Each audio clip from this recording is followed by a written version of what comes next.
not options, out of this process will hopefully save lives in the next event. So with that, that's the goal and the objective. We're going to extend latitude today from both public members' questions, but there will be boundaries. It's not a place where you're going to throw rocks at each other or accuse each other. It's a place where we're going to try to garner information to be better for it. And we'll learn from it. And trust me, 18 members up here, we will get to the bottom of the things that we need to know about. But we're going to do it in a very respectful and ordered fashion. In any tragedy, grace and love and compassion are essential to healing and recovery. I hope we heal fellow Texans today. Chairman King, opening remarks. Thank you. Thank you, Mr. Chairman. And thank you all for being here today. As Senator Perry said, this is going to be an emotional hearing. It's going to be a really long day, and we want to hear from every one of you. But as a matter of housekeeping, please make sure that you've visited with committee staff and filled out your witness affirmation form before testifying, whether you're invited or addressing us through public testimony. As a reminder, the committee and our visitors today, under House Rule 4, Section 13, House committees are subject to the same rules of decorum that govern House proceedings. Under those rules, the chair is responsible for preserving order and decorum during committee meetings. Outbursts or vocal displays of support or opposition from visitors in the audience are prohibited, and the chair may order the audience to be cleared if there's a disturbance that disrupts the committee meeting. Signs, placards, and other objects of similar nature are prohibited. Members of the committee and witnesses must confine their remarks to the matter being discussed by the committee. Once again, I want to reiterate what the senator said. I want to thank the county, TDM, DPS, and everybody that made this possible. It's never easy to move the capital to another city, especially one that's been through a tragedy of this magnitude. And by the looks of things, starting off, an amazing job has been done, and I appreciate it. At this time, it's my honor to recognize the Lieutenant Governor of Texas, Dan Patrick, for some opening comments. Thank you, Mr. Chairman. I'm going to be very brief. You didn't come to listen to us. We came to listen to you. I do want you to know that on July 4th, it just so happened that Governor Abbott was out of state, so I was the acting governor. When I got the call that morning, got to Austin as quickly as we could to the State Emergency Operations Center. We call it the SOC. And then we got on a plane and got here as quickly as we could. Pete Flores, Senator Flores, Wes Verdell, your representative. That day will haunt me for the rest of my life. Like you, we all feel this pain, some much more than others. Winston Churchill said, this is not the end or even the beginning of the end, but perhaps we can now move forward as we still look for one adult and one child and a police or fire chief from another county.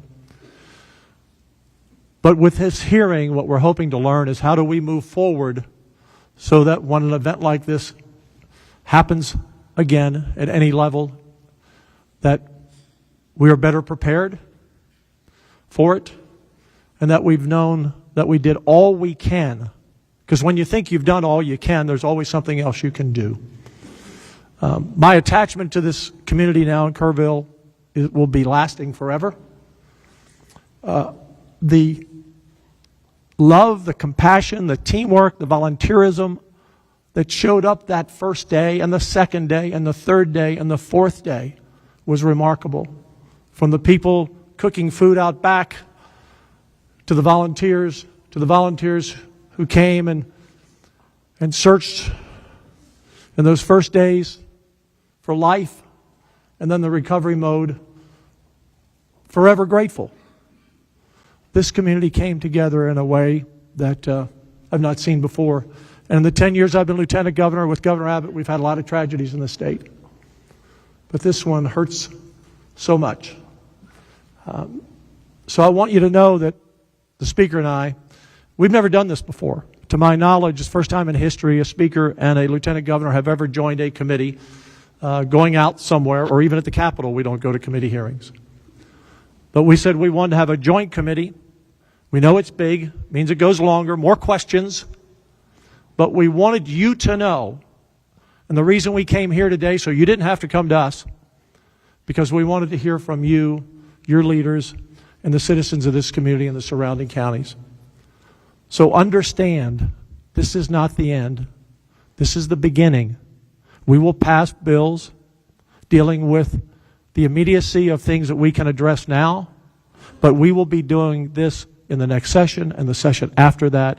We will not quit until we find those 3 lost souls, and we will not quit until you feel like we've done everything that we can do that you've asked us to do. So thank you for allowing us into your community. I thank the state of Texas, law enforcement, our EMS, our firefighters, the volunteers, the Navy SEALs, the military, you name them, who all came here because when Texas is in trouble, Texans stand up and support each other. So thank you. It's an honor to be here today. I wish it weren't so. I wish it were another occasion. But we're here because we want you to know that we're in the fight, and we're not going to quit until we get it right. Thank you. Dustin Burrows, Speaker Dustin Burrows. Thank you, Governor. First, let me thank the Lieutenant Governor. He mentioned he was here on the 4th, and he's been in and out of this community, and for agreeing to partner with the House. Like he said, this is unprecedented. The 2 chambers do not come together and have hearings, and we do not do them remotely, but the magnitude of the situation warranted it.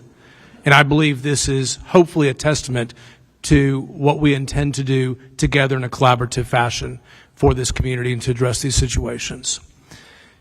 Chairman Perry, Chairman King, and committee members, senators, House members, thank you for your hard work on this and the long day ahead and long days ahead in getting it done. A couple of things I would like to mention. To those who've been invited to testify, the local elected officials, people who have firsthand knowledge of what happened in the lead-up, your candor is appreciated.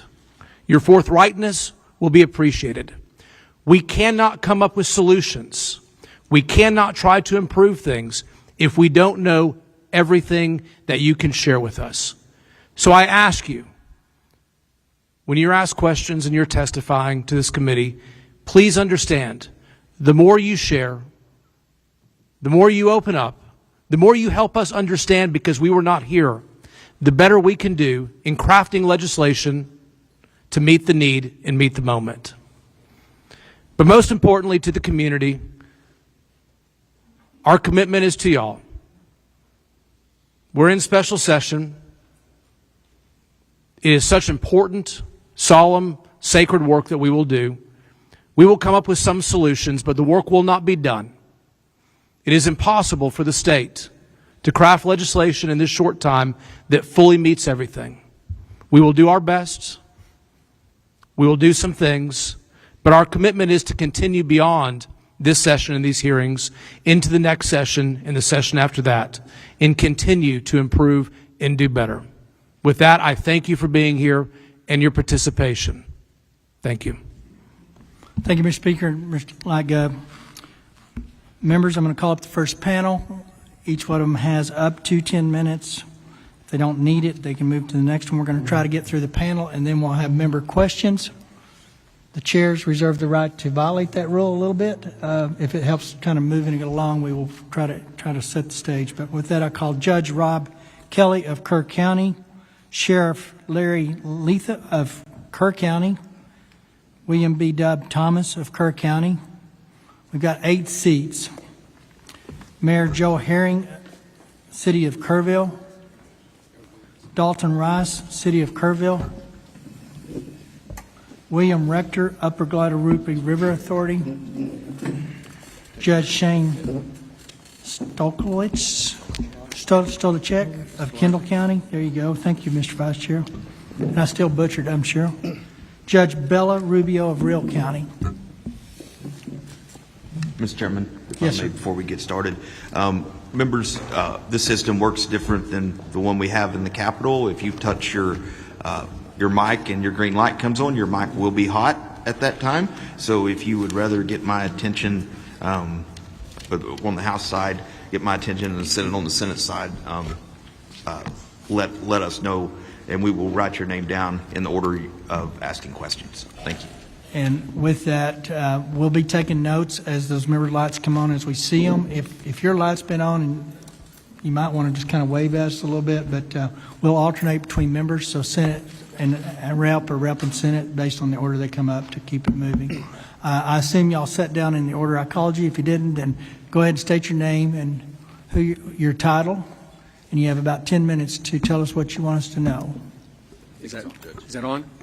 It's not on, so. Chair, There you go. Chairman, members, thank you for the opportunity to appear before you today. I am Rob Kelly, the Kerr County Judge. Before I begin my formal remarks, let me speak plainly about where this county stands today. Like most Texans, we believe in localism, self-sufficiency, and volunteerism as much as possible. Even when tragedy strikes, I am proud of our emergency first responders and citizen volunteers who acted to help the stranded and take the calls of those at risk. Since the flood, our office has received more than 100 public information requests, many from members of the press, and many others from attorneys, law firms, and investigative entities. These requests range from 911 call data to response protocols and emergency alerts. We've been busy. I understand that they are seeking answers on behalf of their clients, as they have every right to do, and we are cooperating with that. But I do want to be candid. I'm a local attorney and serve as a county judge with a very small staff. We've got one coordinator. I want the public to know that we are doing the best we can, and we will be transparent. We will get out all the facts. We will provide documentation about what the county did, how it coordinated with the Sheriff's Office, and what actions were taken during the disaster. We have nothing to hide, and we ask for patience as we work through this process responsibly and thoroughly. I also want to acknowledge the strength of our Kerr County community, those we lost, those who stepped forward to help, and the many individuals and organizations across Texas and the nation who offered to support in our darkest hours. To the families of those that we've lost and recovered, and to the families still awaiting word on their missing loved ones, and on behalf of our entire community, I extend our deepest sympathies. Our hearts remain with you during this painful and difficult time. Our community is still grieving. That grief will remain for a long time, but we've begun the road to recovery. Today, we gather to ask what happened, what was done, and what must be done better when disasters this magnitude strike rural counties. We are not too proud to ask for help and how to do it better. As county judge, I serve as the head of the emergency management and preside over the county commissioner's court. Like many in our county, my family has built our life along the Guadalupe River. I offer with transparency because they do not know how this county is or how the river behaves. I share these details many have asked. Where were you? Why hasn't the county been better prepared? Why wasn't there an evacuation order? My wife was at home during the early hours of July 4th while I was at our lake house preparing for a family gathering. On the afternoon and evening of July 3rd, nothing felt out of the ordinary in Kerr County. Families were arriving, camps were in session, 4th of July celebrations were underway along the river. My plans, like many others, reflected the same routine on the lake. We received no alerts suggesting an extreme weather event was imminent. For context, we received hundreds of alerts during the summer. This past July, we had over 80. My first indication that the storm was different came when I woke up to texts and calls from Chief Kidd, Sheriff Letha, and Dalton Rice. We now know that by that time, the flooding had already overtaken Camp Mystic, Heart of the Hills, and La Junta, and several other upriver camps, something I could never have imagined. This extreme weather event was not forecast by the National Weather Service in a timely manner. Based on the volume and tone of the messages, I recognized that something more serious and potentially tragic was unfolding. I quickly gathered my things and contacted our emergency management coordinator, Dub Thomas, who was en route to the sheriff's office. Together, we agreed to the disaster declaration, which went into effect verbally, and I signed when I got back to town. We are committed to understanding what happened and doing better. We stand with you with clear eyes and ready hands. Let me speak briefly about how Kerr County has come into our emergency preparedness. In fact, I'll skip over that part. We brought Dub Thomas in as our emergency management coordinator in 2015. That was our first step to try to get better prepared. and he has been invaluable. And I actually took my Citizens Emergency Response Team course from Doug. When the call comes, we respond. That is how our system works, through coordination and shared responsibility and a team approach among my office, the sheriff, and the emergency coordinators in the county. To better understand what happened, Kerr County commissioned an independent hydrology study from Waterway Engineering. It confirmed that this was a 1,000-year flood, and I've attached a copy of that hydrology assessment to my remarks. They're at the back, and very much worth studying. This was a storm unlike anything seen in our county before. It stalled over the South Fork watershed in Hunt and Moe Ranch, far from the population centers and in the location with very few rain monitors or flood gauges. The storm dumped more than 12 inches of rain in under 6 hours. That is not a typical for our weather patterns, which tend to move in and out quickly. This storm sat. It did not pass through. It overwhelmed the watershed. River flows at Hunt exceeded 220,000 cubic feet per second. Water rose more than 20 feet per hour. And by the time flooding became visible downstream, upstream communities, including multiple youth camps, were already underwater. This study confirmed what we saw on the ground. This was not foreseeable using today's detection systems. It was not forecasted by the National Weather Service or TDM. It was not expected by our emergency response team. And it is exactly the kind of scenario that reveals the urgent need for stronger tools, better detection, and modernized infrastructure, especially in rural communities like ours. The first 911 call to Kerr County Dispatch came from the River Inn Resort at 2:53 a.m. I don't know how many of you know where the River Inn is. It's way out there. And in that call, they were not concerned. They said the water was up on their little dam that they have for the swimming hole. Judge, can I stop you 1 second? I was notified that the witness mics are not going through the feed. Is someone watching the feed? So Senate Committee is working on it, so thank you. Okay. Go ahead. Okay, better? Shortly after that call at 2:53, Deputy Green checked in and shared that he would survey the river and check low water crossings. The Hunt Volunteer Fire Department started door-to-door evacuations. One deputy became landlocked. Another rushed to Highway 39 to check and begin closing that road. By approximately 3:30 a.m., floodwaters had overtaken multiple crossings. We understood that we were facing a historic event. State and federal partners soon arrived, including the U.S. Coast Guard, Texas Game Wardens, TDM, and DPS, helped us coordinate a multi-agency rescue and recovery effort. Our local responder deputies, EMS, Texas DPS, and volunteer fire departments from Hunt, Centerpoint, Ingram, and Mountain Home acted with urgency and courage, putting their lives at risk. Hundreds of rescues were carried out by boat, by air, from rooftops, trees. At the time, we had only 6 deputies on shift and limited swiftwater resources, but we acted with everything we had.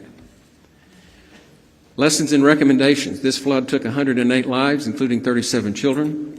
2 remain missing. This is the most devastating event in Kerr County history. I say the first thing we need to do is get better real-time flood detection warning systems. Kerr County's applied for multiple grants to support these expensive systems, and we would like for those to be reconsidered. Secondly, we need stronger support for the rural emergency management, including staffing, swift water rescue equipment, and more training for our first responders. Rural counties face the same expectations as urban centers, but with far fewer resources. Finally, we need stronger communications and better broadband so that we can communicate better. There is very poor cell service out in West Kerr County and virtually no broadband, and even if people wanted to call downriver and warn folks, they didn't have the ability to do it. Plus, the 911 tapped out, and when they get too many calls, it just rotates to another county, It ended up in Seguin, of all places. And so, in conclusion, Kerr is a place of beauty and resilience, is a place we want everyone to have the opportunity to experience and enjoy. What we experienced on July 4th was sudden, violent, and overwhelming, but we responded, we grieved, and we are building. Kerr County is ready to do the work, learn from this tragedy, and with your support, be better prepared for the next time the river rises. Thank you, and I look forward to answering the committee's questions.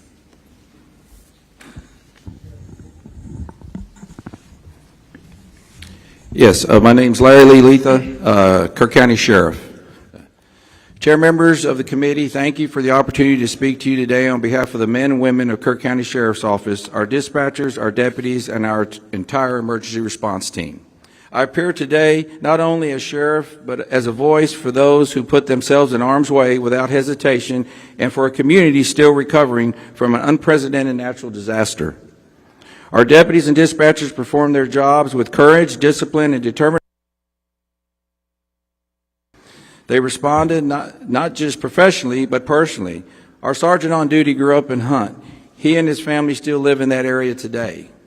He assessed the low water crossings. He almost lost his vehicle within minutes because he was facing high water like nothing he'd ever seen before. Now, this is the same road that this deputy drives in and day out to come to work. And they did so while the ground underneath them was shifting. Since the flood, people have been asking for fair questions, and I welcome the opportunity to address them today. My goal is to provide helpful context about the conditions we faced and how the events unfolded on the ground in real time. My deputies on duty had no idea, no warning, that there was going to be a major tsunami-like event on the South Fork. I went to bed that evening on July 3rd with zero worries. We had several weather reports that shared good news. We were finally going to get some rain. We had no idea to elevate the preparedness posture with the information we had at the time. That said, one dispatcher began receiving calls from a location upriver. The deputies on duty mobilized, as we always do, to address high-risk flood zones, starting along Highway 39 and heading further west toward Schumacher Crossing. What they encountered were roads already beginning to be overtaken by water in low-lying neighborhoods. They needed immediate evacuation. In those first few hours, one two-man team of dispatchers handled 615 radio transitions and more than 100 emergency calls, while mobilizing our fire department and rescue team. They never faltered. They stayed calm under immense pressure. One dispatcher remained on the line for 24 minutes with two young children whose cabin was filling up with water. She stayed with them till the end. The other responding deputies didn't wait for orders. They deployed immediately. One was nearly overtaken at Shoemaker Crossing, escaping on foot before turning around to help evacuate homes downstream. Another went door to door through the water to wake residents who were still asleep. These homes were not over water yet, but would be within minutes. There was no time for formal orders. They were only there to move, and they moved quickly. We had multiple deputies and first responders in multiple locations rescuing people and facilitating evacuations. Our responders, fire department, used whatever they had to pull people out of harm's way. Most of our firefighters here are volunteers. Few have specialized swiftwater equipment or the proper training. But they did not hesitate, not once. They did what they needed to do, relying on their instincts and what training they had. In Kerr County, our emergency response community operates as one team. Effective responses require coordination across the board, from the cities of Ingram and Kerrville to my office, to our dispatchers and volunteer fire departments. No single individual is solely responsible for issuing alerts, monitoring our water crossing, or managing every aspect of a large-scale emergency of this matter. We rely on established procedures, coordinate established command, and mobilize resources quickly. It only works when we work together. That's extremely what we did that morning to the best of our abilities. We established an initial incident command center within the first hour, correction. Additional support from the Texas Game Warden and Texas DPS began arriving soon thereafter. I mobilized our special operations team to assist with search and rescue and to begin collecting victims. The air rescue landing zone was located at Ingram Elementary School, and we established a family reunification center at the Ingram High School just blocks away. Our team continued to mobilize and initiate additional resources. We blocked the roads and dispatch managed incoming emergency calls. I was present for Chief Nim Kidd's testimony to this committee last week. He confirmed what we knew at the time about the forecasted weather conditions. We monitor the same National Weather Service reports, and the weather locally showed no indication for worry. We had no idea that a 30 to 35 foot wall of water was going to be coming down the Guadalupe River that morning. And it came with a force, speed, and devastation that no one has ever seen before in this county. Yet no one stood still, no one waited, we all responded as one. I take great pride in how my people responded and how we pulled together under the worst circumstances we've ever faced. This was not familiar of presidents in my view. It was a test of capacity under extreme, unpredictable conditions. As we look ahead, I want to offer a few observations and actions we are already taking at the Sheriff's Office. We are already acting to strengthen protocols regarding low water crossing assessments of our deputies on duty.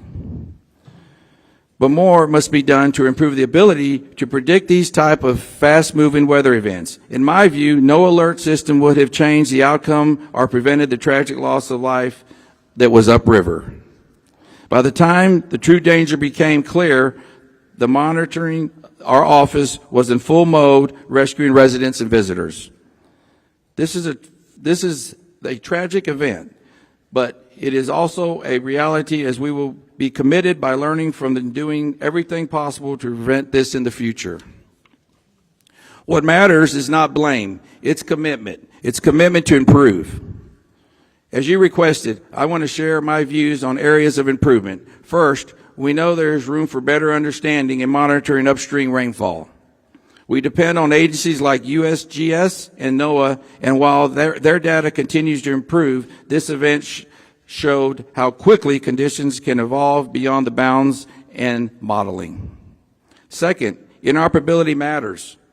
Our communication system performed well, and that is part because of the investment we've made, some through grants, some through community-raised funds, to ensure our responders are connected. But we still have more to do, especially when it comes to coordinating and communicating with mutual aid agencies in the county or in our region. You have my commitment that we will improve these systems.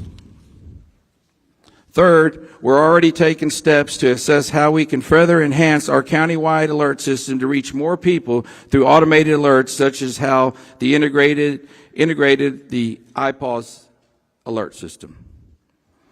We want to remove any potential for delay. That's within our control, and that's what we're working on.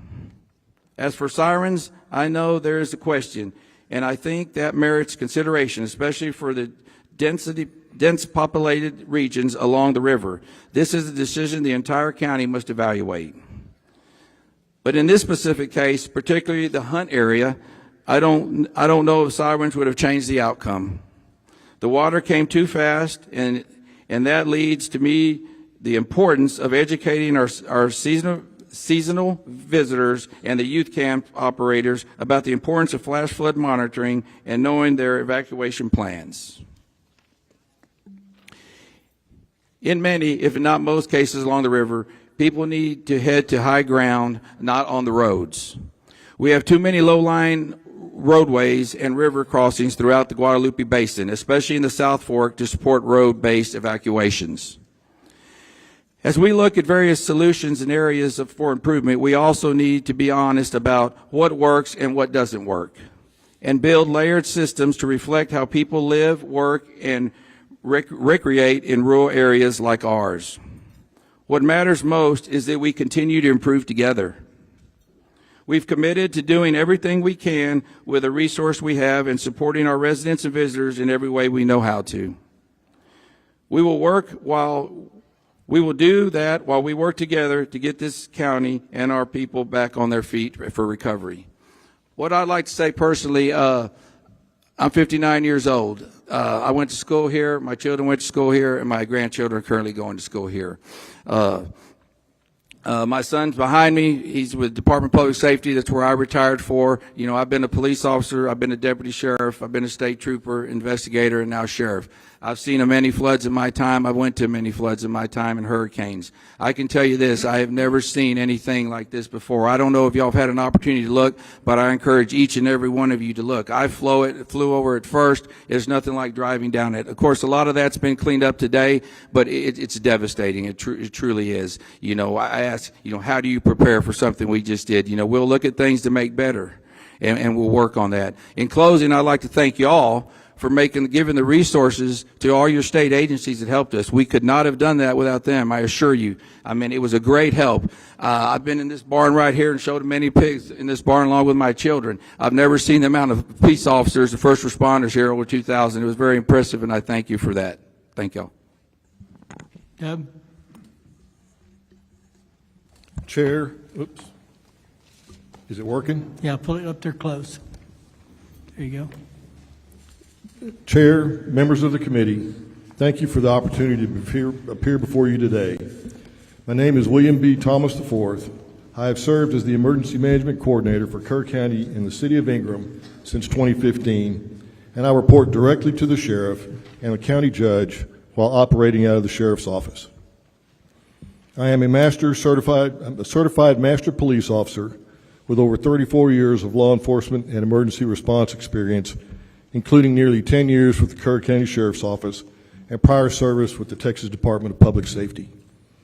I previously served as a Highway Patrol Lieutenant and held the role of District Disaster Chairman for the El Paso Subdistrict and the role of Assistant District Disaster Chairman for the Waco District. Since moving to this region in 2010, I have focused on strengthening emergency response across Kerr County's 1,100 square miles. As EMC, I coordinate emergency response and all hazards response planning across unincorporated Kerr County and its 2 cities. I work closely with our dispatch, volunteer fire departments, first responders, and emergency medical services. I helped with the integration of the iPause system into our Code Red public warning system. iPause enables automated alerts from the National Weather Service to be broadcast directly to all cell phones.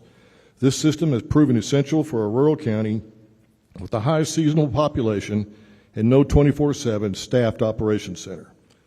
Before I speak to what occurred during the July 4th flood, I want to directly address the questions about my whereabouts that night. On July the 2nd, I worked a full day despite not feeling well. That day included a fire chiefs meeting where no concerns were raised and no indications of elevated weather risk were noted beyond what is typical for this region during the summer. I returned home around 8:45 p.m. with my symptoms worsening. I had already requested and been approved for personal time off on July the 3rd to fulfill a commitment to my elderly father. However, due to my progressing illness, I remained home to recover. I stayed in bed throughout July the 3rd and did not participate in the regularly scheduled 10 a.m. and 3 p.m. Texas Emergency Management Coordination Center coordination calls. These calls are routinely followed by detailed written summaries, which were distributed to me and other county leadership, ensuring that the flow of situational updates remained uninterrupted in my absence. My supervisors and Sheriff's Office leadership were aware that I was off duty. I briefly woke around 2 p.m. when there was no local rainfall or indication of elevated risk and returned to rest. I was awakened around 5:30 a.m. on July the 4th by my wife following a call from the City of Kerrville EMC, Jeremy Hughes, requesting that I mobilize.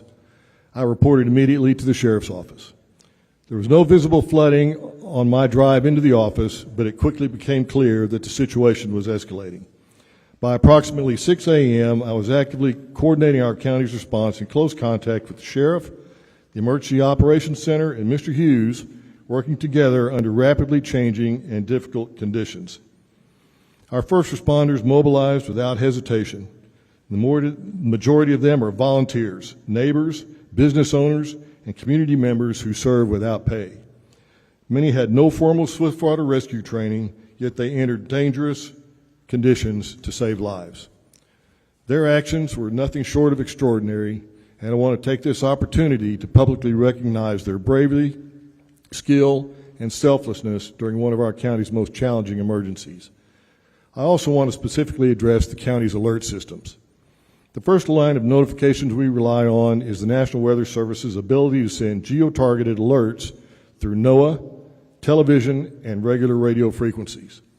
The complementary WEA message system, which is also activated by the National Weather Service, alerts all wireless devices in that targeted area regardless of subscription.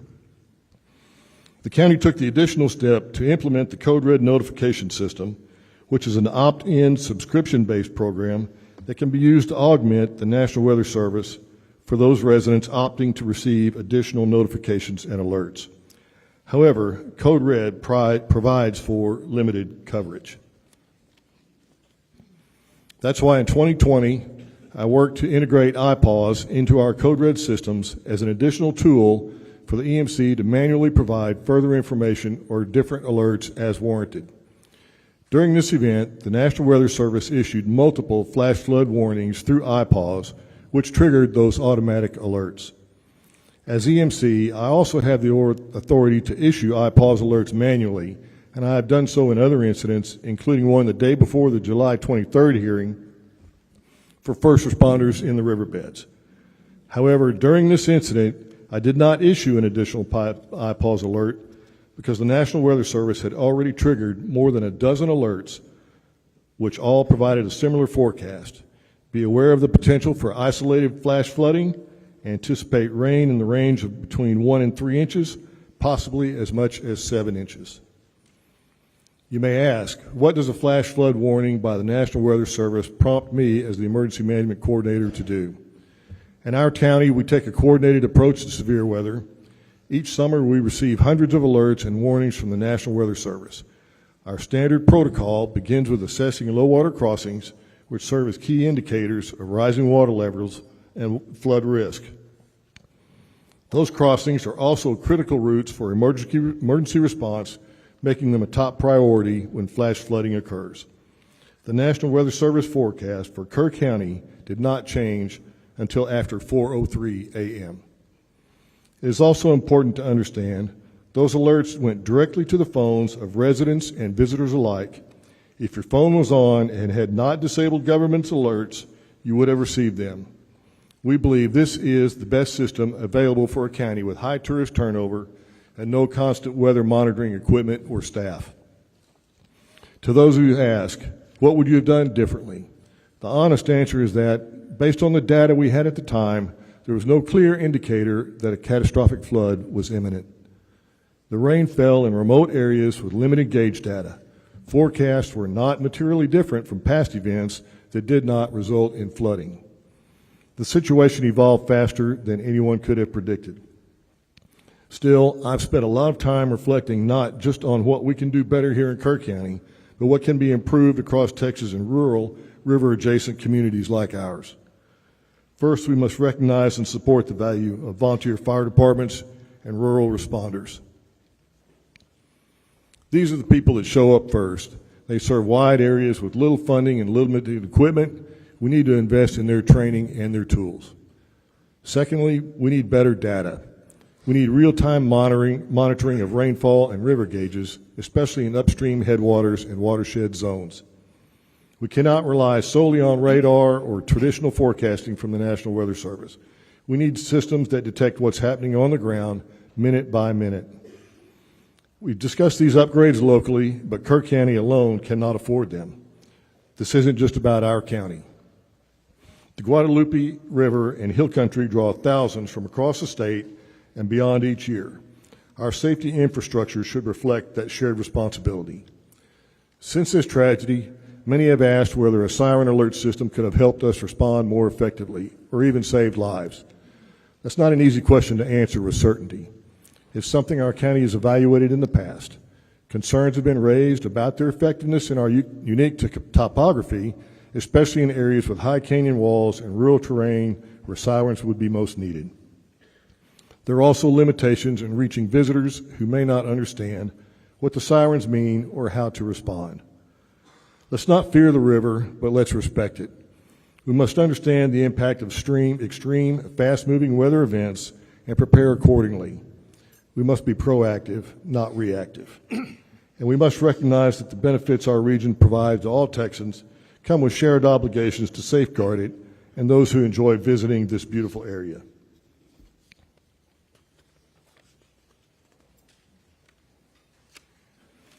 This was a tragedy not just for Kerr County, but for all of the communities downriver, and it must be seen as part of a larger trend with a statewide response.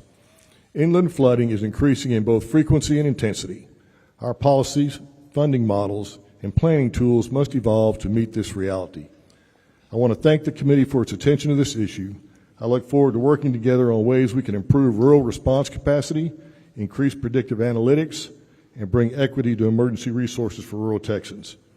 Thank you. I welcome your questions. Mayor?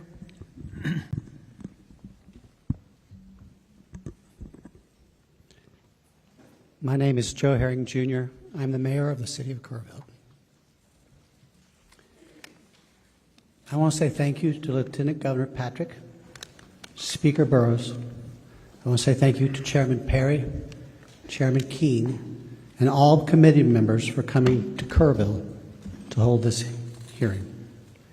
I know it took time and extra effort to come to Kerrville.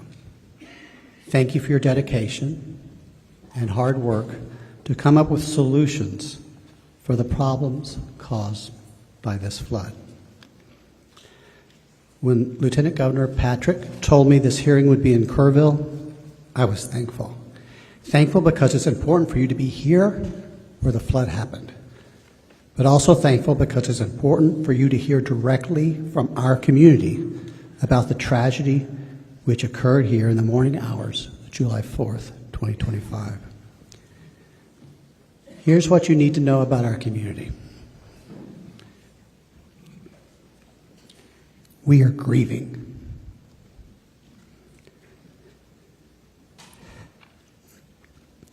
We are shaken. But we are not broken. Dalton Rice, the city manager of the city of Kerrville, will share several important things with you in just a moment. He will share the timeline of the city's response to this disaster. He will share some of the actions we took which helped save lives. And he will share some of the lessons we've learned since July 4th, things we can do better to improve our city's response when the Guadalupe River floods again. And it will flood again. My main purpose today is to join Lieutenant Governor Patrick in calling for a flood warning system to be designed and installed in Kerr County before next summer. Whether it's a series of warning sirens or an automated, data-driven alerting system, or even a hybrid of both, we need solutions in place that protect the public and save lives. Frankly, we will need your help to achieve this goal. Here's one thing I learned from this tragedy. When Kerrville and Kerr County asked for help, help came. You are here today, and we're asking you for help. Help came from the state of Texas, help came from the United States, and help came from around the world. President Trump and Governor Abbott have been focused on sending help. I will be forever thankful to the brave men and women who showed up here to rescue those in peril and to search for those who are still lost. Thousands also came to feed the hungry, to give shelter to those who lost their homes, and to help our communities rebuild. Please know that Kerrville and Kerr County are grateful. Thanks again for being here today. I know we can find solutions together. Dalton. Lieutenant Governor Patrick, Speaker Burrows, Chairman Perry, and Chairman King, and honorable members of this committee, Thank you for being here in Kerrville and Kerr County and for the opportunity to speak. I've had the privilege to serve in the military as a firefighter paramedic, in healthcare, and now in public administration. Sadly, I've seen the toll of both natural and man-made disasters far too often. What we experienced here over the July 4th weekend will stay with our community forever. But so will the strength, heart, and resilience shown by our people. Let me begin with a brief overview of Kerrville and our emergency planning efforts. Kerrville is a full-service city of about 25,000 people located in the heart of the Texas Hill Country in East Kerr County. Emergency management is a shared responsibility embedded in our culture from city council to our frontline responders. We maintain an updated hazard mitigation plan, develop emergency action plans for large and small events, and routinely partner with the county, National EMR, TxDOT, and others. Just last year, we used the total solar eclipse as a full-scale disaster exercise. That preparation made a difference. We've also adopted strict floodplain regulations aligned with FEMA standards and recently implemented a 6-year building code update cycle to meet post-disaster resilience requirements. Those proactive measures minimize structural damage during the floods. I've included in your packet our floodplain and floodway development regulation summary, charts reflecting buildings in the floodway, the 100-year and 500-year chance for flood hazard zones, and a breakdown of how we allocated 98% ARPA funds to public safety. On July 3rd, weather forecasts indicated scattered storms with possible isolated flooding. What followed was one of the most intense, short-duration rain events in our history, western Kerr County receiving most of the rain. The flash flood overwhelmed watersheds to the west. I've included in your packet a matrix of weather events since January and a map of the 16 watersheds that impact Kerr County. Our new public safety facility is currently being built. Despite not having a completed emergency operations center, our teams were coordinated and responded rapidly. Teams began evacuations in known low-lying areas. We relocated operations to a larger joint EOC by 6 p.m. on July 4th, and within 24 hours had a unified command established with the county, TDM, National EMR, and many local, state, and federal partners.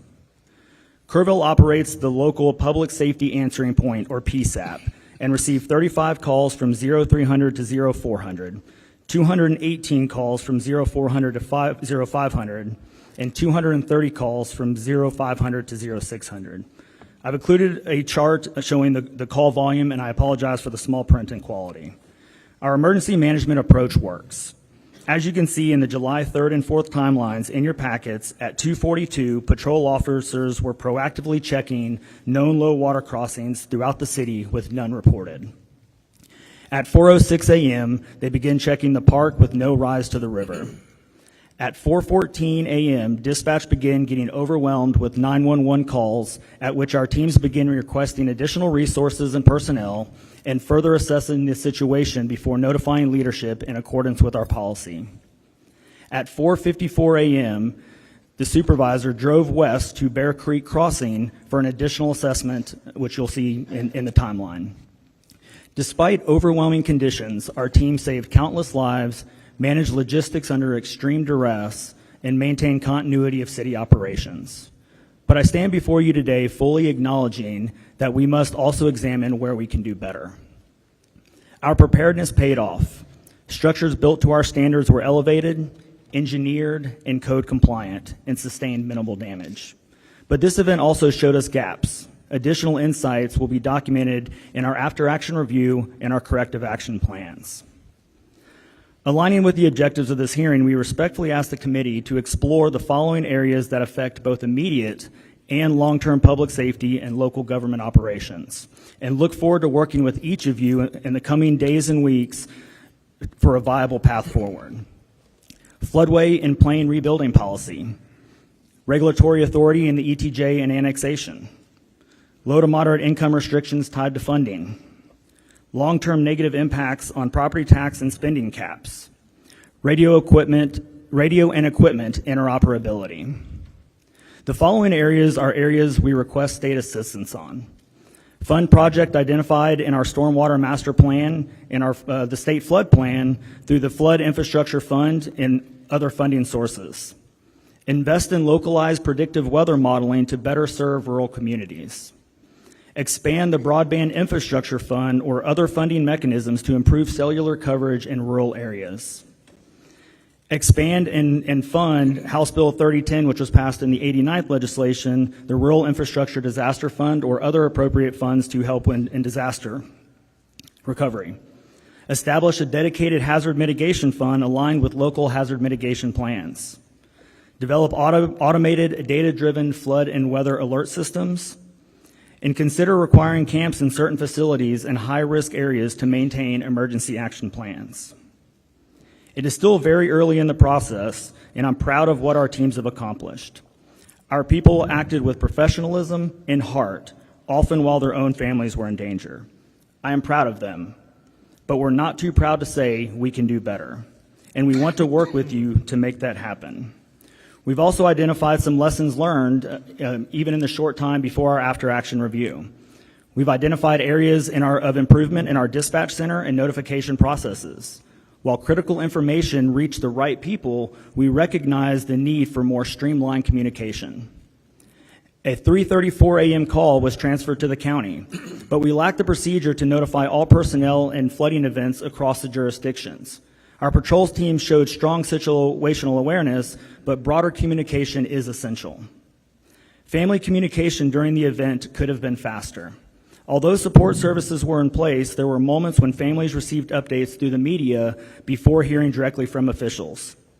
Once identified, we assigned a public information officer to provide 24/7 family communication, and Sheriff Blatha and I remained directly engaged with the families. Additional insights will be documented in our after-action review and corrective action plans. Kerrville will rebuild, but we need the tools and the funding to do it right. Thank you for allowing us to share our story, and I'm happy to answer any questions. William? Good morning, Chairman Perry, and Chairman King, and members of this select committee. Thank you for traveling to Kerrville so that we can provide you with input during this important hearing. My name is Bill Rector. I reside in Kerr County, and I am president of the Upper Guadalupe River Authority. My heart breaks for all of those who lost their lives during this devastating July the 4th flood. I mourn our neighbors, our friends, and the visitors whose lives were taken, especially the children. One of our board members and my good friend perished in the flood trying to save others. I consider him a hero. For over 100 years, Kerr County has been a destination for summer recreation along the Guadalupe River. These activities are integral to our shared cultural heritage. However, recent events have eroded public confidence in river safety. I am committed to ensure that UGRA plays a central role in restoring that trust. We appreciate the opportunity to collaborate with you on meaningful advancements in flood prediction and flood mitigation. UGRA control, development, storage, and preservation of water and floodwaters of the Upper Guadalupe River and its tributaries. While we have always taken these responsibilities seriously, we acknowledge the need to strengthen our focus on flood prediction and flood mitigation. I have led our board of directors to prioritize and act upon these critical areas. UGRA's diverse initiatives were mentioned in testimony on July the 23rd. Today I will focus exclusively on what UGRA has done to support flood warning and flood mitigation projects. I see these as two pivotal, vital aspects of flood control. I would like to begin with first flood warning. Historically, UGRA and other river authorities have partnered with agencies such as USGS to establish gauges recording stream flow rates and elevations. In fact, for the past 30 years, UGRA has contributed financially to maintaining USGS and GBRA gauges within Kerr County. Data from these gauges are transmitted to the National Weather Service where it is analyzed and disseminated to emergency managers. It is the recognized responsibility of city, county, state, and federal emergency management agencies, not UGRA, to utilize the data we provide to inform life and property saving measures. Emergency response coordination has never been a legislative obligation assigned to UGRA. For the past 10 years, UGRA has taken numerous actions to improve flood prediction and warning. In 2016, UGRA jointly funded a preliminary study for a flood warning system. The study was used to support applications to the Texas Department of Emergency Management Hazard Mitigation Grant Program in 2017 and 2018. These grant applications were denied. In 2020, 2 years later, when the first regional flood planning groups were being assembled, the UGRA general manager was appointed to a position on the planning group and actively participated in development of the plan. This, however, never materialized into flood funding for UGRA. In 2023, we knew the clock was ticking. UGRA renewed focus on flood warning by again prioritizing in a strategic plan. In September of 2024, our board invited a hydrologist to present technology for streamlining data access for end users. Based on this presentation, we resolved further to develop a software solution to improve flood prediction and procuring additional rain and stream gauges to enhance local awareness during flood events. This concept was presented at the November 2024 board meeting, and the consensus was to proceed. At the next board meeting in January 2025, we approved release of a request for proposals to start the project. During this time, our board decided not to accept the 5% grant from the Texas Water Development Board. I would like to clarify the rationale behind this decision. When we applied for the grant in April of 2024, we had hoped for approval for at least 50% of the $1 million requested as a cash grant, intending to match it with our reserve funds. The actual offer was only 5% as a cash grant. Furthermore, we were not eligible for a 95% loan without voter approval, since repayment would have been from tax dollars. We also learned that the timeline to submit the full application, which would require professional engineering assistance, was only 6 weeks. That timeline was not feasible for us due to state procurement guidelines. We decided that this and other grant processes were unlikely to provide the timely support for what we considered an urgently needed system. Therefore, we decided to move forward using our own funds to develop a flood prediction solution for Kerr County.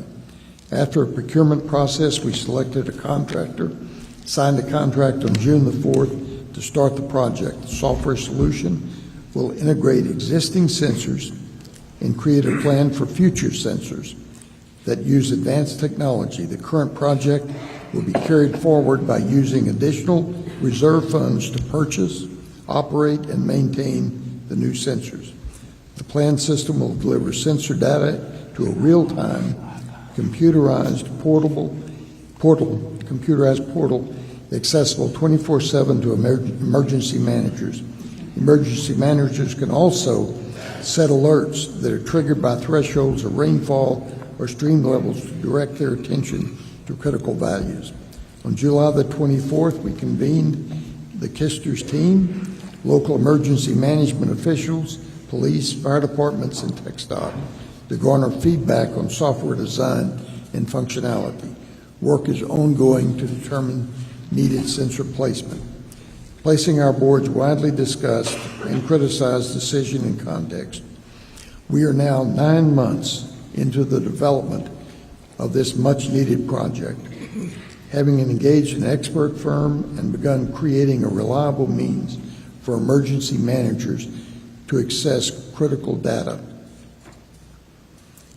Had we pursued the 5% grant, we would still be awaiting funding.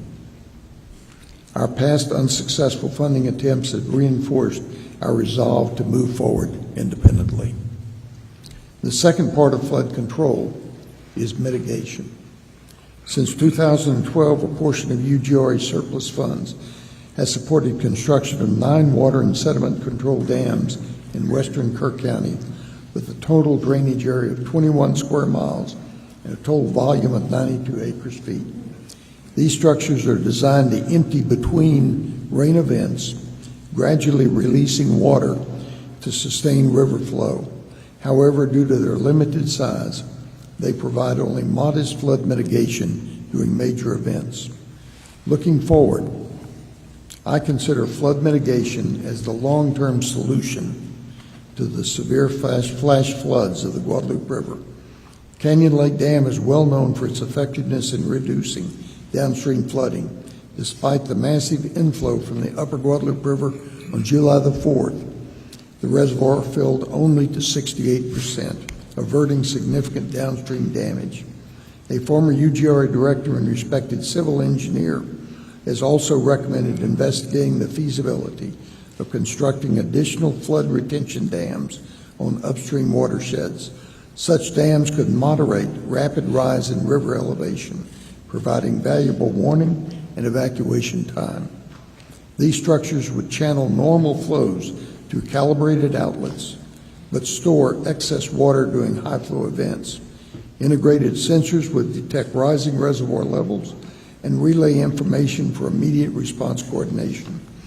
These flood retention dams would not only benefit communities across Kerr County, but also downstream to Canyon Lake. The concept is proven. Texas already has over 2,000 flood retention dams, including 41 in the San Antonio River waterflood alone. Effective solutions will require substantial, expertly designed projects and significant resources. We recommend that organizations like the U.S. Army Corps of Engineers consider this approach as part of a comprehensive response to the repeated flash flood risks of the Hill Country. Finally, I will share actions I have taken since the flood that I will bring to our board for discussion at our next meeting. We'd like our board to hear from Dr. Bedent of Rice University, as well as other experts to assist in refining our flood information system. You will have the opportunity to hear from Dr. Bedent later today. Our team has made preliminary contact with federal partners and asked how federal agencies like the U.S. Army Corps of Engineers may be able to support flood control projects in Kerr County. I will ask the UGRA board to dedicate $1.5 million of our reserve fund to flood control feasibility studies and infrastructure improvements related to flood prediction. You may wonder if a one-county river authority is too small to meet these challenges. I say no.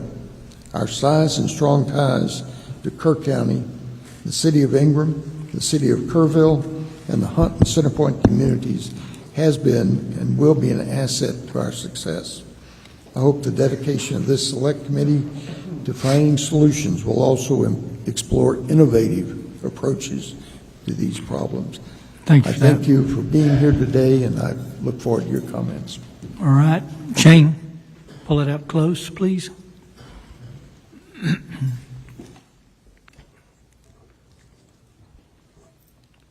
Good morning, Lieutenant Governor Patrick, Chair, members of this committee.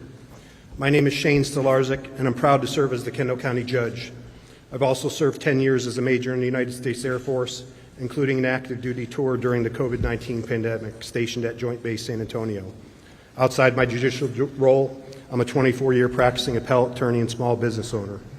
Before I begin, I want to recognize and thank TDM, especially Chief Nimkid, Chief Darren Brinkader, and our CLO, Scott Haynes, for their crucial support during our recent flood disaster.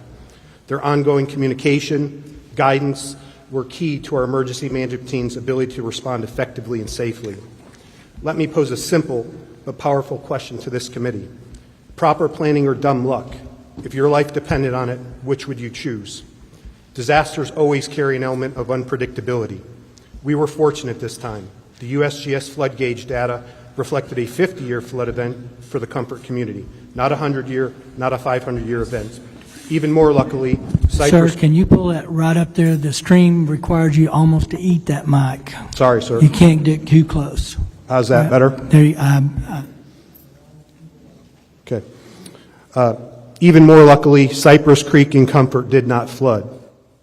But make no mistake, it was proper planning, not luck, that formed the backbone of our response. Our philosophy in Kendall County is simple: prepare for the worst every time. That philosophy guided the creation and implementation of our Emergency Action Plan, our EAP. This is not just a binder gathering dust, it's a living document, tested, updated, and actively used by our coordinated emergency team. Our EAP was recently used in response to the Texas eclipse events last year and proved vital again during this flood. Our success depended on trusted collaboration between our emergency personnel, engineers, volunteers, and regional partners. From shelter coordination and road closures to public alerts, we operated as one team with one mission: protect lives and property. I share this today not to say we have all the answers, but to stress that the importance of investing in emergency preparedness before the disaster strikes. The timeline of our flood response shows our proactiveness prior to the floodwaters reaching our community. Our vigilance of the weather began on July 3rd, 2025. At 8:37 a.m., CLO Scott Haynes contacted our emergency management coordinator, Brady Constantine, and advised him to be vigilant and stay alert for heavy rain over the area in the late evening and early morning hours. Haynes specifically advised Constantine to take note of RV parks and campgrounds along the river. At 10 a.m. on July 3rd, EMC Brady Constantine attended a State Operations Center weather call advisory of the potential weather. At 10:25 a.m., EMC Constantine responded by emailing all our volunteer fire chiefs, our EMS administrator, the Kendall County Sheriff Patrol Sergeant on call, and our Precinct 4 Commissioner, reminding them to be vigilant and on alert for potential flooding in the Comfort area. At 1:18 p.m. on July 3rd, the National Weather Service issued a flood watch, advising of potential local heavy rainfall and flooding. At 6 p.m., we started sharing Facebook weather updates and currently monitoring the incoming storms. At 11:41 p.m., the National Weather Service escalated the situation to a flash flood warning. By midnight, EMC Constantine continued to actively monitor weather reports and river gauges in Comfort, coordinating closely with our sheriff's deputies. This continued throughout the night and into the early hours of July 4th because EMC Constantine, I quote, had an uneasy feeling that night about the pending weather conditions. At 1:14 a.m., flash flood warning with a considerable tag was issued for Bandera and Kerr counties. EMC Constantine initiated the activation of our Emergency Operations Center for Kendall County at 4 a.m. and started making phone calls to the pertinent EOC team members. At 4:03 a.m., flash flood warning was upgraded to a flash flood emergency for South Central Kerr County, including Hunt. At 4:32 a.m., the National Weather Service reported 5 to 10 inches of rainfall had fallen across South Central Kerr County over the past 3 to 6 hours. A particularly dangerous situation was declared and a flash flood emergency issued. At 5:29 a.m., our phone alert system, known as WENS, Wireless Emergency Notification System, issued our first flood warning for Kendall County. At 6:21 a.m., Kendall County began notifying river residents that the situation along the Guadalupe River was a concern. At 6:37 a.m., the EOC was fully activated. Reports of devastation in Kerr County began arriving, including flooding at camps and rising water levels. The 20-foot flood wave took about 90 minutes to move downstream toward Kendall County. Thanks to Comfort ISD, we opened a temporary shelter on campus. At 7 a.m., WENS issued a notification that flooding on the Guadalupe is happening in Kerr County. The Kendall County EOC is being activated. Up to a 32-foot rise in the Guadalupe River is expected.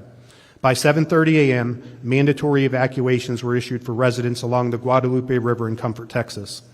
At 8:06 a.m., EMC Constantine pushed out the following WENS message: urgent flood alert. Comfort residents along the river moved to high ground immediately. Mandatory evacuation. Evacuations were occurring along the river. Road and bridge crews began closing impacted roads and bridges. Comfort Volunteer Fire Department began evacuating vehicles on bridges and cleared out the Comfort RV Resort. Multiple rescue boats were staged at Comfort High School. At 8:44 a.m., high-level floodwaters officially approached Kendall County. At 10:52 a.m., as water began rising too fast to ensure safe evacuation, Assistant Comfort Volunteer Fire Chief Danny Morales, in coordination with Constantine and our EOC, activated the siren warning system for the Comfort area to warn citizens of the impending flood danger. WENS alerts continued from 11:01 a.m. until 11:05 a.m., stating, urgent flood alert warning. Residents along the river seek higher ground immediately. A flash flood warning has been issued for Kendall County, 11:05 a.m. Thanks to the rapid, coordinated action, no lives were lost in Kendall County, though we did suffer private property damage along the Guadalupe River. What has Kendall County done to plan, mitigate, and respond? First, we've strengthened our floodplain rules. For example, no RV or manufactured home communities are allowed in the floodplain areas. New construction must be elevated 1 foot above base flood elevation and anchored per hydraulic standards. 2, we invested into a feasibility study for Cypress Creek, investing over $175,000. This is located upstream in Kerr County to help protect our downstream Comfort community. We pursued a countywide drainage master plan to proactively address flood risks across the region. We created a full-time grant coordinator position in the county to identify and apply for grants, including flood mitigation funding. We expanded our ICS and FEMA-based training, focusing more on tabletop exercises and preparation efforts. We implemented the WENS Emergency Alert System, which is an affordable, highly effective emergency communication tool used to notify citizens. We allocated $1.5 million in ARPA funds for culvert improvements throughout the city of Bernie.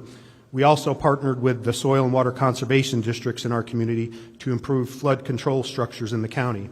And lastly, we passed a bond proposition for $20 million. This bond is known as Prop A. It's to purchase conservation easements and green space, protecting waterways and limiting certain harmful types of development in those areas. Recommendations to improve the state and local response capabilities. Let me first emphasize, TDM performed admirably from Kendall County's perspective. Our CLO, Scott Haynes, was embedded within our EOC from day one. His leadership maintained consistent contact and support with us. We are deeply grateful. That said, here are a few recommendations based on our experience. Improve access to the IPAWS system, the Integrated Public Alert and Warning System. It's currently too limited in access and not user-friendly. WENS and IPAWS can work together, but local officials need better access to both tools. Develop a river-wide emergency alert system, one that tracks the entire Guadalupe River and its tributaries, offering early downstream warnings across jurisdictions. 3, simplify the grant application process for small counties. Avoid requiring costly engineering studies just to apply. These costs deter small counties from even seeking funding. 4, create a COG-wide emergency operations plan to streamline regional coordination and improve response across the Council of Government areas. In closing, our experience in Kendall County is a testament to what preparation, communication, and teamwork can achieve. We didn't have it perfect, but we had a plan, practiced it, and executed it with urgency and coordination.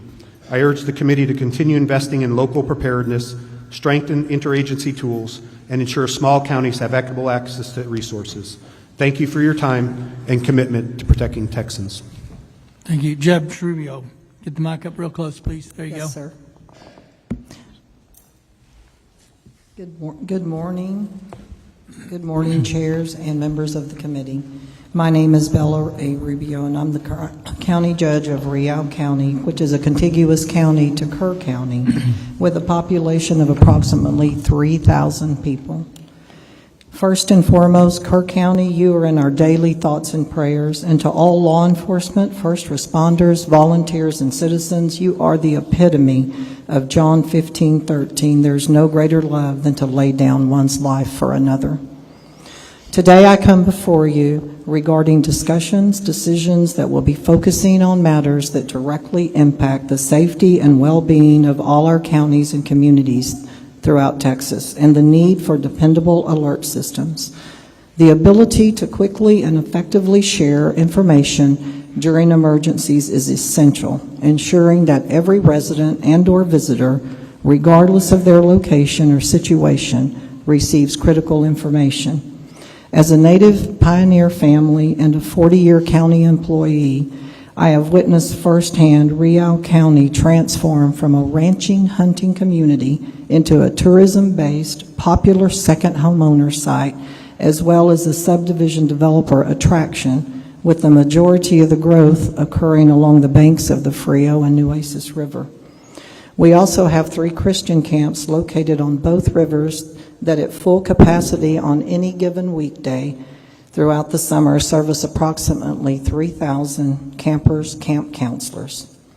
Growing up a quarter of a mile from the Frio River and currently residing on the Frio River for the past 42 years, I have experienced river creek rises in all different sizes, some that have come just like a thief in the night. Witnessed helicopter rescue, people from rooftops and trees, and had my late husband participate in high water rescues throughout his 37-year employment with TxDOT.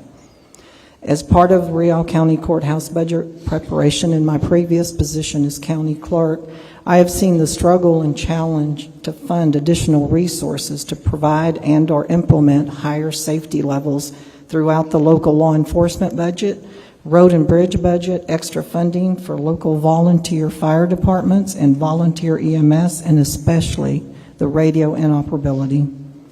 While Real County was not catastrophically impacted by the July 4th and July 11th floods as our neighbor Kerr County was, we are still faced with the challenge of alerting the lodging industry, homeowners, and Christian camps at full capacity located along the Frio and Nueces rivers, especially during our peak visitor season. Real County is 700 square miles, experiencing 2 major floods within a 10-day period, stretched our resources thin, which consist of our sheriff, 6 full-time deputies, 2 volunteer fire departments with 10 or less personnel each, county road and bridge department consisting of 7 employees to cover approximately 75 low water crossings located on creeks and portions of the Frio and Nueces, on various county roads, and a local TxDOT maintenance section with 11 employees to secure approximately 150 TxDOT crossings, culverts, and low spots on state roads prone to flooding as well. While our sheriff currently utilizes an app system that local residents and/or visitors can utilize to receive notifications, the system does not work in all the areas of the county due to minimal and/or zero cell phone service, nor during power outages, which occur frequently during severe weather. While all the entities do their best to collaborate in quarterly meetings and work collectively, it is extremely challenging to assure the safety and welfare of all visitors and residents during natural disasters. As the torrential rains fell in the early morning hours of July 11th, Real County Sheriff deputies began stationing themselves, as well as our Road and Bridge Department, at as many crossings as possible, beginning at 2 a.m., hoping to deter traffic attempting to drive through crossings where flooding was commencing. Effective implementation of alert systems in our rural and underserved areas present unique challenges such as limited access to broadband internet and mobile networks, along with financial constraints and lack of awareness, which can and does hinder the dissemination of critical information to those most at risk. Having an effective alert system, whether through mobile apps, sirens, monitors, or all of the above, can effectively save lives, as timely alerts can provide that vital information such as evacuation routes, shelter locations, and safety protocols, enabling individuals to take immediate action and potentially save lives. Minimum damage, as it can allow individuals and business to take steps to mitigate potential damage to property and infrastructure, enhance emergency responses, real-time alerts and instructions allow first responders to quickly access situations, allocate resources, and coordinate their efforts more effectively, improving response times and efficiency. For counties to be able to promote preparedness through reliable alert systems that would foster a culture of preparedness, empowering individuals to be more aware of risk and take proactive steps to protect themselves and their family, funding assistance must occur. Counties should not be faced with the funding of alert systems through local property taxes, which is basically our only source of income, which have been capped throughout the years and/or reduced through property tax relief. While there may be possible grants geared towards purchase of alert systems, there are none that I am aware of for the maintenance and operation of these systems, much less the replacement when destroyed either by natural disasters or types of accidents and/or vandalism. In closing, I would add that I understand there's never a perfect solution nor a fail-proof system. However, timely alerts should not have to be considered a luxury, but a fundamental necessity, especially for our most vulnerable population. I thank you for the opportunity to speak on behalf of Real County. I've attached some maps that reflect the the Frio and the Nueces River and the over 50 tributaries, such as creeks that feed into the Frio and impact it, and the Nueces as well, and impact both rivers during flooding. I know that we as Texans are stronger together. Thank you. Thank you, Judge. Members, as a reminder before we start questioning, if you have a question, just raise your hand so we can write you down. I got you. And to our panel, since there's 8 of you, some of you may be better prepared to answer a question. Just for record keeping and for those watching on the live feed, please state your name and who you represent before speaking into the mic, and pull the mic up as close as you can as well. Chair recognizes Representative Louderback.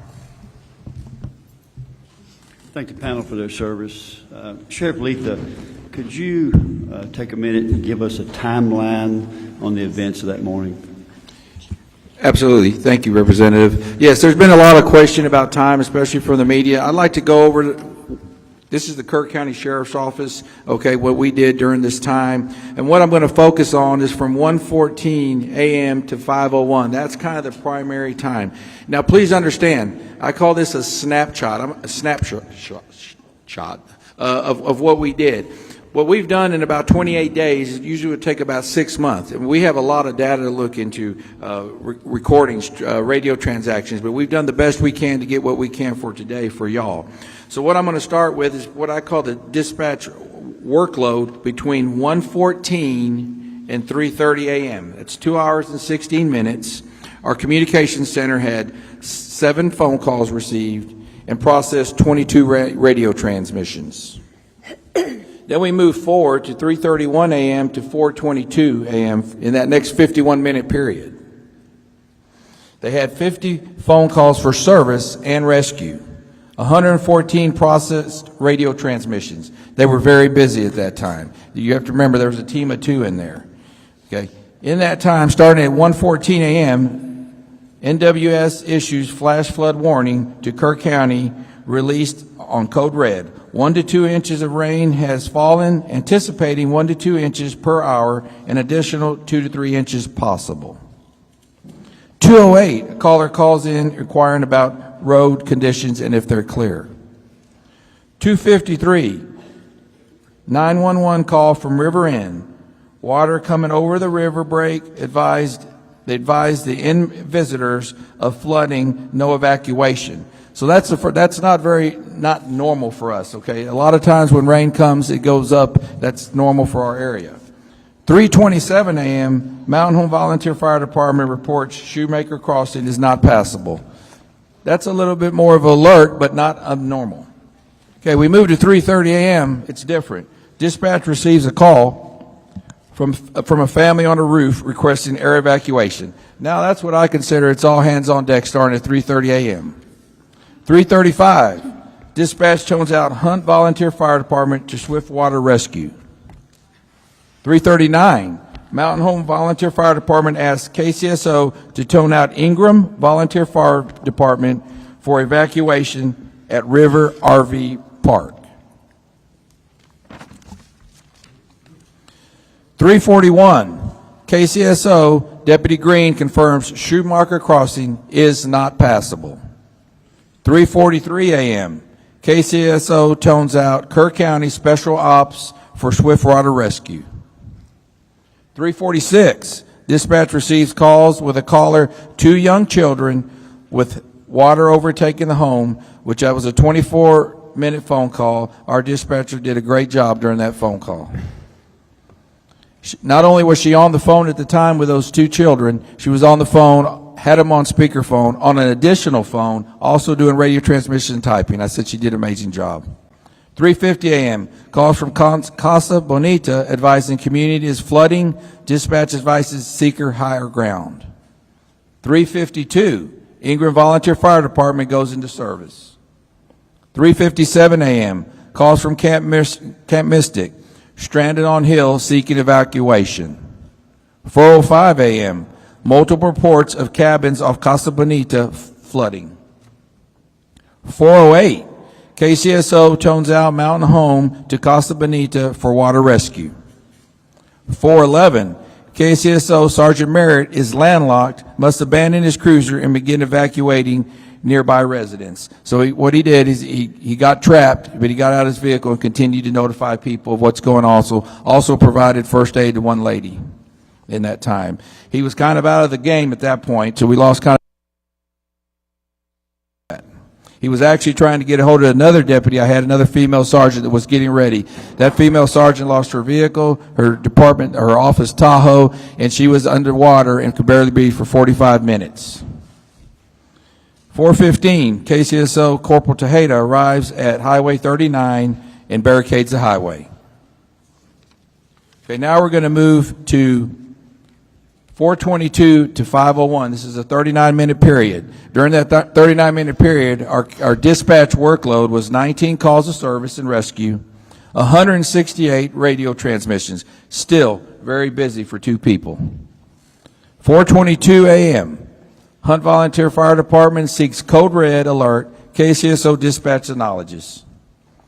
4:23, KCSO Sergeant approves code red alert. 4:24, KCSO Deputy McGee reports he hears kids screaming in the river. 4:28, dispatch calls TxDOT for barricades. 4:30 a.m., TxDOT calls dispatch asking for information on what is happening in reference to the flooding. Okay, please pay attention to 4:32. NWS calls KCSO asking if the roads are closed and if it's flooding. 4:35, KCSO tones out Ingram Volunteer Fire Department. Children trapped in water below Howdy's Park. 4:38, Deputy Green dispatched to Roland Lane to assist with children trapped in the water. 4:42, KCSO Corporal Tejeda advises people are on the roof in Hunt. Dispatchers advising callers to seek higher ground. 4:34, KCSO Corporal Tejeda seeks helicopters evacuation for Hunt. 4:46 a.m., ETA for Swiftwater rescue boat, he's told 10 minutes. Deputy Green says these kids don't have 10 minutes. 4:47 a.m., KCSO dispatch receives calls. Camp La Junta building collapses, seeking water rescue.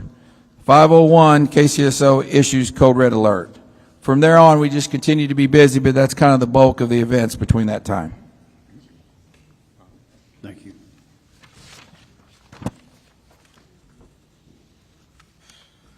Senator Flores. Thank you, Mr. Chairman. Well, I don't know that words can describe what I witnessed when Lieutenant Governor and I first came on that day. But I think it's incumbent for people to know, those that are listening locally, statewide, nationally, just what type of calamity you experienced in a short period of time that was unprecedented, a monster in the middle of the night that we've never seen before, and how this community, you all that I personally witnessed, responded with the resources you had to that calamitous event. And I want people to know what I saw. You, Sheriff, Judge, Mayor.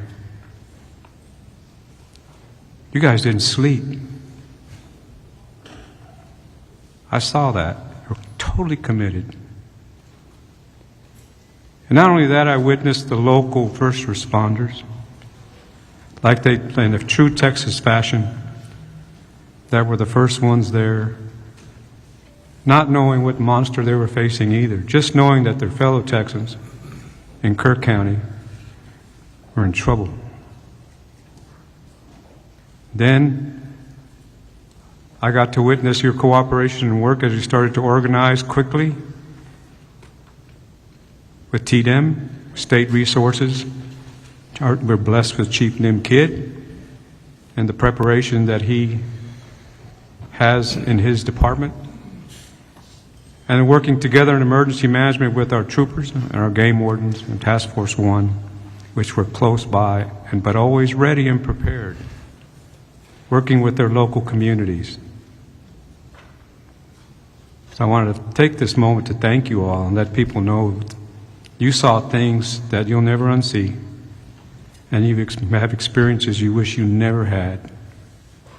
But we'll take this opportunity in this hearing to know that the monster will be back in one form or fashion in this state, and that this committee will learn from you and the people that are going to testify as to what you learned from it and how you believe that we should prepare to help you respond to the monster when it comes back again. So thank you very much for that, for your input, your knowledge, your preparedness. Would you say that the top three things I'm hearing so far, that communications is extremely important and something that we can improve on? Sheriff, would you say that was the truth? 100%, I do. Like I said, we had a lot of support came here. We are in the middle or towards the end of a $7.2 million radio infrastructural upgrade, which the radio did work. One of the issues was it did take a few days to get everybody on that. I kind of call that a software issue. We had to get everybody programmed, but we know we did get it done. But also, I still have concerns to the west part of our county about having some radio reception in that area. Yes, so yes, sir. Conversely, that also ties, would you agree that also ties into communications would be our ability and technology and cell phone availability, especially in the Upper Guadalupe and in other remote areas of the state? Yeah, that is a huge issue. What I'd like to share with y'all, I believe it was in about day 2, I got one of the AT&T representatives and said, hey, I need to speak to somebody, up there. And by God, the next day they were down here. I got to take my hat off to them, and they secured a tower in Hunt, Texas. And within 48 hours, they had another tower out that way up and going. Now, I haven't been able to check it. We have a very large county to the west, but phone reception is very critical. As you know, our Code Red system, that's one of the things it's based off of, is reception. There's the Code Red you'll hear a lot about is that not only one, you have to take it to yourself to sign up for it, and then you got to make sure the alerts are on, and then you got to make sure you have reception. There's a lot to that, sir. And would you agree also that what I'm hearing is that emergency management coordination, while Texas is some of the best in the world, we can continue to improve that from the local, state, and national level to make it more seamless. Would you say that's another thing that came out of this? Yes, sir, 100%. And of course, the third thing I'm hearing is warning systems of integrated warning systems, but just a warning system that we believe is functional, can be applied statewide, It's so warning systems, whether that be sirens, whether that be improvements on how the message gets out to the community for that there's an impending flood, an attack, whatever, tornado, that warning systems is another prong that we need to work on and improve. Yes, sir. I think that's very important. I've already had some talks with the courts. I think we really need to look in that and take it serious. And I wish we could have something by next year, but I know this is a very slow and expensive process. But yes, sir. And while you mentioned expensive, of course, there's the other component that it goes with all of this, and that's the funding of it. Exactly. It is very expensive. We work together to be able to do it. Thank you all for what you did. I'll always be indebted to you and be honored working with all of you and for this community and for our state, and we look forward to some positive results. Thank you, Mr. Chairman. Chair recognizes Representative Verdell. Thank you, Chairman King. A couple questions. First, I just want to start off with Kerr County, and Judge Rubio, it's good to see you this morning too. For the Kerr County officials, I wanted to commend y'all on July 4th, how quickly y'all came together as a unified entity to work, especially with TDM and all the other agencies that came in. That was just, I know it was a tragedy, but it was impressive to watch how quickly y'all responded and worked together. Also, I know that they're not on the invited testimony list, but I wanted to give some credit to the others that also helped in that, which was your county commissioners. I know you had Commissioner Jeff Holt and Commissioner Rich Paces on the river actively that morning looking for those that were hopefully still alive on the river, and they did manage to find some. And then you had both your two other commissioners, County Commissioner Don Harris and County Commissioner Tom Jones, that were here actively at the EOC helping with communication. I also want to mention, y'all mentioned this, your volunteer fire departments, they were extremely critical in the rescue and information gathering and everything. So we're incredibly grateful for what those fire departments did with y'all. I hope that they publicly get the credit that they deserve also. And then also, just real quick on the list is your churches, your local schools and the school leaders, local businesses, your law enforcement officers did an amazing job. My brother is a cop here in Kerrville, and I got to watch firsthand what they did, so we're grateful for them. I do have a couple questions, and Dr. Rector, if you don't mind me, Dr. Wright, did I get that right? So you had mentioned diversion dams. I think you also possibly mentioned Charlie Hastings. I'm assuming you might have been talking about him a while ago and the diversion dam. Can you give us some more information on my understanding is we don't have any diversion dams upstream at the moment, and you do believe that those would be critical infrastructure that could help slow down the amount of water coming down the river, so you have more time to react to get people out of harm's way. Would that be correct? Yes, sir. That is absolutely correct. That's the other part of flood warning, and that's mitigation, and that would.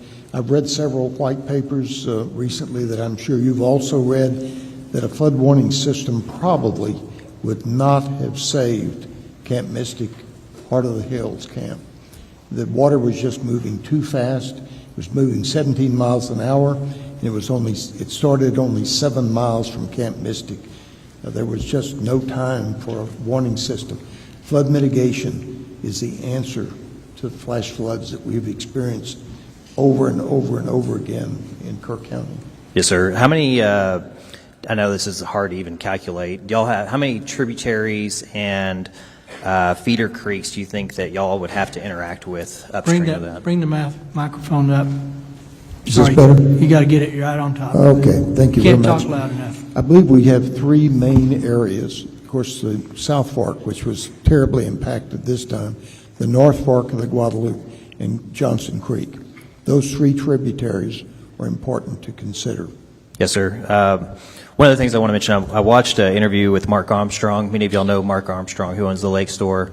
And anyways, he had mentioned that he's been staring at that river every day for 34, 37 years, I think it was, and that there are three kind of stage levels that everybody is aware of. And he said that on this one, it was unprecedented how quickly it rose and how quickly it got above even the highest stage that they had ever expected. And And I think that it's important to point out that people upstream that have lived on the river have seen this for, decades, and not, I think it's safe to say there's no way we could have predicted the amount of flooding that was going to happen in that time. And I know outside of Kerr County, a lot of people have been trying to point fingers and blame and everything else.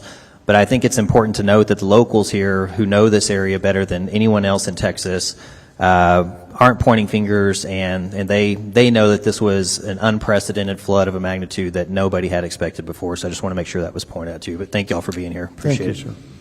Senator Campbell. Thank you, Mr. Chairman. Well, I think we are all committed, everybody on this committee, our Lieutenant Governor and our Speaker, are committed to fully understand why the loss of life associated with this flood and how we can set plans in place to hopefully prevent such a tragedy. Thank you for your testimony. When Vice Chair Flores and I came down and flew over and looked at the devastation, it's just almost indescribable how something that wasn't really dangerous when we were looking at it caused such destruction just a day or so earlier. Sheriff, I wanted to ask you, the judge talked about one of the deputy became landlocked. Why was that? He was trapped almost on a low crossing in front of him, and there was no way out. Okay, let me give you a good explanation on that. So that deputy's the one I said happens to live out there in Hunt, Texas. Okay, he was headed out there to check on the road. So he got to what they call Schumacher Crossing.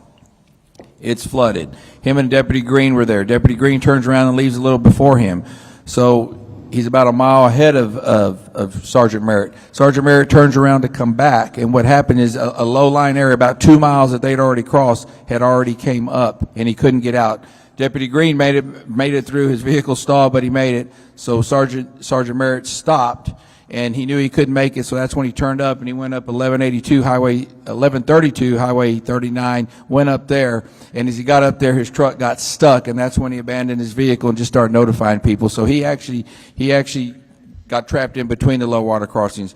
Our deputies, especially our veteran deputies, kind of know those low-lying areas really well, and you got to be careful. Once you're shut down at Schumacher Crossing, we're done. We can't get to Hunt unless it's in some type of aircraft. Thank you. To that point, those areas have flooded before, or there were low water crossings. Yes, ma'am. So would a bridge over some low water crossings be good to have so that people aren't, one, that they're not landlocked, that they're not locked in anywhere? Yes, it would be, yes. But we don't have that. But that would be something when you're looking at what we can do in the future, provide a bridge over low water crossings. Yes. Thank you for that. Okay. Let's see, communications. Senator Flores and I came down. It seemed as though you were having to bat down rumors all the time. Correct. I'm not sure how that can be stopped in the future, but we appreciated your accurate reporting, and I just really don't know how to stop the rumor mill, but that causes so much trauma on families. Do you have any suggestions for that? Well, I think today is a big help. I've been kind of waiting for this to get it out here, and get the word out. And I know we talked about, I believe one of y'all about the valley and the channel. I worked down a lot when I was there with DPS. I truly think we need some kind of system someday where we can go to, say, Channel 14 and it works everywhere. I think that would really help. But I think today is a really big part to get the message out there, what exactly happened to the public, especially the media, and maybe we can clean it up. All right. Thank you very much for that. And we've talked a lot about communication, not just this hearing today, heard from you, but the previous hearing that we had. Problems with interoperability, communication. What about reception for the towers, or is there anything, is there fiber that is run to different places that normally, or you found in this flood, did not have reception. People couldn't use their cell phones. Oh, yeah, on the phone side, yes. We have a lot of problem out to the west. We have And a lot what of would neighbors. remedy that? Additional towers, and that's what AT&T went in there and did. They put us additional tower in Hunt. I don't know how that far that's going to go to the west towards Mountain Home, but that's a fix, is additional towers, which is very expensive, but that's what would be the But fix. fiber hasn't been run to all the areas, right? Correct. Because that's hard to do Very hard. in the hill in that country. terrain. And I'm not sure if anybody on the panel has the answer for this, but is there something we can do proactive? You know, hill country is beautiful and it's on rock, a lot of rock. So water will hit and run off. There's not as much ground for absorption of water. Is there anything that, you know, the ag department or anybody can recommend that we do proactive in our land management to help prevent such, you know, downstream, just so much water at one time? Yeah, I wish I had that answer. I can tell you, being out there a lot, it's just a limestone. You know what I mean? Solid. So we could task that to our ag agency to take a look and see what we could do for flood management regarding the water runoff. Yes, ma'am, Senator. Thank you for that. Judge Kelly, I want to ask, what is the emergency service that you have? Is it, I've heard volunteer, do you have an ESD or county paid facility? We do have ESDs. I think we have 4. Isn't that right, Doug? Yes, sir. 4. And they basically sponsor a VFD, a volunteer I'm fire. sorry, they what? They support a volunteer fire department. Okay. So the ESD, is it primarily medical or do they have additional fire? We do not have medical. You do not have what? We do not have medical. The county doesn't have medical service? Not at Did the I hear VFDs, that no. right? Not at VFDs, no. But you have an ambulance service? Well, the city does, and we contract with the city. You contract, okay, so the county doesn't have ambulance, but the city, Kerrville, does have ambulance service that you contract with. Yes. How many ambulances? We operate about 4 ambulances, and then we'll have a peak. We do have 8 if we need them. 1 second. Before you jump into a question, please just say your name yes, sir. and who you represent. Dalton Rice, City Manager of Kerrville. Now go. We have 4 ambulances that we operate around the clock, and then we'll have peak ambulances as needed, and then when we need additional staff to come in, we have 2 or 3 reserves that we could use. Got it. Thank you very much. Yes, ma'am. Dr. Rector. Upper Guadalupe River Authority was established when? 1939? Yes, ma'am. And you govern or you look out for the Guadalupe in one county. That's correct. So you have one job, and that's to manage the river for one county. That's correct. No warning systems except one down on Cypress Creek. We are not involved with warning systems. We are That was the data collection. Okay. Why should you continue to operate independently? Why not put the Upper Guadalupe River Authority with the Guadalupe Blanco River Authority? We have a different river than is downstream. It's not the same Guadalupe River. We are providing the water for downstream.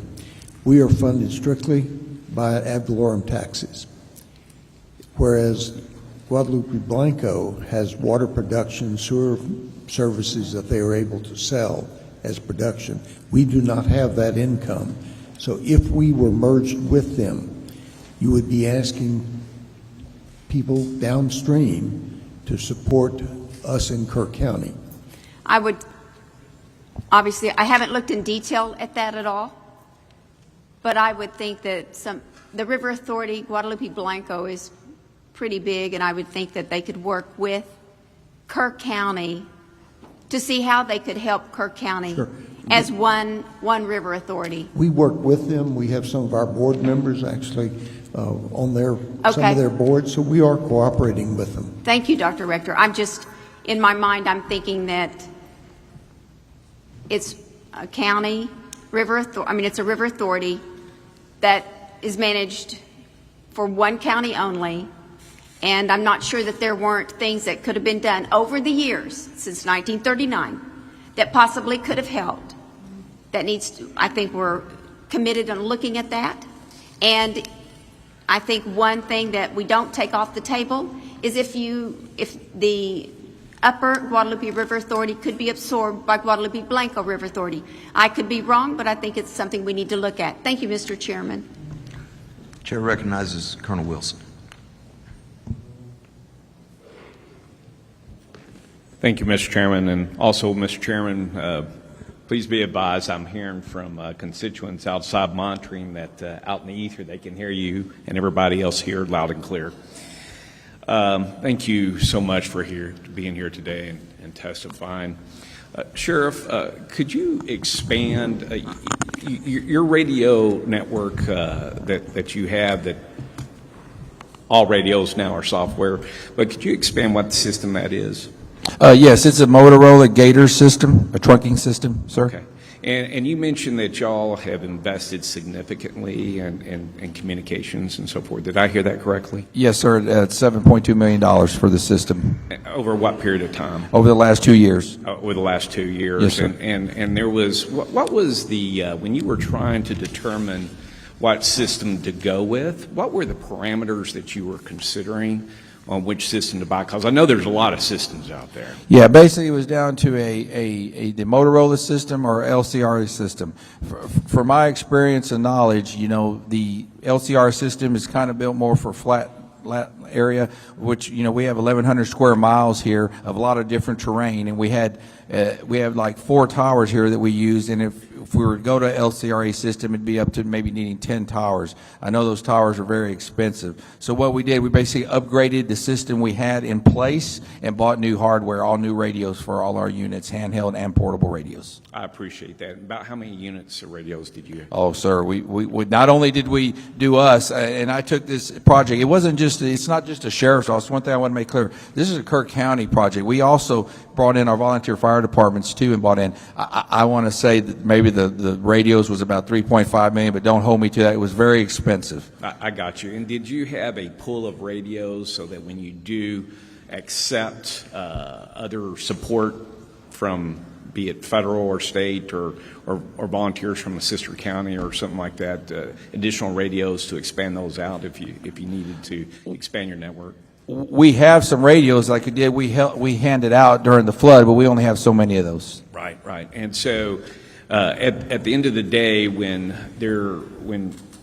on the communications line, when you were gaining all this additional help and support, would you say that you could have used a lot more radios?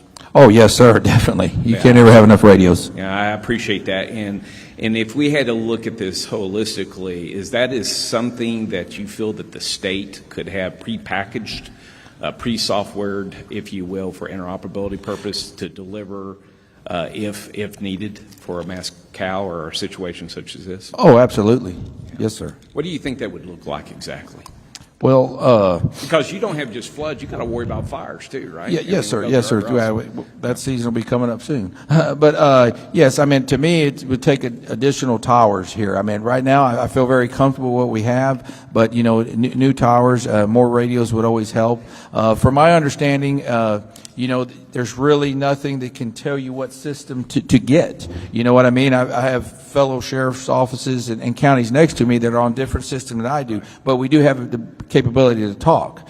But then there's Bandera County that's on a different system that we're not able to talk to. And so when you were looking to purchase that system, there wasn't anything out there that basically said, hey, to be interoperable, in order to be able to connect with others, if you had to go and support somewhere else in the state of Texas, which I know our counties do, especially in the rural, or vice versa, there wasn't anything there that basically provided some sort of, I wouldn't say guideline, but recommendations in terms of capability that's out there that you may need to consider when purchasing?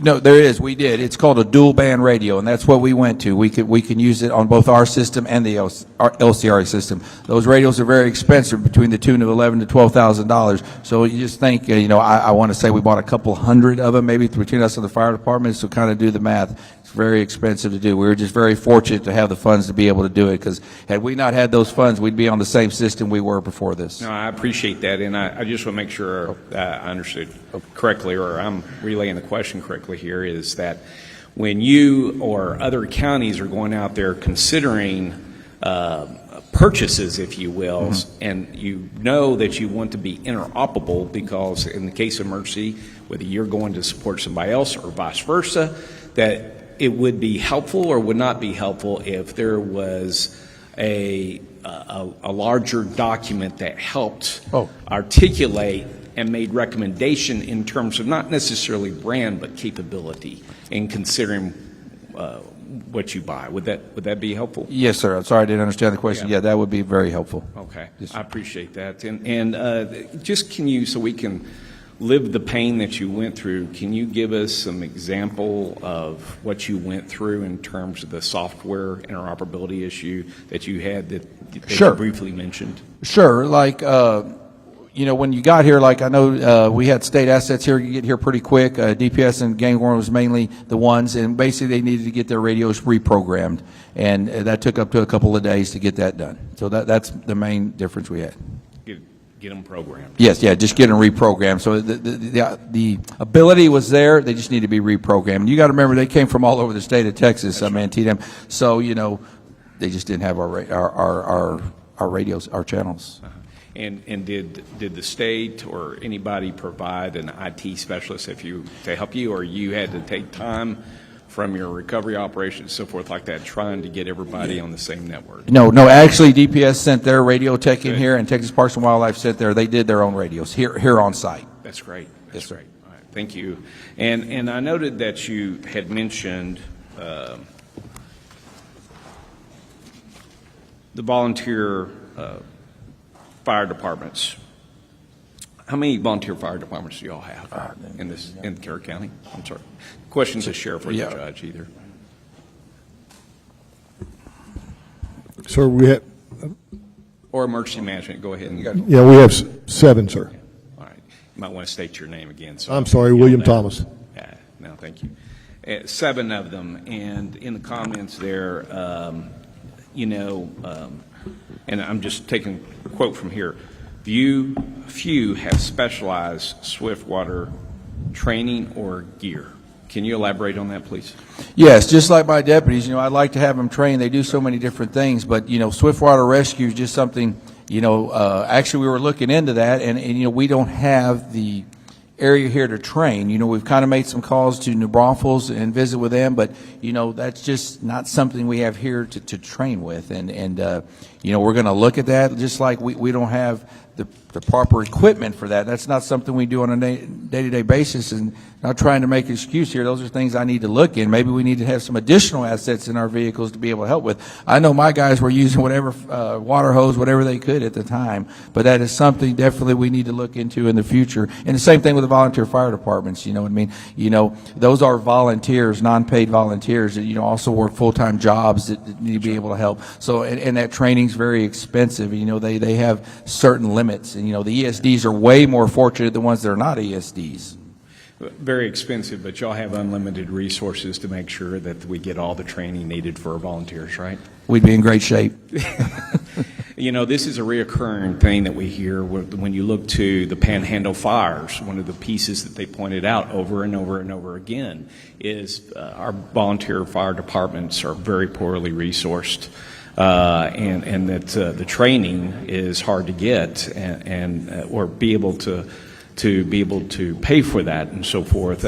Do you think that if we resourced both training and equipment, that your recruitment of volunteers, because I understand that there is a statewide decline in terms of the number of folks who are actually starting to volunteer out there? Yes. That's an accurate statement, probably here too, right? Absolutely. Okay. Do you think that would help recruitment and so forth if we were provided for that? Yeah, tremendously. On top of that, I always use, COVID ruined us. I mean, as a sheriff and oversee a budget, I mean, it's just a shame. Not that the trainings went up, but your equipment, some of my stuff's doubled and tripled. I mean, it's just horrible. But so, they don't have the resources that was made available. I absolutely think that would help on the recruiting. But yet, out of all the help that you received, these folks happen to live here and understand where the danger points are. Absolutely. And so, but yet the ones who know best are the ones who's probably least resourced. And I think Chairman King, with your work that you've done and others within the Senate to focus on that area, I would hope that this report would continue to go that direction and reinforcing that is a significant advantage to emergency response when our volunteers, that are organized volunteers, are resourced and they're trained. If I could, to the judges,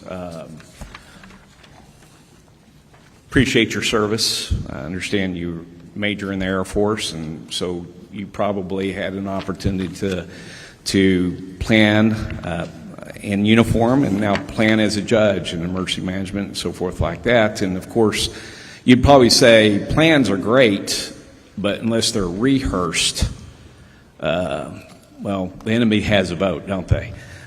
So, yes, sir. On your planning piece, and this is to both of our judges, please, and just a reminder, just state your name when you respond. How often do y'all get together in your counties to actually plan and rehearse? Shane Stolarczyk, Kendall County Judge. Well, I'm a fairly new judge. I took office in January 1st, 2023, and our emergency management coordinator started around that same time as well. So we've been in office a short time, and so we have begun to focus on emergency management together. And so we took advantage of the 2 eclipse events to start using those as rehearsals for more major events, because a lot of the same players are involved for whether it's a flood, fire, snow disaster. All those same players are involved with a flood as well. And so we use those to practice. We also did a tabletop. So right now we have no set schedule for when we're doing training. We haven't done our after action report yet for this event, but we've already made highlights of establishing a more recurrent schedule for these trainings and broadening who's involved, because there's some lessons learned about what key players we need to be involved in our events that we didn't bring in until later. Just, when you're dealing with a situation, sometimes you're focused on the fire in front of you, and you need to, once you have a little time to sit back, you think back, oh, I should have included X, Y, and Z as well. And so I think getting on a set schedule for rehearsal is going to be more advantageous. But right now, we don't have one. But the 2 eclipse events, I think, were critical in us being prepared for this event. Oh, thank you. And you weren't there for those eclipse events? I was there for both. Okay. Yes, sir. I got you. Thank you. Judge? Bella Rubio, County Judge, Rial County. As I said earlier, our population is less than 3,000, and definitely a catastrophic flood would probably wipe Rial County off the state of Texas map. So our sheriff has quarterly meetings that he began, about 4 years ago. We do have a volunteer emergency management coordinator that the sheriff and I had to work hard to talk into being a volunteer emergency management coordinator. However, he is not homegrown per se. He comes with a lot of experience and knowledge, as he was Fort Bend County, I think, firefighter for many years. However, he has no experience as to what 1 inch does on the Frio or Nueces, or 6 inches or 10 inches. And he was actually flooded in both times that we had our floods, July 4th and July 11th, because they came in the wee hours of the morning. But our sheriff is very due diligent in having quarterly meetings, not trainings per se, But we do meet with all the stakeholders, the volunteer fire departments, as well as TxDOT, DPS, Texas Game Wardens. We even have anyone that'll come from like AT&T, T-Mobile, which really AT&T is the only thing that works in Real County if you don't have Wi-Fi availability. And then we also include the electrical companies as well. He invites as many of the stakeholders that would come or be impacted, whether it's flooding, fire, or a ice storm. Thank you, Judge, and that's really what I was really wanting to get Colonel to. Wilson. Colonel Wilson. Yes, sir. We've got a lot of members with more Sure questions. do, and I'm about to wrap it up, Mr. Thank you, Chairman. sir. So that's what I was wanting to get at, is because you can have a plan, but a plan is best laid when the right people are there at the table to work through it. Smaller counties, the resources there to do that isn't necessarily that you have hired, paid folks, that you have to rely on some volunteers and so forth. But at the same time, will the right people show up for your rehearsals? Because rehearsals are key on those tabletop events. And that is one thing that I think that we just need to make sure that we emphasize, that while best laid plans, if we can't get the right people, meeting them for the first time during an emergency is probably not the best time. You're grateful for it, but if you are basically there and you know them and you understand what the action plan is, then it's best. And you would probably suggest that, as a routine, be it regionally, because there are awfully small counties that can't afford much, that should probably be done regionally, and maybe something that should be addressed to be done, maybe not on a quarterly basis, but semi-annual or annual. Would you recommend that for other counties? Bella Rubio, County Judge, Real County. I definitely do, and I want to add that another part of the stakeholders that are invited are the superintendents and school board presidents of every school district in Real County, which there's 3, along with all the camp directors, and also the lodging owners as well. They're all invited. Shane Stolarczyk, Kendall County. I concur. We're very fortunate in Kendall County. We have a joint EOC with the city of Bernie, and everyone's very actively involved and takes this very seriously. So all the players that participated in the Eclipse events were the same players that were called up for this event. So we had 2 other instances where we worked together and ran through the motions on a disaster event, and so this was seamless when we called everyone to activation in this event. I appreciate you sharing your best practices. Thank you. All right, members, we've got 4 more members wishing to ask this panel questions. I would ask you to be... I've got 4 as well. So we have 8. Here's what we're going to do. I want you to be succinct, direct, not ask leading questions. If you ask a question, can you use more money? We already know what that answer is. So let's move through that with a little bit more objective. If you're fishing, that's okay, but let's kind of pull that into rather out just leading open questions. Secondly, we're going to do something that most committees will not do. And it's not that the invited are not an important part of this process. You're instrumental in where we're going to land based on where you're at. We are going to start interfacing or integrating public testimony after this panel. So what you should see is this panel will finish with the members. We will ask 8 public, and we just ask another 8 public. So we're going to have 16 public and come back to invited. And that way, the folks that we really think want to speak aren't here till 12 o'clock. So we'll roll through that. But I'm not asking members not to ask questions. I'm just saying let's be a little bit succinct with the mission. I know what questions I've got, and I know where I'm going with them, and they really require pretty much yes and no answers. So try to line it up that way if you can. With that, Senator Mendez. Chairman, thank you. Is this thing working?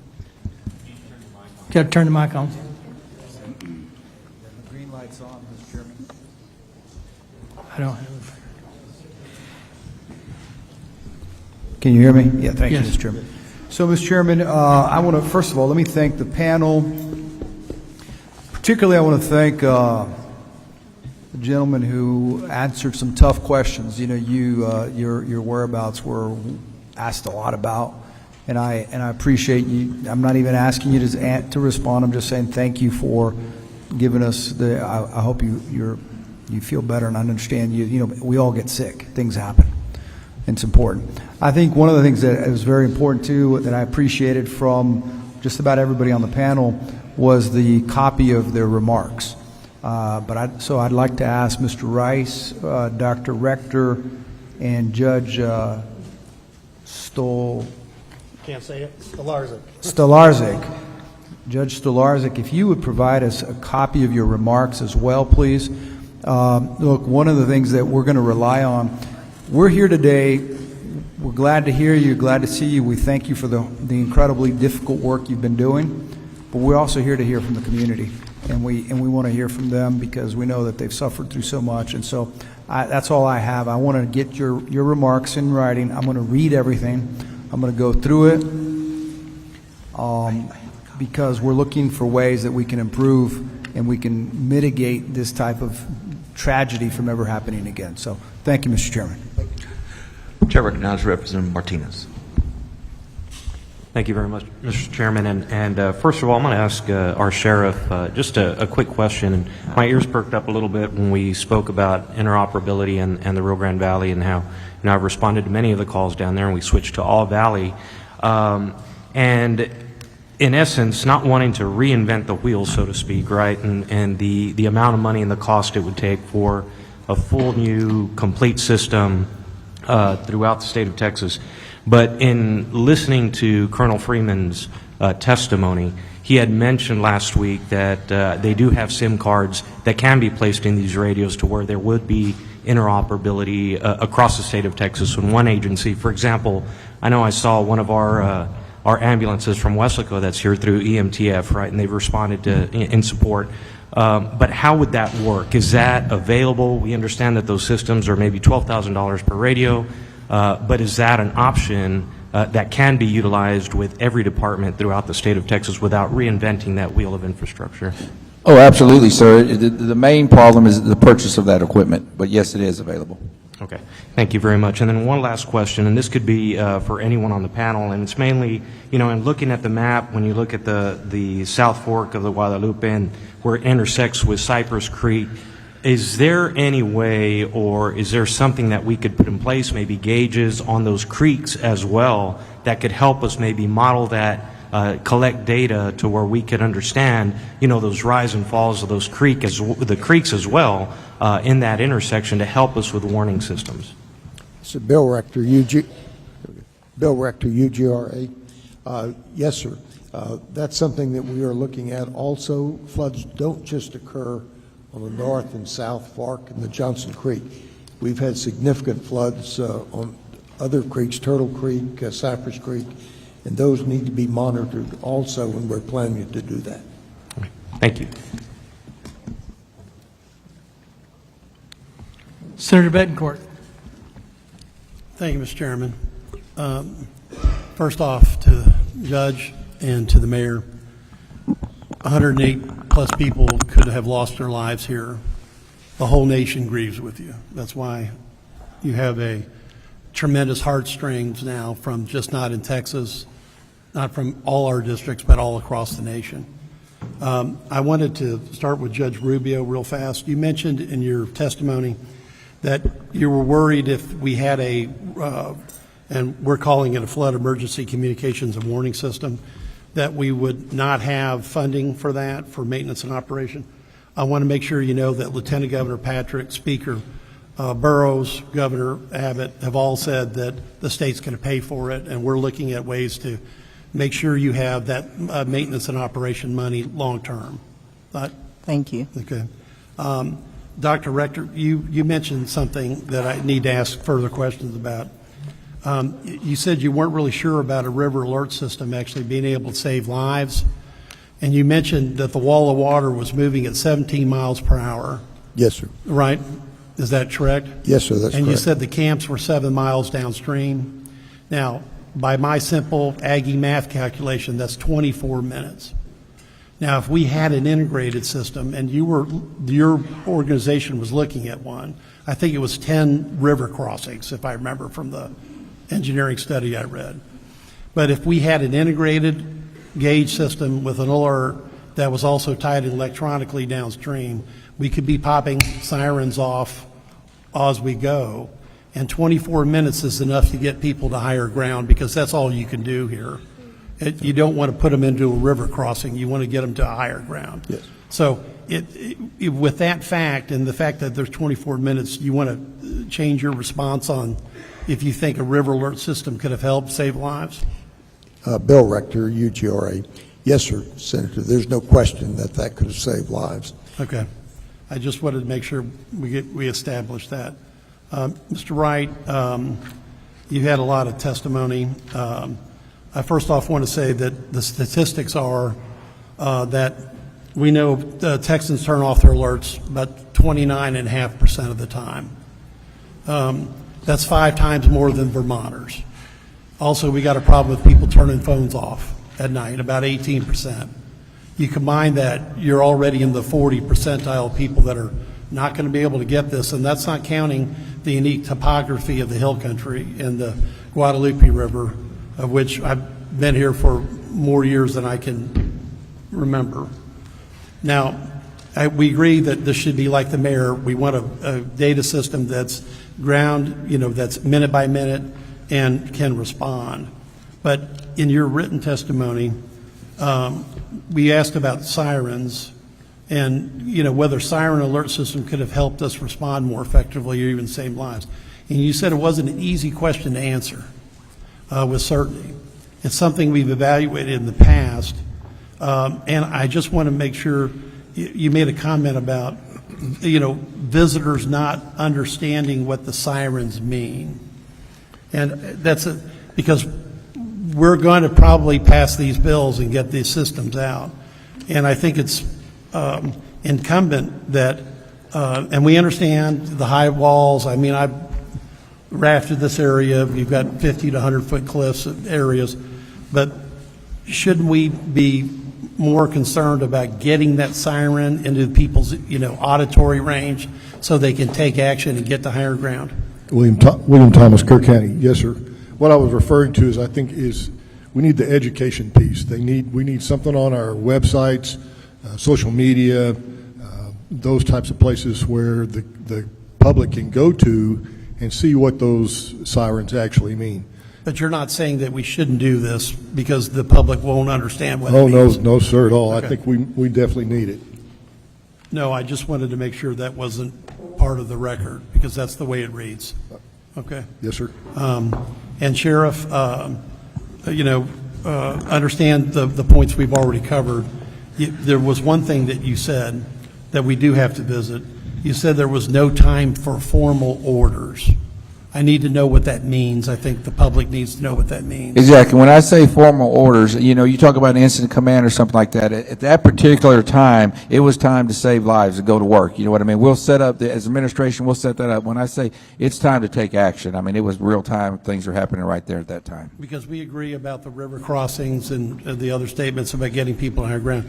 Now, if there was an emergency alert system, okay, you're not saying by this testimony that you wouldn't have hit the button because the emergency management coordinator works for both you and the judge. Yes. But because when you say there's no time for formal orders, that could be misinterpreted as I didn't have time to do code red. I shouldn't have done a code red. So I want to give you the chance to make sure you specify exactly what occurred. Now, before you do, OEM manager, or Director Nidden Kidd said that in testimony that no alert was issued by Kerr County on evacuations. So, okay, what I'm saying on my comment is it's not let's call the administrator or supervisor and ask what to do. I mean, it's time to take action at that time. That's what I'm trying to say, sir. okay, so if we had an alert system, now and I do want to ask you and the judge, because the Director Kidd was said that there was not an evacuation order issued by Kerr County at any time. Now, is that just oversight? Didn't have the system? What was the issue? Why that evacuation order wasn't issued? It was too late. It was too late. Okay. This was so massive and arrived so quickly that if you've driven that road, you know, and you've been to the camps, we're talking about thousands of campers. And then we have the residents. And trying to move down Highway 39, which is 2-lane with no right-of-ways. And it's 2 lanes with no right-of-ways because it's privately owned, but it's a public use road. And the number of buses that bring the campers out sometimes are bumper to bumper and go on for half a day. Those of you that have seen it know what I'm talking about. To try to get those people out of, and you got to remember the configuration. You've got the North Fork and the South Fork, and then they get to La Junta. We're going to have one heck of a traffic jam at La Junta. And closer. Okay, and I got Judge, closer. in the interest of time, could the cubic flow on the river Yes, sir. was 2.5 times the average flow over Niagara Falls. Absolutely. Which is an astonishing number. And I think in 1987, I'm going from memory, I think 10 people lost their lives because we tried to evacuate people across the river. Children in the school bus. Right. So no one would suggest that. Okay. The concept I'm trying to get to is this. The watches were in place till about 1:06. 1:14, the mayor, everyone said that it turns into a warning. And by 4:23 a.m., it's the highest level the weather service can get, which is a emergency alert. So at that point in time, would there not have been a recognition of the obvious that there needs to be an alert that says effectively get to higher ground? I agree. Okay. Thank you for your response. Chair recognizes Chairman Moody. Thank you very much. I'll try to be succinct and to the point. I just have a couple follow-ups for some folks. But before I say that, just to y'all here and to the folks that are have been through this tragedy, in just a few days, the community I come from, El Paso, is going to recognize an anniversary that we don't like to think about. But during that time, as the mayor stated, we also saw the strength of our community, and we saw the love and care and compassion from people we'll never meet that wrapped our community in love and lifted us up. And I want you all to know that's certainly what we're all here to do, but there's people that are going to do that for you for years to come, and we're going to be walking with you side by side. So I had to say that before I start. A couple of questions. Sheriff, in the follow-up question that Sheriff Lauterbach asked, you went through a detailed timeline. I don't have that in your written testimony provided. Is that something you could please provide to the committee subsequent to the hearing? Absolutely. Thank you. I'd appreciate that. Let me switch over to Mr. Rice.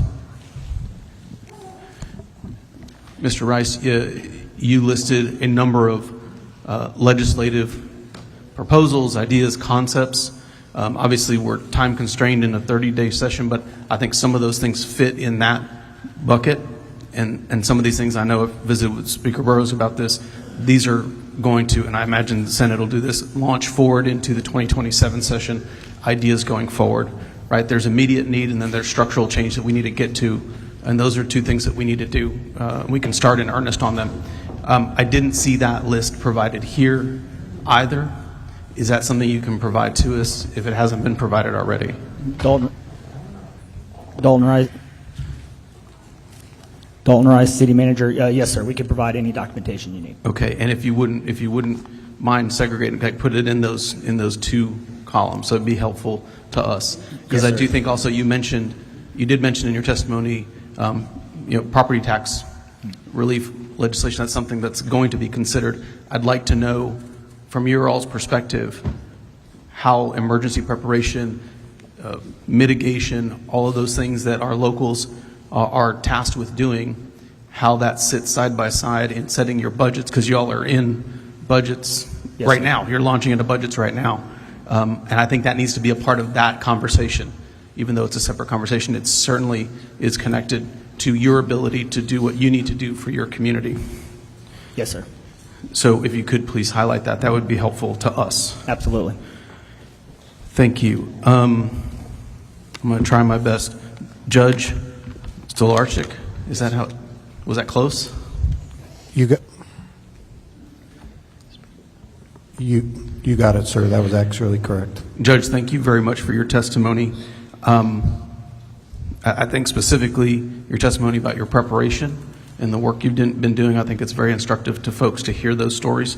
You mentioned that your emergency management coordinator, last name I caught was Constantine. What was the first name? Shane Stolarczyk, Kendall County. Brady Constantine. And is Brady Constantine here? Yes, sir, and he did fill out a form in case you'd like to hear from him. Okay, great. I would.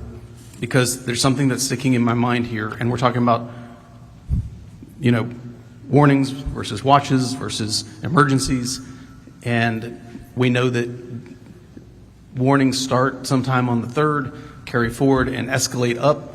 What actions are taken, you know, those are, and to the sheriff's point, those are things that you're doing as the situation unfolds.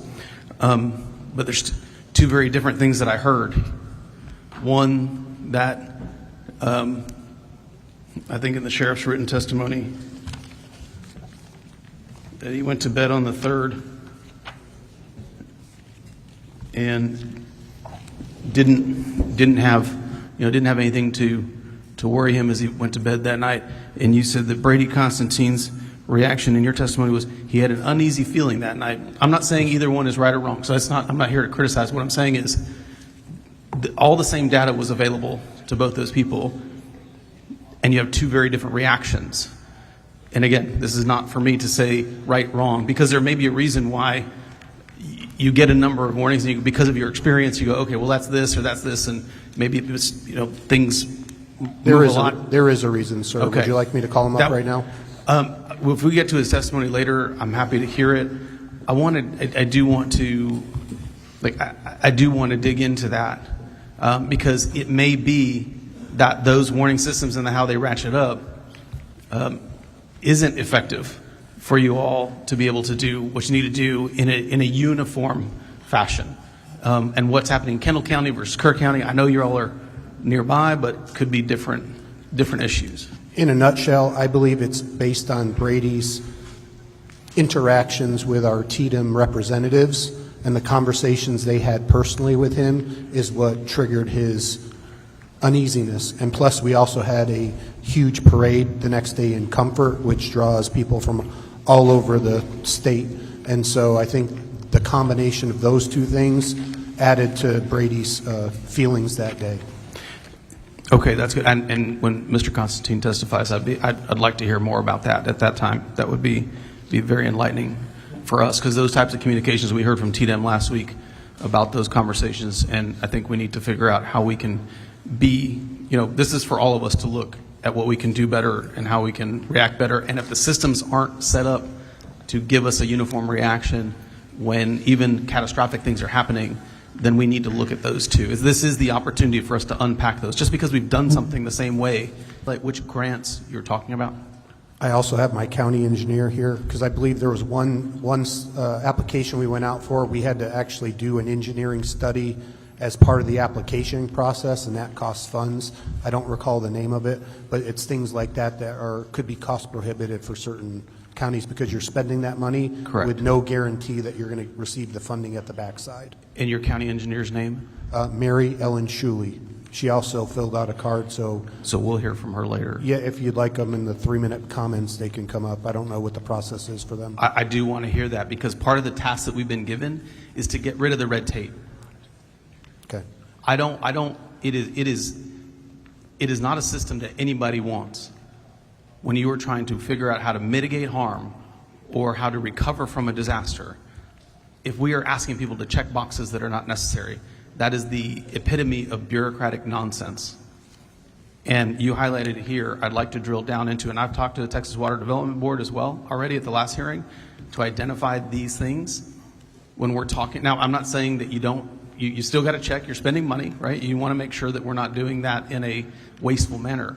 But if we're talking about emergency preparedness and recovery from disasters, I want to know where the red tape is, because we need to figure out how to get rid of it so that you can do the job that you need to do, so the judges can do that, so the sheriff can do that, so that we can get the funding to people. We have great capacity in the state of Texas, great capacity.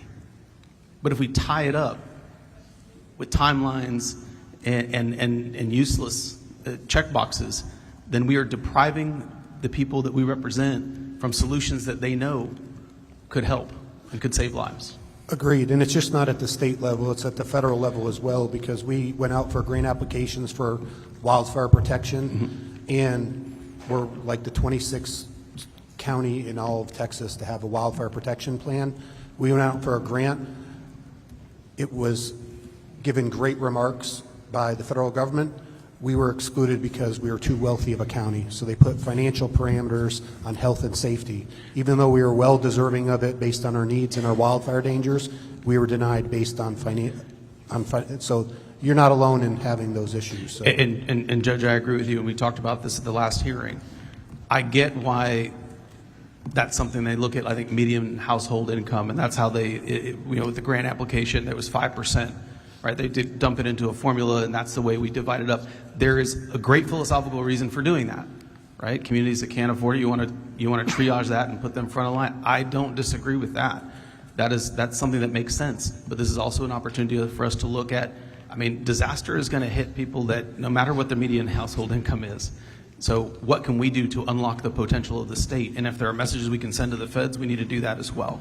And so if you can help us identify, or any other witnesses that are listening, help us identify those barriers when you're talking about mitigation and emergency recovery, let us know what those are. And we are talking to these agencies because we need to get that stuff out of the way. That's part of the task that we have here.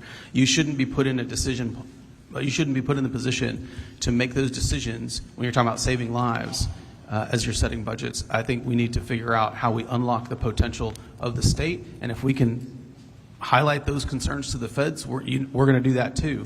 But we certainly can control what we do at the state level, and some of that is money that flows down from the feds as well. And we're a very blessed community, and so we didn't take that, we didn't just stop there, we didn't get it.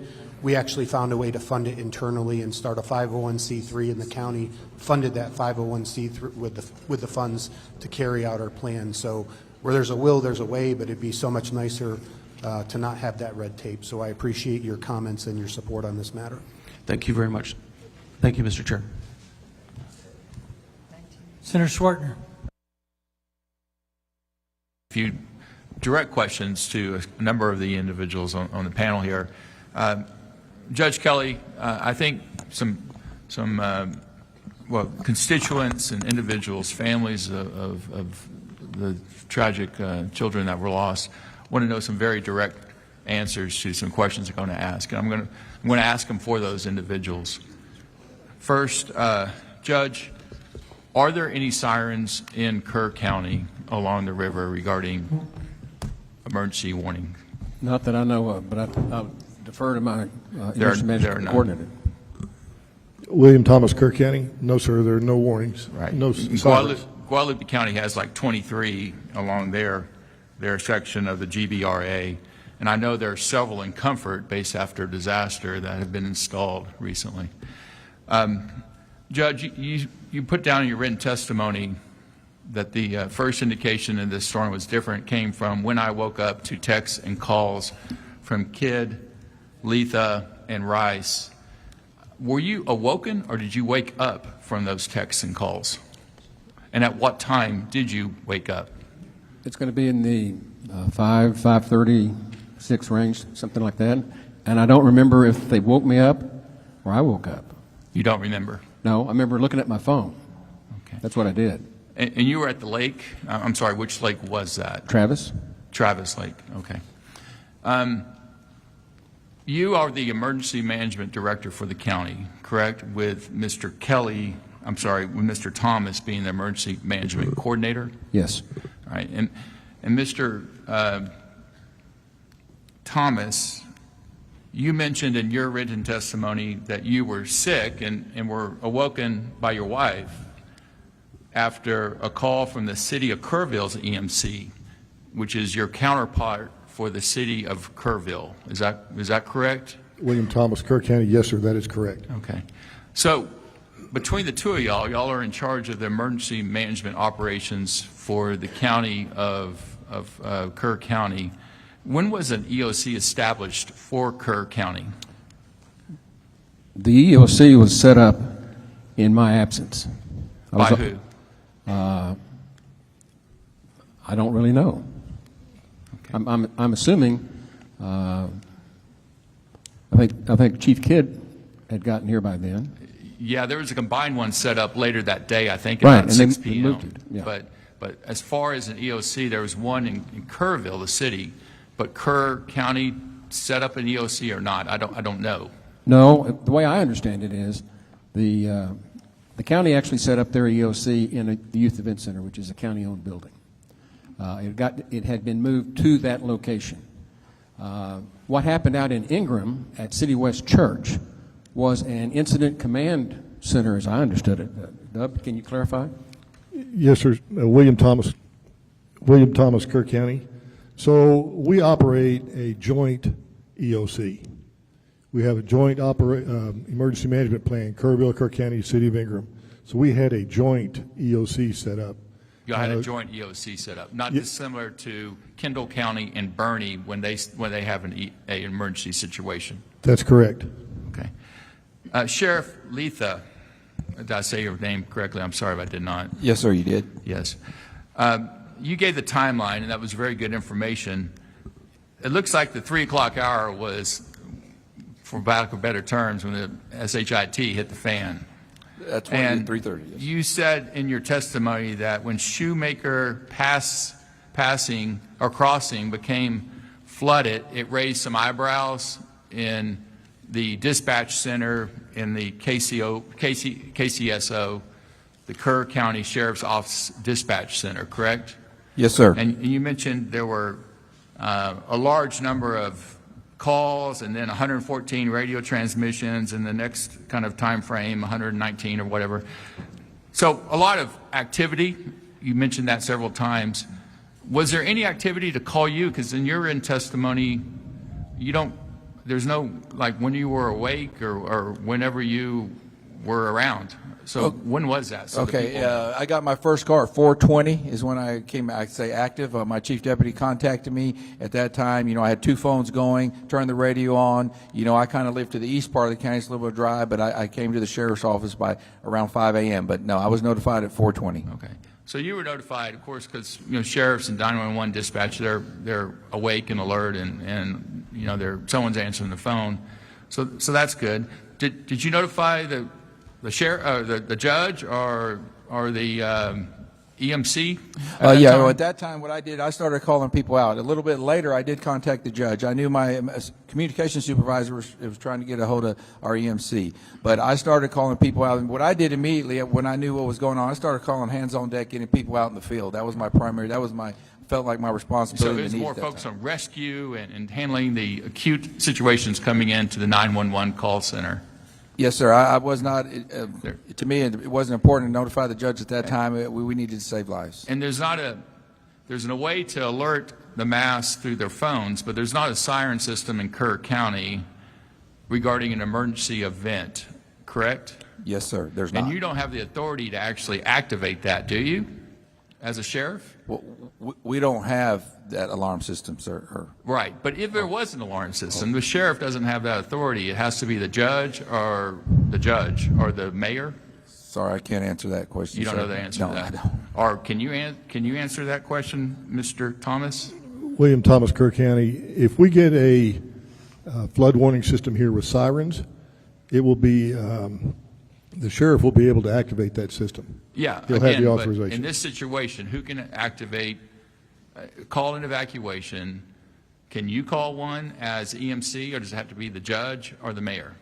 Under Chapter 418 of the Government Code, I believe it's the county judge. The county judge. Okay. You're not empowered by statute to do so as EMC. No, sir. But in a life-saving event, we can order people to leave. Right. But you were sick in bed until that morning when you were woken from your wife. That's correct. Okay. Well, there's some, again, my focus was on the prevention of loss of life, not necessarily the rescues, which have their own problems, and obviously the coordinate, which I actually commend many people on this panel. It's just, and Sheriff, one other question regarding this.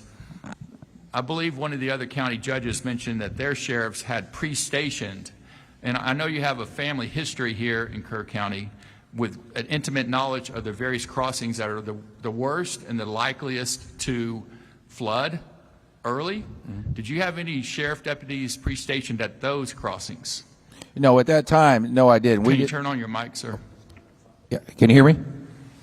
Yeah, Yes. no, at that time, I did not have deputies. They were out in the field. As soon as we started getting phone calls, they went to those areas. Right, but you didn't have any pre-stationed at the low water crossings that are the first to flood in Kerr County based on your knowledge and your family history in this county. Well, no, sir, I didn't. With the prediction of 1 to 3 inches of rain, 5 to 7 in isolated areas, it was just another normal day at that time. Okay, thank you for your answers. Chair calls Representative Johnson. Thank you, Chairman.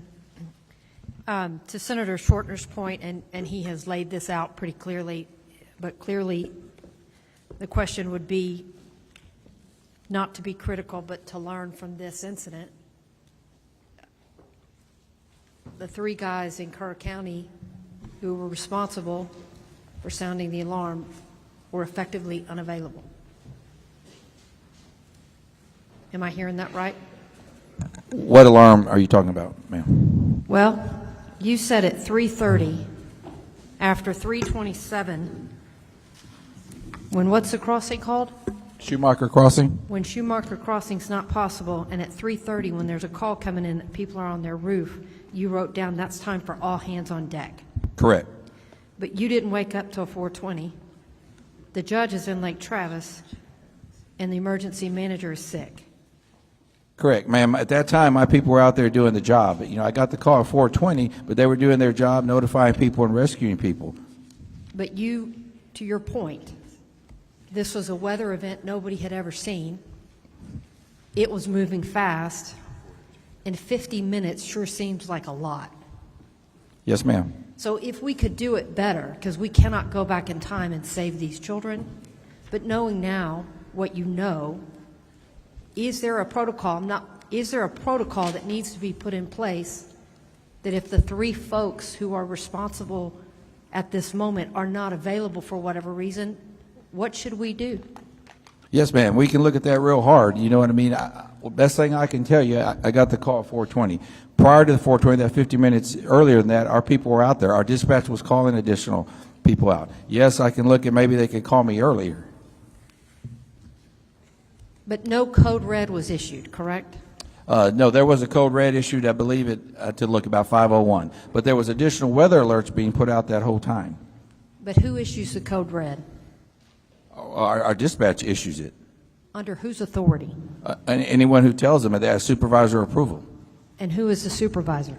The supervisor on that night was Sergeant Merritt. So are you saying that there was a code red that was issued at 4:22? No, that's when it was requested. When was it issued? 5:01. Let me explain that to y'all up here. What happened at that time, I gave you the numbers. These people, they were overwhelmed, okay? These dispatchers were with phone calls, radio transmissions, trying to type. They did a great job. The code red went out at 5:01. But in addition to that, there was other life-saving measures that were going on. I was down here last week.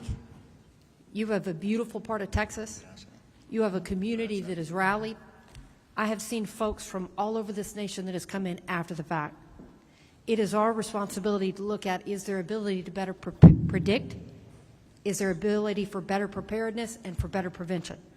My questions are purposely intended to figure out, now that you have the gift of hindsight in 2020, because Wimberley was 2015.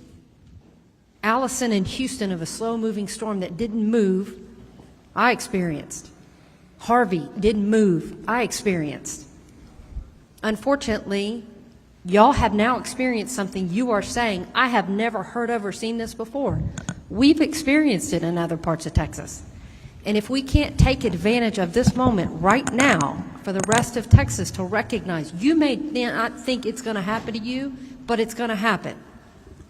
And if we're not prepared for the extreme weather, the system that stalls, then we're not taking advantage of this moment. So the question is, you said at 3:30, when people were having to get off the roofs, that's the moment for all hands on deck. And I'm trying to figure out, is there an existing system that could have gone out to people in floodwaters way to reach higher ground, or are you missing that system? No, we do have a code red system that something can be put out. Yes, ma'am. But for whatever reason, in this moment, there was nobody to properly sound the alarm. Is that what I'm hearing? They did not send the code red. No, ma'am. Until 5:01. I have numerous folks from our area that have lost family in this event. And it is my understanding that there were little girls with water around their feet at 2 a.m. at Mystic, and were told, stay in your cabin. And those little girls did what they were instructed. What, if any, system is there available for Kerr County officials to hear from campsites on the river in a flood zone to better coordinate to send out a warning? Is there any way right now, was there a way for Mystic at 2 a.m. to tell you we have water at our ankles? I'm going to defer to our emergency management. William Thomas, Kerr County. Is it working? Okay. William Thomas, Kerr County. So there were a number of National Weather Service alerts that went out that evening. I'm not asking about the national weather because that's prediction. I'm talking about the reality on the ground of little girls in their bunks with water around their feet at 2 a.m. Did you have any idea that that was happening? And was there a mechanism in place?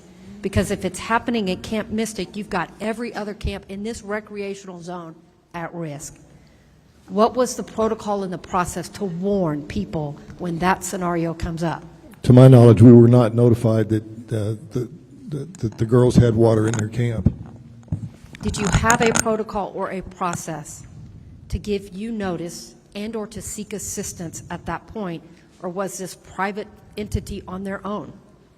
No, I've had discussions with the camps before, and the process was they need to notify the sheriff's office. Is there any indication that there was any notification? I'd have to defer that to the sheriff. No, ma'am, I don't have any. No, ma'am, I don't have any notifications in my notes. Thank you, Chairman. Thank you, Mr. Chairman. Last week we heard testimony from Chief Nim Kidd from the Texas Department of Emergency Management about hazard mitigation plans. My question is to Mr. Thomas. According to TDEM, counties are required to submit hazard mitigation plans to TDEM, and then TDEM is supposed to provide technical assistance to ensure that you are meeting the requirements for FEMA approval.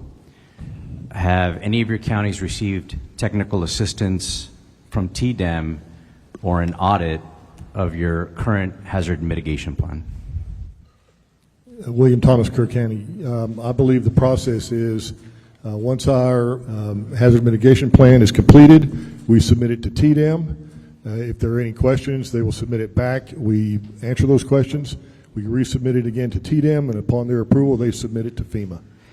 And were there any recommendations from TDEM on your plan? Not to my knowledge, no, sir. Not to your knowledge. Okay. So up to this date of this extraordinary weather event, your plan was in compliance according to TDEM and FEMA? That's correct, sir. Okay. Thank you, Mr. Chairman. Representative Louderback. Thank you, Chairman.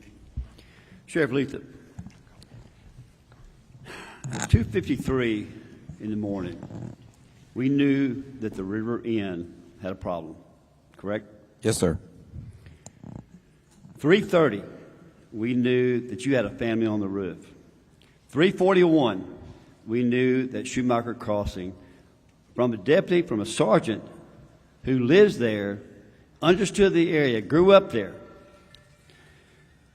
So if we're going to have anybody make a decision right then, would it be a sergeant level or above law enforcement person to make the recommendation and make the call right then? We're saving minutes and seconds here. So would it be good for him to be able to have the authority to act in your stead, act in emergency management stead, in the time frame that it takes emergency management to get going, or for you to get up, or for them to be contacted wherever they are, so they can put a proper response in place? But it seems to me like we need an emergency response that is up to the task at the time it's going on. Absolutely, sir. Yes. Thank you. Chair calls, recognizes Representative Darby. Thank you, Mr. Chairman. This line of questioning is very disturbing. To some of the comments, we've had little girls in bunk. We have people dying. And yet we've got officials that are charged with the responsibility for their protection, that are in their beds, they're sick, they're waiting for somebody else. I've not to this time heard about the establishment of a unified command center to handle these responses. But yet I'm more disturbed with your comments, Mr. Thomas, as a river authority charged with not only educating people, but exercising conservation measures, but you're also charged with responsibility of gauging that river and letting people know about the dangers. In the comments last week and testimony from your authority to our committee, it was clearly evident that in 2015 and later in 2023, it was recognized through studies that you paid for that there was a need for an early warning system. In your words, an alert system would have saved lives. And yet, you didn't do anything about it. You waited to receive grant money from some third-party source when you had the funds available in your budget that you collect property taxes for to protect the citizens of Kerr County. You had money in your budget to fund an alert system, but yet you chose not to. Would you care to elaborate on that for the benefit of this committee, on your reasoning for that? And ultimately, the funds that were in your reserve account, did you return those through property tax reductions? You chose that path? Bill Rector, Speak into the microphone. Speak into the microphone. We need to hear your response. I think, is it working? I can hear you now. Thank you. Obviously, we have been frustrated over the years trying to institute flood control, trying to institute a system where that we can better inform our emergency managers of situations. We grew frustrated to the point where we said, we're going to do it ourselves. We're going to just take the bull by the horn. We're going to create our own system, and we're not going to ask for additional funds. That was out of frustration. We had tried since 2016, when I came on this board, to create a flood warning system in Kerr County repeatedly, year after year after year, working with various agencies, trying to work with them to obtain fundings, and finally we got to the point where we just need to do this. It is urgently needed, and we are going to do it, and that's what we did in 2023. What did you do in 23? Did you establish an early flood warning system? We began looking at putting this as a separate priority, dedicating funds to it, and we followed that with finding people to talk with us on what needed and what could be done, what was technically now available. We had a hydrologist talk to us in 2024 of September, and we heard him. We heard what he had to say, what could be offered to our county, and we moved immediately in our next board meeting to moving forward with that project. And we issued, at the next meeting, January of 2025, we issued proposals, or requested for proposals for this system. And then by June 4th, we had actually hired a contractor, signed a contract to begin creating a system with our own money that would support flood warning in Kerr County. I think your executive director last week had indicated that the board decided in 23 not to move forward because they could not achieve a grant request and have your money, the board's money, needed to have matching grants for outside money through a grant system from the state or somebody else. So I guess the concern I have is that you had the resources, you had the data, you had the studies that said this early warning system is a critical factor in the protection of lives, and yet you continued since 2016. I think you came on board in 16. Yes, sir. You continued to look down the road, if you will, and not really address the concern that your data showed. So that's particularly disturbing to me, to think about folks asleep in their cabins that could have been warned. I'm not saying that they might necessarily have saved their life, but certainly we have to ask the tough questions.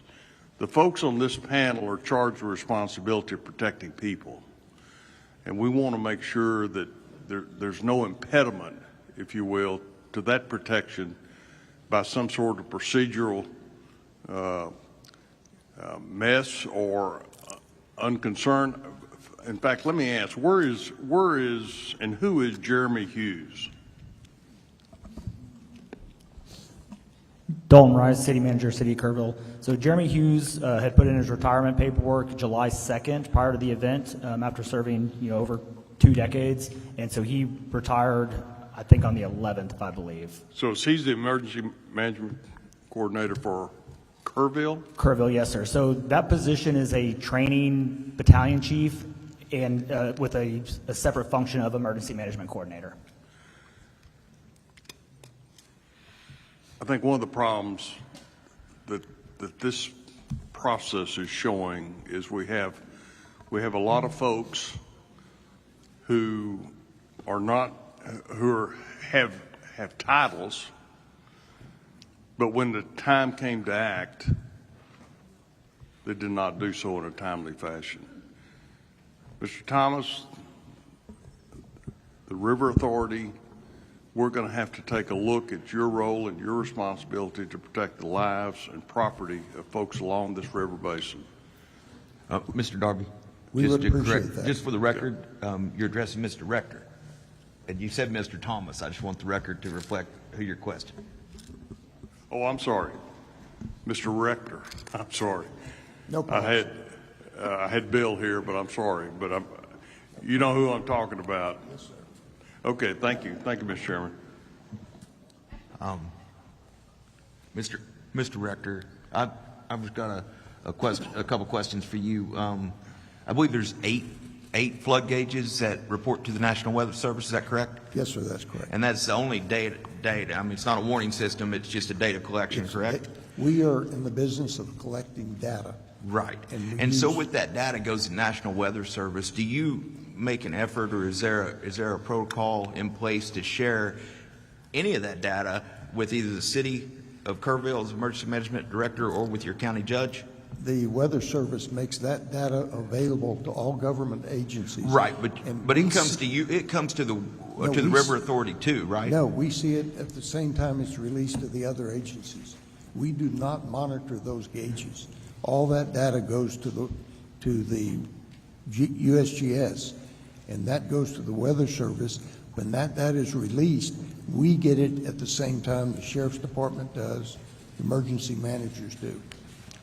I see. So even though we pay for the gauges, we do not. So you pay for the gauges, but you don't get a heads up on what the gauge told you? Yes, sir, that's correct. And you pay for those gauges out of property taxes, is that correct? Yes, sir, for 36 years. Are all river authorities, do all river authorities have the ability to levy property taxes? Do you know? I don't know that answer to that, sir. I don't think they do. In fact, I think there's only 2 that levy property taxes. Is your board elected?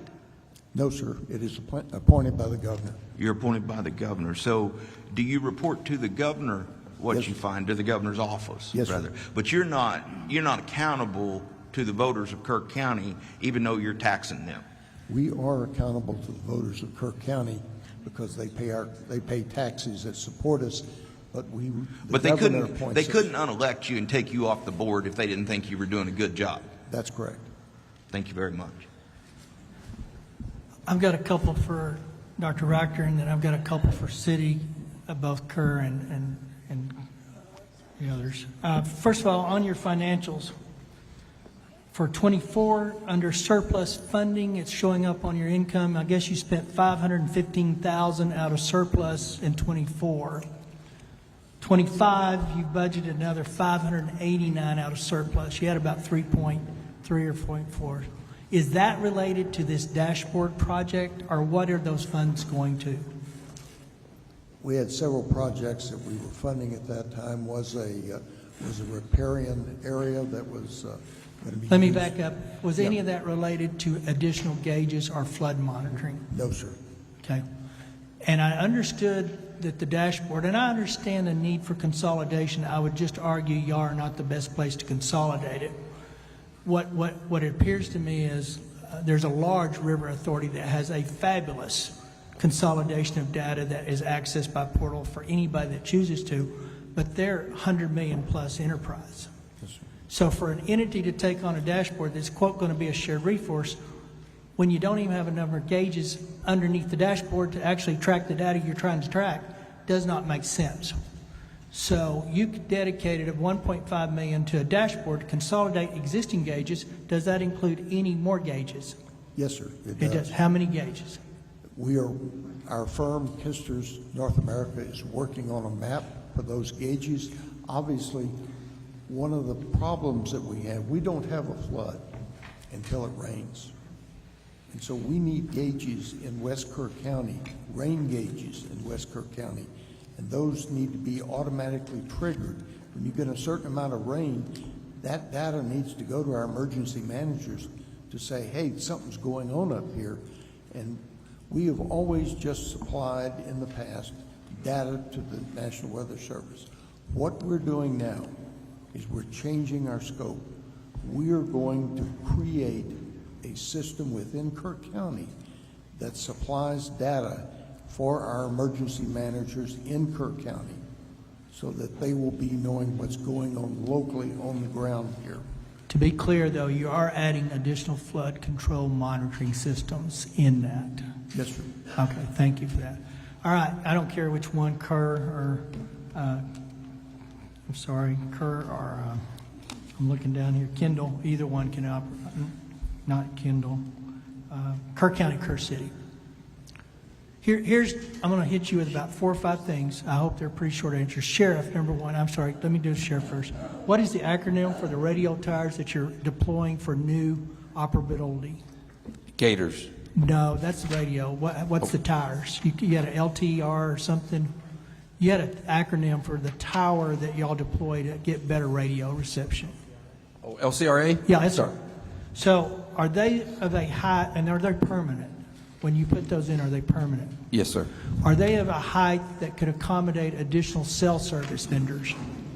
I would think that's very possible, sir. And so I would tell both Kerr County and Kerr City, look in your current inventory of tower structure and ask your vendor network, for those that did such a yeoman's job during the emergency, that they might be willing to come on permanent.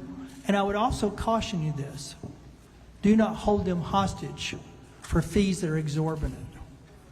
The cost of a tower, the large part of the cost of the tower is land acquisition and leasing for space. Mm-hmm. So if you're sitting on government-owned space today, it only makes sense you reach out to those and say, please come on board, because this community, this area needs bandwidth if we're going to put all of our eggs in one basket on a bandwidth line. So I'd tell both of you, Mayor and County Commissioner, and I don't have the mayor here, well, I do, to go through your inventory and find out what works, and do not go back and hold them hostage.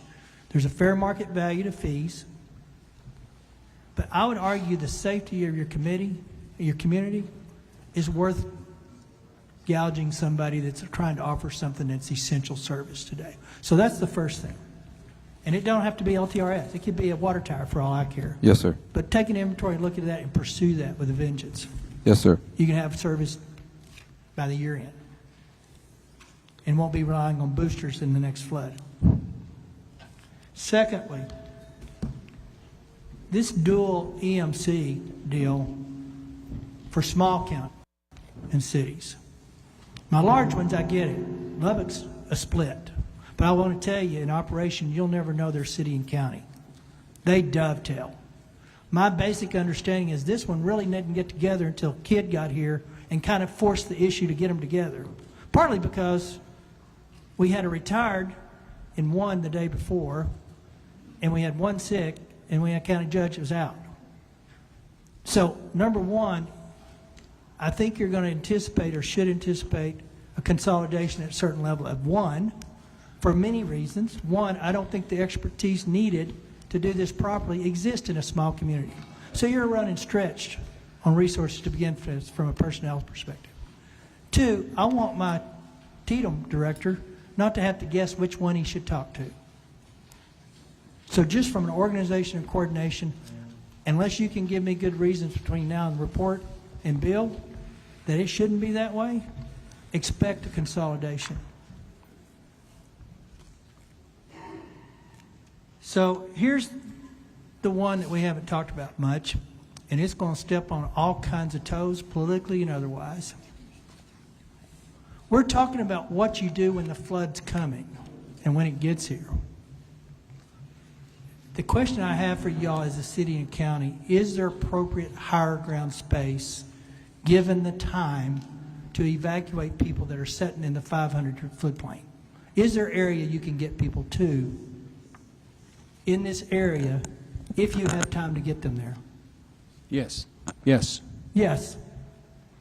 So here's what I mean, all the data and monitoring is good, but you know what that's doing? It's squeezing it down to the very last second before we disrupt somebody's world.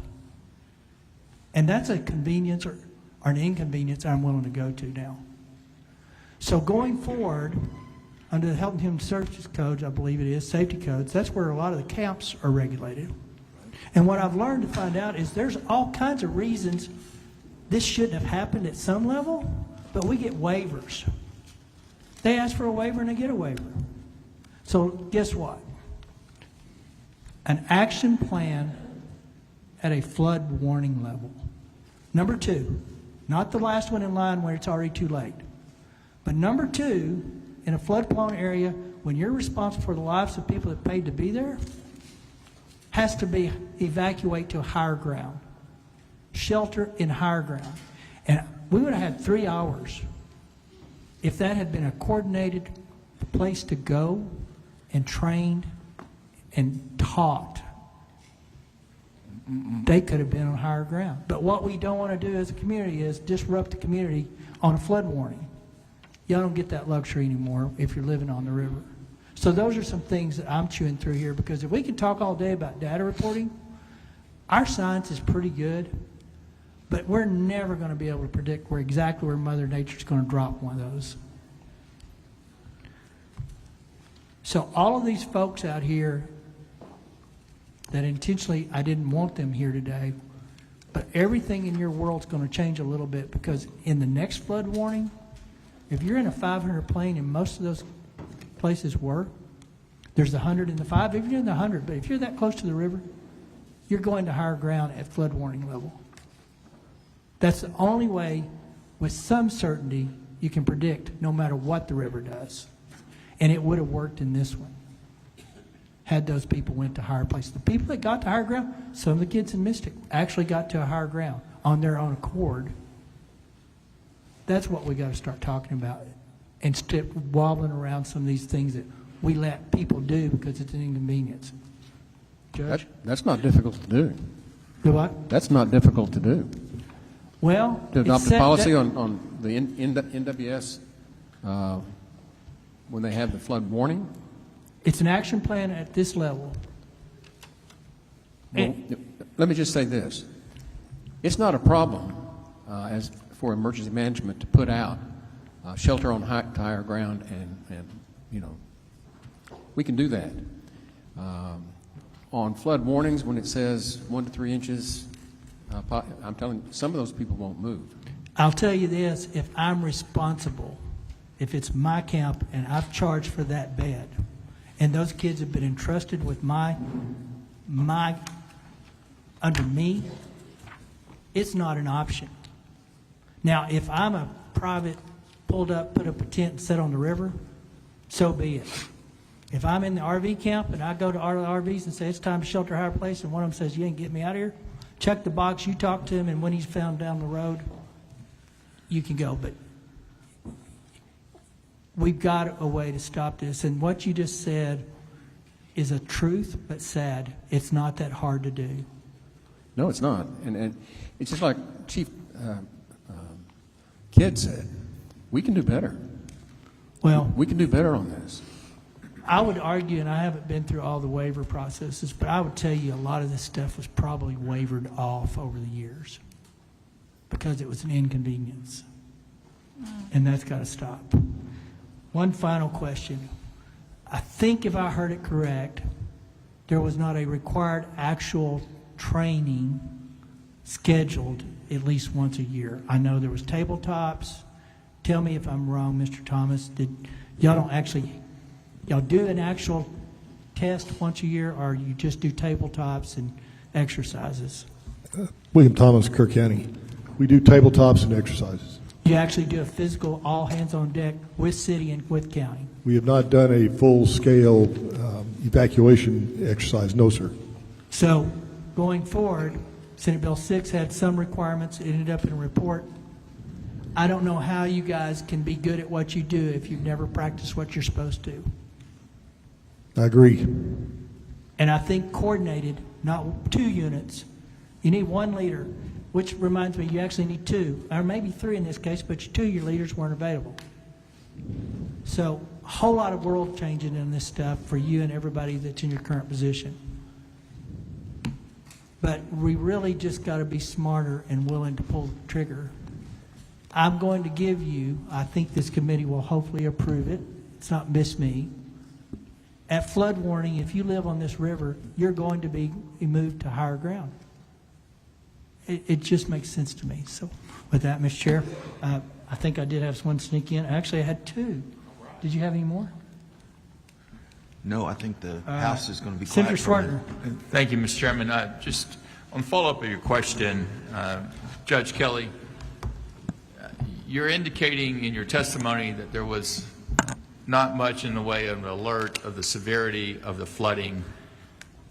I understand, at least from prior testimony in Austin, that the National Weather Service issued not only a flash flood warning on top of the flash flood watch, but subsequently had an actual flash flood emergency sent out. Yes, and sir. of course, you being the EDC or EMC or EMD, and then of course the EMC, right? Those are automatically sent by text and by email to the address of record that you supply to the state of Texas State Operations Center. But you also indicated that you woke up or were awoken from texts or calls from Kidd, Letha, and Rice. Did those texts indicate the flash flood emergency occurring, and at what time? I don't know if that technical information was in there, but we definitely knew we were in trouble. One more time, sir. I don't know what the exact time frame. No, what was exactly said, but what the import was that we had a major problem in Kerr County, and I needed to address it. On those texts. Yes. That when you looked at them, when you woke up at what time again? 5-ish. 5-ish. And what did you do at that time? I got my dogs and packed up and called the emergency management coordinator. We went over protocols and drove back to town. You drove back here. Did you Drove come to the straight to- EOC that day of July 4th? After I signed the declaration, disaster declaration at the sheriff's office, we went over to the EOC. On the July 4th? Yes, sir. Okay. And were you at the press conference that night with the governor? Yes. You were at the press conference the night of July 4th with the governor of Texas here? I'm not sure. And again, were you in The days bleed together. I have been in press conferences with the governor. You're asking me which day. This would be the day of the flood. Were you in the press conference with the governor? I do not know. I can find out. I'm going to ask you this one more time. Were you actually in the Emergency Operations Center the day of July 4th at all? Yes, sir. You were? Yes, sir. And what happened was, after we finished up the briefings and everything, I had still not seen my wife. And so I went to West Kerr County to make sure she was okay. And then I came back for the press conference with the governor, I believe. That can be verified. But I think I was back for that. Okay. Senator Campbell. Thank you, Mr. Chairman. Probably don't need an answer to this, but a comment. Dr. Richter. So residents of Kerr County are paying taxes for the Upper Guadalupe River Authority to be in the business of collecting data. You said we're in the business of collecting data. Is that right? That's correct. All right, that's correct was his answer. You might pull that mic up, sir. Yes, sir. And the Upper Guadalupe River Authority has been established since 1939. There have been some floods. That's 86 years. And the board, you representing the board, are just now deciding and acting on the need to have gauges? Those gauges were put in 36 years ago, I believe. Okay, so we have no alarms, though. It's just gauges to collect information for the National Weather Service? Yes, that's correct. Okay. So I would say that you should be in the business of protecting people from the things that are going on in the river. I don't see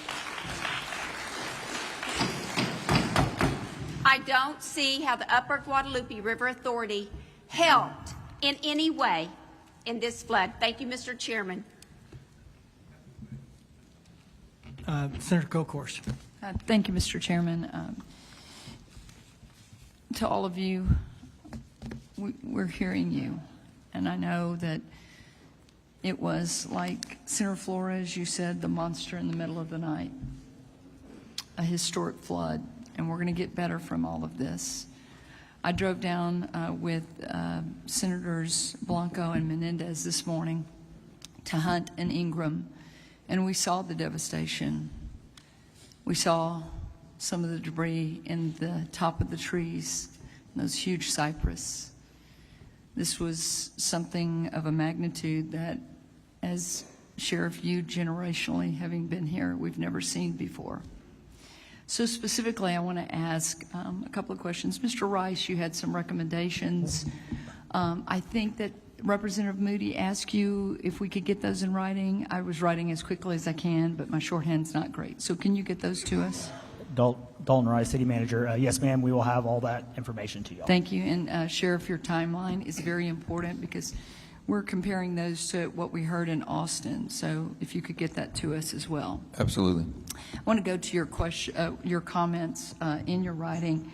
You said the water came too fast, and that leads me to the importance of educating our seasonal visitors and the youth camp operators about the importance of flash flood monitoring and knowing the evacuation plans. I'm going to ask a question on the evacuation plans. Did y'all know that the camps had those or the RV parks had those? Do those exist, and did anyone know that they existed? I'm going to refer that to our EMC who works with them on a regular basis with the camps, our emergency management coordinator. Thank you. Yes, ma'am. William Thomas, Kerr County. We have 19 camps, summer camps here in Kerr County. I think I have emergency management plans for, they've been submitted by the camps, probably 6 of the camps. Let me clarify that for myself. 6 of 19 camps had emergency plans that you had access to. That have been submitted to me, yes, ma'am. I'm going to ask this as a question, whether it is through statute, state statute, that we give you the ability. Do you think that every camp, especially those in a 100-year floodplain or a 500-year floodplain, should have evacuation plans, including those that are to shelter in place and get to higher ground? Yes, and I mean, I'm a long 6th-generation Texan. I've come to your beautiful county many times. It's been a while since I've driven out to hunt. We see the low water crossing. With all of your timelines and comparing them, it was moved to higher ground. Should we have those plans? Should they know better? And should we require that? Yes, ma'am. I believe if we're going to make school safety rules and regulations for the schools to have safety plans, I think we need to do it for camps as well. Obviously, one camp suffered more than others, and we were able to get, there was something that went very wrong, and then there was an area that they were able to evacuate. And I know that there are a lot of parents with lots of questions. As we move forward, we'll hear from some of those. Representative Johnson, I too represent families that have lost their child or family members. I want to ask the county judge from Kendall County, Judge Stolarczyk. Did y'all lose any lives in Kendall County? Shane Stolarczyk, Kendall County. Pardon no, me? Shane Stolarczyk, Kendall County. No, ma'am, we lost 0 Kendall County residents. I went through your testimony, and you gave a pretty good timeline of how y'all reacted.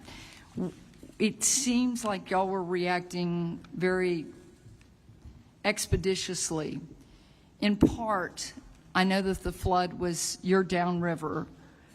Did you think that you had more warnings from Kerr County that it was coming your way, or did y'all react just on the warnings from NOAA and from other warning systems?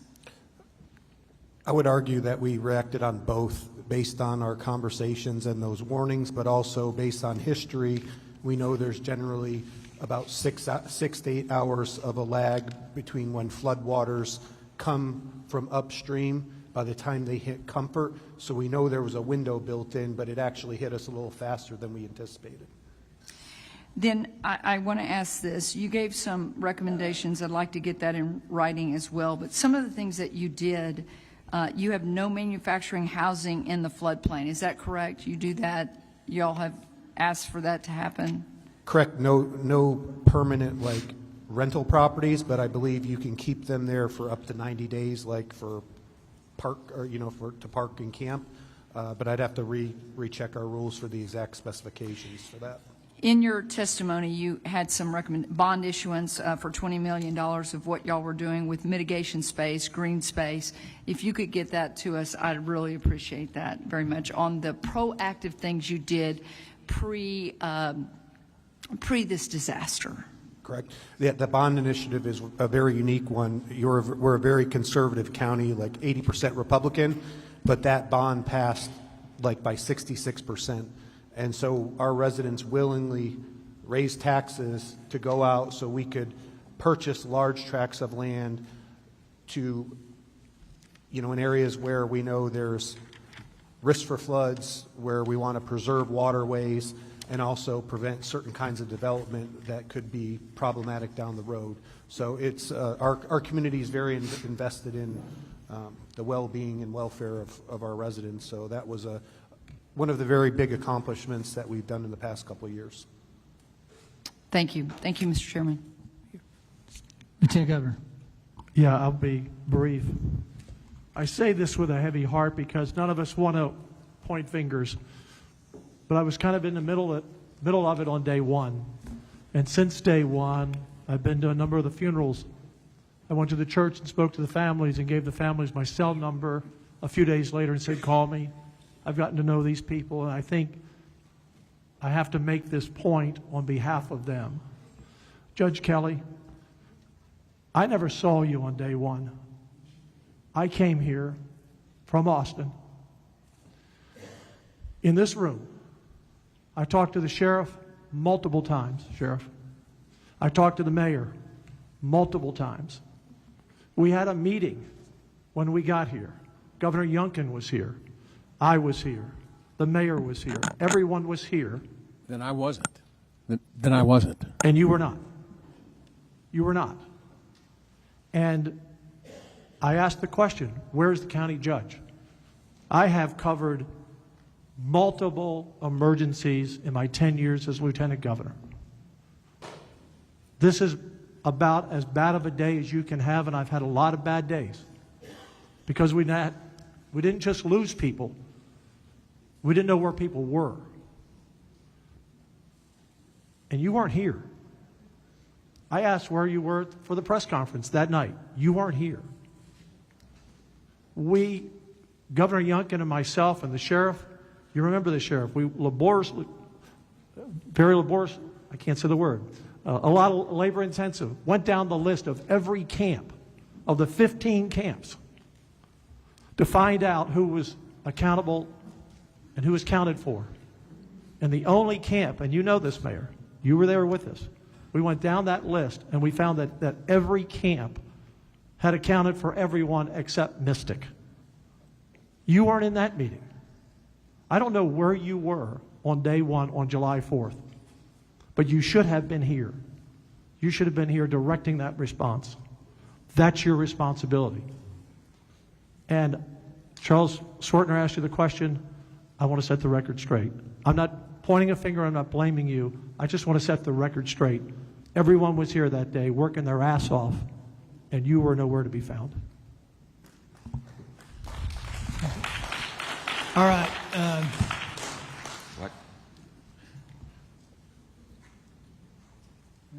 Representative Wilson. Thank you, Mr. Chairman. These questions will be to the sheriff, Mr. Rice, and to Mr. Thomas. Do y'all have previous incident after action reviews? We are going to do one after this, sir. How about from the floods of old? Then we have an issue in like 87. Dalton Rice, city manager. I don't know about the old ones, but anytime we do an incident or have an incident, we have an emergency action plan, an after action review, and corrective action plans. Okay. But after action reviews from previous events, do y'all have? I would have to find that out for you, sir. I don't know. Okay. Could you look, and if so, could you provide it, sir? William Thomas, Kerr County. I'm like Mr. Rice. I have not seen any after actions for past floods. Thank you. Now, I know that Texas Department of Emergency Management basically started moving assets into Central Texas, or in a larger area, of course, not necessarily here in the county, on 2 July. Were y'all participatory in those coordinated meetings? Dalton Rice, city manager. No, we were not, but Kerrville is historically, regardless whether it's fire season, flood season, throughout the year, we're a heavy staging area for TDEM, and they're there constantly. So sometimes we know about it, sometimes we don't, and I don't think we knew about it until the morning of. Till the morning of? Yes, sir. Okay. There's assets, and you didn't know of it till the morning of. Correct, and I think on the timeline we had, I think it was about 03:30, give or take. Okay. Our battalion chief that was on shift, he had notified STRAC or MedCom, which is kind of the communication point, and that was when they got in contact immediately with the boat teams that were local. But there's not necessarily anything that requires you, once it's identified by TDM, for you to actually attend that meeting? No, sir, I don't think so. Those coordination meetings, and you know the ones I'm talking about in the morning and the evenings. Okay, all right. So in your observations, when you're doing rescue and as well as recovery, and of course, you know, you still have weather events that's happening, you have a lot of help from agencies and so forth like that. Is there something that you identified that you know, for example, that maybe the state had provided that basically was not a help but a hindrance, like, for example, rescue boats going down are not in a necessarily was able to meet what this particular mission called for water rescue? Anything in that example at all? Dalton Rice, City Manager. No, can't think of any hindrances at all. Every state, local, federal resource has been amazing, and they've come in strength with the proper equipment, the proper training, and everything. Okay, that's good to know. Was there any situation for which y'all repeatedly had folks doing rescue out there, but then you had to go and rescue them? No, Sheriff Letha, Kerr County. What I can tell you with some of the volunteers, some of the issues we had, you know, we really appreciate them, but they were in the river searching, and we'd had some bad weather come back, and we had some trouble trying to get word to them to get them out. That I do know. Thank you very much. All right, members, I believe that's all we've got on this first panel. I do need Sheriff Letha, William Thomas, and Joe Herring to meet down at this very corner and fill out one of these cards. We need you for record. You guys are dismissed, but I would suggest you might stay here just in case there's questions that come up after public testimony. For those that have not signed up that are willing to, or those that wanting to publicly testify, these cards that are on the front desk, please get one of those filled up and get it to the clerk so we make sure we get record. We'll get you if you don't, but you'll still have to sign up the card. All right, you guys are dismissed, and actually subject to the call of the chairs. All right, we're going to start public testimony. We'll do 16 to 8 panels, and then we'll get back on invited. Chair calls Mary Ellen Schul. Mary Ellen Schul. Brady Constantine. Auburn Gallagher. Ashley Willis. Timothy Mabry. Melanie Strong, Charles Holt, Albert Flores. Albert Flores, Charles Holt, Melanie Strong, Timothy Mabry, Ashley Willis, Auburn Gallagher, Brady Constantine, and Mary Ellen Schul. All right.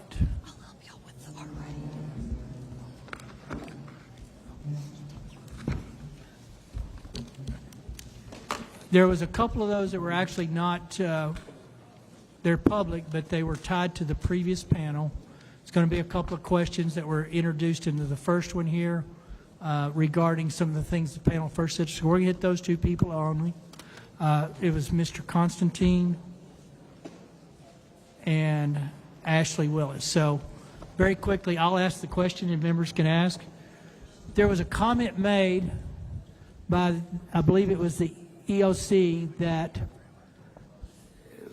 somebody had an easy feeling about that night. I think it was you. Can you give us a background of, and here's the deal. We all can have easy feelings, right? I mean, we're just kind of human nature. Especially in hindsight, you might kind of start thinking, well, I should have. What was the background for that conversation with Tatum is what it was said. Can you give us the background on that conversation? And say your name and your title, who you're with. Yes, sir. Brady Constantine, Kendall County Emergency Management Coordinator. In context to that, so I'll start with saying I have a lot less years of experience as opposed to many. I'm the second one, I believe, in history for Kendall County to hold this title. Jeffrey Fink held this position for 40 years before me, and he was somebody that I learned and transitioned into his position as he retired in May of 24. So I will say that I'm a lot more on edge for any type of situation that could happen within the county. Sometimes I'm a little too eager or more proactive, but that's me learning more of what my role is now. I grew up in the fire service as a fireman and paramedic the last 20 years. So to be clear, I just want to kind of land the plane. It wasn't anything Tatum said or, hey, by the way, this is going to be a big one. It was just kind of your experience level, inexperience, and kind of looking at some Yes, of the sir. stuff and talking to people, you were believing that maybe this is quite we may not know what we got. Yes, sir. We did have we had a weather call with the SOC at 10 o'clock on the morning of July 3rd. We had our planned parade in the Comfort community that runs down High Street that was planned for that next morning of July 4th that brings a lot of people. And I know that it is my job to kind of have some awareness of that. And so that's what that was in context So to. Yes, wasn't sir. nothing specific. Okay, members, any questions for Mr. Constantine? Because I don't want to keep him or the engineer up here. Are you the engineer? Mr. Moody. Just to follow up on the chair's questions, Mr. Constantine, you said you participated in a 10 a.m. weather call with on July 3rd, and that was the beginning of the conversation. Obviously, things evolved from there, but that was kind of the inception of that of your action. Yes, sir. I've built a pretty good relationship with my county liaison officer for TDM, Scott Haynes. He knows where my experience level is in the fire service and such, and I still have a lot to learn in emergency management. And so we have a pretty strong relationship. We actually started communicating at 8:30 that morning in regards to potential weather that may or may not actually land in our area or affect Kendall County itself. So that's how my day started on July 3rd, followed by the SOC weather call, not knowing how much or if we were going to get any at all at that point. Okay, and the SOC weather call, that invitation goes out to you and who else? I know it goes out to emergency management partners. As far as just for our COG, for ACOG, or I'm sure, by region, I couldn't tell you exactly who all is actually on that list. And that, do you recall, or do you have the ability to inform us later the participants on that 10 a.m. call? Representative, that's a global call. There's probably 500 people on there. No, I know that the invitation is going out. I'm just asking if he participated in it, and if he has, these are some of the folks that he works with, if he has recollection of other folks that participated in the call. As far as participation, I couldn't tell you who participated. Okay. I can look at the email chain, but as he said, there's like 500. No, on there. and we get those in our offices too, and we participate where it, if I'm not going to be participating from El Paso on a call like that, but we had the same notification if we would like to participate in it. I'm just trying to figure out if there was anything that stood out to you in that meeting in terms of participation. No, sir. Honestly, I couldn't tell you who all was on the call. I generally don't pay attention to that. I just dial in, listen to it, and see if it's going to affect me in my area or not.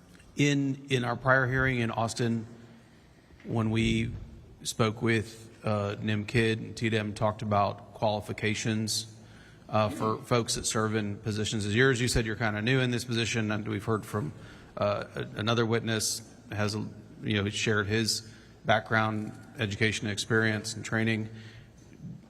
Do you have anything on that front to offer to you in terms of what are the best qualifications? What are qualifications that are best served, or that would best serve the communities when talking about positions like yours? Because obviously we have these positions all over the state, and if there are minimum standards that you think would be important for us to know about, I'd like you to be able to testify about that. So one of the things y'all mentioned earlier is the tabletop exercises, and the information of if you don't use it, you lose it. That is something that we talk about in the fire service when it comes to hazmat, right? Or if you talk about if you don't know how to tie a knot, we tie a lot. Emergency management is built around the fire service and emergency medical service, where we wait for somebody to tell us what to do, where to go, not how to do it. It's not utilized as predominantly in the law enforcement profession I would say on a daily basis, at least not at the local level. A background for somebody that, or for this position, I can tell you that is the strongest thing that I have is my background in the fire service, the 20 years I had prior to coming to this seat. I wouldn't have applied or been considered if I didn't have that experience to build the resources and the knowledge for it. Thank you very much. It was very helpful. Thank you, Mr. Chairman. I called the engineer up here because you were named in that. Do you have anything you need to add to that conversation that we were just in with Mr. Constantine? No, I don't have anything to add. State your name and... Sorry, Mary Ellen Shuley, County Engineer for Kendall County. You guys are released. That was an easy day. All right. I'm missing two out of this. No? All right. Let's go ahead and start on this side. You've got 3 minutes, but we'll be granting latitude on the public side a little bit for you guys. So just kind of move down and tell us your story. Tell us your name. Tell us your name and what's important to you. Good afternoon. My name is Auburn Gallagher. I'm a 25-year resident of Sandy Creek. We are a community of 3,000 plus citizens. The majority of the citizens in our area are retired, elderly, and on fixed income. This area is historically underserved by local authorities. I was awoken on July 5th at 6 a.m. by my neighbor, whose house sections and other debris were taking out my fencing and leaving my livestock vulnerable. At this point, I did not realize the damage to my own home. I was focused on my animals and my neighbor's needs. I put my boots and jacket on and began to zip tie my fences together and headed to the church in our community to see the damage that had occurred. On the way to the church, I saw that 2 of my neighbors' homes were gone. I began to ask, how did this happen? Beginning to develop a plan. Our floodwaters came from a very small watershed with headwaters all within a half mile of our subdivision. The creeks could not shed 18 inches of water in 1.5 hours with the trees clogging the ways. It was it's like pouring 5 gallons of water into a toilet stuffed with sponges and expecting it to flow through. Our creeks are just 3, Bingham, Big Sandy, and an unnamed creek that starts at Rock Cliff. I took my funds and headed to HEB for water and ice and non-perishable foods. Then I returned to the church and moved down to Windy Valley to assess the damage. It looked like a war zone. I began calling resources I knew and asking for help of volunteers and equipment. The work began. The failures, the lack of communication by Travis County Sheriff's Office, the lack of communication from Judge Andy Brown's office, the Travis County Emergency Services Division lack of communication, failure to notify the residents when in fact I have been personally told by Travis County employees that they were warned at midnight that we were going to flood. However, at 4:39 a.m., we received a text message from Travis County that stated the following: evacuate, wildfire. Really? Wildfire? Flood. Travis County and the state needs to complete the 2015 flood infraction upgrades that were paid for and grants were received. They were not implemented. Now we find out that we have been under a 5-year flood mitigation plan, but no one in Sandy Creek has ever been notified. The delay of resources, please explain to me why New York State cadaver dogs were brought in 5 days into this event, but the cadaver dogs from Texas were never brought in. Please explain to me why we had no SARS or law enforcement units on the ground, but volunteers were on the ground by July 6th, where the state and county, where were your resources? I have been emailing Travis County for 3+ years about Sandy Creek and the things that needed to be addressed. They have never completed any of those requests, which would have fallen under the 2015 flood mitigation plan and the corrections that would have needed to be made. The lack of communication with residents about the location of possible missing, the numbers are still wrong. We have 20 homeless encampments between the 2 sides of our creek. Many of them have not been found. And by the way, did you count for the illegal population in our area? No, you did not. Further concerns are that Travis County employees are now telling us that they are not able to clean out or remove debris from our creek because the Travis County officials told them not to clean it up and not to remove. Ms. Gallagher, thank you for your testimony. Your time's up, but I do have a question, so we're going to extend it a minute. Has any cleanup in Sandy Creek began? So I'll answer that question as the following. I began bringing in volunteers on July the 6th. My volunteers, chainsaws, heavy equipment, boots on the ground, supplies, whatever we could get, we cleaned up Windy Valley. Windy Valley is done. They have started to remove, they being, I'm not sure whom they are, started to remove some of the debris from the riverbed, but there are many sections that have not been touched, and no one will listen to the residents, sir. Understood. Members, are there further questions of Ms. Gallagher? Seeing none. Thank you for being here. State your name. You have 3 minutes, and we'll probably have a question or two, maybe. My name is Ashley Willis. I am also a Sandy Creek resident. At least I used to be. I'll live there again. We can all talk about how woefully inadequate the Travis County response was, but instead I've kind of brought some solutions, some ideas that I think we can move forward. I do agree, since 2015, we've had 10 years, there is 0 flood mitigation plans for Sandy Creek.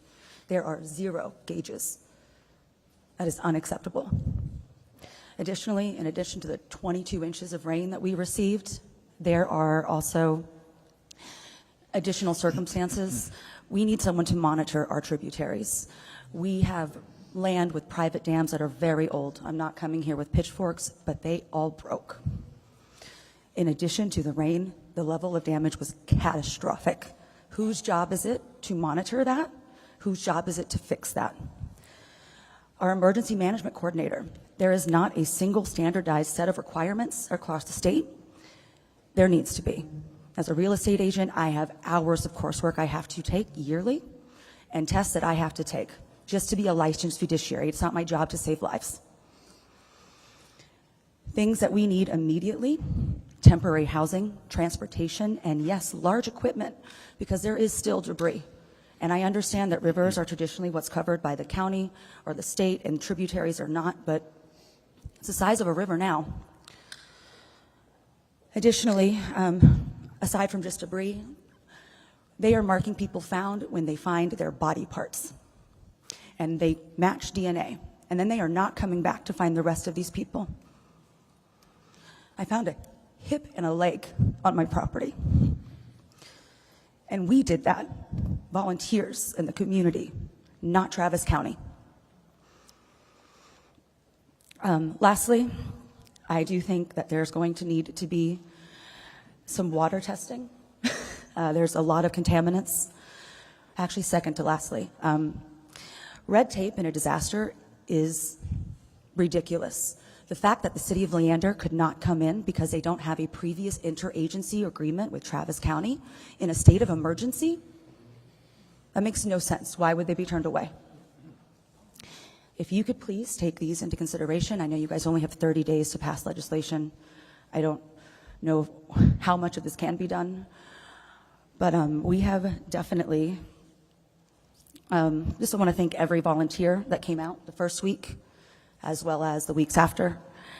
We're going to have the world's biggest cookout. We do still have an unserved area at the southern end of Long Hollow Loop and at the southern end of Gillum Creek that has not been touched. It still looks like a war zone, and if we get another rain, it will tear up all of the water crossings that are left. The fact that we have spent our own personal money to help efforts because support has not been there is unacceptable. Thank you.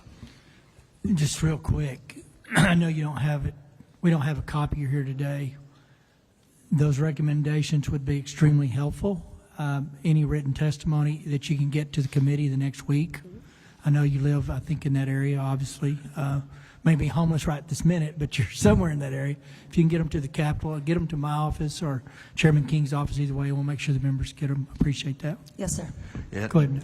Chairman Perry, Yes. on that note, for all witnesses, whether you're testifying or just want to submit public comment, If you go to the posting where this hearing is posted on the House website, there's a link to the public comment portal, and it's going to be open for another week. So you have a full week to submit your comments in writing on that posting, and that will be shared.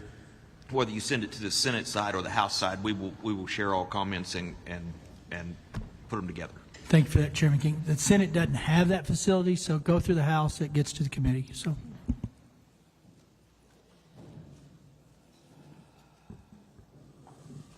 Sorry, go ahead and state your name.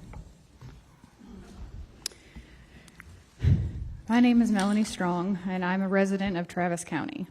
I'm a general contractor and realtor by trade, and I'm going to give you a brief timeline of my experience as a neighborhood leader and a community liaison. I've used my background in construction and my leadership skills in the specific area of Sandy Creek at the end of Windy Valley Road to help the residents clear the property of debris, manage volunteers and heavy equipment, and help them sift through the destruction and try to find any personal belongings. As well as I've personally brought in shipping containers, tents, and security to protect against looting. In the evening of the 8th, 3 days after the flood, I was disturbed to see a woman, Auburn Gallagher, a 25-year resident of Sandy Creek, pleading for help on social media. This area of Travis County is only 20 minutes away from where I live, and after doing some digging and making a few calls to the only two people I knew in that area, one of which lives on Nameless Road that leads to Windy Valley, and the other one lives on Windy Valley. Both of them had the same thing to say, and that was that nobody came. They were left in the dark, and they did not have resources to dig themselves out. I woke up my significant other, who is a lieutenant in the Capital Region of Austin for DPS, and I told him that we needed to go and see for ourselves. I asked him if he had gotten any emails or phone calls requesting assistance, as he would have been one of the first ones to receive that request, and his answer was no. He refreshed his email again, and there was nothing requested from Travis County. We drove out to Nameless Road and came to a bridge that was out. We watched several vehicles drive over it, even though it was coned off. Once we backtracked and drove through Treviso, and we came upon a single sheriff's deputy who was posted near the other side of the bridge. He was the only deputy stationed for that entire area. We pulled in and asked him what happened the night of the flood because we had been told that no one came. He confirmed that he was working on the night of the flood and had over 50 calls directly to him that he was unable to get to as he was caught between Cow Creek and the low water crossing for the Balcones Nature Preserve. That's a 20-minute drive on a clear night. He was on the other side of the county. And there were no other deputies available for the Sandy Creek area. Sorry, I lost my spot. He was stuck there for from approximately 3 a.m. until 10:30 in the morning when he was able to get out. He was landlocked along with other deputies, some of which had to evacuate from their own vehicles to escape the floodwaters on foot. We finished our conversation and went back home. On Wednesday morning, I went to my friend's house that lives on Windy Valley. His property extends both sides of the road. One portion of his property extends into the creek, and the other adjacent property is where his home is. The water came across both properties and into his home over 2 feet high. He took me to the creek that was previously an overgrown dry creek bed, and where we found his neighbors trying to dig out an elderly neighbor who is unable to get out of her home. And this is 4 days later. I spent the next few hours walking down the creek and witnessing the neighbors and volunteers with chainsaws and bobcats and small excavators digging each other out. I spoke to many of them, and their testimony was all the same. Nobody came.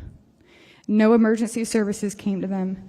In the hours after the floodwaters receded, their 911 calls went unanswered. Ms. Stalling, thank you for your testimony. My question is, we've heard from 3 of you now.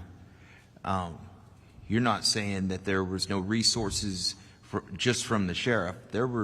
Your testimony is that there was no Travis County resources from any first responding discipline. Nobody. Before you speak, please restate your name. My name is Auburn Gallagher. Nobody came. No resources. Nobody came. No fire, no EMS, Nobody came. no sheriff. Nobody came for us. Nobody. That's unacceptable. Thank you for your testimony. While we're there, real quick, in the DPS testimony last week, I met you ladies in a hallway there at the Capitol. The DPS said they had put resources there, couldn't remember exactly when they showed up, but from an actual cleanup or mitigation or help perspective, but this was regarding looting and stuff. So do you know when the DPS were there? Yes. Yes, they came only after my many requests because, like I said, I brought in my own shipping containers and tents to protect from the looting because that area was receiving a lot of donations. And we had an entire pallet of chainsaws that were donated disappear overnight. And basically, I just begged my boyfriend to figure it out. I'm like, you have to get people down here. They need help. And he made the captain that is over that area, made TDEM, whoever was in charge at TDEM over there, very aware that although there were a lot of DPS resources that had been allocated to Kerrville and Williamson County, that to let them know that there were still plenty of troopers ready and willing to come assist. And the request was, or the offer was declined. All right, thank you. All right, sir, state your name. Howdy, y'all. My name's Timothy Mabry, and I'm representing all the volunteers who showed up to help. So my story started out on July 4th in Canyon Lake, where I assisted in setting up a donation center for here in Kerrville. We ended up sending, on July 6th, 11 trucks and 7 trailers of supplies to here in the Kerrville area. Then that night of the 6th, I saw Auburn Gallagher's video saying that Leander was hurting, that there was a major need. That next morning, I called up the church there, and I heard the exact same thing from the church. The church told me we were almost out of food, we're almost out of water, and we're out of supplies for children, like diapers and wipes and formula. This is what we're out of. And we happened to have some extra supplies that got dropped off right after our last truck went out to this collection point. So I loaded up a U-Haul, and I drove it and I had my wife drive my truck and a few other volunteers. We drove it up to Leander, and what I saw was horrendous. HEB had just shown up, and there was a Travis County emergency manager on site. And I asked him, what is going on? Do you need assistance? Because I started to see how crazy this was. My background, I spent over 10 years in the fire department. Before that, I was Navy. I have a lot of experience in emergency management. And I asked, hey, do you need assistance? And he said, I don't know. I don't think so, but I'm not sure yet. Just be on standby. I asked him, do you have a full ICS, incident command system structure, up and running? And the answer was no, we do not. Those supplies were being turned away because HEB had shown up. And HEB at that point was giving out small little bags of groceries to people. It was just enough of an allotment for an evening. I then went up to Ms. Gallagher's house afterwards, and I got to see the devastation firsthand on Windy Valley, where multiple homes were completely devastated, and the loss of life, it's heart-wrenching. Out of 2 properties, 6 people did not make it, 1 did. And to hear their stories is heart-wrenching, what happened on that street, and then getting turned away. I made a phone call to a friend who does global disaster recovery, and I told him the situation, and I requested a FEMA command trailer to show up to that site. The next morning, that Tuesday morning of the 8th, a FEMA command trailer showed up to this site before an emergency management was fully set up for an incident command system. The fire chief of the Travis County ESD-1 rejected that trailer, and they were going to use this little schoolhouse. But there were still assets that were being needed. People were getting turned away, and the community effort was there. It was not the government. It was not the state doing the cleanup. It was not the government helping. It was citizens. It was Texans helping Texans who are doing the work and are still doing majority of the work. It was after many cries and pleas for help and coordination with myself and many others of why resources in the state finally acknowledged what was going on there. And there is still a major need today, and I see my time is up, so I yield. Thank you for that. Go ahead, sir. Hello, how y'all today? My name is Chief Charles Holt. I'm one of the 9 volunteer fire departments in Kerr County that services Kerr County. I'm also part of the Kerr County Swiftwater team. In this event, on July the 4th, we were able to evacuate 375 residents to safety. There was 36 10 businesses and 20 RVs that were destroyed. We had 16 waterborne rescues that day. The Center Point Fire Station had at least 7 foot of water that went through it. Even despite that, we were able to clean it up and get that as a community center and another distribution center across the town into local schools. We ran 29,467 volunteers down the river from July 4th to the July 18th. We had 75 heavy equipment, specialized pieces of equipment. We had 32 rescue teams that was deployed down the river, 7 task force team with technical rescue and recovery and logistics. We had 6 cadaver dog teams that were running down the river. We provided 3,000 meals daily to the volunteers and everybody that was coming in to the area. We also accept at least 80 tons of donations from the community support, and we had 60 medical contacts daily on our site. Through all that, we only had 3 injuries. One was a minor chainsaw scratch, one was a heat illness, and one was just a PTSD thing. What we got from the state was a 100-man TIFMAS team. It was actually a SAR team at the beginning of it, and then we got about 16 DPS deputies that helped us with traffic control in the area. So the biggest thing for us is, we had our personal professional equipment. We handed out to all these teams that helped them, mitigate the risks that they were going through on this river. We had a public plan. We had evacuation protocols that we had put together. On the county side, we had good communication with the county commissioners. They were good liaisons. The sheriff's response, sheriff's office response to there was great. Some of the things that we could work on with that would be, some of these rehearsals of the emergency stuff that would go on through here through the countywide. Other than that, through the state of Texas, the team support was good. We had stuff that we needed. The DPS checkpoints and the state representatives that have come down there to visit us and make sure that we're doing good was amazing. I got to see Mr. Liddell here on several occasions, come down there and see how we were doing and see what we needed. The only thing I would ask from the state moving forward would be, instead of a pull down from us trying to get information down, it'd be better to be more of a push, so we can get those good information things that we need to carry out our jobs a little better. So that's all I got for y'all. I appreciate y'all's time. Thank you. Thank you for your testimony. Mr. Verdell. Thank you, Chairman King. Chief Holt, I just wanted to commend you and your brother and all the other volunteer fire department members from Center Point. Y'all had an overwhelming task. I believe the last survivor was found near your station, and it was impressive to watch how many volunteers showed up. And y'all, that's really an overwhelming task. If you think about, you have a lot of people. Y'all did a great job coordinating and managing those volunteers. And I wish people could have witnessed, if they didn't get to, what your VFD was able to do. And I think it shows the importance of why we have to have those volunteer fire departments there. And your leadership was exceptional. I just want to tell you publicly, thank you for what you did. Thank you, sir. There's a lot more you can do, just being honest, with a little less red tape. So I think everybody that showed up to help us out, like we've always said, it's, we're from Texas. We'll help our neighbor. It could be next door, next county, or next state. So thank you all for everything you did, and I appreciate that. Go ahead, sir. State your name. We'll have questions for you, probably for the groups after this last one. Good afternoon. My name is Albert Flotis. Thank you for the opportunity to address the committee today. I've been a television meteorologist for 4 years in this area, so I've seen the floods. I've seen the loss of life. I've reported it for many, many times. I know lots of the people that are sitting over there.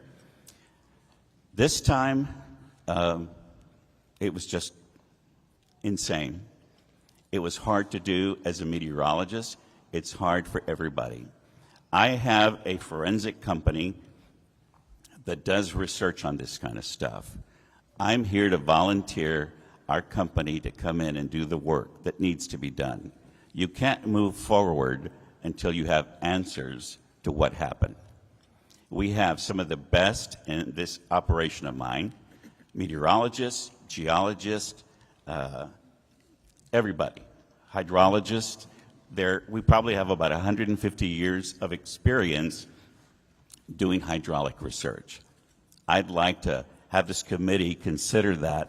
I think that this whole situation really can't be looked at completely until you have experts like ours to come in and give you the minute by minute what happened, why it happened, what was the event, what can you do about it, how can you fix it. So that's what I'm here to tell you. I know how to get answers. We've done it for many people. I did it for SeaWorld and saved them millions because they had a tornado in their stadium and they didn't know it. So they were being sued for millions. Our forensic team came in and looked at it, and sure enough, we found a tornado inside Shamu Stadium, but it was tiny. It couldn't have been really picked up. I mean, it's not like you saw this giant funnel. Regardless of that, we have the experience and we're offering to come in and do exactly what I think this needs. At the same time, we have an artificial intelligence company.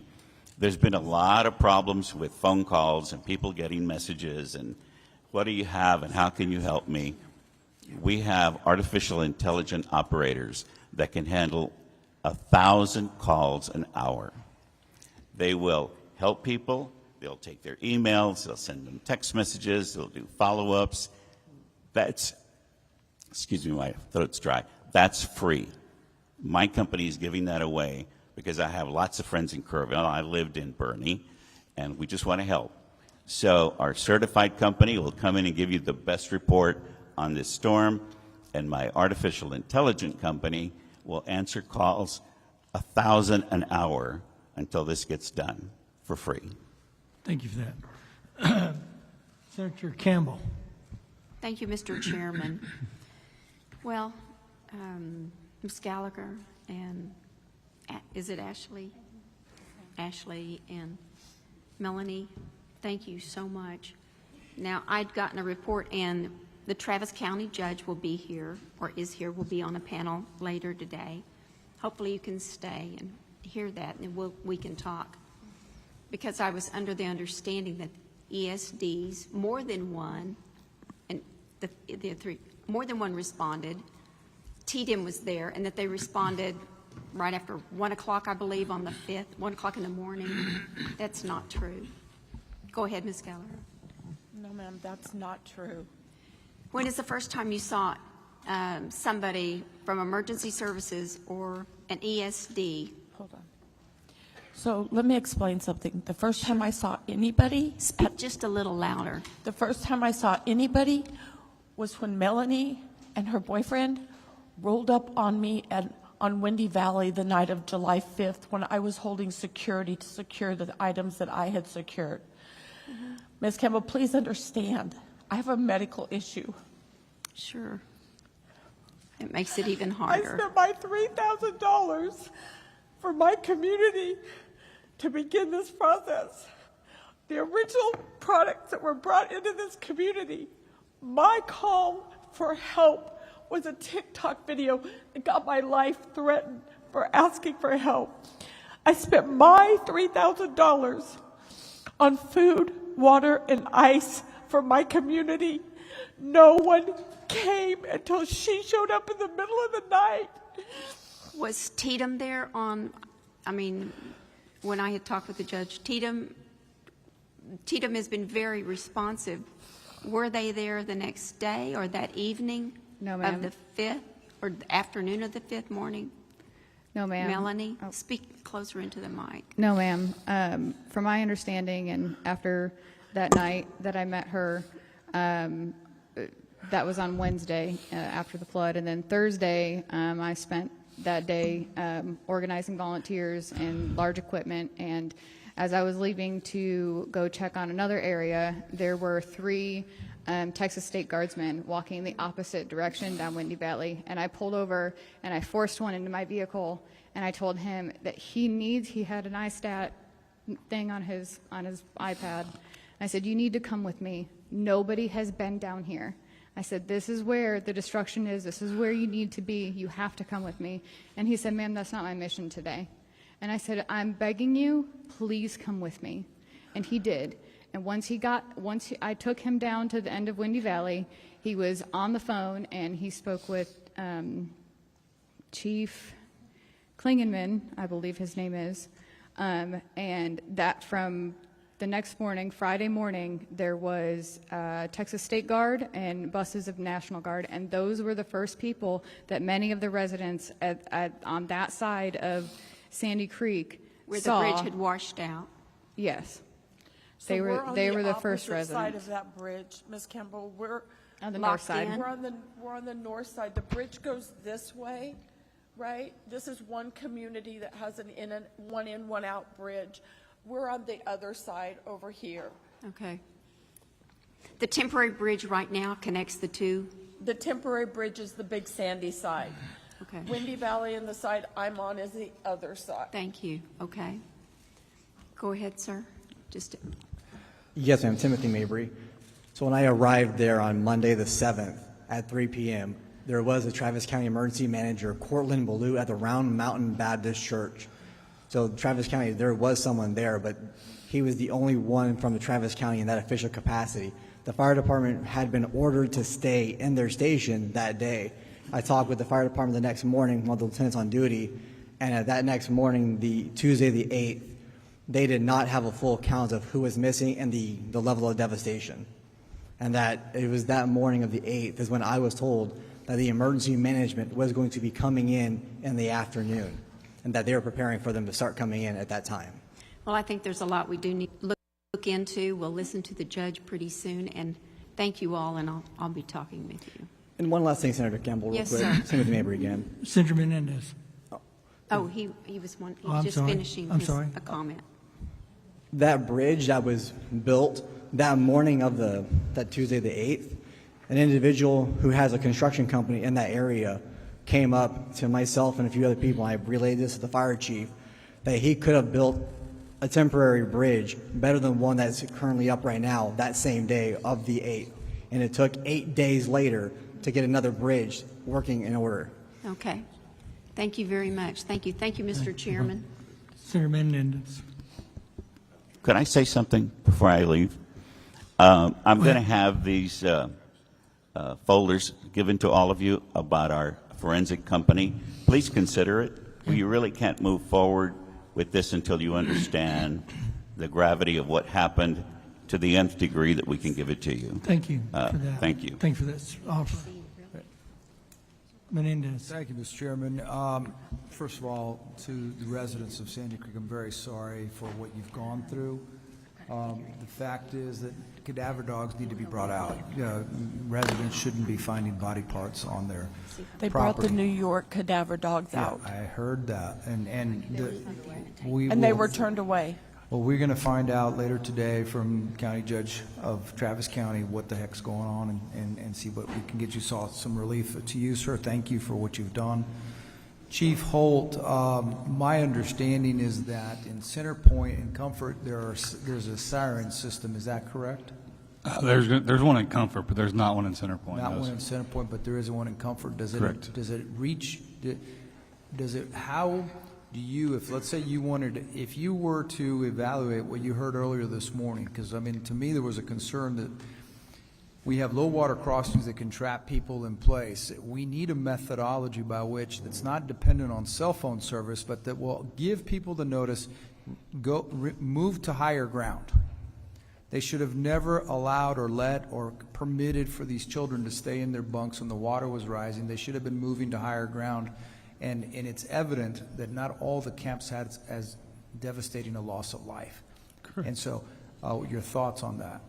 Anything moving forward to help, mitigate these problems that we have is going to be a step in the right direction.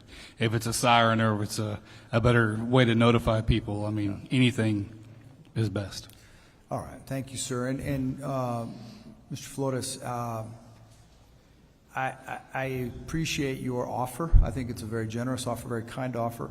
I think one of the things that's most important for us moving forward is we need more precise ability to determine where this rainfall is going to fall, because my understanding is that 5 miles in either direction the rainfall changes, we don't have this tragic loss, and we need to get more precision. I'm not sure if your service can help with that. I can, sir. Having done weather for 40 years, I have a pretty good idea of what kind of rain can occur, how fast it changes when it moves. And so it's a complicated situation. You really need experts to look at it. So we've got, as I said, meteorologists, hydrologists, geologists. They're going to give you the best look at what it was, sir. And so for you to plan what you're going to do in the future, you got to first understand the hydrology and the meteorology that hit you. And just a personal thing to say, our government has cut back the National Weather Service, if you remember. They were shorthanded in San Antonio I really during this appreciate storm. your offer. Sir, and we've got to move on. So I thank you for your offer, and we'll welcome the pamphlet. I'm going to have some If you'll get stuff it handed delivered, out to you. that's Thank perfect. you. Thank you. All right. Any other? Senator Betancourt. Ladies and gentlemen, we will be asking very pointy questions to the county judge when he comes. Please. No question.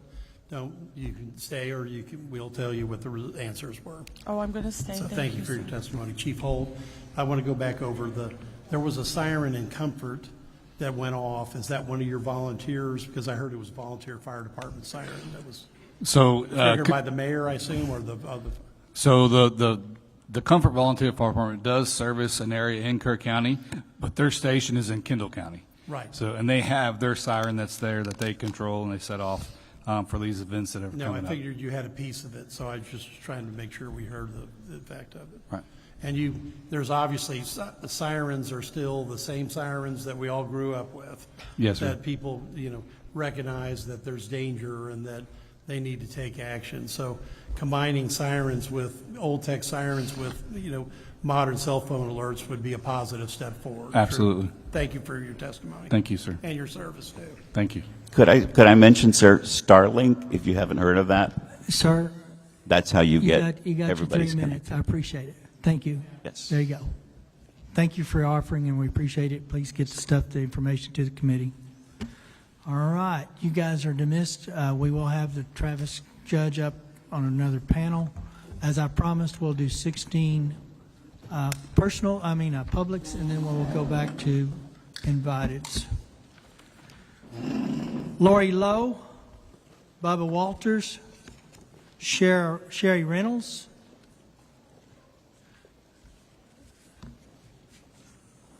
Jacob Willenitz, Terry Hall, Ann Carr, Nancy Zedunkwitz, Zdunkewicz, Roland Smith.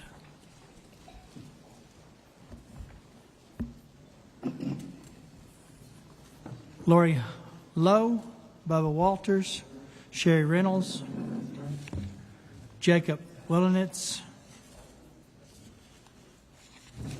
Terry Hall, Ann Carr, Nancy Zedunkwitz, Rolinda Smith. Let's start on this side and go over. Yeah, I can.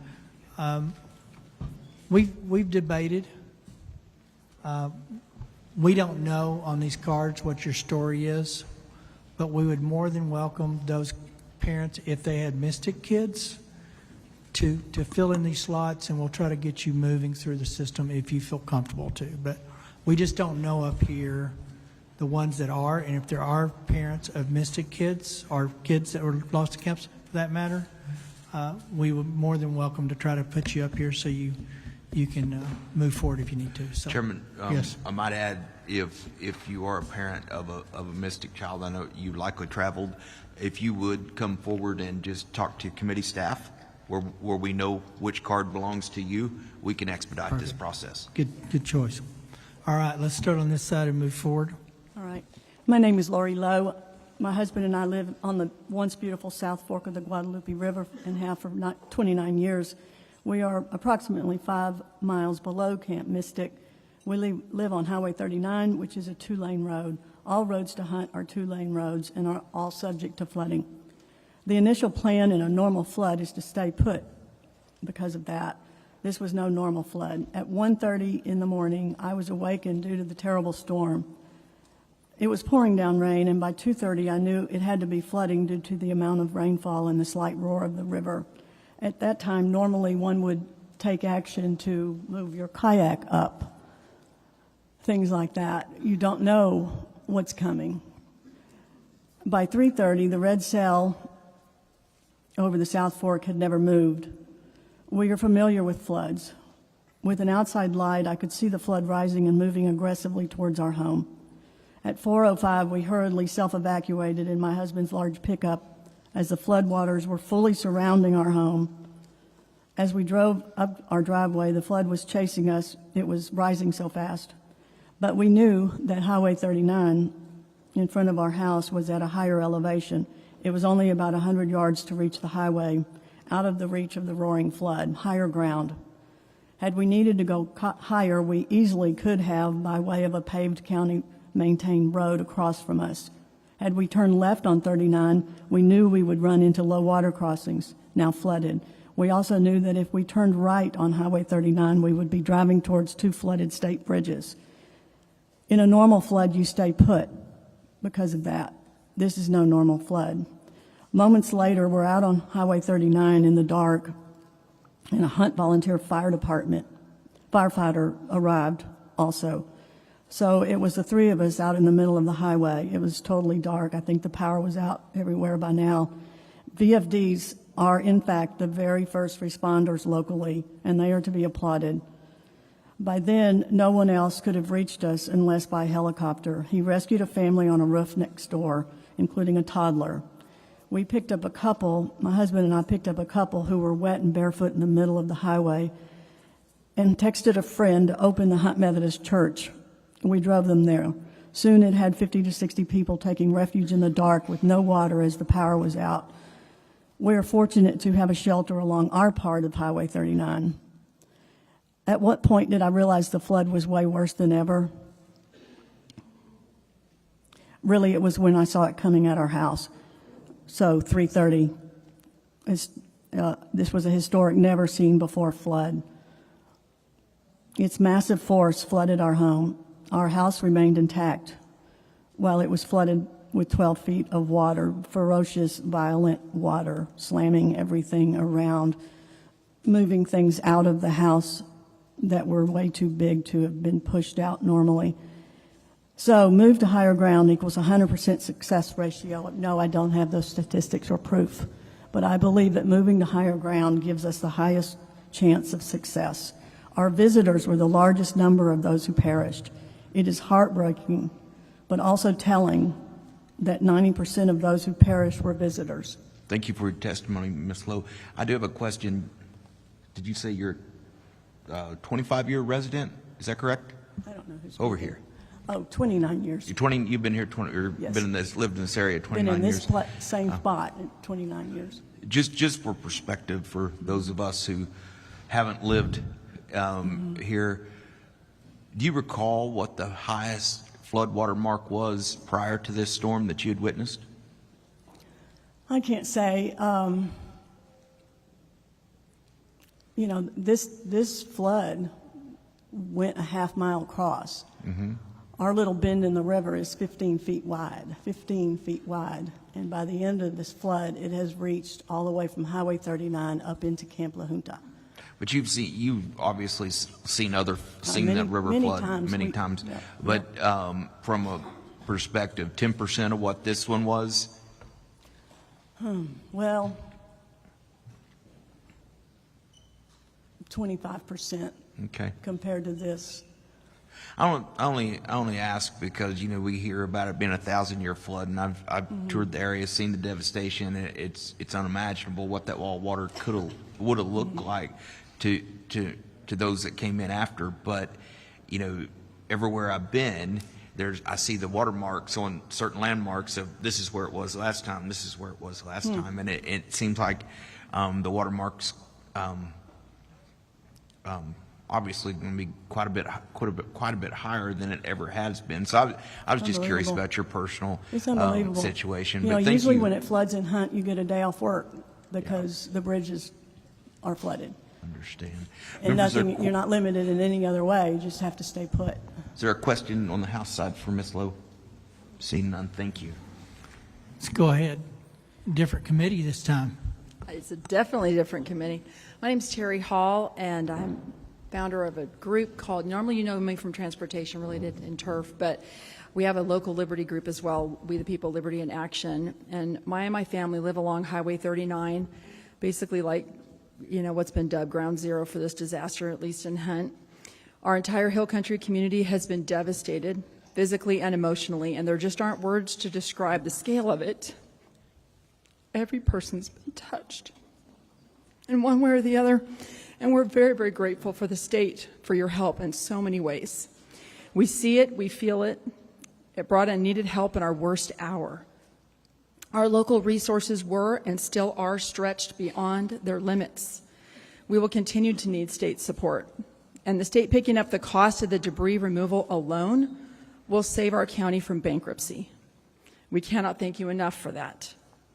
But I want to talk about what's going on with some post-flood actions by our government. In spite of the biggest cost already being borne by the state, both Kerr County Commissioners and the City of Kerrville raced to start the process to raise property taxes potentially up to the 8% max, exploiting the disaster loophole that the legislature allows them to do without coming to the voters. Our little town is no different than most in Texas. Affordability is already at a crisis point. The very workers we're going to need the most over the next few years to rebuild our community are the very same ones being priced out of our housing market. We have an out-of-control property tax burden, and I know I don't need to say that to you all because that's why it's on the governor's call for the special. And though you passed HB 30 during the 89th regular to limit this sort of exploitation of a disaster loophole by local governments, it doesn't take effect till January. Many landowners are at high risk of losing their land due to being underinsured or simply not able to meet their deductibles. Many lost fencing and structures that cannot be replaced by any insurance or FEMA. Businesses that were paid for now have no option to rebuild other than SBA loans to pay it back, that they have to pay back. Many of them are too close to retirement age to make that even worth it. The affected areas have a high vulnerability to having big corporations like BlackRock swoop in and buy up our beautiful riverfront and turn Kerr County into something that we won't recognize. We know Senator Colcourt's foreign land ban bill passed this session, but it only applies to enemy nations. There's nothing to keep foreign entities from buying up our distressed land. We need the legislature to step in and protect Kerr County residents from our own government. And this is a very real threat of skyrocketing property taxes with all of these different taxing entities doing it all at once. We're asking that you tie any state assistance, any state dollars, to the requirement that local governments can't do this to us with our property tax. If you threaten to pull funding for state debris removal, that cost alone, they would walk back these property tax hikes at lightning speed. We feel like this shouldn't even be a discussion on the table. Literally, the president and the governor sat here in this building promising that we would have every resource that we need to rebuild. And the very next Monday, the first thing our county judge put on the table was an 8% property tax hike. On top of that, the county commissioners are seriously considering across-the-board pay raises for all county employees, including for Terry, themselves, you need to wrap it up. for the fourth year in a row when our families are hurting. Close her up. All right, appreciate it. Go ahead, sir. My name is Jacob Wellens. I live here in Kerr County. I work in cybersecurity incident response, so I deal with emergencies, some of which can be life-threatening, like with hospitals, but I don't usually deal with natural disasters. Most of the time when there is a disaster like this, it's not actually lack of technology. It's more a lack of planning, training, or preparing for the worst. I grew up in Austin but spent summers here in Kerrville. I remember past storms intruding on Camp Chrysalis on Turtle Creek here in Kerrville. I was at home, safe and dry, while neighbors like Sherry Shine, two roads away, lost everything. The only reason why that family is still with us today is because they were out of town. The story isn't rare here. That grief is real. There are serious questions that need to be answered. I'm not asking for more government. I found that increasing government generally makes problems worse. I do believe, however, the state does have a role in equipping local communities to protect themselves. First, modernizing flood alerts makes sense. Sirens may not in some areas. We may need a layered approach, gauges, NOA, weather stations, mobile alerts, radio systems, and sirens, if they make sense. Camps need to drill for floods. It needs to be a requirement. We drilled for cyber attacks. Why not other situations and disasters? A $30 NOA radio in cabins where cell phones were not allowed could have made a huge difference. I urge the legislature to support county-led tabletop exercises that include camps, emergency management, local responders, and businesses. We already know our worst-case scenario now. We can plan for it going forward. Texas doesn't control the National Weather Service. However, we can lead the effort to improve the quality of the alerts we receive. Texas are tuning out repetitive, vague flood warnings. Let's work with our federal partners to make alerts specific, actionable, and worthy of attention. A good example of an excellent alert was the one that was sent a few days after the flood that warned of several foot rise on the river. That is specific, it's actionable, and directed well at those that were near the water. I support requiring camps to have real emergency plans. We must talk honestly about land use. I'm not asking necessarily for zoning mandates, but people should be informed when they build in flood-prone areas. We can encourage better decisions through education and incentive. We need to bring back signing up for emergency alerts via driver's license renewals. That was a bill that was considered a few sessions ago, I believe it was. We should allow that, and the legislature can make that happen. We also can't ignore the emotional toll on the communities that are impacted.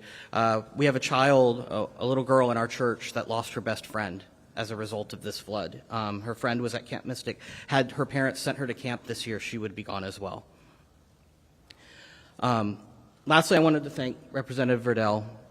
He was here getting his hands dirty in the mud and the muck, not observing, but actively helping. He spoke with survivors, worked alongside responders, and truly witnessed the scale of all the loss.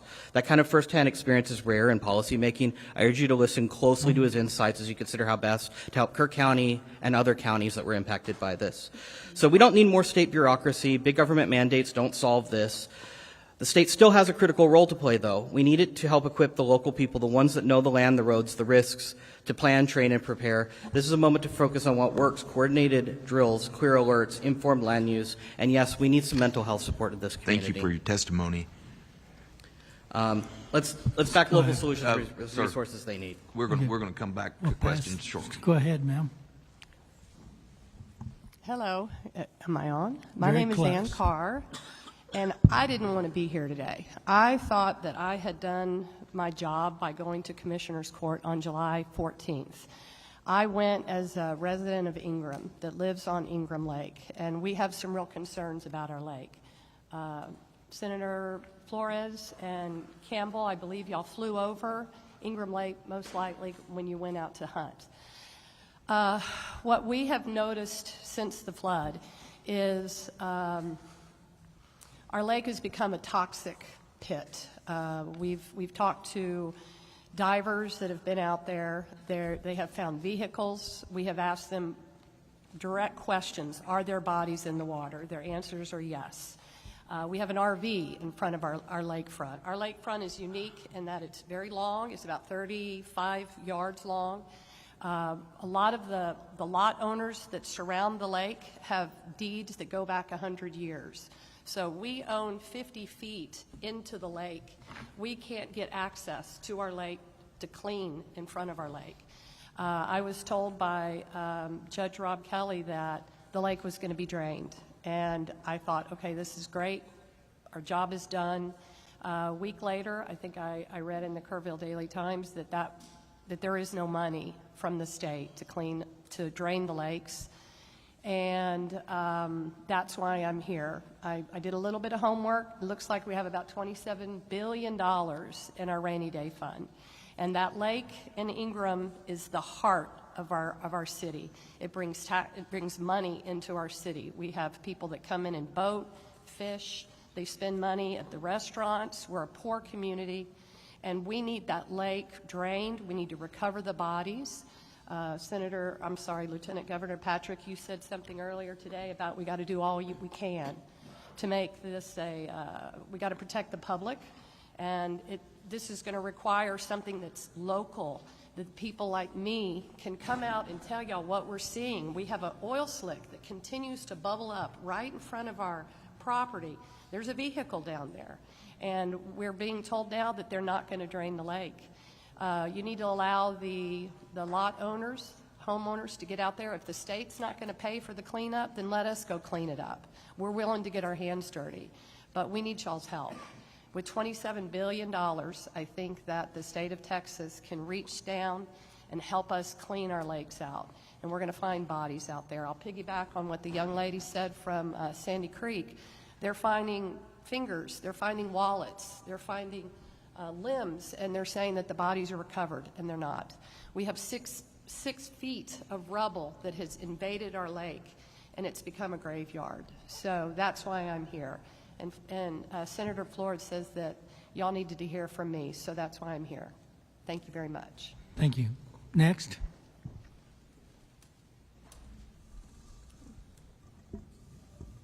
Good afternoon. My name is Nancy Zdunkowitz, and I'm speaking to you on behalf of Hunt, Texas today. I was at our river house in Hunt on July 4th. We're just down the road from Camp Mystic. My family has had property on the South Fork for nearly a century. My mother went to Camp Mystic, so did I. We've weathered many storms, but July 4th was completely different. Our home is 35 to 40 feet above the normal river water level, and by the time my father happened to wake up at 3 a.m., the water was already at the house. And we had no warning. Within minutes, the water was already covering the yard, which is how I injured my ankle. And we raced to our cars. We drove out onto Highway 39. There was nowhere to go. All the routes to higher ground on the other side of 39 are fenced, and the water was rising too quickly for us to try to make it to higher ground on foot. So we climbed on top of our cars, and then we climbed into cedar trees, and I had to help my 66-year-old mom.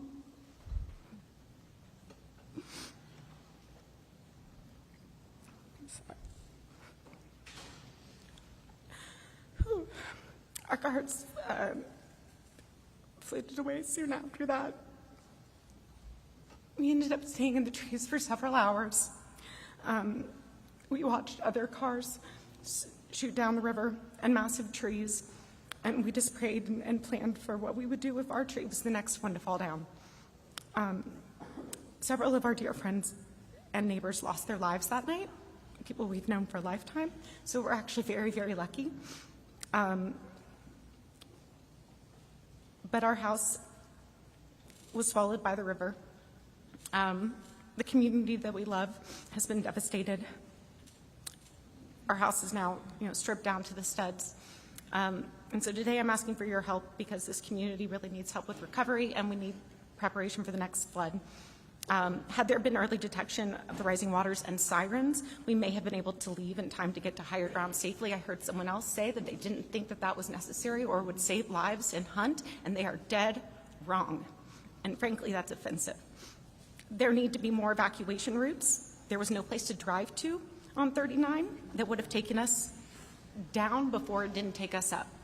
So we need places to be able to drive that aren't private and fenced if we had that warning. More lives also could have been saved if people were able to warn their neighbors, but we have no self-service in Hunt. And when it comes to recovery, I specifically want to ensure that efforts focus on Hunt, which was the epicenter of the devastation, followed by Ingram. This is where the most lives were lost. This is where the most homes were lost. By the time we got to Kerrville, we were like, oh, we're finally safe. And so I really want to ensure you that, or want to plead for this city not to cannibalize the recovery funds and efforts just because there are more people who live in Kerrville. And I also do appreciate that, people in Kerrville were affected, but I just want to emphasize the need to focus on Hunt and then Ingram. The permanent residents of Hunt obviously come first. They need housing assistance and mental health resources and help to rebuild their homes and businesses and lives. But you should also know that almost all of the riverfront homes on the South Fork are generational family vacation homes. These are the homes where people come to stay when they drop their kids off at local camps. And their families support the local businesses here, like Kreider's and the Hunt store, year after year for generations. We pay property taxes. We are part of this economy, and we are part of this community. And so these homes suffered the most damage, and families like mine don't know how we'll ever be able to afford to rebuild. And so because we're not eligible for FEMA funds, because many don't have insurance, it's a real question whether or not Hunt comes back if these homes also don't come back. So, thank you for listening today. I know that the state has the power to act right now, and so my ask of you is that you please prioritize this over everything else this special session. Please, we need your help now. And I know that the governor has the power to use emergency funds today, and this is an emergency. And with that, I will turn it over to my friend. Thank you. Thank you. Go ahead. State your name, please. Sorry for your loss. Nancy Zdunkowitz. Gotcha. Go ahead, ma'am. Thank you. Can you hear me? My name is Rolinda Schmidt. Good afternoon, Chairman Perry and King and members of the committee. I serve as president of the Texas Association of School Boards, and I've also been a trustee here in Kerrville ISD for 30 years. We're grateful you chose to hold this meeting in Kerrville. This hearing is important to all those present and to many across our state and nation.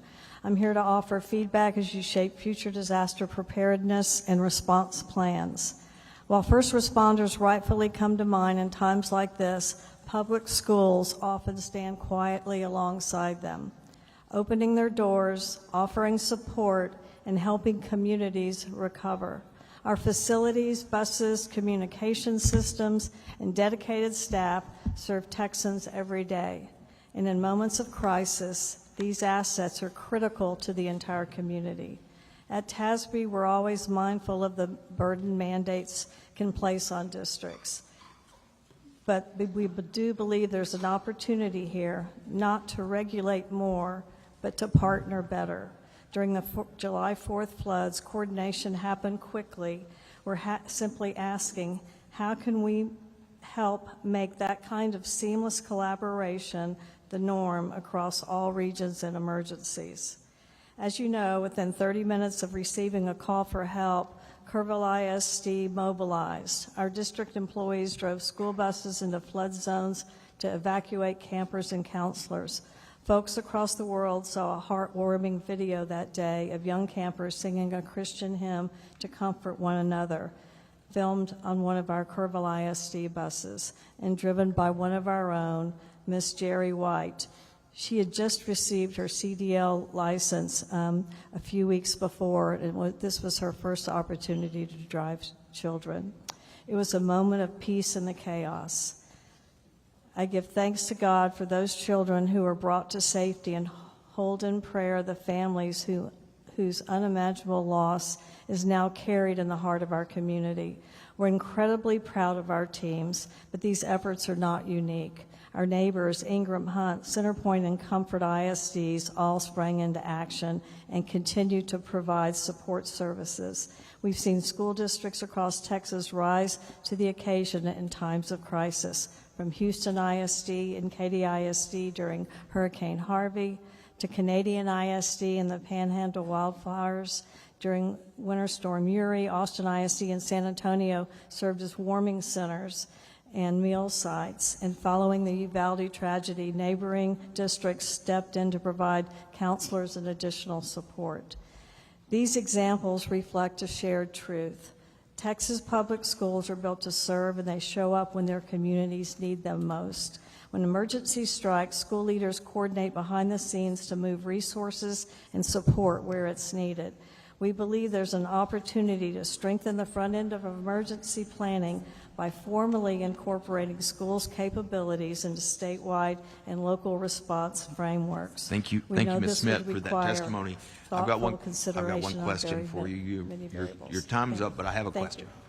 Because you got to the point that I think many of us are very interested in, the mental health aspect of this and the grief counselors that our public schools can help provide. We know, those of us that have been around public education for a while know we have a shortage of that in our public schools. Are schools actually partnering with our ESCs, and are we employing telemedicine? Where are those resources at, and how can local affected folks reach out and get those services? Yes, we do work with our local ESCs, our regional service centers. Yes, sir, we absolutely do that. We're just asking to be in the conversation as we move forward. We feel like that school districts do have resources that are vital to emergency. I am imagine that there are school districts across the state and probably some of the urban areas that have been incorporated into emergency management plans. I think Kerr Counties, that's the case. But in smaller rural communities, I would say that's probably not the case. Yeah. And so that's why I'm sitting here today, because I know our school district's not actively involved in emergency management, but yet when we did have an emergency, we were called on, and we reacted immediately, and we're Well, I'm glad you're here, and I'm glad you're bringing forward the resources that our public schools have and have to offer as a solution, because I think a lot of people don't realize that or haven't thought about the role that our public schools play. So thank you for that. Ma'am, can you tell me, do y'all utilize TCHAT? Are y'all part of the TCHAT program?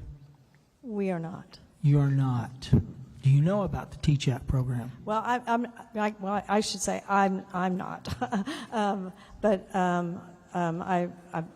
perhaps our school district might be. But I'd like to know before we get out of here today if the district is signed up for TCHAT.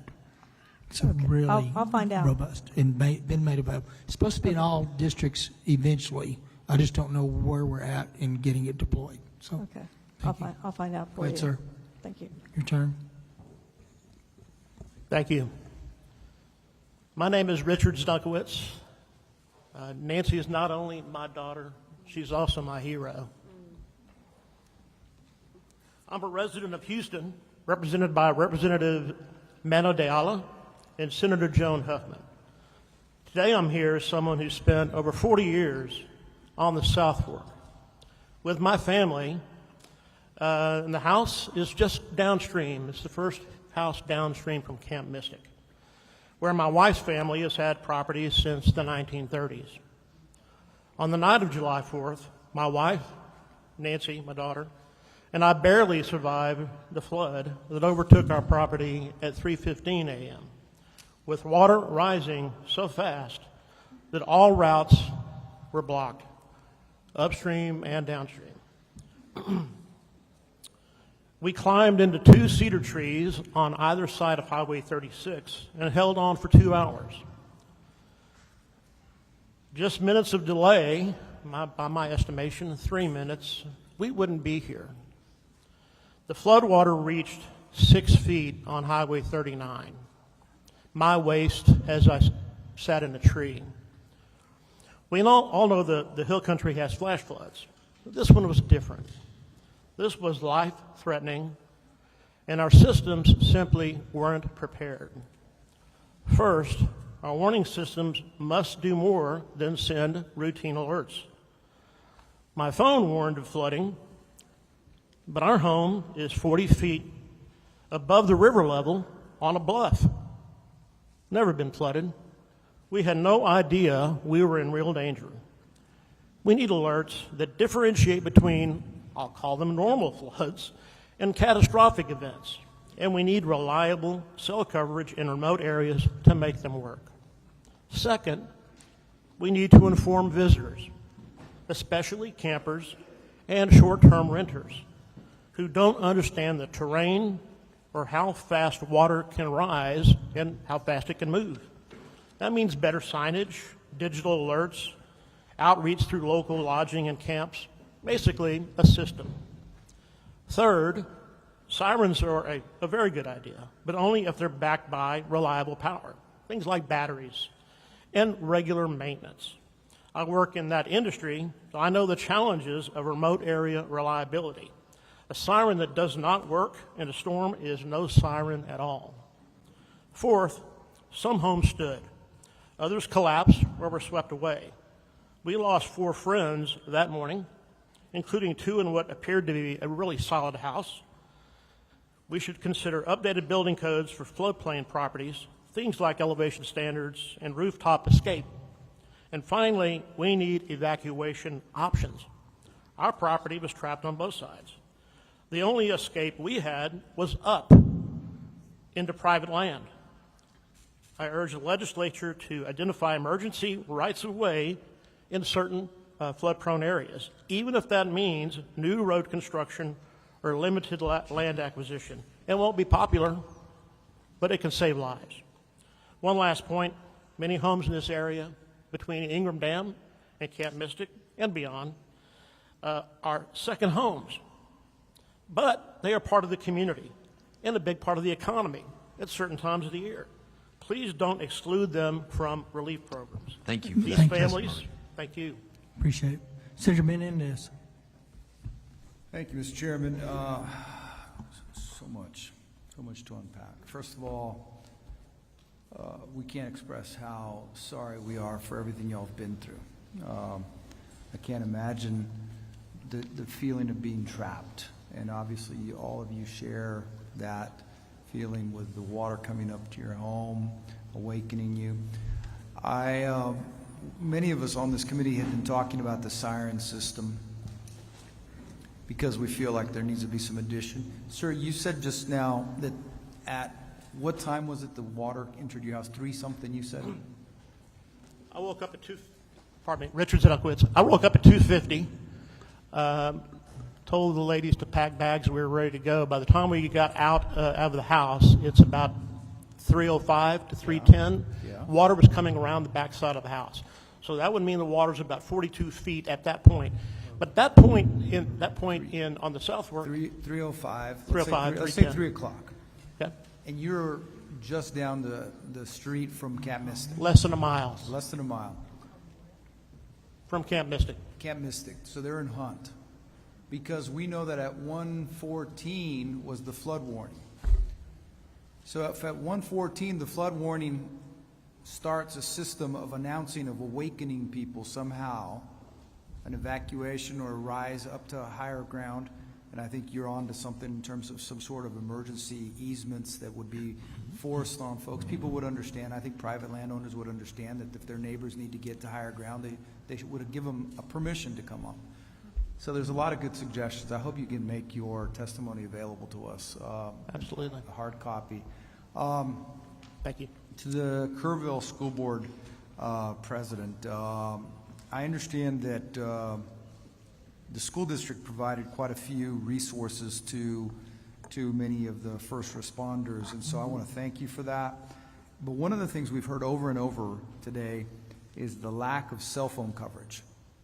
And so my understanding is that TASB has a program, something called Connected, and so I was wondering if you could tell us, because I want to know how we can work together, because school districts are in every single community.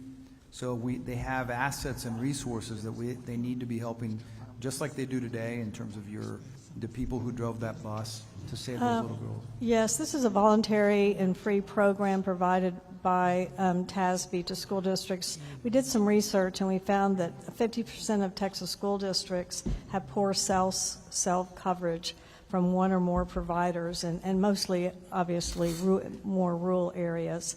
And we know that we've heard over and over again throughout this hearing and the hearing last week about that cell service was an issue, that some people just didn't have connectivity. So this Connect Ed program is voluntary and free, and it assists governmental entities with selecting and contracting with a cell tower provider. If a cell tower is built, also the entity that owns the land where that is constructed can receive revenue, lease revenue. So can we ask? I'm going to ask you a favor as the president of. I think you're the president of TASB as well. Yes. Okay. Would you look into what we can do to help it, working with whatever providers are out there to expand broadband as well, broadband, and then tell us what we can do to help. Yeah. Well, what I would suggest, I know time is of the essence here. Y'all have a very long day. What about if I suggest that I connect our facilities department that's over that program with perhaps some members of this committee, and then they can provide the information to you, and we can see how that could be helpful moving forward and getting better cell service. Yeah, that absolutely would that work? Helpful. Now, my last thing is to Chairman King's point about the counselors. My understanding is that the education service centers have a contract or an agreement with school districts to sort of share counselors as a result of Uvalde, the tragedy there, that's an ongoing thing. I think one of our school districts in San Antonio is providing counselors here to this region, if I'm not mistaken. That's correct. Yes. That is That's correct? Mhm. Okay, thank you. Thank you, Mr. Chairman. Mr. Senator Verdell. Bedden, oh, you got one? Okay, I got one House member. Mr. Verdell. Thank you, Chairman King. First off, Jacob, thank you for the kind words. I appreciate that. I'm glad you're here today. Rolinda, wanted to tell you thank you for the resources that Kerrville ISD helped with this flood. It was immensely valuable. And then Nancy, we are currently, one of the solutions we're possibly looking at is like a disaster victim relief fund. And so I just want you to know that that is on our radar, and we're waiting on language currently to be drafted to see what that bill might look like. So I just wanted to give you a heads up on that. That's it. Thank you. Thank you. Thank you. Senator Bedcourt. Thank you, Mr. Chairman. That was a great suggestion about the having basically a right of evacuation that we can grant through a property right in an emergency situation, Richard, so I really appreciate that. Nancy, your comment about why the responses you saw on the main panel offended you is perfectly correct, because I tracked this unfortunately, to an engineering study about 10 years ago in this county that made the same comments about sirens not being useful tools. I don't understand why the River Authority would repeat that. Now, they did, under questioning, recant that immediately. But that was because that's a recognition of the obvious. What you all went through is certainly, a fact demonstration enough that any form of disaster or sirens or any type of early alert is so critical, because in the few minutes you all had to try to pack and leave, the water was already at 40 feet above river bottom and rising rapidly. And the only way you could survive was to try to get higher. So yes, the answers were unacceptable. We noted it. Under Lieutenant Governor Patrick's direction and Chairman, I've got to file a bill about these flood emergency communications warning. I'll have your comment in it if we can put it in the caption in the property tax code, the right place. But I just want to make sure, yes, you were right to be offended. The answer was not sufficient. In fact, it was pretty pathetic. Thank you. Any others? All right, you guys, appreciate you being here, appreciate your patience. So I asked for those with mystic losses. I'm going to ask for those with any losses. Any losses. We would like to set you guys just out of respect to get you up here and through the process. So if you haven't signed up and you want to testify, please come on up. We'll get you signed up. Any of those that have experienced losses, this is your next panel. All right. There they are. Okay. And I have an Alicia Baker. Is that you?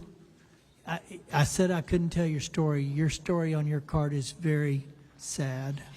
It was clearly there, but it's not. It's one of the few, but just a tremendous loss, actually. So any others that have experienced a loss that wants to come to this panel so that you don't have to wait the whole day, please come now. All right, Alicia Baker, and are you another witness? Yes. What's your name, ma'am? I'm a sister, Kristen Jeffrey You're just a Jones. sister. Did you sign a card? No, You're sir, not testifying. just You're just moral support. Yes, sir. What's your name? Sir, what? Sir. Sir on the end. Hello? Oh, what's your me, name? I'm sorry. sir? I thought you were looking over. Bud Bolt. My name is Bud Bolton. Okay. All right, we'll get your card and put those two. That's it. Those that have losses. Okay. All right. Hey, Alicia? Yes. Talk to us. I'm Alicia Jeffrey Baker, and I'm here on behalf of my 11-year-old daughter who passed away and my parents. We were part of the Casa Bonita community, and there were 9 others that were swept away. We started doing our summers here back in 1990. This was not a new endeavor coming out here. My parents bought a cabin out here in 2008, so this was our regular happy place. The river that we've loved so much killed them. I'm sorry. All right. In our community, there were 19 cabins, and we were the only one up on stilts. So let's just say that we got cell service, which we didn't, but with Wi-Fi, you could. Let's just say they got an alert. The alert says seek higher ground. They're on stilts. Thank you. Where are they supposed to go? My suggestion would be that instead of just sirens, we actually have sensors in the water that would then alert sirens to go off. Because if you just have sirens that go off, people stop paying attention to them. Like, if we have gauges in the water already, put a sensor on them. If it gets to a certain point, that's when the siren goes off. Not just because, oh, it might flood. Because to be honest, if I got an alert that said 6 to 7 inches, I'd been like, cool, that's the dock. It wouldn't have made that much of a difference. Now, when you're talking 30 feet, that's a whole nother story. Something that I was the first parent at Ingram Elementary on July the 4th. Ingram Elementary wasn't even actually aware that they were the spot. When I got there, there were volunteers there. They had no way of communicating anything, and no one was in charge. And I waited there for over 12 hours for news, and literally no one could tell you anything at all. Literally no one was in charge. It wasn't until Sunday morning that really things started happening. Our parents were found on Saturday, but not identified until Sunday. And by then they had already been taken to Kerr County, and autopsies had been performed, which we would not have asked for. It seems pretty obvious. My daughter was not identified until Thursday the 10th, and the only thing that identified her at all was her charm bracelet. When we know better, we do better. And so we need to do better for the people in this community, for the people that are suffering. And like I said, we need to give people a chance. This is a lovely community. Like everything, people have been fantastic. But I don't think the sirens by themselves will be helpful. Like I said, people will stop listening to them. But the sensor, when it gets to a certain level, and then the sirens go off, and then people know it's time. Like, this is serious. It's not just a, you know, oh, it's going to rain, yay, kind of thing. I think that's my suggestion as someone that's living through a nightmare. Thank you for your testimony. Sir, state your name. Yes, sir. Tell us your story. Yep. Yes, sir. My name is Bud Bolton. I'm a local independent contractor here with heavy equipment and put up steel frame buildings and things. We lost our home on the 4th that morning. On the 4th, me and my wife had no notification. I was watching the river till about 2:30 in the morning because I do a lot of this river conservation work on this river with my equipment, have for many years. We got no warning. My neighbor's the one that woke us up, and he tried to rescue a family on the island out there, which ended up being Pat Green's brother, and couldn't get to him, and so he came and knocked on my door, and we came out, and that water already rose about 9 foot, and this is about 4:15, 4:20, somewhere along in there. It already came up 9 foot. I looked out there, and there's water coming up on my doorstep, and I turned to look out there in the parking lot, and there's about 20 fire trucks, rescue workers, sheriff's department cars, and not a knock on my door, and they're as closest from me to you. My neighbor's the one that got me out, and they're standing that close to me with all these vehicles out there, and not a one of them knocked on doors, not a single one of them. So we went up to higher ground.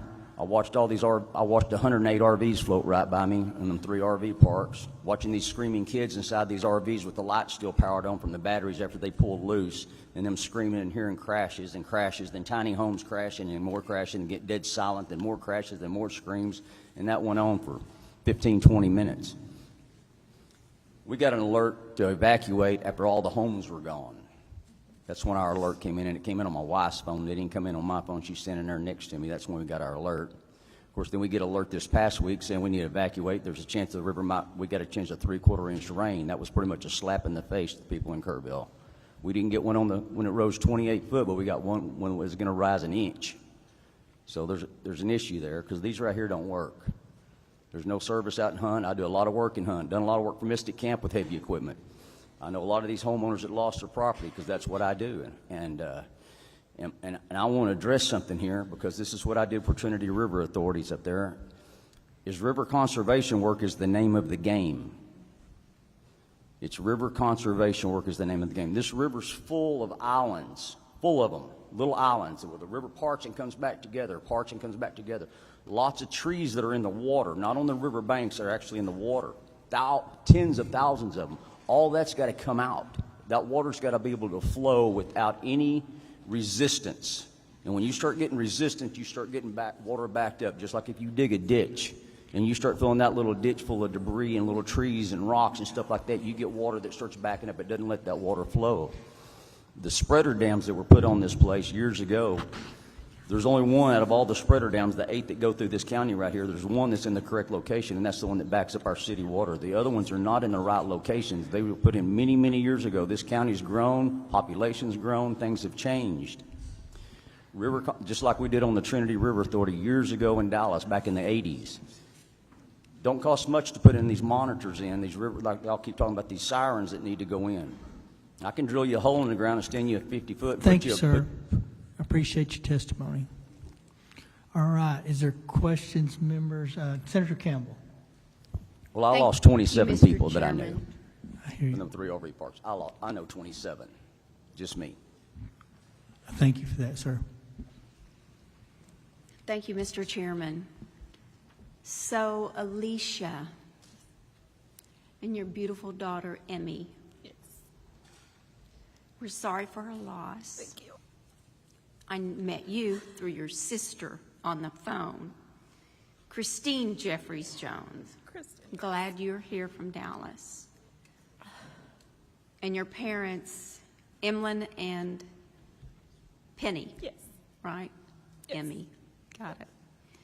And they had a cabin in Casa Bonita for years. You celebrated the 4th and other holidays there.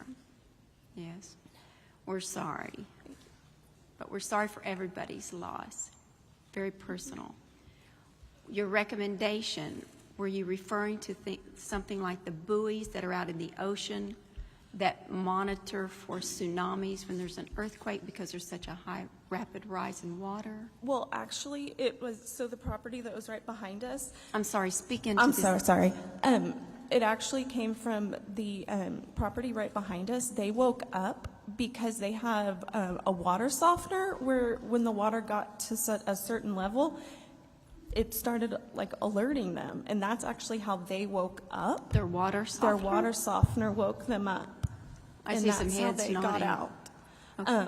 So I don't have honestly the knowledge to know exactly what kinds of sensors, but like if we have water gauges, like I'm sure there's a little like something that can go, but it was actually because of their water softener that made me think they had a sensor and it went off because water was on the floor of their house. Well, again, thank you for coming, and who would have thought that perhaps a remedy can come from a water softener? Yeah, Thank you.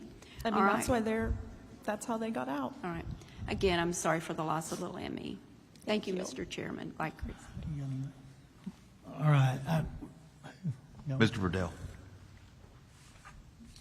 Thank you, Chairman. To both of you, I think you were about to talk about a float switch is basically a real simple switch that goes up and down, has 2 wires, and I think that's what you'd be indicating with connected to something like a siren system would be a good idea. And is that what you were about to say too, sir, when you were talking about that? Well, I was just talking about those monitors. Y'all talking about those sirens to go up there. We've installed a lot of them up in Dallas and on the Trinity River when I was working for Trinity River Conservation Authorities. And just like I was telling some council members the other day, I was telling them, I said, I can put you a monitor up, I can drill you a hole and stand you a 50-foot column up and put you a 4-point megaphone up there, 180 degree, for $6,500.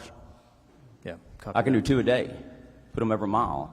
I don't see where the money problem is, and put you a river monitor up there on the headwaters north of Mystic Camp, about 7 miles is where that headwaters is. Put your river monitor up there. It works just like a toilet tank float. Yeah. Easy to monitor, simple to monitor. It monitors itself, does its own thing. It goes off. you'll hear them sirens all the way to Dallas, Texas, and them river bottoms out there. They're in those canyons, and they're not, I don't know where the money issue is here. Yes, sir. I appreciate it. Thank you all both for coming and giving your testimony. I'm sorry for your loss and for your losses, sir. Yes, sir. I appreciate you guys being here. Thank you for coming and sharing your story, and you make the appropriate comment. We all lost a lot of folks as a state, as a group. All right, we are going to get back on invited testimony. Chair calls up Judge Lane Carter of Tom Green County, Judge Sheree Harden of Mason County, Judge Frank Toll of McCullough County, Judge Jody Foley of San Saba, and Judge Brandon Corbin of Menard.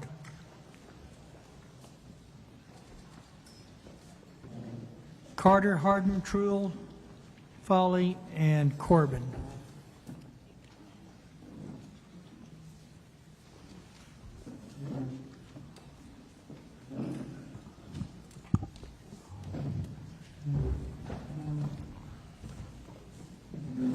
All right, Lane, let's start with you. State your name, title. Thank you, sir. Get this closer. My name is Lane Carter, and I serve as the county judge for Tom Green County, San Angelo being the county seat. I'd first like to thank the committee for the invitation for today's testimony. Chairman Perry, Chairman King, it's truly an honor to be in front of you today. Mr. Darby, who serves as my state rep, it's always a pleasure to see you. And a special thanks also for the Lieutenant Governor and the Speaker of the House who had to step out a little bit. Thank you for being there. And thank you for everyone that's behind us, the citizens for this community coming out for their testimony. It truly means that you believe in yourselves, you believe in the community. It's truly heartbreaking. I want to thank everyone that is on this committee here for what they are doing for our communities and progressively through this session. I know we have a long day set aside, and we have had a long day for testimony, so I'll try to be brief with hitting the critical points. But for our response and the recovery of our July 4th floods, I've provided you an extended version, if you have, for our timeline. I'll refer to this here shortly on the hour-by-hour, minute-by-minute progression of our day. We have a unique setup in Tom Green County and the city of San Angelo. This will be a prelude to the response to our community. In Tom Green County and the city of San Angelo, we have a shared EMC, Emergency Management Coordinator. We have an MOU set up with the city of San Angelo where the EMC is under the administration of the city, however, with a supplement from the county for the operational expenses. We've been blessed to have EMCs like Jerry Huffman, who is a retired TDM, Texas Department of Emergency Management District Director, and now Jose Rivera, who came from us also from TDM as the Regional Task Director. Our EMCs have taken into account the very words of Chief Nimkid from the very first hearing: plan, train, respond, recover. They have trained us through courses such as the IS 300 and 400, the IS 700 and 800. What these courses are, if you're not familiar, it's for elected officials, department heads, municipalities, governments, counties, to come together into a room and have mock scenarios, whether it be a tornado like we plan for being out in West Texas, during the fairgrounds, stock show and rodeo, which is a heavy event, 7,500 to 10,000 people at a given time. Tornado coming at night with many individuals in the area, and how do you respond if it comes to fruition and if it comes to a direct hit, which we actually saw almost come to fruition 3 times in one night during this last April stock show and rodeo. We have a command center trailer that we had the weather service on site along with our EMC, the chief of police, myself, in there watching and making sure that those red cells and those J hooks were turning north as they did every time before we made the call. We have quarterly VFD meetings, if not semi-annual. What that is where we have our volunteer fire departments come into the room at the EOC, along with the chief of police, the San Angelo Fire Department, myself, the EMC, TDM, and we discuss actions that need to be implemented, any necessary items that have taken place in the last quarter or the semi-annual part of the year. That way we can stay on top of it and make sure that everybody's on the same page. We also have dispatch there. I don't want to miss, I want to highlight that dispatch is in the room as well. However, it is not only the courses that have proven beneficial. It is our tight-knit partnerships we have with multiple agencies in our community, many, if not all, being a member of our community COAD, which stands for Community Organizations Active in Disasters. We have a deep ongoing relationship with our nonprofits and strong coordination across all levels of government. This allows us to have solid emergency response plans and empowered leadership that can make fast decisions in the case that one leader might be unavailable at that time. Our COAD was first formed in 2021, and the trainings that we have are held annually for the IS 300 and 400 courses. With that being said, I'd like to point out now the following key times. This is a long packet if you can refer to it, but this kind of sets the stage of how our response was in Tom Green County and the city of San Angelo. At 1:38 a.m., first flood advisory was sent out by the National Weather Service. I'm going to skip down to 3:59 a.m. PD dispatch receives the first call for the water rescue. This happened with Grape Creek Volunteer Fire Department responding. Quail Valley, East Concho, and Dove Creek Volunteer Fire Departments called out also for mutual aid.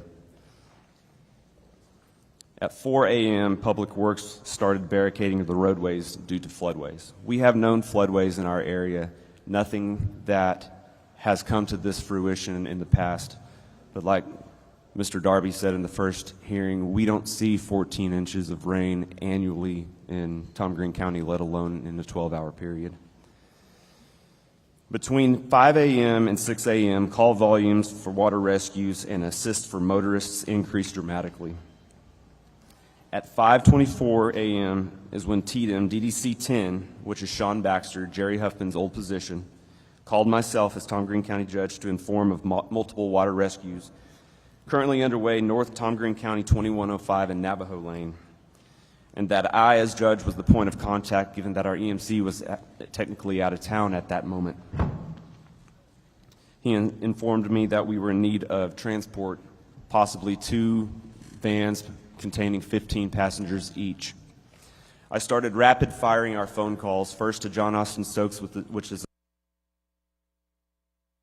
to the mayor, and then to Chris Moran, Dr. Moran, which is a SAISD director. All went to voicemail, which signified that we did have a tower issue at that time. They started calling back later after a little while, which knows that it was either a tower issue or an overload at that point. I got a hold of, I also called the chief of police. It went through, but he was already responding. It went to voicemail. Once I got a hold of the Tom Green County Sheriff, I informed him that we were in need of a transport van, which he graciously offered up our jail transport bus. And if he didn't have a deputy to drive it, he was going to drive it himself. 6:10 a.m., the county and TDM established the EOC and DDEOC at the Texas A&M AgriLife Extension Building out north US 87. And at 6:58 a.m., San Angelo's COAD was notified by myself and TDM Sean Baxter for assistance. 7:05 a.m., first evacuees arrive at AgriLife EOC. And we also learned at 7:30 a.m. of the response that was happening within the city of San Angelo proper. What we found out during this flood event is we had rising water north of town and we had swift water on the east side, northeast side, progressing south of town. This is where we saw the swift water rescues happening within the city limits, Bell Street, Cohenheim, Pulliam Streets. This is where we saw a majority of the houses that have been washed away off the slabs, or if pier and beam off their footer. 7:48 a.m., After sending a text out to the mayor, we made contact with Mayor Tom Thompson and the city manager, notifying that the EOC had been set up at Texas AgriLife. The mayor arrived at 8:23 a.m., where we discussed the communication strategies that we needed to inform the citizens of where to stay away from and what the next steps were going to be if you were in an affected area. 9:10 a.m., our DRC, the Disaster Relief Center, was set up with a unified command at Paul Ann Baptist Church, where we started assisting with sheltering assistance, volunteer management, donations management, and financial donations. The evacuees from the AgriLife Center were then consolidated with the unified command at Paul Ann Baptist Church. At 10:30 a.m., our first press conference was held, informing what has happened, what our steps were, what we've seen, and where we were going. And by 11:40 a.m., both myself and the city mayor, Tom Thompson, had signed and declared the city of San Angelo and Tom Green County as a disaster. 10:35 p.m., an aerial assessment of the affected area was performed in the DPS helicopter by myself and the mayor, and I am very gracious for the helicopter being stationed there at Mathisfield. This was a crucial part to allow for what you'll see at the last part of this day of establishing the map of the affected area. At 1 p.m., the first donations were arriving from the COAD, which helped with hotel vouchers and gift cards. Hey, Judge Carter, you're going to have to push it Okay, through. well. I know you got it all day by the minutes, but The significance of these times presented is the fact that the recovery stage was initiated before the response stage was over within 3 hours. What our key point is that judgment doesn't come with the initial response, it comes with your recovery. In Tom Green County, we felt it crucial to our citizens to inform the actions, next steps necessary, and resources available. Unfortunately, we did have one loss of life. We continue to keep the family in their hopes in our thoughts and prayers, but we commend the first responders for their swift actions, because without their skills and knowledge, we could have had more loss of life. And with that, I'll leave the thank rest you. for questions We'll have some later. questions, probably. Thank you. All right, go ahead, Judge. Thank you. My name is Cherie Harden, and I'm the Mason County Judge. I do want to say thank you for the Lieutenant Governor and the Speaker for being here today, as well as the co-chairman and all of you members of the Joint Committee. Thank you for inviting us here to tell our stories. On behalf of Mason County, we do say that our hearts are broken for all of those who've lost loved ones and for all of those who have suffered incomprehensible devastation. Our thoughts and prayers continue for all. I did want to describe Mason County just a little bit. We are at the bottom of the lower Concho Valley area and the upper Hill Country area. Our county is about 400 square miles in size and roughly 4,000 in population. We do have the Llano River that runs through the southern part of the county, with an arm of being the James River, extending from the Llano River, and the San Saba River that flows across the northern part of our county. We are a small county as far as the budget goes as well, with about 700 in revenue, and 1.2 of that amount is dedicated to our road and bridge department, and that's pertinent for later on in my testimony. I also do want to state that the majority of our damage was incurred by flash flooding and not river flooding. Just to set up the emergency management situation in Mason County, the county judge serves as the emergency management coordinator, and I do have an assistant part-time EMC. I have taken all of the required ICS courses, and my assistant has completed the ICS courses up to the 300 and 400 level class, but is scheduled to take those the second week in August. We have a basic emergency management plan, and we are currently in process of converting our annexes to the ESFs, or the emergency support functions. Flash flooding and river flooding are identified in the plans as hazards for Mason County, with impact on public health and safety, and property being identified as major. We assume that it is possible for a disaster to occur at any time, and we have put in place communication methods to warn the public, noting that some emergency situations occur with little or no warning. The communication platforms that Mason County currently use are the Sheriff's app, Facebook. We do have city sirens. We utilize our websites, and we do utilize Code Red, saved for imminent or level 1 threats.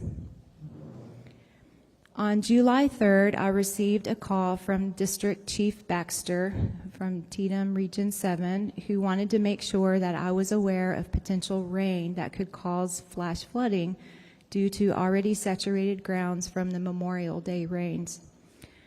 Periodically throughout the evening, the Sheriff's app pushed out notifications of flash flood watches for Mason County, as National Weather Service alerts are automatically pushed out on the Sheriff's app. Around 3 a.m. on July 4th, the Sheriff's app pushed out a flash flood warning for Mason County. This immediately caught my attention, as throughout the evening leading up to 3 a.m., flash flood watches were being dispatched, but this turned into flash flood warnings. I immediately called dispatch and asked if anyone had reported any flooding. One driver had called in and stated that there was water running over Wrench Road 1222, which is north of the city of Mason. TxDOT had been notified, and they were already out starting to put barricades on roads that were impassable. The Mason County Sheriff was notified. I notified the Sheriff, and a message was pushed out on the Sheriff's app to warn drivers of road closures and to not drive across water. Notices were also put out on the EMC Facebook page. Throughout the day, the Sheriff and the Assistant EMC monitored road conditions and low water crossings. Barricades and cones were put out in the city and county where roads were impassable. The Assistant EMC constantly monitored river and creek stages, and the Sheriff kept in contact with the RV park owners. We do have one open RV park on the Llano River. A second has been developed but is not occupied currently. The river this is the Llano River, it did end up cresting, but not as high as the 2018 flood. For the most part, people stayed home, which we heard earlier. That's what we're told to push out, is stay home unless you have to be out, and if you have to be out, don't cross running water. There was no need for evacuations or rescues, and thankfully there were no EMS calls during that day. On July 5th, I declared a local disaster and called an emergency management team meeting to discuss the emergency response plan. Our county roads were washed out, some literally washed away. They were all highly saturated, and most were covered in water. We secured necessary equipment that would allow emergency responders to access patients down these roads should there be 911 calls. A local community building was made available for anyone needing shelter. That shelter was not utilized. However, there were few houses that received flood damages. Emergency road repairs were made to make sure that everyone could get to a highway, even if by four-wheel drive only.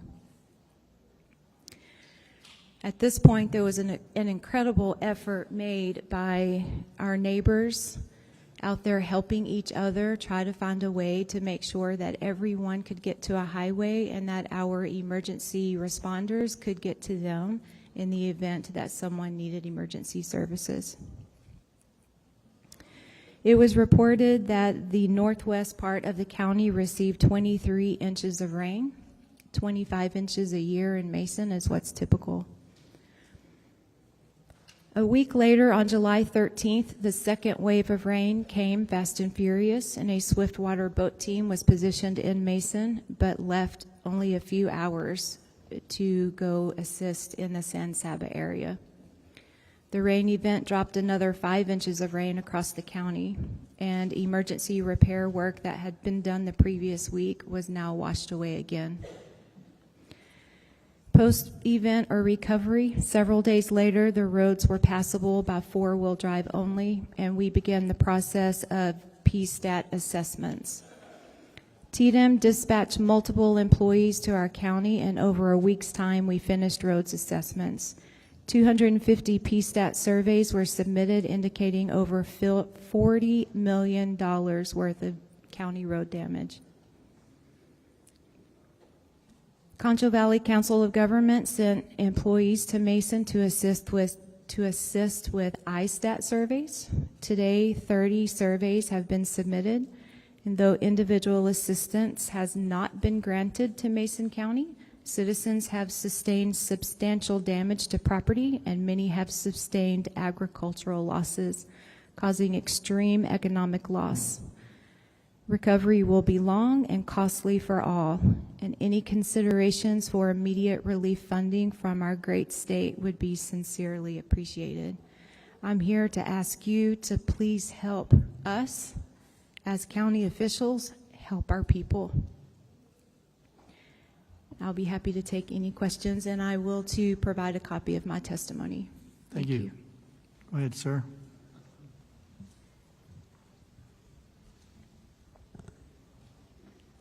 My name is Frank Trull. Pull that up close and talk loud. I talk pretty softly, so it might we'll be a pull it little up bit really close then. little bit of a challenge. But my name is Frank Trull. I'm the McCulloch County Judge. I have been since 2021. We have a little bit different situation compared to most as far as the flooding went. Thank goodness it wasn't on the higher level of things. It was on the lower level. We still had quite a bit of damage both to individual properties and to our county roads, some of our county buildings as well, such as our courthouse. The roof suffered damage, a lot of water leaks and so forth. That's kind of been undetermined yet as far as what insurance will or won't cover. I'll give a brief description of some of the actions taken in response to the flood.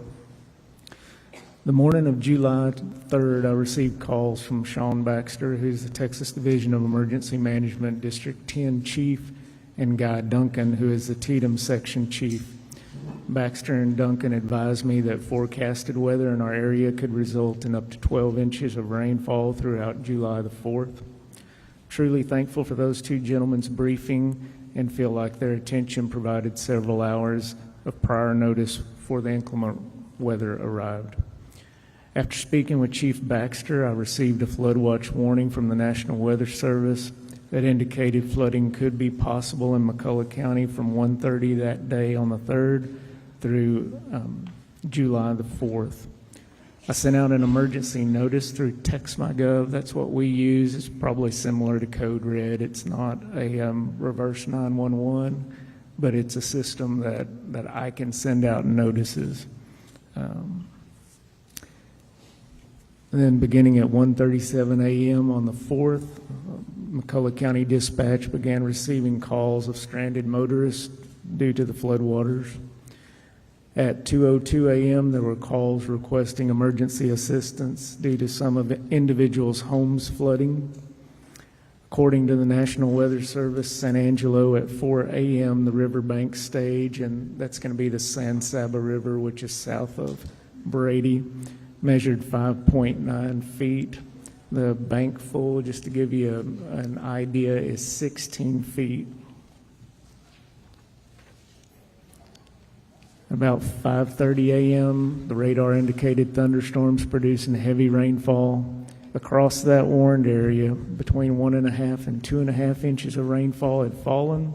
Additional rainfall was expected of 1 to 2 inches more, and that's when the indicator for flash floodings were imminent. About an hour later, the National Weather Service San Angelo changed the forecast from minor flooding to major flooding, and the riverbank stage measured 17.6 feet. It took 2.5 hours, and the river rose 11.7 feet. About 7 a.m., I spoke with dispatch to see what the call volume was. They advised that there had only been a few calls and that 2 families or individuals had been displaced from their homes. Some of the other calls were related to the stranded motorists that I spoke about previously. I arrived at the courthouse about 8 a.m., and that's where I observed all of the water leaks throughout the courthouse. Shortly after that, there was a bulletin from the National Weather Service that the EIA's activation was requested for flash flood warnings. About 11 a.m. that morning, I received a call from the National Weather Service San Angelo requesting me to travel to that San Saba River Bridge because they did not think that the LCRA river gauges were working properly. Upon arrival at the bridge, I observed the river to be several yards out of its banks and the lower park area was submerged. The river was about 6 feet from the bottom of the bridge, and I'd estimate that the bottom of the bridge being about 30 feet in height. Advised actually the LCRA staff was there, and they had advised me that the water had swept away the monitoring equipment, and they were making those repairs. A couple hours later, the river stage was 29.7 feet, and the flood stage, activation stage, is actually at 18 feet. Part of that notice from the National Weather Service made reference to this crest compares to a previous crest of 29.1 feet back in July of 1938. In those past 5 hours, the river had rose an additional 12 feet. An hour later, there was a call requesting emergency assistance because a low water crossing had become impassable, and this was located just north of that river bridge where I was at. There were a group of people at a vacation home, and the road had washed out where they couldn't get back out onto the main highway. Our 2 local volunteer fire departments and our Precinct 2 county commissioner responded, and they actually had to use a very large wheel loader to transport those folks across the water. There were other flood-related calls, but those were the only 2 call sheets that I had to make reference to. Throughout the day, our county commissioners were actively monitoring the roads. Some of the roads and bridges had to be closed for several days due to the high water and deterioration. In the days following July 4th, calls came in from individuals requesting assistance with flood damage such as surface water penetrating their homes, roof leaks, private ranch roads destroyed, fence and water gap damages. And again, like everybody that has spoke today, they made reference to all the years that they had been in the area. They'd never seen flooding like what had occurred. Additional rains continued to fall. On July the 13th, the LCRA flood gauge at that same river I spoke of measured about 11 feet, which again, that's 5 feet lower than the bank being full. But however, there's a secondary bridge in the community of Voca, and that bridge had water lapping over the top of it. The reason why that's significant is it's about a 2-mile stretch between those 2 bridges. So all the tributaries between the main bridge and that secondary bridge were flowing so much water, we had no knowledge. There's no gauges in those areas. So I usually look at that gauge at the San Saba River Bridge crossing on 87, and I'm thinking it's fine because it hadn't even met the bank full yet. So it's really important we go back to as many gauges as we can get to monitor these rivers where we can make determinations such as evacuations downstream.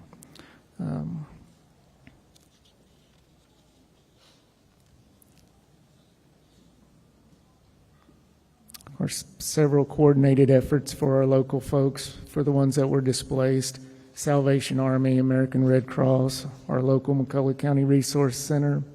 Our city manager coordinated a flood victim assistance event and helped those folks get their ISTATs done with the help of the Concho Valley Council of Governments as well. We had a nice group of people there helping those victims. As of to date, there have been 155 individuals in McCulloch County who've completed those surveys, including 3 properties that are probably total losses, 27 properties with major damage, 95 properties with minor, and 30 properties described as affected. In close, just listening to everything, I've been here with y'all the whole time. One thing that I would like you to think about is possibly in a state position for an emergency management coordinator in our counties, or maybe a combination in our smaller counties, like the 3 of us here, where we don't have a huge population.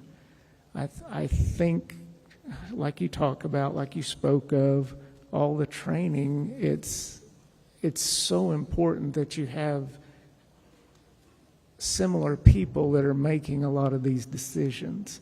And I think if Tatum was to train our emergency management coordinators, or actually the state have that position, I think it may make a huge difference in how everything plays out from the beginning of the incident all the way through the end. We know Tatum steps in when we ask them to, and we're very thankful for that. But if they're on the front end of it, then they would know all of our, I hate to say it, but our lack of resources in certain areas, maybe lack of equipment and so forth. They would already know on the front end where we could make those plans, I think, way more efficiently and better.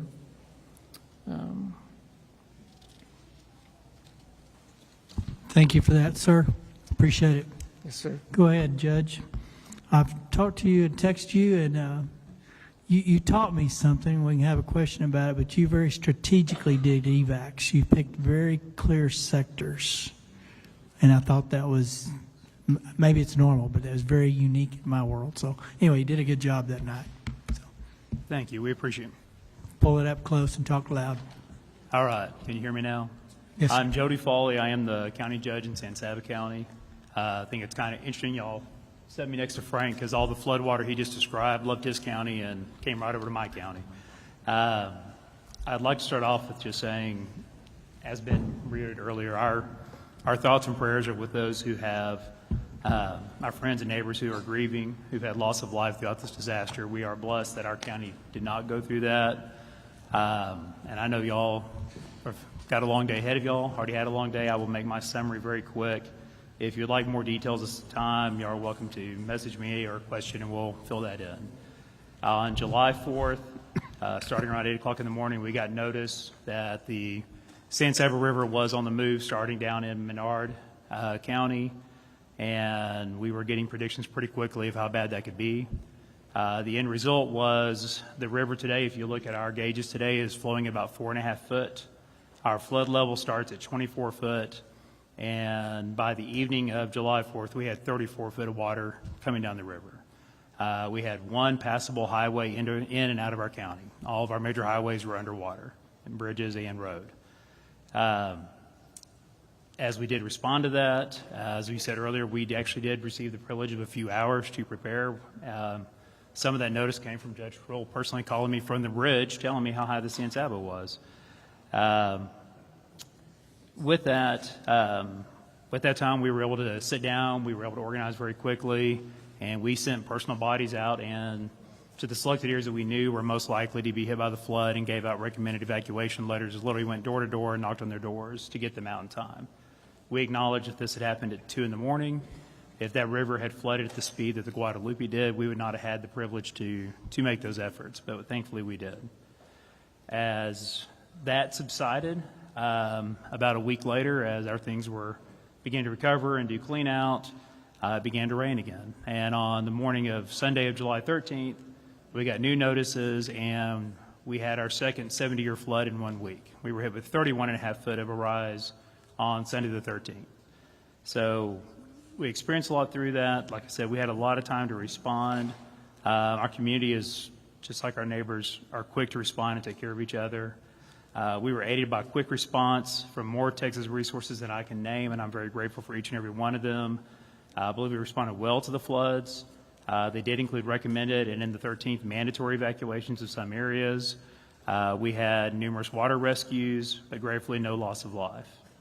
What I would like to address briefly with y'all is what helped in our county, and I think would definitely help in other rural counties of our size, is we do have a very experienced emergency management coordinator that is in county.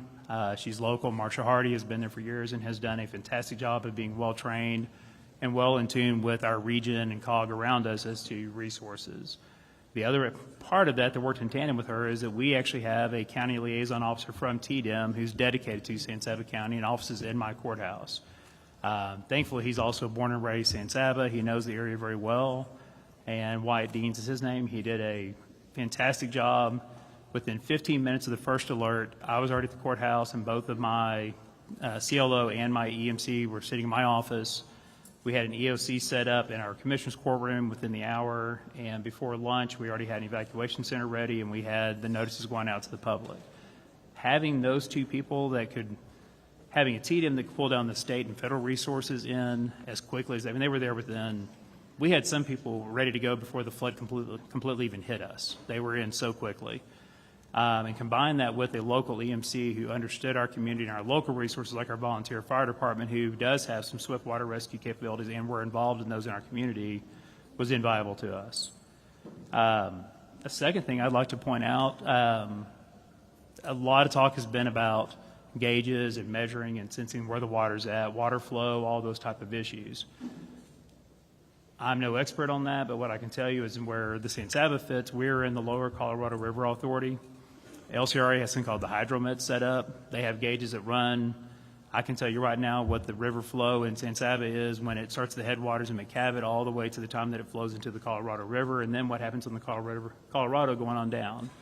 It's a fantastic system, and I guarantee you that. And they have a combination where it'll forecast with the National Weather Service to forecast prediction of where everything's going to crest and approximately the time frame it's going to do it in. I didn't believe in them. I was very, very cynical going into them, but I can tell you after 2 floods in a week, they were very reliable. They're not dead perfect. They were off by minutes. They were off by a foot or two, but they were very reliable, and they made our planning and our preparation so much easier. If you could combine those gauges with some type of sensors for alarms at the same time. I will express a concern that I believe the panel before us expressed is all these alarms are great, whether it's by phone or it's by siren. I don't care how you do it. Those are all great things. But I get, and all of you get, I probably get 4 messages a day telling me, oh, guess what's going on in the weather now, weather now, weather now. We get alerts all day long from different things throughout the community. If the emergency alert system is used and set up in that manner, it will be ignored when the time comes it's needed. It has to be only for those vast emergencies and these extreme situations. The areas of need I'd like to express with y'all is, it was addressed earlier about agriculture. We're a ranching community. 90% of my river is ranchers and pecan orchards. Lots of damage, maybe not threats to life, but a lot of damage has gone through there, and there are very few resources that have come to be available on the agricultural side. We've had everybody in the world in our county to help us in our homes, in our community, which is great. But our ag has almost nobody standing up to help them outside of other ranchers and other communities coming forward to do so. Another thing I'd like to address as far as the recovery that we're dealing with, and I believe it was Representative Moody mentioned earlier about all the red tape kind of getting in the way, is we received notice yesterday that through the National Flood Insurance Program tied with FEMA, that of all these homes in our area that were hit, which in San Saba County, 90% of the homes hit are impoverished homes. This was not a wealthy area. These aren't second homes. These are people that have lived in granddad's home for the last 3 generations. They don't have money to pay for flood insurance. And now we had volunteers come in. They've already cleaned all those homes. They've gutted them. They sprayed them for mold. They're ready for rebuilding. And since they started, we're being told, oh, you can't rebuild. Wait another week. We're going to send assessors down. And we're going to value if the cost of repairs of your home is 50% more than the value of your home, which these aren't expensive homes, then you have to meet all new flood standards. You're talking about putting these homes on stilts, destroying them, building new homes, and that's going to be required or you're not allowed to continue to rebuild or live in that home. These people can't afford flood insurance. They can't afford to go through this. They don't have the ability. There's nobody to fund them to do this. we have the ability to help them recover. We have the volunteers, we have the material right now. We could have homes built in the next couple of months and have these people back to their life. But we can't do that because the red tape's standing in the way of helping these people. I know that's not state policy, I know that's federal, but we really need help to realize that every one of these situations is unique. What happened in San Angelo and the way they flooded, the way my river is much slower rising and Cumming River compared to what the Guadalupe did. The system has to be unique to the type of rivers they're on. You can't just say we're going to do one piece of legislation and everything's going to be fixed for everybody. It needs to be well thought out. I know you only get 30 days, but this needs to go on for a much longer time frame and really look throughout our state of the different areas and the different needs by county and by river. Thank you all. Hey, Judge. All right. Judge Last Corbin. and certainly least, I'm Brandon Corbin from Menard County. Menard County is also a disadvantaged community. We are 1,962 souls that live in Menard County, and we are in the bottom 10 in the state in valuation. So we have a tax rate that's too high that doesn't generate enough money. So nice combination of that. But in respect for this committee and the job ahead of you today, I'm going to move very quickly through my outline. I did want to thank Senator Perry and your office for reaching out to me personally, and to Representative Verdell for calling me personally during all this to make sure we had everything that we need and that we were doing all right in Menard County. This has been said previously, but I think it's very important that on July 3rd, our section chief called all of us and said, this is different, pay attention. To Judge Foley's point, we get a lot of what I call alert fatigue. We are constantly getting emails and texts and we might get a flash flood, we might get, and it's just so much that you sometimes lose the narrative and you can miss things like this. And Section Chief Sean Baxter's name needs to be recognized for the work he did on July 3rd to make sure that we didn't miss this and got the word out. In the afternoon of July 3rd, I put a Facebook post out. That's the most effective way for me to communicate with my community. We do also have Code Red, which is another one of these reverse 911 systems that came into play later. But we did that, and we called at-risk citizens. We let our RV park know. We let our Baptist camp know, hey, we're worried about this. Please be vigilant. The next morning on the 4th, it started a little later for us. Our first call out for swiftwater rescue wasn't until 7 a.m. It was in the southeast part of our county, and that one was like most of the ones that we responded to that day. A volunteer fire department crew dispatched, and they were stopped before they could get anywhere close to these people by floodwaters crossing FM roads and county roads. I wrote down a quote from one of them. I asked, hey, do we need swiftwater boats? What do we need? And they said, well, if we had a boat, we could have gone 20 yards across this draw, but then we would still been 5 miles away from the people that we needed to try to help. All in all, we had 11 citizens go into the water that day and into life-threatening peril. That included 4 cars swept off roads and 6 citizens leaving their homes to try to get to safety on foot or, in one case, in a canoe. And by the grace of God, they all survived. We didn't have any fatalities or major injuries. Several of those, like I said, we just could not physically get to them. We have a constable that has a helicopter, and in several cases, they tried to drop life vests to people. There's a draw in the city of Menard. There's a draw called Harris Hollow. I'm sure most of you have driven through it. There's a big bridge on the south side. That draw is usually empty. It swelled to the size of 4 city blocks. So all of the south side of Menard basically became part of Harris Hollow that runs to the river there. It wasn't like my piers to where the river came up in this case. It was coming down straight on top of us. So we had over 8 inches in about 2.5 hours. So that alluvial flooding really is what did us in the city, damaged most of the streets in the city, and most of the towns on that half of our community got between 2 and 6 inches of water into them. The San Saba River crusted that day at 17 feet. Normal is 3 feet. But again, 18 feet is flood stage, and that's when it spills out into town and creates a much bigger problem. So we were blessed that it stopped just short of that. We actually got messaging that afternoon that they expected the river to go up even more to 20 feet. And at that point, we made the decision to evacuate our Baptist camp. It's in an odd little spot that's higher than the Morales Creek that runs behind it and the river, so they were safe at that point. But if it had come up 3 more feet, it would have been dangerous for them. So we got 104 campers out driving 5-ton fire trucks and a Menard ISD school bus to get them through the flooded roadways and to safety. We established a community shelter operated by our CERT team, Citizen Emergency Response Team, that's less than 6 months old. Thank God we got that organized when we did. And that afternoon, the water receded. So fast forward again, I'm trying to just hit the highlights for you. On July 6th, the following Monday, we had a secondary event as we're starting to organize resources and try to get people aid that came down enough to flood our community a second time. In that case, it came in under the courthouse into the basement, took out the elevator, damaged antique wood structures and everything in the doors, and added a whole new layer to this.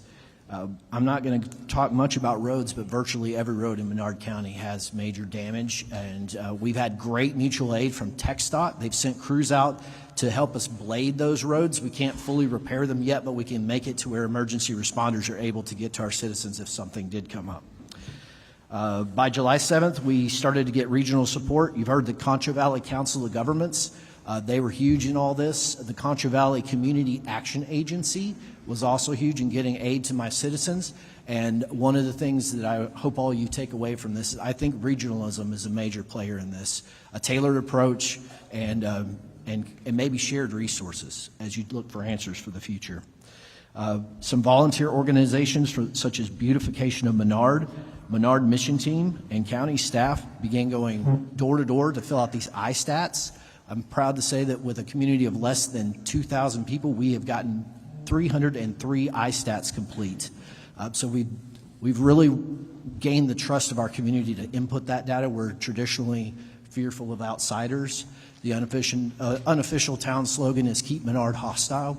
So we were kind of doing an uphill battle to get people to input that data, but we were able to accomplish it.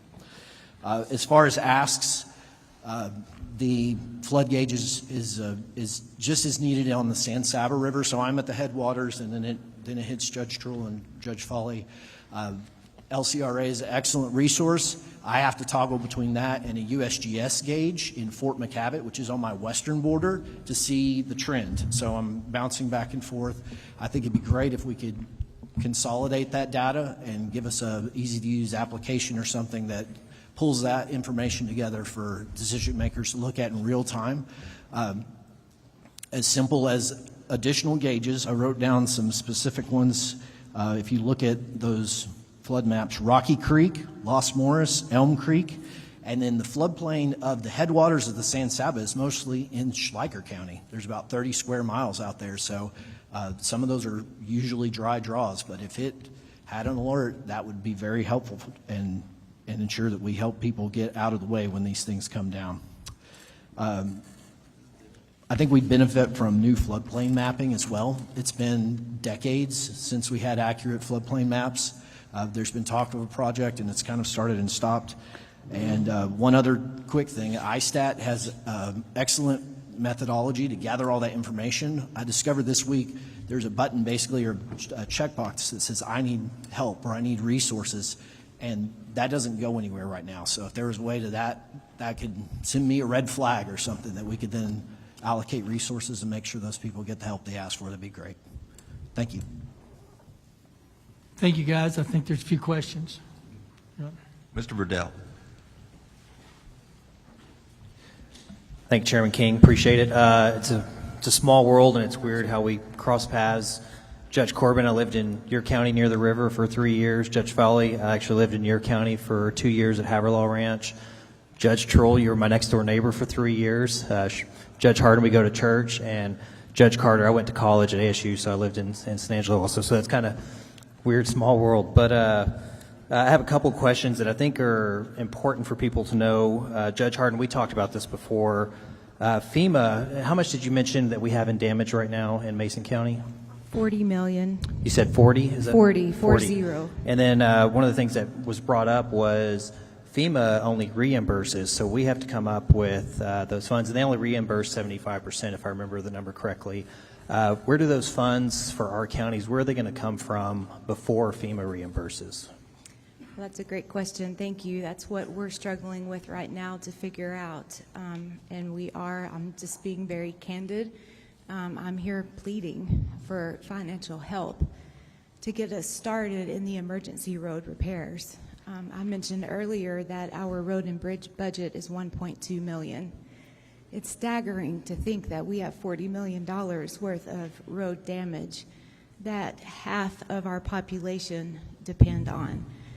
By state statute, county government's responsible for county roads, and half of our population depend on those county roads. And so it's a very tall task that the Commissioner's Court and our Road and Bridge Department is trying to figure out. We will apply for grants. This doesn't help with money right now, but several months ago, with the guidance of TDM, we have applied to FEMA to renew our hazardous mitigation plan. And that's a process, but I'm expecting, quite honestly, thinking positive, that we'll be approved for that, which will open the door for grant funding to help us mitigate our county roads and especially the roads that are prone to flooding. Several of our roads sustained flooding in 2018, and I'm not trying to throw anyone under the bus or anything, but we did qualify for FEMA reimbursement public assistance back in 2018, and we are still waiting for some of that funding. So when we do figure out how to start repairing and rebuilding these roads, we will submit for reimbursement so that we can just keep that money going. We will obviously have to apply for extensions. We went through our debriefing yesterday, the applicant debriefing, and we're expected to have these repairs done within 18 months. It's 300 miles of granite gravel road. I don't have the answers, but I am here asking for help in finding those answers and for some relief funding to get us started in the project. Thank you, appreciate that. Just for not comparison, but an idea of how much rainfall y'all received in your counties. I know Kerr, I think they said 14 inches during that first day or so. How many inches of rain did y'all get in each of your counties? I'm at 32 inches year to date. Our average is 22 per year. Thank you.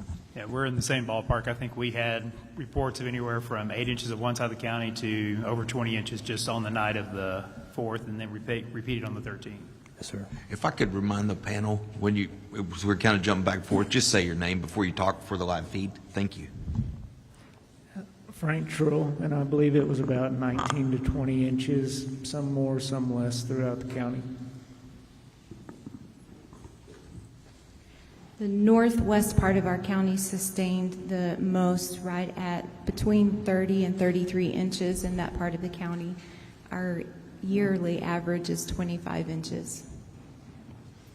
Lane Carter, we had our annual allocation that night of 14. Comment, thank you. Just got two more questions left. One is for Judge Trull, and it may apply to y'all also. We have some U.S. Army Corps of Engineering dams in Brady, and would you say that those were incredibly valuable, that we had those there to protect the courthouse as much as possible from the creek that flooded right next to it?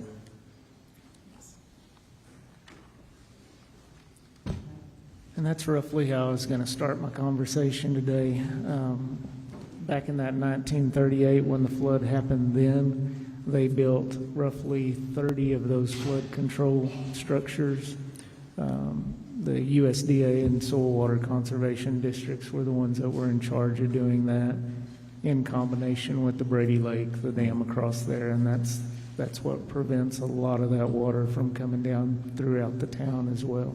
It's safe to say that we could have other areas that could benefit from those also in Texas, especially in this region. Last question, which applies to all of y'all. I know that y'all have had to deal with this, and we've talked about this. On ISTAT, Was it hard to get participation in ISTAT, and do you believe that there's still people that haven't participated, that there may still be more expenses we don't know about? Frank Trull,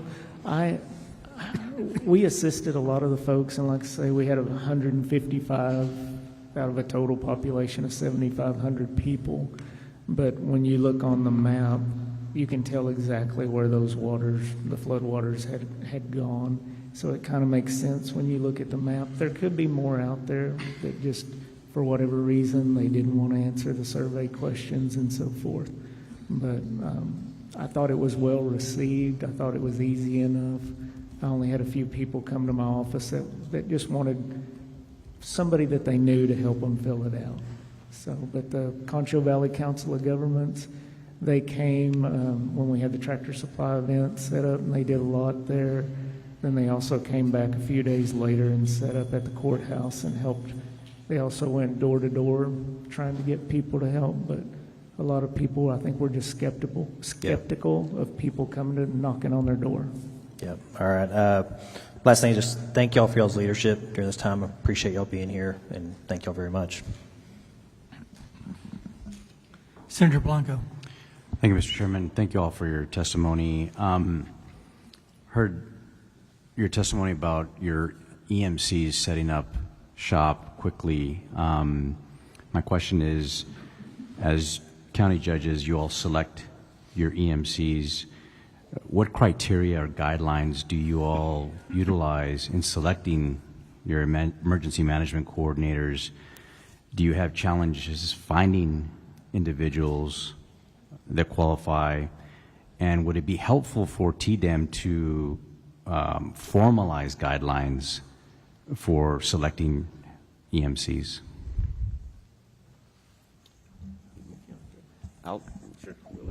Starts off. You want to start off? Go ahead, Jody. Sorry. Yeah. All right, I'm Jody Foley. What I'll address is, I heard a conversation earlier in one of the testimonies of, should we have some restrictions on who can serve as an EMC? And I think that's kind of what you're indicating as well.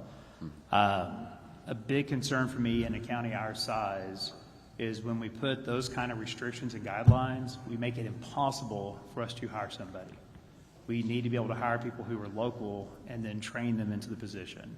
Now, I am very lucky in that when I came in 2023, I had a very experienced EMC that had been there for about 15, 16 years before me. She's very well trained. She's very diligent. She's done all of the training to keep up with it. She's very involved with our regional council of governments, our 911 meetings. She knows her job very well. But in our small county, that's not her only job. She's also our indigent healthcare provider. She does a lot of other hats because we don't have the budget to have a full-time EMC. So some of my neighbors don't even have the ability to have what I have. So I don't think the restrictions are there. I think the ability to train somebody up and allow them to have the training available to them to get into the position and develop would be beneficial to counties our size. Opinions of others? Brandon Corbin, Menard County. I'd echo Judge Foley. That would make it difficult for us to staff. My position was created after Winter Storm Uri, and I'm again blessed to have an outstanding lifetime emergency responder in that position. But he's only a half EMC. His other half is facilities maintenance. So when he's not doing this, he literally mows the courthouse lawn. If I'm not doing it, that's Judge Foley reminded me the first time he met me. I was on a lawnmower in the courtyard. So I guess if the underlying root issue is competence of these EMCs, and honestly, I think that falls back on the local elected official to make sure that that person is doing the job more so than something I would ask you to do from a legislative standpoint, to put a lot of extra requirements. Yeah. My last question, currently the hazard mitigation maps, the plans rather, are required to be updated every 5 years. In your estimation, given the more frequent weather events that we're having, do you believe that we need to consider decreasing the number of, lowering that threshold maybe to 2 to 3 years for updates for your plans? That's a hard question to answer. Probably the reality is yes, but the other reality is it does require funds to update those, even if it's a grant match. And I feel pretty confident that the message has resounded that in counties of our size, we just don't have extra money in the budget. If I may go back to the previous question just for a second, Sure. because it's been said and it's so very important. I'm blessed that my assistant EMC did grow up in Mason, knows the land like the back of his hand. That goes so far in preparations and also in response. He also has a military background.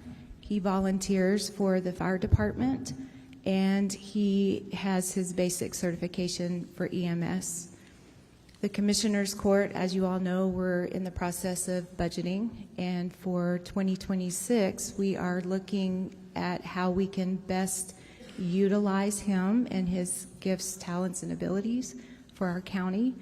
We've been struggling with a second out call for our EMS. We only have funds right now. We have 2 ambulances, but we only have enough money in our budget to have 1 call out at a time. So on the second call out, we have to rely on mutual aid, a neighboring county. So we're trying to figure out a way how we could better utilize him in moving him into a full-time EMC position and also help out with second out calls. Thank you. Representative Darby. Thank you. I haven't moved around like Representative Verdell, but I've worked with all of you over the years and your predecessors, and thank you for being here today. Judge Carter, the governor had said that Tom County's response is to be considered the gold standard for how you prepare. I noticed in your prepared remarks that you said you and the city of San Angelo had spent years in preparation behind your emergency readiness. And so, including the establishment of the COAD network, and I don't think we've given enough attention to that. It's called the Community Organization Active in Disaster, Yes, sir. and I've not heard that mentioned in other discussions about how we prepare for these disasters. So would you elaborate a little bit on that and how that was organized and what it does? Absolutely, yes, sir.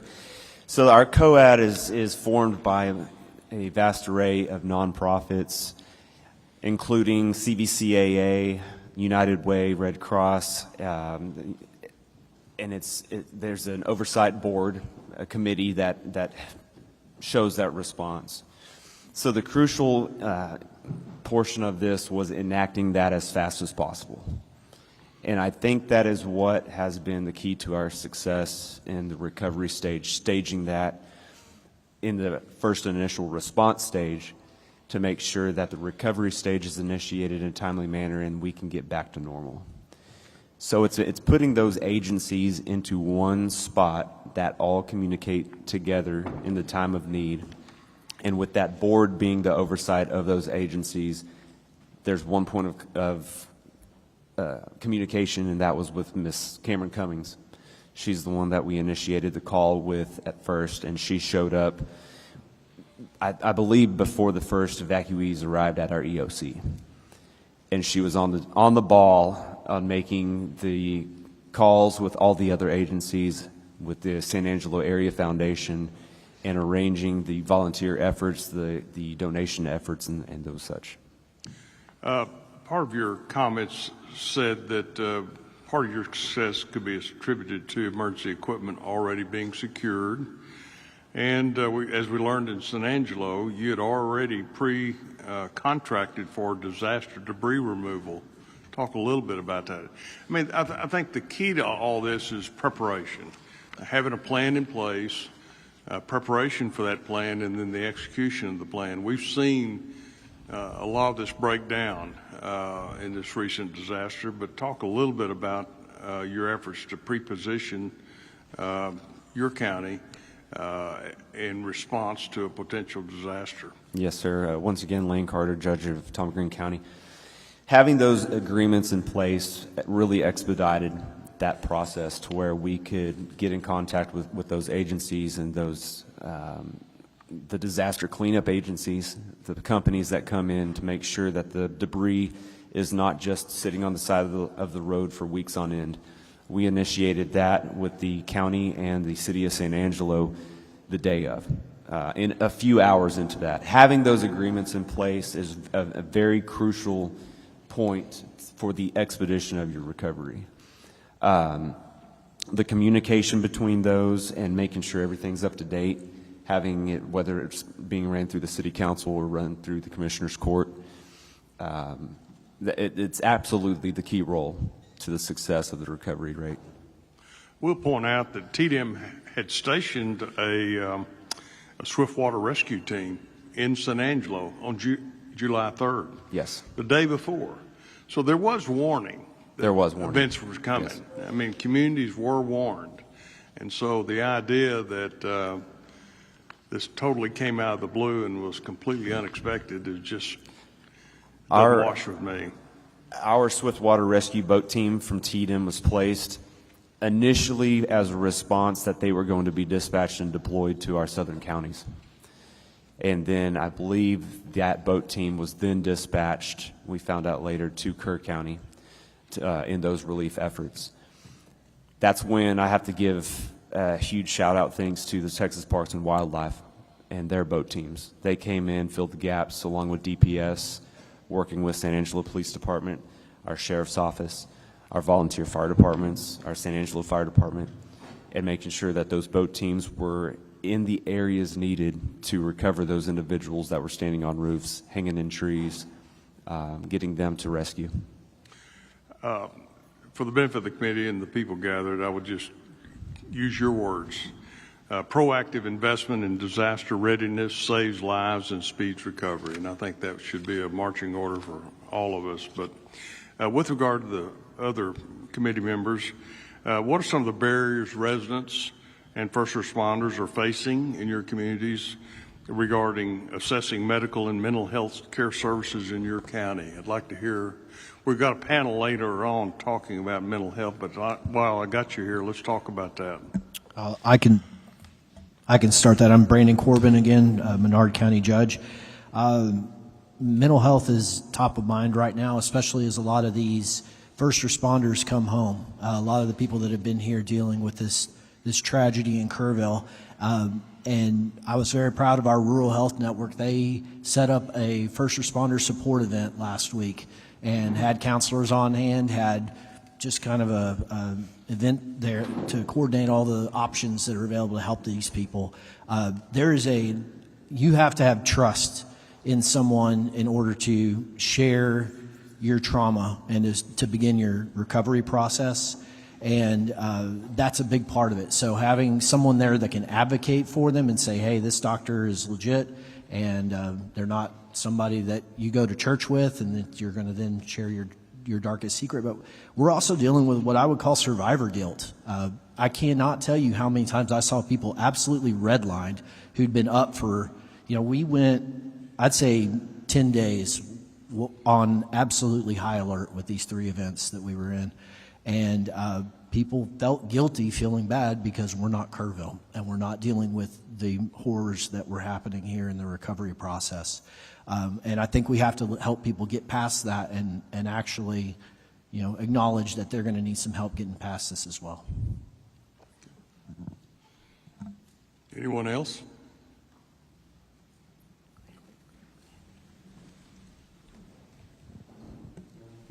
Frank Drill, I just kind of echo what Judge Corbin just said. We've had, staff from Frontera Health reach out to us, as well as Texas A&M University, trying to figure out the best way to handle the mental health side of things. So we have those 2 resources available.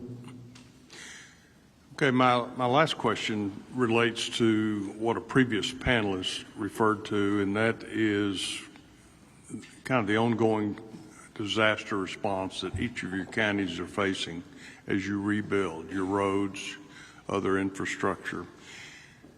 We put restraints on you about how how much you can grow your government. In fact, there are propositions in this special session about further reducing your ability to respond. A comment was made about the disaster relief exception that will allow you to respond quickly in a dramatic fashion.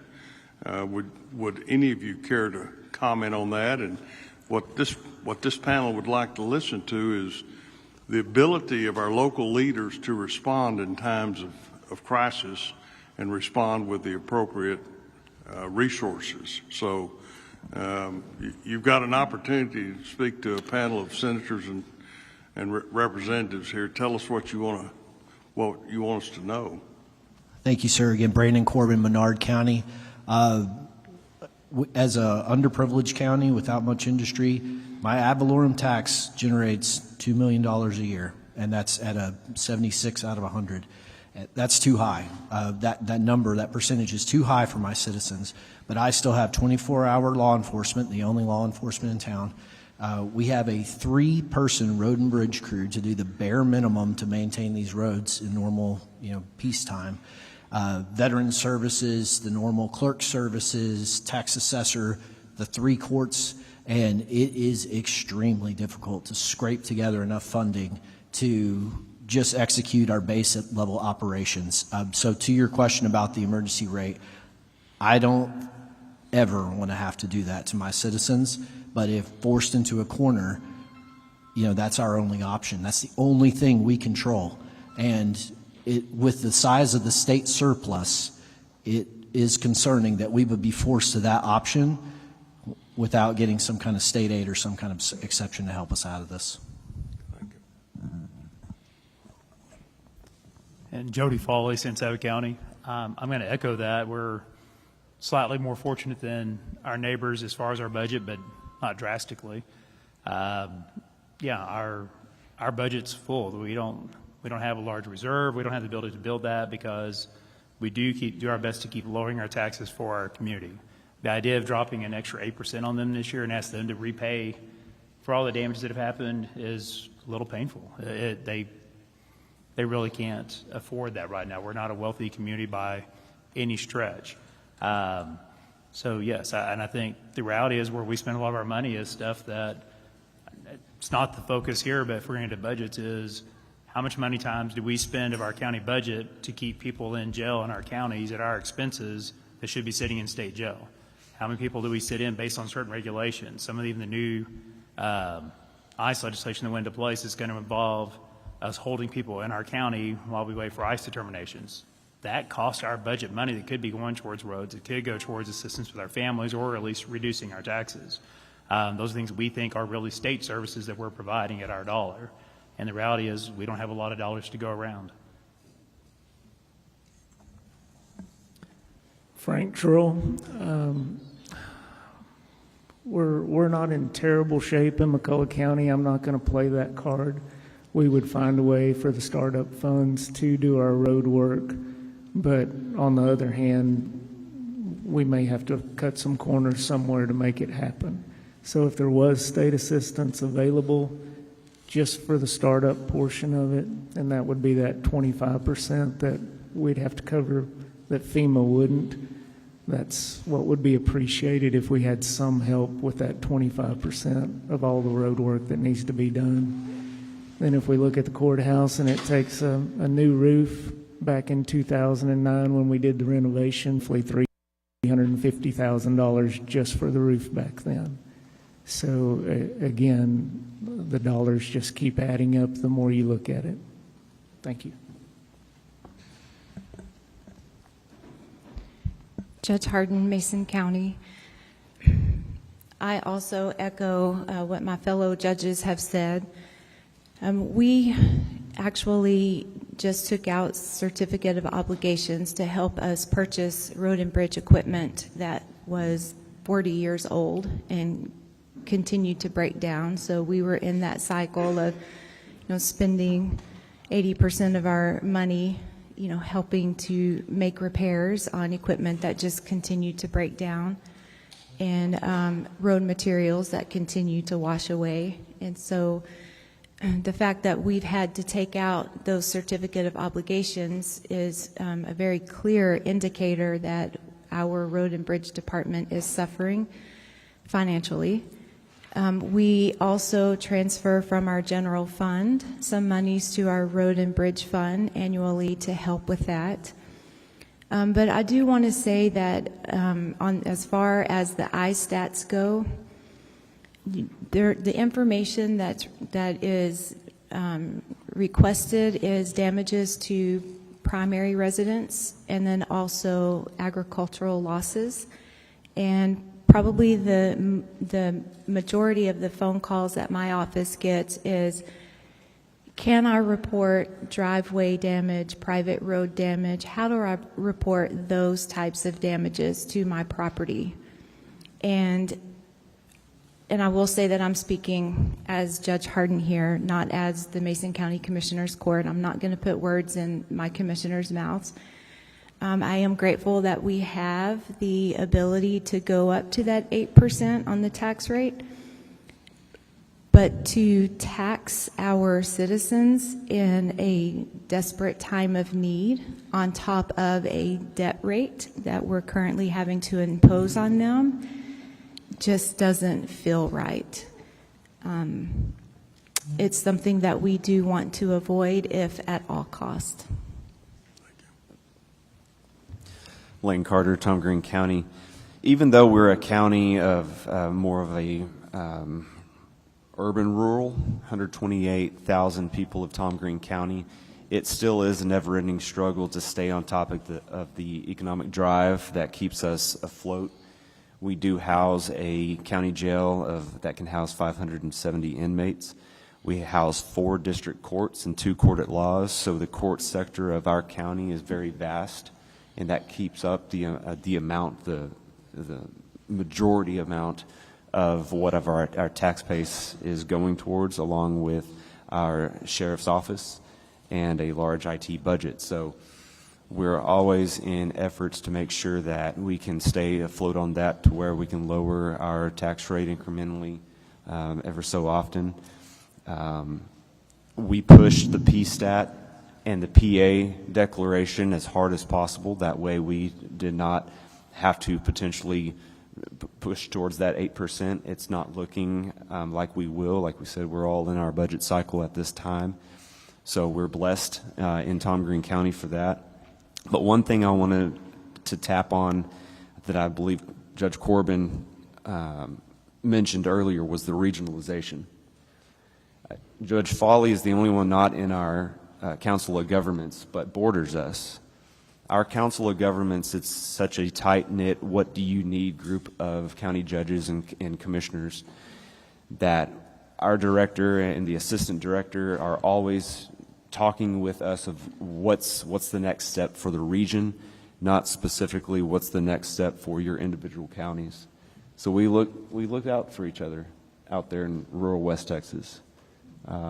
I'm proud to serve with everybody here, and we'll continue to look out for it. But yes, to answer that question, we push the PA declaration, the PSTAT entries through TDM.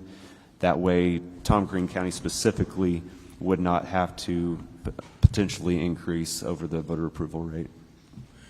Well, thank you. I want to echo, I too want to express my gratitude to each one of you judges for the job you do for your counties. And I do think we have a very tight-knit West Texas community, and thank you for being a valuable part of it, each and every one of you. Thank you for being here today. Amen. Yeah, I think I've talked to all of you, or tried to text all of you, or served out of 2 redistrictings once or twice. So I'll just say this. Chief Kidd said something that was very telling regarding Sangelo. If everybody ran their ship the way Sangelo operated, with all the preparedness, and he would be out of a job. So it's the ultimate compliment. I'm going to ask real quick, do y'all actually drill your plan? Judge Corbin, Menard County, yes, sir, we do. You do? What was the question? Do you actually have a drill? Do you actually physically drill your plan, put your folks together in a room under a simulated disaster? We have not done one in preparation for a flood or in the very recent past. We did do one in preparation of the eclipse in Okay. a year and a half ago. And I think the actual disaster is important, but what we're looking for is system. Something, it doesn't matter what the disaster is, everybody knows their role and everybody knows what to do when they need to do it. So how about you, Judge Trull? Frank Trull, we have a monthly LEPC meeting, and at those, we kind of discuss all of the areas where there could be upcoming problems and so forth, whether it's emergency management or just it may be things about the hospital or nursing homes and so forth like that. Right. We do have a tabletop planned for next month. So. Okay. Judge? Yes, sir. Judge Hardin, Mason County. We do have an unofficial system, I guess, put in place where it's just an automatic, this is what happens. We have not had specific flash flood planning or drilling. This is another reason why there's such a push to have a full-time emergency management department and emergency management coordinator, is to get a pattern, a consistent pattern of that drilling. Yes, sir. Judge Carter? Lane Carter, Tom Green County. Yes, sir, we do. We have our IS 300 and 400 annually. And we try to do that every August. This year it might come, since we're coming up on it and tomorrow. Have to, and of course, recovering with the flood events now, move that back a little bit. But we do drill, like Chief Kidd said, plan, train, respond. So we do that I would just annually. say night and day difference in those that do plan and those that don't. We had one fatality in San Angelo and no other fatalities in your area. And I know I was getting text from Tatum, but also text from you. Tatum was your first contact pretty much. Is that a fair statement? Yes, sir. And you knew what to do. Thank you for that. Senator Menendez. Thank you, Mr. Chairman. First of all, let me tell you, be very frank with you, I wasn't quite sure what I was going to expect to hear from you all, but what I have heard is I've been very impressed.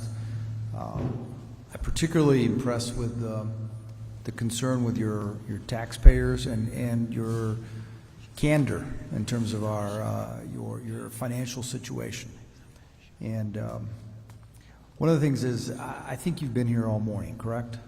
So you heard earlier this morning when the emergency was going on, and it seemed like the people or the person that could call the evacuation, it was impossible to get a hold of them. And one of the questions that we're grappling with is, if we can't get a hold of a county judge and there needs to be an evacuation, how would you feel individually if after a certain amount of time there was a law passed that would allow for TDEM to issue a temporary order until we can get in touch with you? Maybe something's going on with your own home or family and you're tied up taking care of them, but something needs to be done. Would you be opposed or would you be okay with that? And if you, whoever cares to answer. Go ahead. Brandon Corbin, Menard County, I would be in full support of that. I think a lot of the legalism of only the judge or the mayor being given certain authority just slows down in these situations. I don't see much value in it. Thank you. I think I feel a little different than that Jody Foley, Santa County. If I was unable to respond, I would rather have it within our plan than we do now. Is either my EMC steps up to that next level or maybe even our sheriffs, depending on how we laid that out. I'd like somebody local making that decision. On the flip side of that, we do have a local county liaison that I would have a lot of confidence in. That does make a difference in that equation. But to me, I don't want to make a decision based on a person versus a generic position. Sure. So I would not want to allow the authority in the county to transfer over to the state as long as we can make that decision. Now, maybe down the line they become one of those answers because they were, and I'll say this, I'm not anti, they have been, TDEM was fantastic during this. I can't say enough. I can't tell you the amount of resources that showed up on our doorstep in a blink of an eye, and every bit of that was coordinated through TDEM. Chief Kidd reached out personally to check on us, and it was just, I don't know where to start or stop. We had everything we needed from them. Let me reassure you that no one's looking to usurp your authority. It's just a what if we can't reach you type situation, kind of like what we experienced just recently, and someone needed to be able to answer and be in charge. And so if for whatever reason you're physically indisposed, something happened, the emergency, a terrible tornado, whatever, and it's knocked out yours, that's the only reason I would say would you be opposed to having TDM make that declaration temporarily? Well, and in my mind, I'm not worried about the usurping. My thought is I'd like to see that as a set plan, and I think every county should say, okay, if I'm out, who's number 2, who's number 3, and at some point in time, TDM should be in that list. I would not have an issue with that, but I would like to have somewhat control within the county to start with, knowing they're boots on the ground, they're there seeing it happening. That makes sense. Frank Trull, I'm almost positive it's in the government code as far as the succession. If a county judge is unable to fulfill some of his duties, then it defers to the senior member of the Commissioner's Court, I believe. I'd have to double check, but it seems like I've had this conversation with some of our TDM representatives simply because I'm without an emergency management coordinator right now. Okay. I'm taking that role, and that was part of our concern. If something happened to me, who would be next? And Exactly. I believe that's accurate, but I would definitely have to look that up for you. Understood.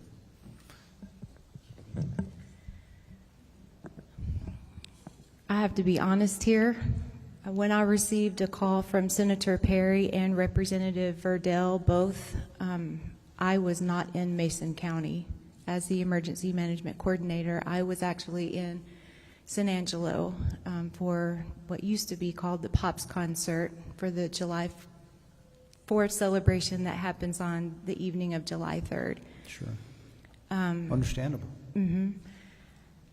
Before leaving, however, to go to San Angelo, I made sure that my assistant EMC knew that I was going to be out of the county for an extended period of time, and also our sheriff. In a small community such as ours and these, you just form those tight-knit relationships and you work so well together. It's almost second nature. You read each other, you know each other. And so I had full confidence in my assistant EMC and obviously the Mason County Sheriff's Department that should the flood watch turn into a warning, they would be completely capable of executing our plan. We do make sure that we keep the Form 147 updated, which is the tool that TDM uses to know how to contact the EMC, the assistant EMC, the mayor, the succession that has been mentioned here. And we work so incredibly closely with TDM as well that it's almost as if they're automatically part of our team. Chief Baxter could have called out my assistant EMC and they could have worked flawlessly together in this incident. So I think it's that building of the relationship and knowing how each member of the emergency management team operates and having confidence in one another. I agree, and I appreciate that, but I think legally only the county judge can call for an evacuation. That is correct, yes. And that's where the question that I'm asking. I'm sorry, I did not That's okay. comprehend that you were asking that, but Yeah, yes, sir. That's the sort of the point that when some folks have said, well, what if that evacuation was necessary or some order given that it can only be done by the judge? And that's where I was asking. So Yes, sir. I appreciate your answer, though. Mm-hmm. Yes, sir. Lane Carter, Tom Green County. You're absolutely right. The judge or the mayor, I believe. Yeah, correct. In a Or municipality. the mayor, the judge can step in if the mayor is absent or failing to for the prevention of loss of life. Right. You can come in and order an evacuation. Right. I think the conversations may need to happen if there is an absence of both. Who does step in? I have a full trust of what my judge pro tem at the Commissioner's Court would be able to handle. Whether we initiate the conversations is the sheriff involved? Absolutely. These are conversations that can definitely be had through legislation. Yeah. And at what point does it get last resort to Sure. the TDM director? Last question. I think both you, on both ends, I've heard you talked about regionalism, and all of you have expressed how well you work closely together and how you help each other, and especially because of the great need. Recently, I've been hearing that it's very easy for you guys, elected officials, to come down to the Capitol and spend time to talk to us. I was just curious, are you guys members of an association that helps you sort of get your word out, represent you at the Capitol? Absolutely. Texas Association of Counties. Is that a valuable representation? 100%. I appreciate that. Thank you. It would be detrimental if we did not have them. It would be detrimental not to have it. Tomorrow, we'll be voting on that tomorrow. Thank you. I hope Thank you, guys. consider Thank you for keeping- being here. I don't think we have anybody. I've got Do you? one. I'm sorry, Chairman. I've got one for Judge Harden. Just a point of clarification. I think I heard you say when it came to emergency management, you had taken all the required training. What are you Sir. required to do? Because it's my understanding you're really not required to do anything, even though statutorily you're in charge of emergency management. I believe, sir, that as the emergency management director, by default, just by being the county judge, Right. and then possibly the emergency management coordinator as well, I would be required to take the ICS classes, 100, 200, 700, 800, which are all online, and then courses 300 and 400, which are in person. The reason I ask is the testimony we heard last week from Chief Kidd was that many county judges, because you're not required to take it, and I mean, it's very proactive of you, and I'm sure your county appreciates it, but one of the things that we're looking at is actually requiring judges and mayors to take this training, because statutorily there's nothing that forces you to do it, and not all 254 counties are created equally, and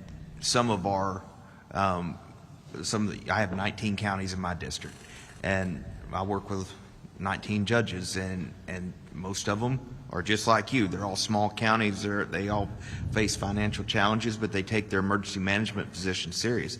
There are others that do not. So if that was a statutory, you've already taken it. Does it offend you if it's a statutory requirement? No, sir.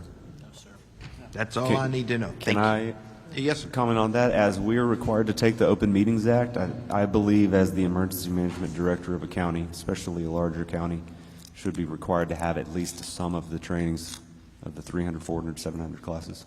If you wouldn't mind, when you give you gave me written testimony, but we've asked panelists all day, to submit those things to our offices. If there's specific trainings that you've taken that you think every judge should take, I'd love to see some recommendations. And it's a 2-day course. Thank you. Thank you. All right. Anybody else? Thank you, guys, for being here. Thank you for hanging in there with us, and good testimony and good county judges. Thank you all You did very a lot. much. Thank you, sir. Appreciate Thank it, you guys. for reaching out that day, too, as well. All right, we're going to go back to 8, public panel. Eric S. Cooper, Jacob Torres, Mike Richards, Janice Riley, Lieutenant Pete Chambers, yeah. Ryan Pape, Ron Lehrman, Kathleen Brinklin.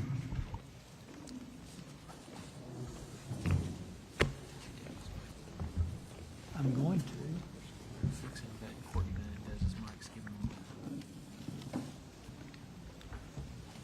A little technical treatment there. I got Kathleen Brinkman. Is that you? Nope. Ron Lehrman? Nope. Ryan Pape? Pape? Nope. Pete Chambers. Okay, got Pete Chambers. Janice Riley. Got Janice Riley. Mike Richards. Jacob Torres. Last call, Eric Cooper. Yes. That's you. Okay, give me 2 more. I need to work here. Okay. Chair calls Mike Hughes, Tom I believe it's Joser, but it might be in yes, sir, Moser. Your M and your N and your J, but there is no J. So Barbara Ferguson and Betty Murphy. Betty Murphy. You there? All right, that's got a full 8, doesn't it? Does it not? Give me another one. Kelly Rabone. Kelly Rabone. Come on back up. You're the next contestant. These were not here, so. All right, let's start on the right. Give us your name. Got 3 minutes, and let's move down the line, and we'll have questions for all of you at the end. Thank you, Chair, committee members. My name is Eric Cooper. I lead the San Antonio and the San Angelo food banks. We serve 29 counties. There's 20 food banks that serve all 254. Of the 29 counties we serve, 15 of those counties were impacted by flooding. We fight the daily disaster of poverty, but when a natural disaster or man-made disaster occurs, we respond to that too. When neighbors are hurting and are in crisis, words can often be inadequate. Food expresses love and nourishment. Many of our food pantries were going to be closed the weekend of July 4th, so we preloaded and stocked them for their following week's distributions. But at the onset of the disaster, we received calls from our churches, from our local VOAD and the COAD, making deliveries into the DRCs in San Angelo and to our nonprofits in the impacted areas. I want to thank all of our food pantries, those nonprofits, schools, churches, for all taking action, especially those connected to the VOAD and the COAD, and the role of the Salvation Army here in Kerrville. The countless volunteers, all that helped with our call center helpline, responding to requests for water and meals. Many of those volunteers packed care boxes, and since July 4th, we distributed about $2 million in food. I also wanted to thank all those that donated, the individuals, the churches, the companies, especially HEB, USAA, and Valero, Feeding Texas and Feeding America. You all should know your state agencies responded quickly. I personally got a text from Nim Kidd and the TDM team, Deputy Commissioner Lena Wilson with the Texas Department of Agriculture and the Health and Human Services Commission. I want to thank you all and the governor for allowing SNAP benefits to be used at restaurants. Those people who lost their homes were able to get meals. Donations management is always a challenge in disasters. Ensuring the right items are donated in the appropriate quantities at the right time. It's critical to have the right equipment and the storage to ensure food safety. Food safety is not a priority. In times of disaster, you need to be extreme. We're distributing food before, during, and after this storm, and it will be a long recovery. Impact to housing costs, rents, insurance, agriculture, and the tourism sector have already been noted. Y'all are invited to come out to our upcoming distributions. There's lots in all of these counties. Last Saturday in San Angelo, there was about 650 families served at San Angelo Stadium. This Saturday, we'll be giving out the cleaning supplies from the COAD. But please ensure these communities get adequate support for the weeks, months, and years ahead. Thank you. Mr. Moser. State your name. You got 3 minutes. My name is Mike Hughes. Mr. Chairman, Chairman King, Chairman Perry, members of the Select Committee, thank you very much for coming to our community and hearing us. I watched a hearing held a few days ago in Austin. I think it was 11 hours. Is that right? 12. I changed my arithmetic. Okay. Rightfully, attention is being drawn to emergency response, adequacy of flood warning systems, the property damage and the terrible loss of life, property that we've suffered here. However, I don't recall, and I'm really surprised, that any attention has been paid to what I believe is the single most important thing we should be considering as a solution flood control. If you don't remember anything else I say, please hear this. We cannot control how much it rains, but once that rain hits the ground, we can control partially what it does. We need to build flood retention dams on the upper reaches of the Guadalupe River watershed. I have a background in civil engineering. I grew up in East Tennessee where the floods were frequent. The Tennessee Valley Authority came along and built dams, and they were no longer a big issue. Those dams acted as a flood control preventive. To explain what a retention dam does, and that's what we need to have, visualize taking an ice chest, an empty ice chest, out into your driveway, opening up the little drain hole on the side of it, and putting in a couple of inches of water. Water will run out the drain hole. Imagine dumping a big bucket of water into that ice chest. There's still only one place for it to go, and that's out that drain hole, and it restricts the flow. That's exactly what a retention dam does.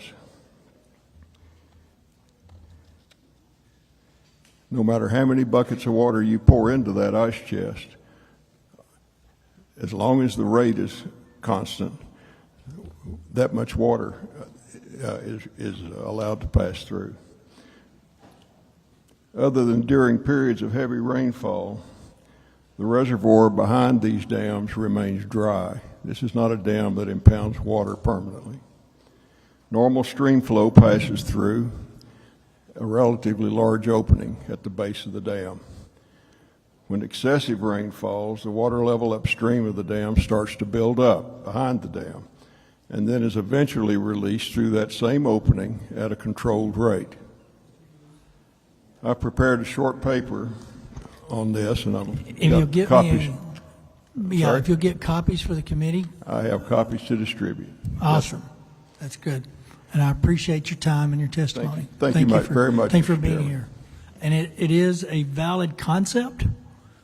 We are going to look into it. That's not something you do in 30 days. Initial is, we've tried it, but didn't work well for it. But we will go back to that and have that conversation. Over there on the table. Go ahead, ma'am. Appreciate it. Good afternoon. Janice Riley, Center Point resident and volunteer coordinator with Somebody Cares. On July 4th in the morning, our power started to flicker in and out, so my husband and I decided to run down into Center Point and fill up our gas cans.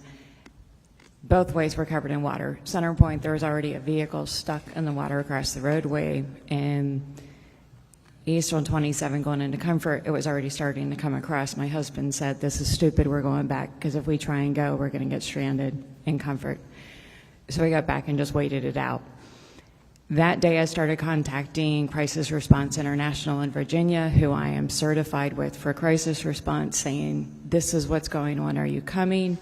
They responded, left from Virginia on Sunday, got here on Monday, connected with Hunt Fire Department, and we've been deployed in Bumblebee Hills ever since, working in there. And they left on Saturday the 18th after working with multiple other disaster relief organizations to get the entire community mucked out, and we're now rebuilding. So we have several homes that are already up drywall, and we're getting painting and moving towards getting them back in their homes. I mean, they've already been traumatized, and one of the key things now is to get them back in their homes. We have an individual who is a World War II veteran, 98 years old, who's been displaced out of his home, and he's been told he's in the flood relief area, floodplain, and now we can't rebuild until he gets permission, permit, something to say, okay, yeah, you're now permitted to rebuild. And he's been in this home for years. So I'm just standing up for World War II vets saying, can we please get this guy back in his house? And what do we need to do to make that happen? My second point is, in case of a disaster, I've been working with bunches of disaster relief organizations for the last 3 weeks. It's managed chaos. If we could have a Texas website that activates upon a disaster, I don't care if it's Houston, El Paso, or the Panhandle, that activates and then says, hey, if you want to come help us, all the information you need to know is here, because we still have people showing up wanting to do search and rescue and wanting to do buck out, and that's done. We now need to do other things. So if we could get that information out to these volunteers that want to help,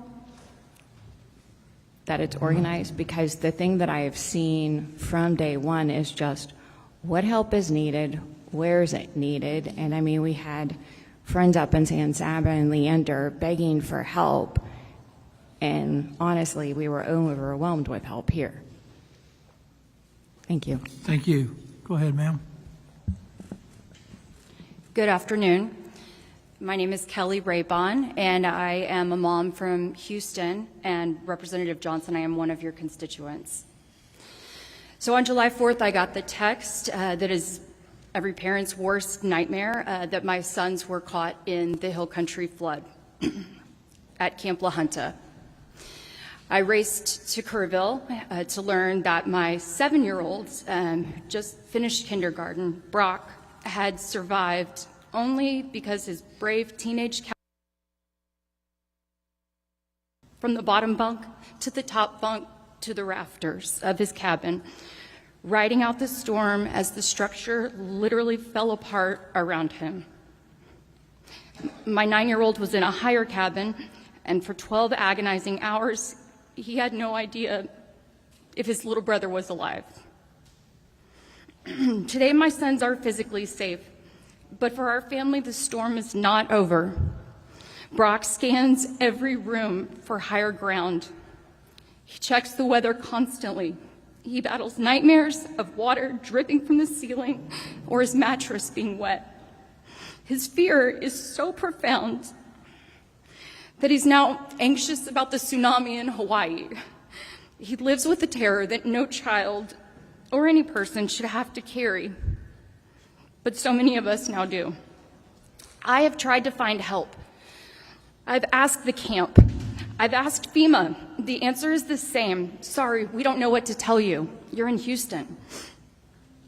While Texans are showing up for each other in extraordinary ways, and the people here are just phenomenal, I shouldn't have to rely on a Facebook group of volunteers to find trauma care for my children.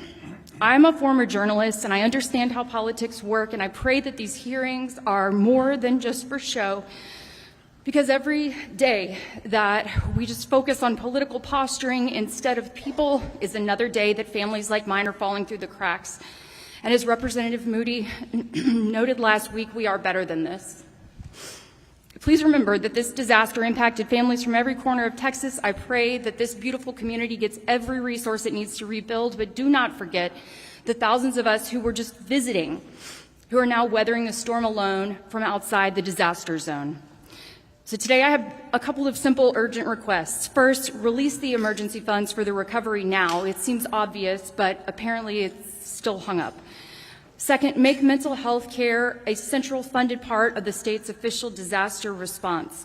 That means creating a system to identify who is impacted and proactively providing them with care, no matter where in Texas or beyond they call home. If they were here, they need help. And third, after hearing about the camp emergency plans or lack thereof, please address that. That should be mandatory and frankly published on every camp's website for the public to view, not just in an office somewhere. My sons didn't ask for this tragedy, but as their mom and a lifelong Texan, I am firmly asking for your help. It's time for the state government to do its job, and please help the wounds that cannot be seen, because they will not heal on their own. Thank you. Thank you, ma'am. Lieutenant? Are we on? Yes. God bless you, ma'am. You're why we're here. My name is Lieutenant Colonel Pete Chambers. I'm retired out of the Texas Military Department in 2022. I served 39 years in my nation, for my nation, the last 8 blessed to serve Texas. in the Texas National Guard. I've served on 2 governor task forces. I've served in Operation Lone Star. Since leaving the Texas National Guard, I started a non-for-profit, the Texas version of the Remnant Ministry, TX. We've responded to disasters around the nation. This one was in our backyard. On the 4th of July, at 0600 hours, I received a call that there was a problem in Kerrville, and there was a problem. And we lit out, and we were there by 0830 on the scene, coordinating with local response. Now, what we do is we set a footprint. I work with a lot of organizations, a lot of serious operators. I was a Green Beret myself. We established an administrative mobile command. We worked with local law enforcement in this very building, local aid workers, local EEOC members, TDEM specifically. And I know Mr. Kidd from working with him on the COVID response. So our reconnaissance teams went out. We brought in the finest rescue operators in the nation. Within the first evening, we had operators from the East and West Coast from all special operations branches, combat divers and hard hat divers on the scene. I worked with other organizations here within Texas, mostly citizens. Of the 17,000 citizens that responded, we worked with 14 of the organizations. Heavy rescue equipment, reconnaissance, logistics support, ministry support, heavy equipment, amphibious recovery vehicles, and other ancillary services. I visited Sandy Creek, and we heard a lot about them today. We got there a little bit late for us. We were focused mostly from Hunt to about Kerrville, just past around the corner to Center Point. But when I got to Sandy Creek, my heart was broken because it looked like a third world country, and there wasn't a lot of help. And I want to thank those citizens who rescued and recovered themselves today, to remember them. Information ops are important, and we did. We put out sit reps 3 times a day, situation reports to the citizens on our social media, right? We're using it. And thank God for the AT&T folks.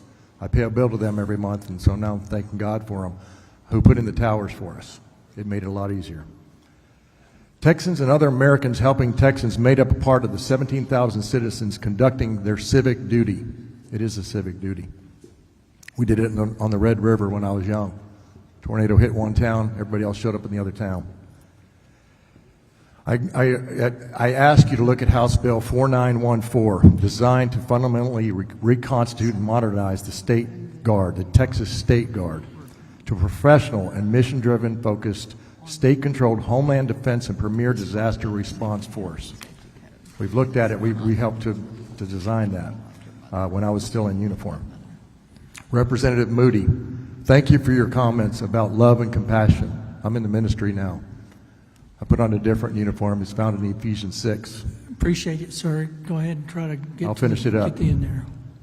To the citizens of Texas and everything dear to the American character, we thank you for coming to our aid, America, with all dispatch. Love and compassion.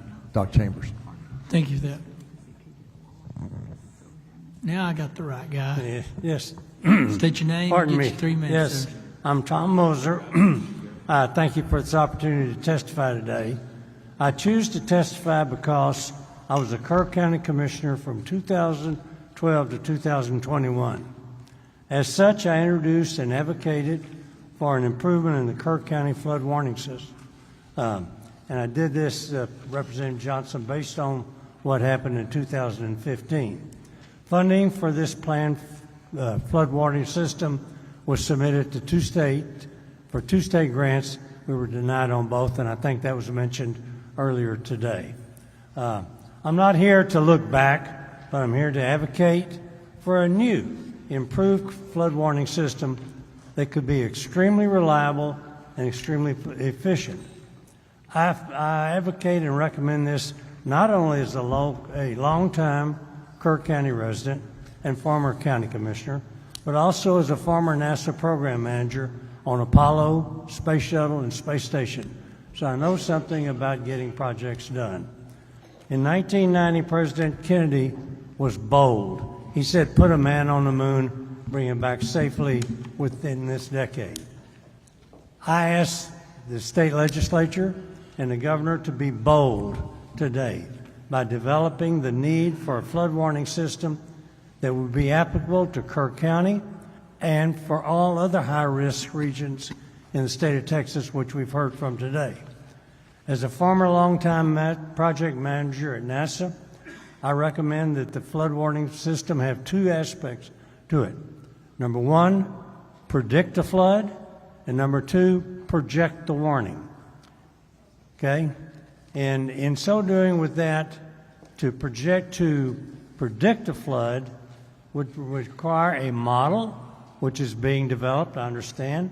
If not, it should be developed, which would predict the rainfall, the rise in the rivers, based on three things.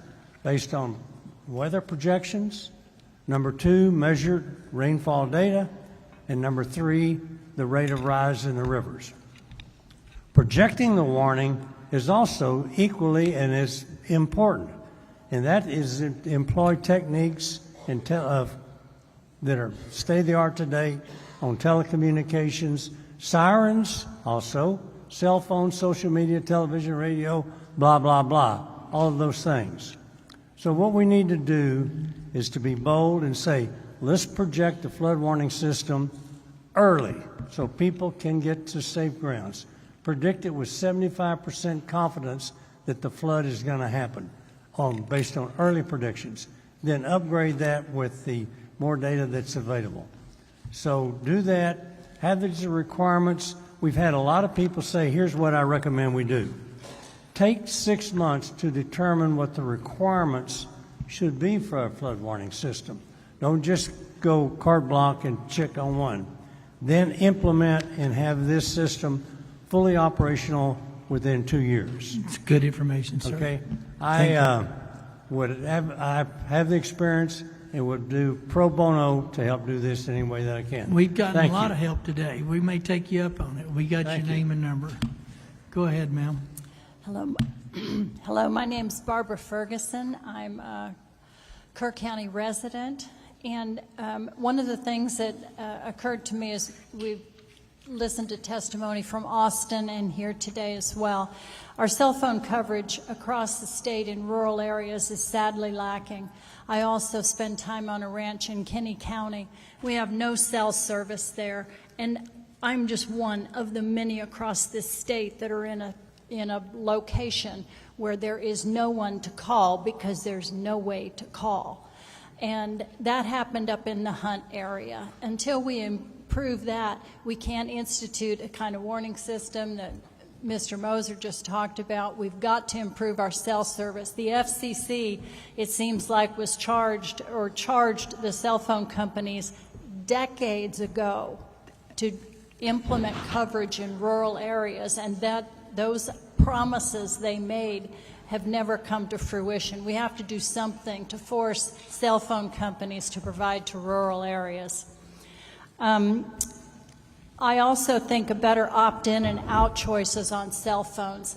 I turn my cell phone alerts off because they go off constantly. I turn my phone off at night and I sleep. Now, if I lived in a flood-prone area, I'd probably leave it on. But we've got to do better in not having the cry wolf syndrome.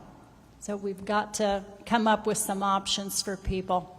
One additional thing is the loss of electricity in rural areas is common during storms. The implication this would have on sirens needs to be considered. What are our options there? How effective would they be in a storm given the loss of electricity? And Hunt lost electricity. Finally, to perhaps clarify what appeared to be a misunderstanding in your first committee hearing in Austin, earlier today, UGRA is not tasked with emergency operations. It protects the headwaters and some 30 miles of our river, not only for the benefit of Kerr County, but for all the counties in the beautiful Guadalupe River flow. Its functions include testing for water quality, water levels, encouraging conservation, and the protection of the riparian zones.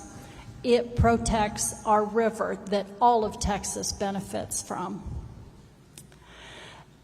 The the number of, most importantly for this committee, the number of water gauges UGRA oversees, some of which the federal government recently informed them they would no longer fund, need to be increased, not decreased. We're facing a possible reduction in the number of gauges that feed information to the National Weather Service. That cannot be allowed to happen. In fact, having additional gauges higher up the river and on tributaries may help the National Weather Service issue earlier and more accurate warnings. Thank you for your testimony. Sir, just please state your name, and you've got 3 minutes. Yeah, my name's Mike Richards, and I've got a ranch in Bandera, and I've got land in Center Point. And I received a call from my daughter that lives on the land in Center Point on the next morning after the flood. She said there was a dead guy, by her house. And so I went over there, and we recovered a total of 10 people on my property. And there's so many different things that are wrong.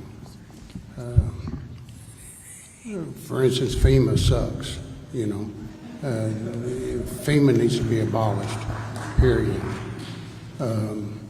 Kerrville and Kerr County, all through this, we just quit searching Saturday.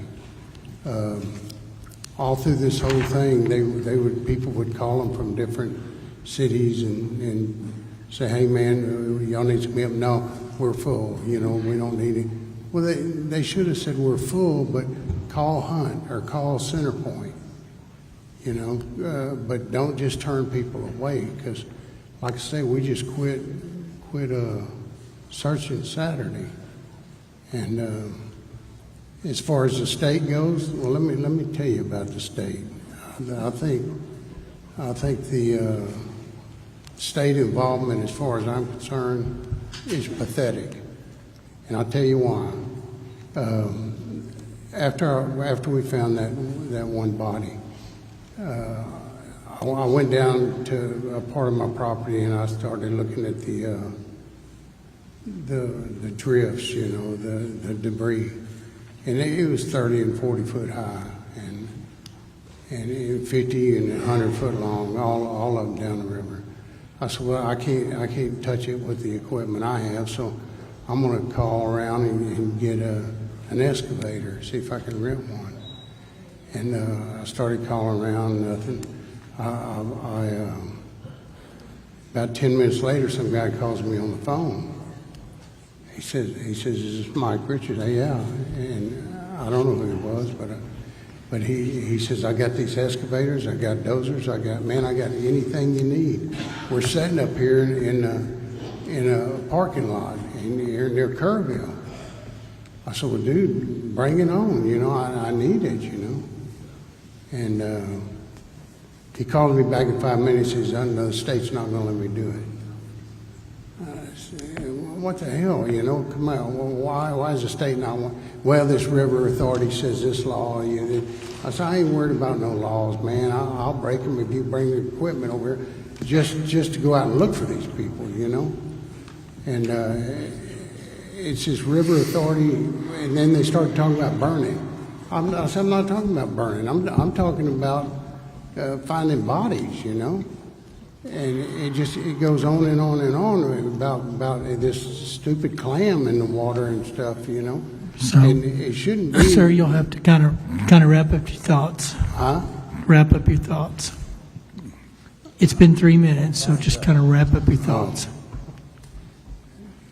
Well, my time's up. It's up, but if you want to finish your thought, just go ahead and finish. I mean, we kind of understand what you're talking about and saying, but if you want to finish a final thought, go ahead and finish it out.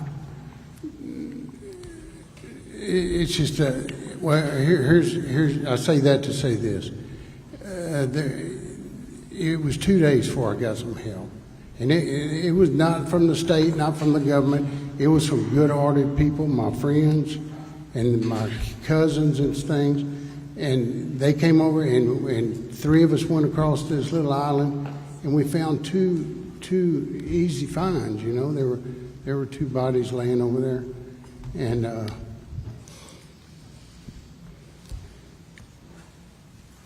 you know, one of them had been bleeding, and that indicates that, you know, he was alive when he got there. But I wish I'd had the opportunity to find him. But all these bullshit laws and stuff, everybody's got, and do this, do that, you can't do this, can't. No, whenever it comes to finding bodies out there, dude, all that crap needs to go to the wayside. Sir, I appreciate it. I understand there's bureaucracy that gets in the way of people trying to do good work, and that's one of our charges, to try to bring it back. So I appreciate you testifying and appreciate what you did. All right, members, questions? Senator Kokors. Thank you so much. If I could, the gentleman on the end, your synopsis is, let the volunteers keep working. Is that what you were saying? You know, those volunteers, my God, I mean, they are doing God's work. These volunteers and all this millions of dollars that come from all over the place getting donated, where in the hell's that going? It ain't going to the volunteers, you know. I mean, where? You know, my God, I've got volunteers. I got the time they showed up and the time they left, and I can't afford to pay them. But they did it out of the kindness of the heart. All that money is going to some politician's slush fund somewhere. I mean, we need to consider. I will correct you on that. Okay, it's not. Let's chill on the conversation. Let's keep it on the subject matter. That money is not going to politicians. Well, that money will I hope that there's going to be sir, I'm not going to argue with you. Huh? That money will not go to politicians. It will get to the help that it's seeking, because it's going to be I administered hope there's by an quality account NGOs. for it. I'm not going to argue with you. You can leave, or you can sit there and answer the questions directly. But that money. I answer them correctly. You just made an accusation that money is That's going my into the parent opinion. members. Well, your opinion is your opinion, but it's not factually exactly accurate, right. and it's my right to call it out. This is an NGO, and I can name you about 100 NGOs that Hey, are let me looking tell for you, paychecks. I don't know what an NGO is, but there is a Non-governmental entities and nonprofits are not getting paid to do this work, and they're doing a yeoman's job. By definition, a volunteer is not expecting a pay. Can I talk Period. now? And so hopefully most of that money I've been aware of is going back to individual assistance, helping to rebuild some homes in the areas that I'm talking to. But we're not going to have the conversation when you start calling politicians out.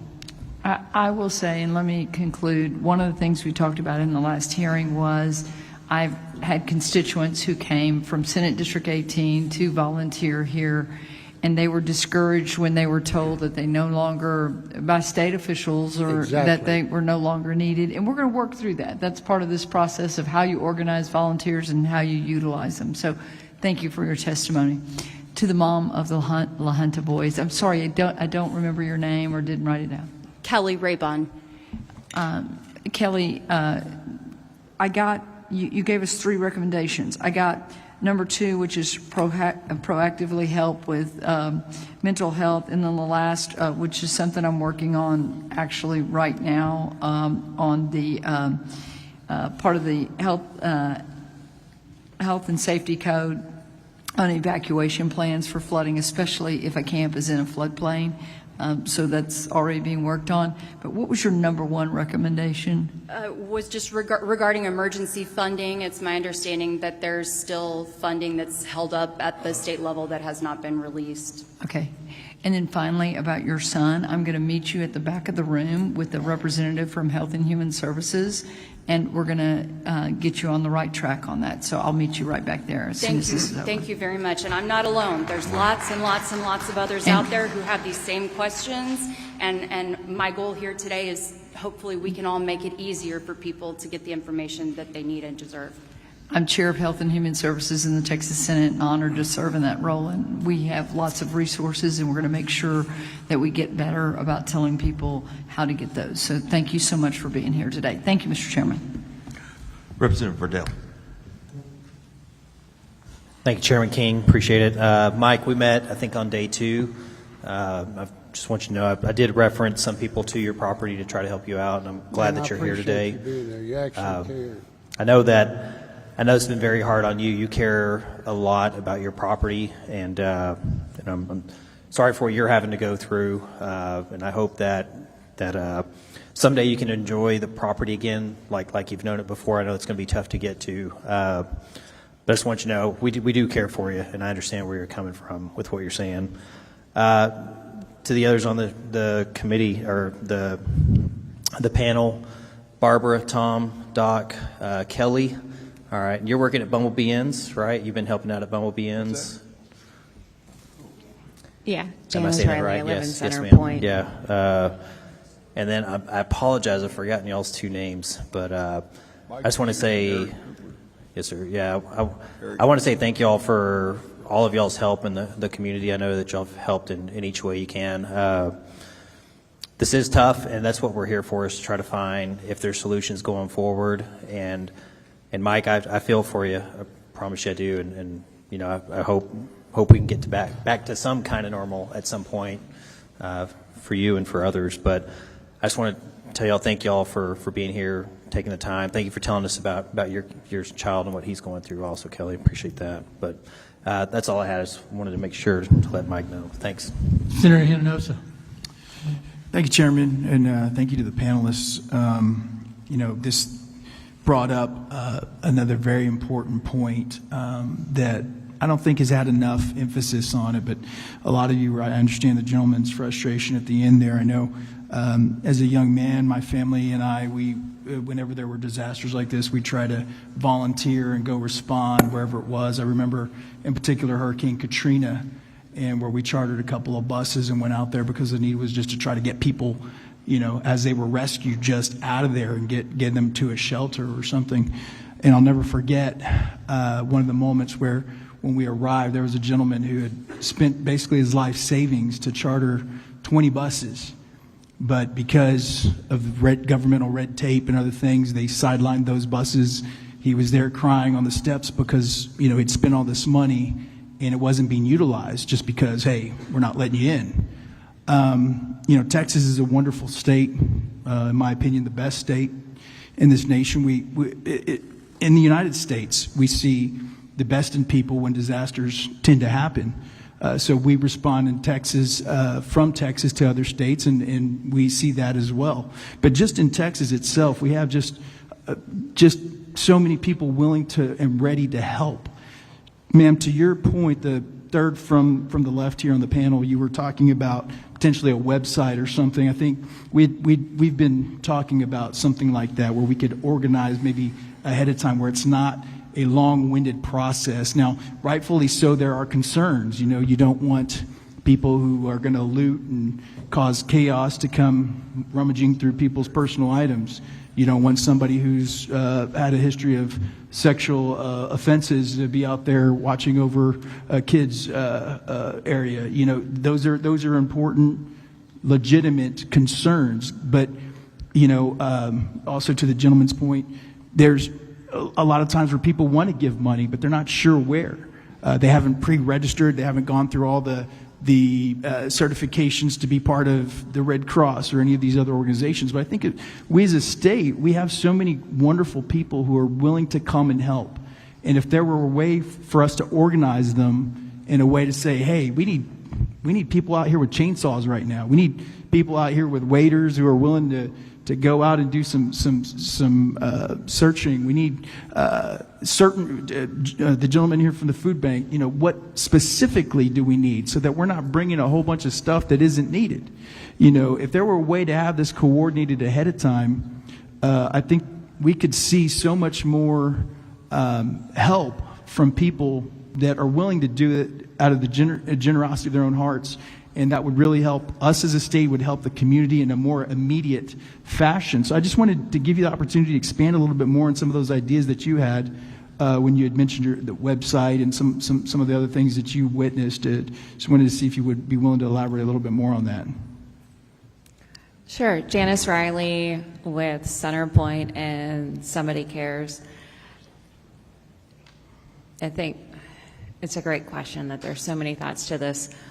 But it's figuring out a website that says, okay, what are all the areas impacted and, you know, the riverfront and who needs help? Because in the current situation in Kerr County, we were relying on the fire departments that were handling first responders and doing search and rescue to also handle all the volunteers coming in to help. And some of those volunteers came in for search and rescue, but they were also coming in to rebuild. And so that was a lot on them. So I think part of it's doing the data collection across in the moment, doing the data collection and finding out what's happening where. And, you know, obviously that's boots on the ground of people that have been background checked and can be trusted. Don't necessarily have to be state employees, but people we can trust that are going in. And like, I know the Republican Party precinct chair was going door to door along the riverfront in Center Point saying, how are you impacted? What have you dealt with? What help are you getting? And then was assigned to go up to Ingram and do the same thing. So is somebody like that assessing what's going on, assessing what the need is? And I know a lot of our churches have gotten funding, so now the churches are going around and the churches are saying, please complete my application to say what you need. And at the end of the day, the immediate need for each household is what sizes are the kids and what do they need to have replaced? They're getting ready to go back to school. I mean, I think I heard Kerr County schools are going to supply school supplies, but some of these kids still need shoes and still need clothes and hats and like baseball gloves or whatever they did. So somehow we have to figure that out and get it sourced, because one of the things I've said on Facebook is that I think we have half the country's bottled water within this county alone. I mean, if you drive around and look at the flood impact, you're going to see bottles of water, I'm just saying. So, you know, we don't need more clothes and we don't need more bottle of water right now. Or if we do need clothes, we need specific clothes that fit the people. So it's figuring that out and then having it on some kind of website that as soon as it happens, this goes live. And then there's committees and a task force activated to get the data. And then there's data outlets, sysadmin, and all the things that go into software development and website development. I used to work in that space of funneling that information and then saying it's like a gift registry on Amazon. When the need's met, it's taken off the list and said fulfilled. So we don't keep getting more of it. Or, you know, wait and it'll come back around and we'll need more. But, and then also as far as what volunteer hours are needed, I had somebody show up to work with Operation Blessing at Bumblebee Hills, and Operation Blessing pulled out last Saturday. She showed up Monday from Arizona, flew in for the entire week to help with either search and rescue or muck out. All that work in Bumblebee Hills is already done, and sorry, like they've canceled that. So she's like, okay, what do I do now? Because we don't have the central forum. So I know it's hurting cats. Well, I don't know a lot about technology, but I know that technology can sure help in this way. As a small business owner, the difference between a website and then, you know, having the benefits of an app that can actually send a notification. Maybe people, you know, a state-sanctioned app where they know it's official. They know that it's any money donated is going to the right place. Any you know, announcements of volunteer help or specific duties or specific supplies that are needed can be updated real time, and maybe notifications sent, have a pool of people already registered perhaps that we can even call and say, hey, mobilize, you know, we've got people in Corpus Christi ready to mobilize their group of, you know, bundle their network of people for funding. I know there's ways to do it, but again, I'd like for this gentleman here at the end with your food bank, particularly about coordination, right? So if you had somebody on the ground coordinating, I know there's various groups that have expertise. The gentleman with the food bank, I'd like for you to chime in as well, but for that, for example, that can be coordinated into what is needed, I'm assuming. Can I say something? If you don't mind, let me allow him to answer, and then we can allow you to have some comments on that. Yeah, I think there's a huge opportunity just to get information out and help people understand what resources are available. For many of the established churches and nonprofits, Representative Darby, I think, pointed out COAD in the Concho Valley area is the Community Organizations Aiding in Disaster. In kind of the San Antonio area, it's called VOAD. Same organization, it's just Volunteer Organizations Aiding in Disaster. And that becomes a communication hub of all the organizations that are doing work. And so if someone has a need or surplus, if it's access to neighbors that were impacted, then people can shift resources. Those organizations can shift resources. If someone has a surplus of volunteers, then those volunteers could be shifted to other organizations that might need them. And so just being a part of an organization where you can get access to communication is hard.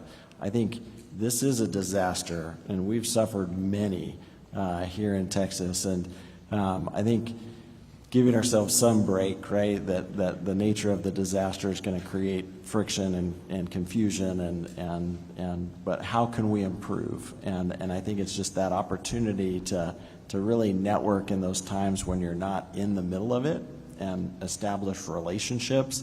I think Tatum's been celebrated a lot, and I think, hats off to Nim Kidd, and he's a San Antonio guy. And during Katrina, we forged those relationships. And I think the consistency of the players in the space, doing what you say you're going to do, acting with integrity, we're stewarding widows' mites that have blessed the people that were impacted by this disaster, and we will ensure that those resources are given to those impacted by this disaster. And so the community trust, but nobody wants to waste people's time. And when there's inefficiencies of food that goes bad or people's time is wasted, that's what we need to be figuring out how to get tighter. There are some websites, I just don't want to plug, there's a lot of people competing for the space on kind of volunteer management and all of that kind of stuff, but those vehicles exist today, but there's politics on which one gets used or not used. But showing up and being a part of a community and the communication, I think, brings some efficiencies, and we saw that in the San Angelo area. Appreciate that, Sarah. At the end, if you wanted to add anything. Yeah, what you said is so true, because one of the main things I think the state dropped the ball on is that there was zero communication, zero coordination. And that may have been happening somewhere else, but it wasn't happening where I was at. But there's no reason that the state can't send somebody in to the landowners in particular areas and communicate with them and say, hey, this is what we want to do. And we're going to search for bodies. Then we're going to get the dogs. Then we're going to do this. Then we're going to do that. And give everybody a structure. Because otherwise, my neighbors are sitting there with bulldozers pushing them up, and we're finding bodies in there. It's not because of them, their fault. It's because they never looked for bodies before, Right. They need some advice, and everybody needs to be on the same page. But yet, nobody with the state ever came through my gate and said a word to me, or FEMA, or whoever. Man, we had to do that all on our own, And it just, we figured out the easiest way to do it, but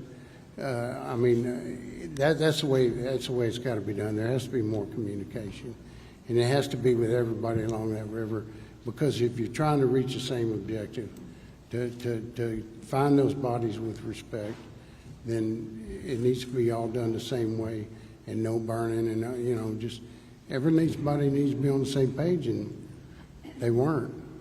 That's well said, and I believe that's what we're trying to shoot for, is a more standardized process, like you said, in times where it's not, other than the disaster moment itself. This is the time to try to figure out that structure and try to learn from what we can do a lot better. So that's the goal here, and I appreciate all of your feedback on that.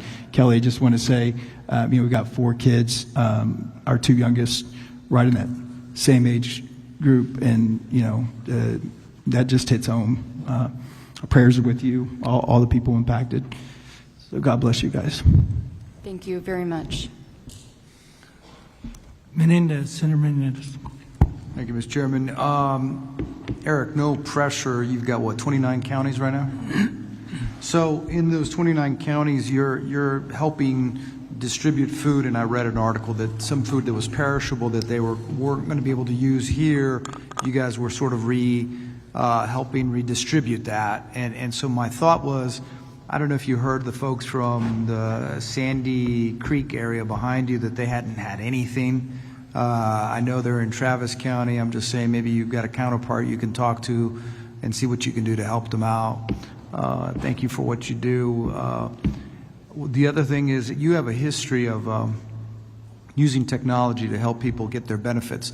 You mentioned earlier that SNAP is now allowing people to purchase hot food or food in restaurants. And I want to make sure that that's the case. We should make that the case all the time, because one of the concerns I'd heard is you can go to an H-E-B and buy a raw chicken, but you can't buy a prepared chicken. What the hell kind of sense does that make if your kitchen is broken or gone? And I mean, if you need to eat, you need to eat. Can you let me know what's going on with that so we can maybe address that? Yes, Senator, thank you. Eric Cooper, San Antonio Food Bank and the San Angelo Food Bank. Absolutely, we'll reach out to the Central Texas Food Bank and make sure that they're aware of needs in their area and do what we can to help. But under USDA, the Supplemental Nutrition Assistance Program, SNAP, is only authorized to be used for groceries. And so that's where items that have some food prep behind it are not eligible. But it takes a waiver, a declaration. The governor was able to obtain that to allow families that receive SNAP to use that at restaurants. It's for a limited time. It's during the duration of a disaster. And so, yeah, for those that are on the program in those impacted areas, they are authorized to do that. The SNAP program also has provision for restoration. So for those households that lost power, their food spoiled in their refrigerator, SNAP benefits can replace those food items. Many might now be eligible for SNAP because maybe employment was impacted. So our helpline, the main number, 210-431-8326, or you can go to San Angelo foodbank.org or to safoodbank.org for the San Antonio region. That's this area, Kerrville. And we can help navigate impacted families for services through the Health and Human Services Commission for SNAP and other federal programs, in addition to getting physical food and food boxes, connecting with their local food pantries. And I just can't say enough about here in Kerrville, there's some phenomenal nonprofits that we partner with every day, that our truck delivers to every day, that are seeing that need. And in these areas of floods, oftentimes they're families that are low income. They're prone flooding areas, and they just don't recover when a disaster hits. But they just keep getting pounded and pounded.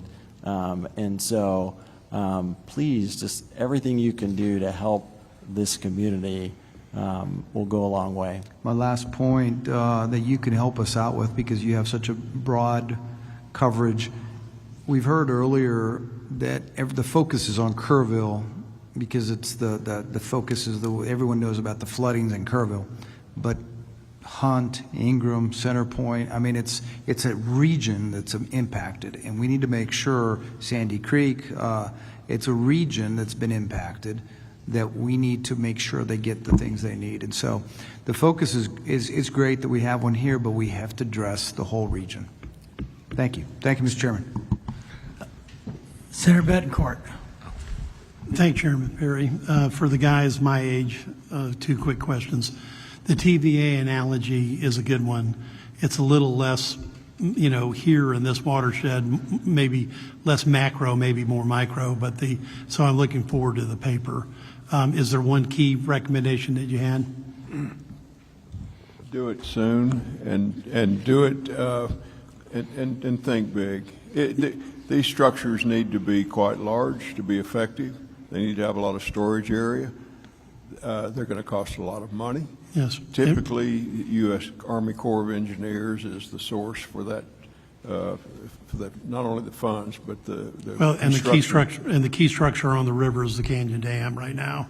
Yeah. That prevents flooding downstream, but I appreciate the analogy. Thank And you to very my Apollo manager over here. Yes, sir. Gene Kranz is supposedly has said that failure is not an option. Now, apparently he didn't say it, but the attitude pervaded the Apollo program. And so you've come up with two really good points, but I'm going to ask the tough question. I want to know, as a commissioner, you submitted 2 state of Texas grants in 16 and 17. What were they, and why did the state turn you down? They were for $1 million, okay, based on an engineering study that we performed. And the first one, I believe, was for Tatum, okay, and it was the grant purpose was primarily for flood mitigation, but we went in as a flood warning system, and it was not approved. And the second one, I don't know exactly, I don't remember which one it was, but it was part of the Hurricane Harvey. It was a Harvey. Yeah, the Hurricane Harvey containment. funding that made some grants available, and Right. so we were not successful on both of those. And you don't know the reason why? Or what Pardon was me? what was Commissioner Moser, what was the stated reason? I don't remember that. GrantWorks was working with us to apply for those grants, and I could provide that to you, but I Okay. don't know it right now. I'll find that out. I think Kelly might be old enough to remember Harvey. Yeah. But And my oldest son does, and my youngest was a baby, but he still hears about it all the time. I mean, and aftershocks from the derecho and Hurricane Beryl, too. right, well, that's exactly my world back in H-Town. So, but God bless you. Someday those stories will be told over and over again too. All right, and I hope they help people save lives in the future. Thank you all. To my food bank, do you know if the center here with all the local state resource hookups and the federal is still open? I believe it still is. Do you know? That's really more of a curve. There is another facility here that's got the ability to tap into Medicaid, SNAPs, federal programming, and all of those other assets available. Yes, sir. So we do have staff in the area that are doing that and will continue to be in the area. It's actually a location where we consolidated all of those resources from the state and federal in one room, one building. I believe they're still operational, and I think they pretty much stay until nobody else is coming in. So I should know where that location is, but it's local. It's here somewhere if someone knows. I'm pretty sure it's still open, but it had all of those state resources and federal resources at the time. Something as I need to get my driver's license because it got lost in the flood. I needed to know how to get my passport renewed because it got lost in the flood, and all of those little things like that, birth certificates and stuff. So that was one resource stop shop. I believe it's still available today, but if I'm wrong, I'm wrong. But I think they told me they would be here a while, so that's good. I need to call back, and I apologize, sir, in that I kind of snapped at you there, but you were coming at it. But here's what I'm protecting. My local church out of Lubbock, Texas, gave $50,000 to, I imagine, the foundation or something down here. So the last thing I want to do is have a donor community believe that those monies are not going to be spent well. It's not fair to them, and it's not fair to the people that are going to get that money. So it's just one of those things we've got to protect because we've got good-hearted, kind-hearted people doing the right thing, and there are legitimate places to put that money so that it's not at risk of being scammed, and there's a process to distribute. In my history with disasters, it ends up going to small businesses to make their payrolls and keep their lights on for a while. It goes to individual assistance. I will give you one example. Samaritan's Purse is currently staying in San Angelo till the end of August, and they're rebuilding houses today because San Angelo had it organized where they had mudded out and debris was gone in less than a week. So they're literally putting up sheetrock today. So it's those organizations that have boots on the ground that can deliver services that should be paid those dollars, and ultimately they do. I will say this.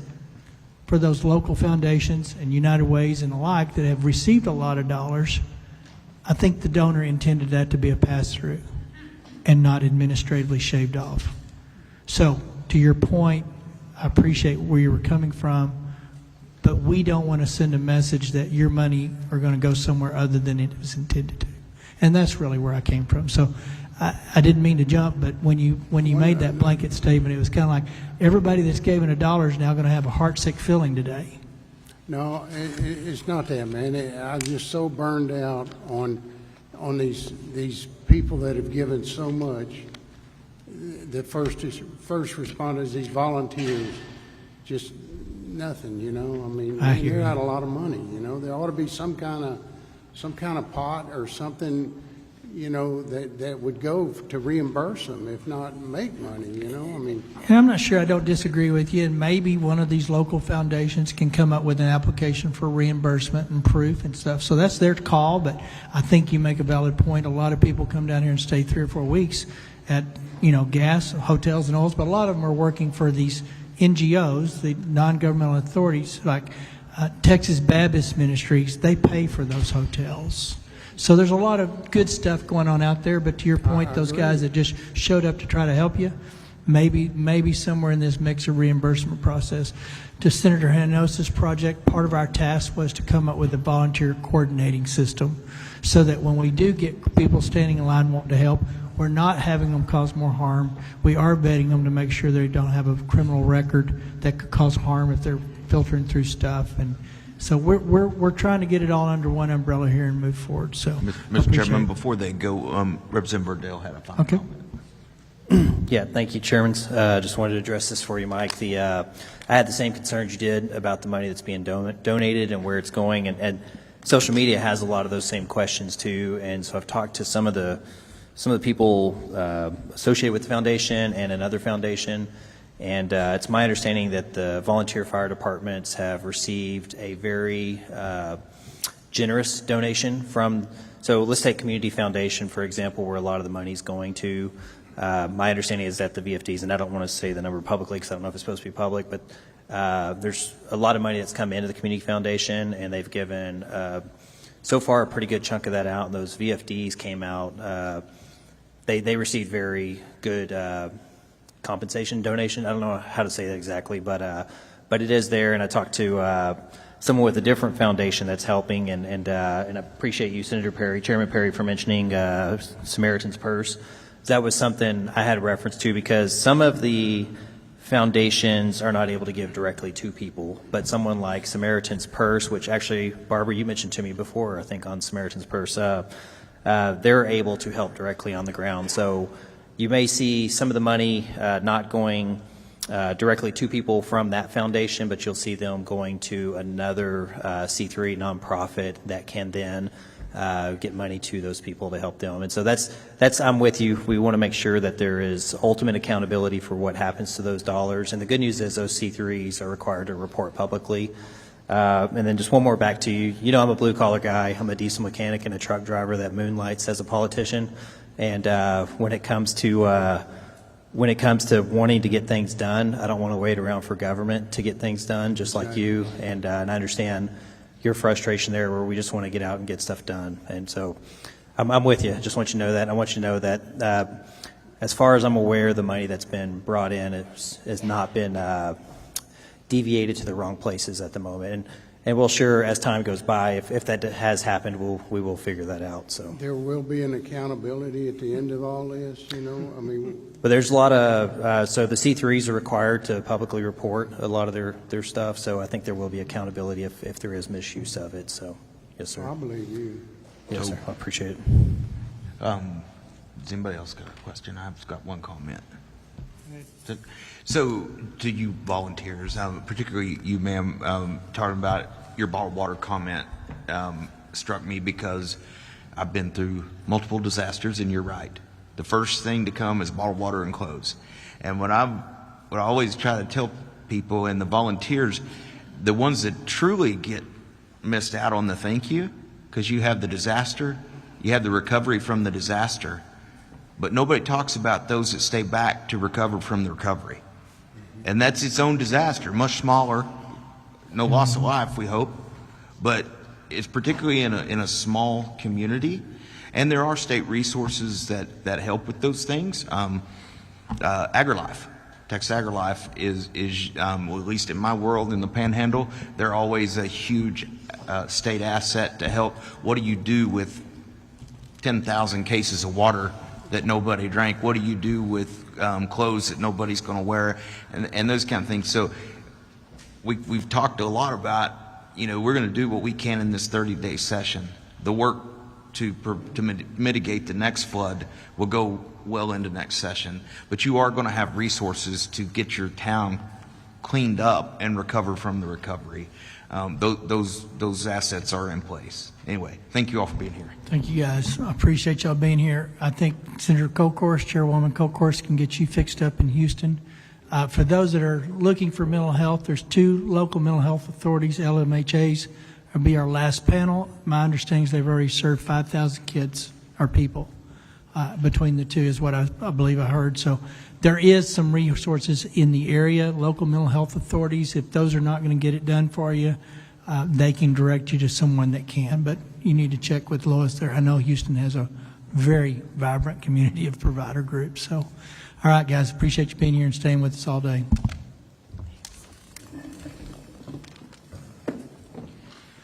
All right, I'm going to go to the third panel. Judge Andy Brown of Travis County, Judge Stephen Snell of Williamson County, Chief Valerie Frustro of City of San Antonio, Brian Wilson of Burnett County.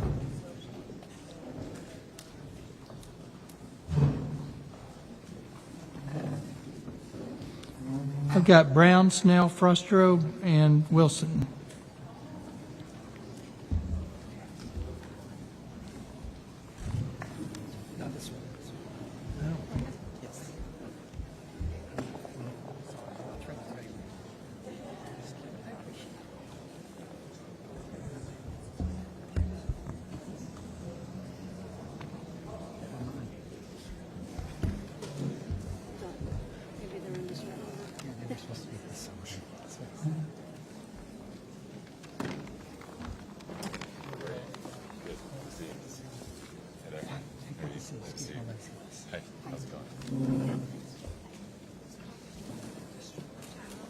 Yes.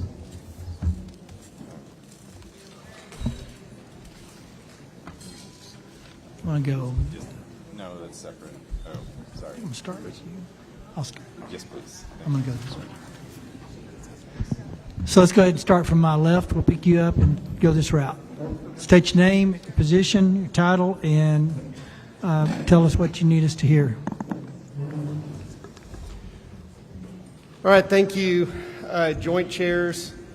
My name is Steve Snell. I am the county judge of Williamson County. Just got the job on April 21st, so exactly 2 months and 2 weeks. We experienced the storm and the flood. I got a call from my sheriff that Kerr County had called and requested swift water rescue on the 4th, so he was letting me know we're sending 4 deputies to the swift water rescue in Kerrville to assist with Camp Mystic and the others, and that we would be sending more teams in the morning. While the world watched with great sadness as the campsites and others along the Guadalupe experienced the flooding, the rain continued in Williamson County. It had rained all day, so the ground was soaked, but the heavy rain started around 11:30, especially west of Liberty Hill, with rainfall totals as high as 21 inches, unconfirmed in a small concentrated area over that short period of time. I think the official rainfall total was 14.7 inches. About 2 in the morning, we experienced multiple lightning. Again, heavy rain, so I was glued to my phone. When I'd just taken over as judge, we'd had some thunderstorms, and it had caused over 10 houses to catch on fire from the lightning. So I was just glued to my phone because the lightning was on top of us. The rain was coming down hard. 911 calls started coming in around 2:30 in Williamson County. That's right about the same time that we got our first flood warning expectation from the NWS. One of those 911 callers was a lady named Sherry Richardson. Sherry Richardson lived in a house right next door to Hope House on the same property. I don't know if those of y'all in Central Texas have ever heard of Hope House, but it is a residential home for special need children with profound disabilities. And her home was a little bit lower and closer to the river than Hope House. But her main concern is she called to tell about her house because she was trapped in her house. The water had come quick off a tributary, a dry creek, trapped her in her home. But all she was worried about is getting those children out of Hope House. A few minutes later, the house was swept away by the flood waters, and she perished in the flood, but not before we were able to mobilize. Teams organized quickly. Camp Mabry sent a Black Hawk helicopter with the Texas Military Department. Division of the State Guard headed towards Liberty Hill, and we were able to evacuate and rescue all 13 children that were residents and 3 nighttime workers from the home, thanks to the pleading of, and the 911 call of Sherry Richardson. At that point, we mobilized pretty quickly because on the western side of our county, there are many low water crossings. So we not only had our sheriff and EMS, but we had road and bridge out, putting out barricades, blocking off where we know the low water crossings are. Simultaneously, we had the sheriff's office and we had EMS, and we even had help from the Georgetown City Police going to the east side where we have known low water areas. So we have 2 RV parks that are always underwater every time it floods a little bit. We were actually able to go door to door and get everybody out, and a few RVs out in time before the flood waters got too high. Those are just a few examples of the heroism that took place in the hours of that storm, the night and into the next day. Many lives were saved in Williamson County by the quick and decisive actions of the Williamson County Emergency Services Team, county fire departments, and city police. Unfortunately, Sherry would not be the only life lost in Williamson County, as we lost 2 more lives due to low water crossings and being swept away by the river. Overall, in Williamson County, EMS teams ran several rescue missions, saving 26 lives from the floodwaters, and ultimately recovered the 3 missing people deceased and were able to return them to their families. The quick and decisive actions in Williamson County saved many lives. In addition to emergency services, Williamson County also had Road and Bridge Department out in force, identifying and closing low water crossings and repairing damage. At one point, we had 29 roads that were closed due to washout and 1 major bridge. And we were able to work for 3 straight days and get all of our roads open, but 5 within 2 days. And now we are down to just 1 road or 1 bridge that is still out. We feel this is all due to the training, expertise, and quick decision-making to keep our citizens safe. Public safety and protection of life and property are core values that drive the Wilco EMS teams. My biggest takeaway as judge from the events of that week are the way the team acted quickly and decisively and came together.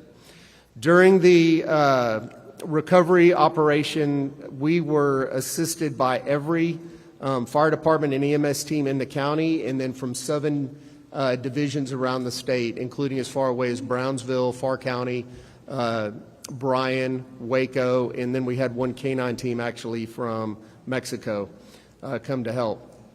Like many places in Kerr County is no exception, volunteers descended into the community to help clean up, provide donations poured in by the truckload. There was 1 gentleman testifying earlier from the Cajun Navy. The Cajun Navy sent an 18-wheeler to Liberty Hill as well, and we had 50 people there within 20 minutes to help unload that truck. Community came together in amazing ways. As you've heard already today, several churches and ISDs teamed up to get the process started, to help people get their lives back together and to sort the many donations and sort out all the volunteers that we had. I think on any given day we had up to 1,000 volunteers in Liberty Hill and Georgetown helping. One of the challenges, and you've heard this today also, the generosity sometimes creates challenges. We had generous companies donating dumpsters so people could take all the debris from their homes and property, put it in dumpsters. They even offered free delivery back to the landfill, but the biggest challenge is the landfill wouldn't take it, and if they would take it, it was about $1,000. So we were able to hold a emergency commissioners court that week, and thanks to the support of the commissioners, we were able to get money released from the county to give citizens vouchers that have been vetted through our disaster services and also the cities of Liberty Hill, Georgetown, Hope House, and a women's shelter, some dumpsters, so to help them in the recovery process. Wilco Communications team was excellent as well. We continually communicated with our citizens on the many things, the many services we had, especially as we set up the MARC and the Disaster Recovery Center. The values of Texas, especially as you've seen in Central Texas, we've really shined bright during this dark time as we've showed up to help each other. And many businesses have stepped up to help, of course, HEB being a great one as well. I feel Williamson County was very fortunate. Although we had severe flooding, we do not have the same challenges that Kerr County had with the amount of vacationers on our river. Our geography really doesn't allow for that. So although we did have 73 properties that were either heavily damaged or destroyed, our geography helped save a lot of lives as well. But one of the challenges of the geography is getting in the river to clean up the debris, and I'll talk about that in a minute. I want to thank the many first responders, volunteers, and those who donated. One thing I want to say about the first responders, and I know I saw that when I came to Kerr County, you always worry that as they're responding to the disaster, that we're very fortunate that all of our first responders return to base each night. So want to thank my elected officials. They were very active, Colonel Wilson and Senator Schwartner, very active. I know Senator Flores as well. Haven't gotten to know you that well yet, but very active, very hands-on, wanted to know how you could help, so I appreciate that. And thank the governor for getting us, doing what he could to get us the federal declaration. Also want to thank NIMKID and Blair Walsh. Once life slowed down a little bit in Williamson County, Representative Wilson and I were able to come here to this site and get some hands-on training. I believe we spent 4 to 5 hours here seeing how a mass casualty event works. In the event we would never need it. Hopefully we never will, but if it does happen, Williamson County is much more prepared, and I am well prepared. So then again, you know, we're all connected. We all come out to help each other. So just grateful for all the help that Williamson County has gotten, and the fact that we had 2 TDEM employees set up with us at the county from the get-go was very, very helpful to us as well. One of the things you asked us to do is talk about areas to help. Obviously, for the San Gabriel River, we need help from the state in cleaning up that river. I think our emergency total for the county is $25 million. But we really don't have the resources to clean up that river, so we would like some resources from the state. One thing that I think is important, Williamson County is about 700,000 people, and we have a lot of resources to do a lot of great things. We have an incredible team with a lot of experience and expertise. We also have some cities in Georgetown, Round Rock, that have the resources to handle emergencies as well.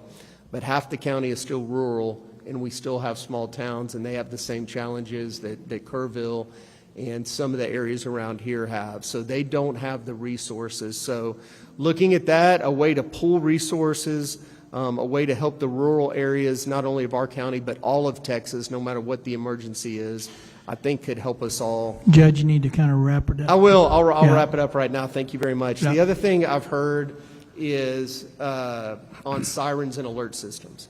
So in Central Texas and Williamson County, we have several sirens, Georgetown and Gerald in particular, for tornadoes. And they're designed for people who are outside, not necessarily inside. And when that alarm sounds, people are trained to go inside and seek shelter. A flood of this magnitude or a flash flood would garner a different response. So talking to the mayors in Williamson County, some new technology that would incorporate either different types of sirens or maybe a voice command along with the siren that lets people know what to do. Like it's a flood, seek higher ground. It's this, do this. I think that would go a long way, and I know you have many experts that can help you out with that.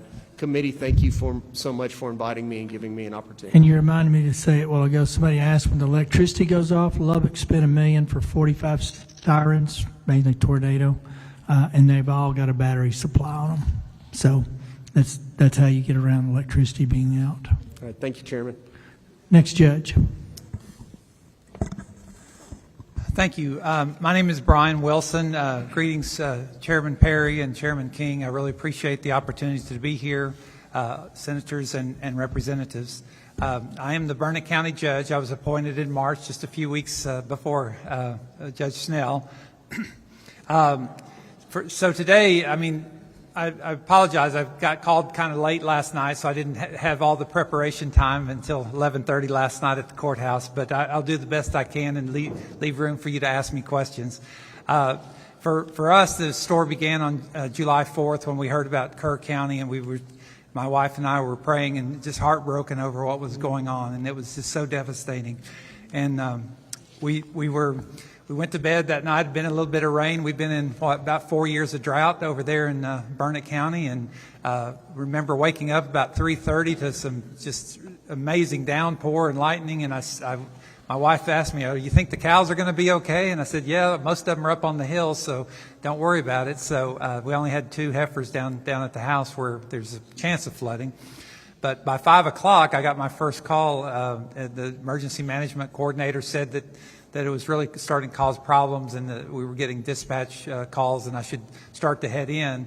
And of course, I'm trapped between the 2 forks of the San Gabriel, the North Fork and the Russell Fork, which is just a couple hundred yards from my house. And sure enough, the first break of day, the water was already up to my driveway, which is more than 150 yards, away from.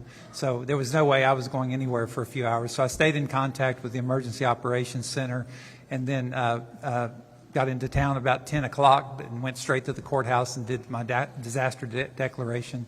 At 5:30, our fire chief, responding to one of the calls, was lost, Chief Michael Phillips at the Marble Falls VFD, the Volunteer Fire Department. And he was swept away, and by then we were missing about 12 people. In the next few hours, our sheriff deputies, dozens of firefighters, every ESD and volunteer fire department activated. Because of the nature of the flood, hit in the north part of the county on the Gabriel rivers, but then it also hit on the eastern side of the county. So basically the part in 2018 that was flooded along the river, along the Colorado River, was pretty much untouched. There was a little bit of, one guy said his boat got ruined crushed in his dock or whatever, but other than that, I heard no stories, anything. And same with the south side in Precinct 4. So it was kind of like a half moon shape across the county. So some of it was river flooding, some of it was flash flooding. Anyway, but we had 63 rescues over the next several hours. They saved people from trees, from holes that were cut in the rooftops over in the north side of the county on the San Gabriel, and from floating houses there in town. Even in the city of Burnett received quite a bit of damage. It was truly amazing to witness the community so committed. Volunteers saved each other as well as the fire departments. We did have some on the resources in Granite Shoals and places along the lake deployed swiftwater rescue boats and things like that. So initially, Burnett County had about a dozen missing people, and over the next 2 days, local firefighters, sheriff deputies, police, and along with DPS, Parks and Wildlife, and the Texas Military Department recovered bodies of lost victims. The special districts sent out special units. The LCRA, Lower Colorado River Authority, sent out their police force to help us, as well as Texas Task Force 1 and Texas Task Force 2. We had a few volunteers that showed up along some of the creeks to help after the water subsided a little bit. the sheriff investigators began seeking more information about how the names were added. So we had so many missing people. They really worked. Calvin Boyd and his investigators really started looking for these people and how did their name get on our list originally. And after a couple days, within 2 days, we had cleared. We had five deceased persons and then one our missing fire chief. Our local disaster recovery system was called the Ark of the Highland Lakes, and it was a bunch of churches and individuals that was created right after the 2018 flood. And so they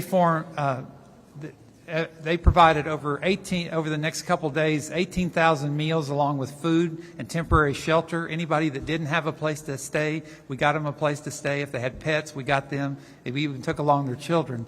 But they provided diapers, dry goods, gift cards, anything people needed. We had a policy in Burnett County, people first. We don't care so much about the rules. Take care of the people. That's the number one thing that we do in Burnett County. And so over the next, we opened over 527 people came to our multi-agency resource center.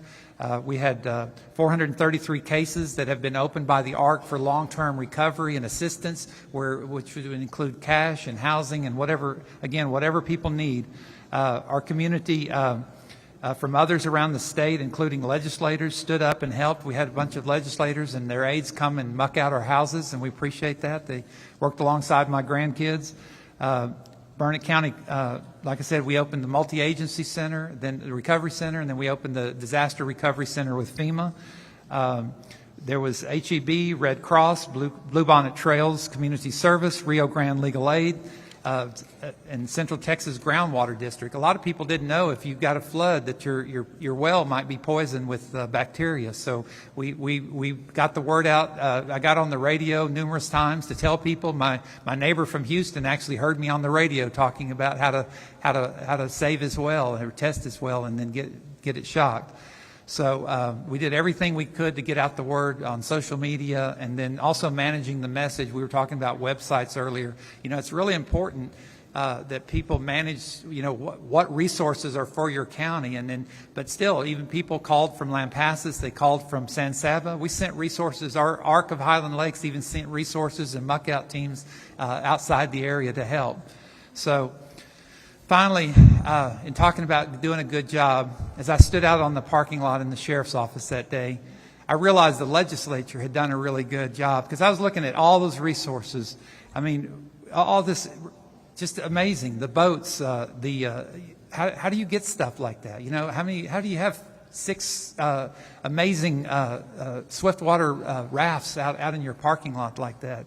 The UTVs, the skid steers, the trucks of all sizes, fuel trucks, drones, dogs, helicopters, and myriad of other equipment that I couldn't even begin to describe. All this had to be paid for, and people had to be trained to use it. And that's where I think y'all came in, and we really appreciate what you did well before this flood hit us. It wasn't just y'all, it's a whole host of volunteers. But I thank you very much. If you have any questions, as far as one of the things we struggle with during the disaster, if I still have a green light, okay, good. I tried to keep it under 6 minutes, but our Western Towers, we're in Blanco, Llano, and Burnett, have a Western Towers interoperability radio system.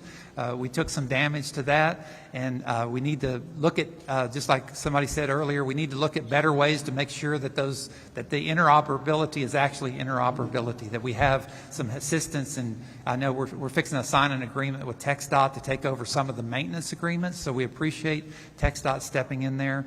That actually happened before our meeting. And then the other thing is the alerts. I don't know exactly what to say when you've got, like where I live, on dry creek beds, and then you've got riparian areas where, massive flowing water a few hundred yards from my place. I think there needs to be some kind of alert, but I really don't have the answer, but I think that would help a lot of people. Thank you. Thank you, Judge. Go ahead, ma'am. Yes, sir. Good afternoon, Lieutenant Governor Don Patrick, Speaker Dustin Burrows, Chairman Perry, Chairman King, and Vice Chairs Flores and Martinez. I am Valerie Frosto, Fire Chief for the City of San Antonio.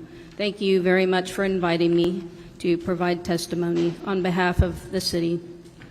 First and foremost, I would like to recognize the company that I am in, the distinguished members that serve on this committee, as well as the first responders, the emergency managers, and all the partners that are in this room.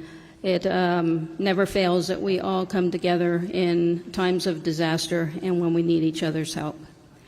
I'd like to start off by saying that the City of San Antonio has built a very, very strong foundation on planning, operations, and training, coordinating so that we can act swiftly in the event of an emergency. The San Antonio Office of Emergency Management falls under my command, and it is staffed with fire department and police department personnel.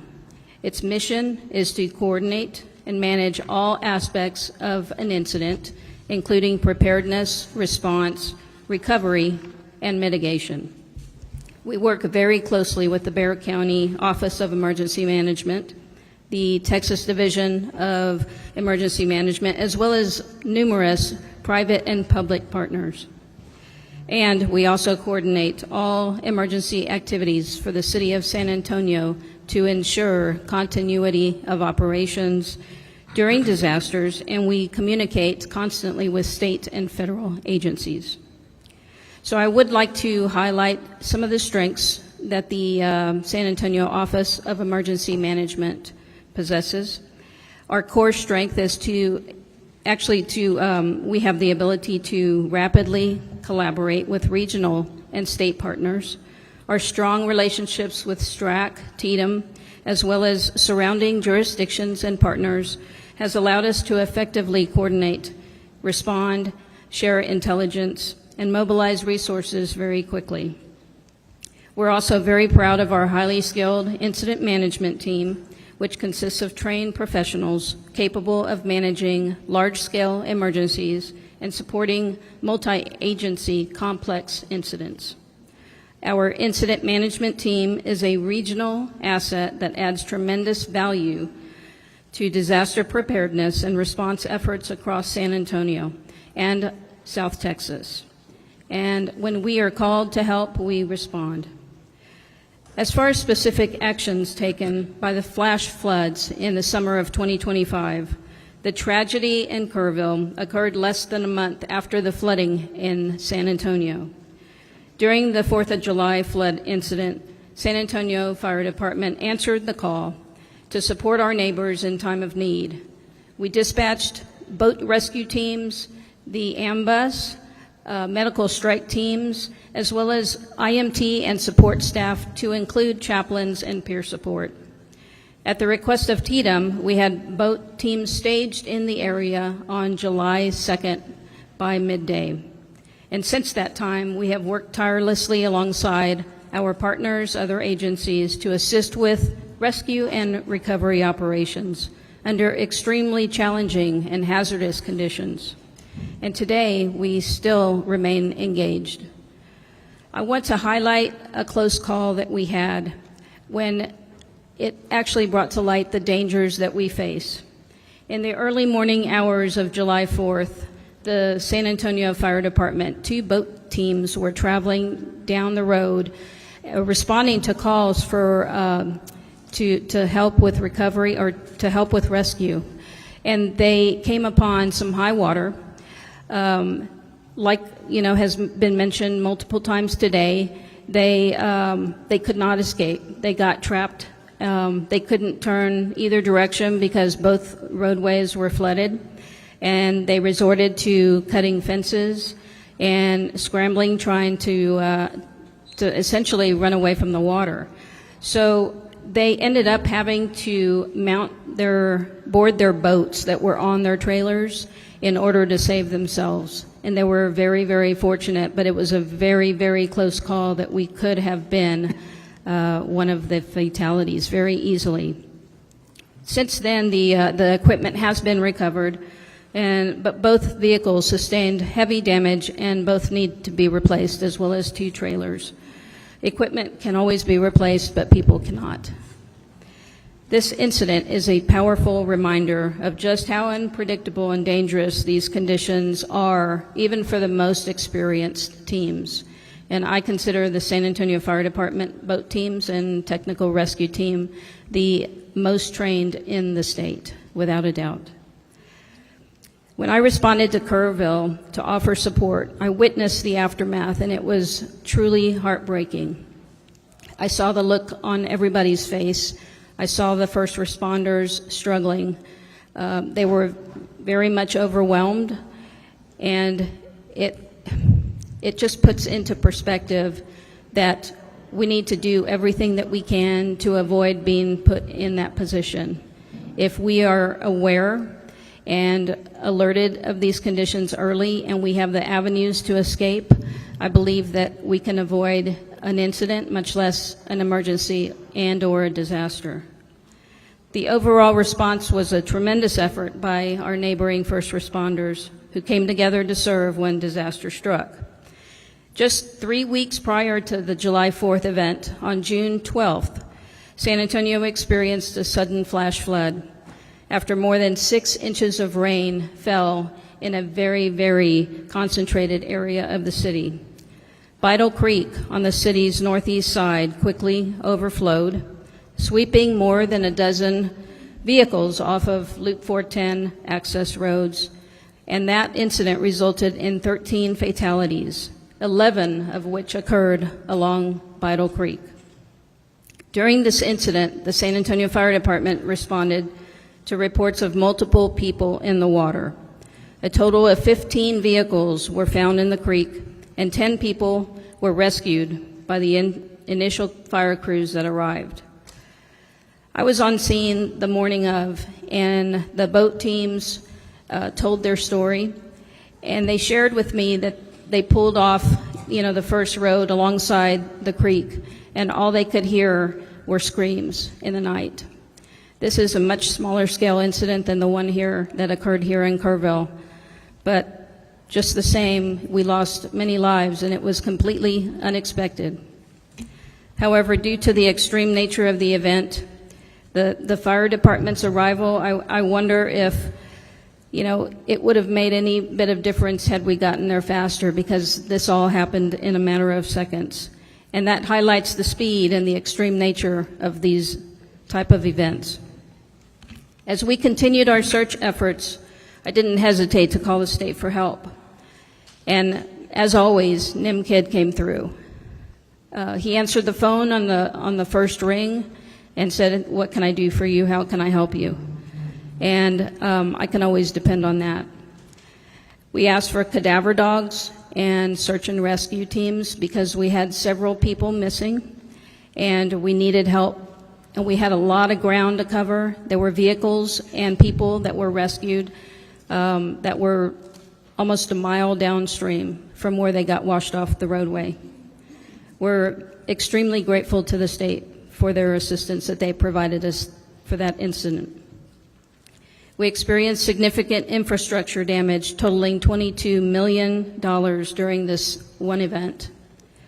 Our challenge is the same that you have heard here today from the others. We're in what's known as Flash Flood Alley. San Antonio is considered one of the most flash flood prone regions in the country.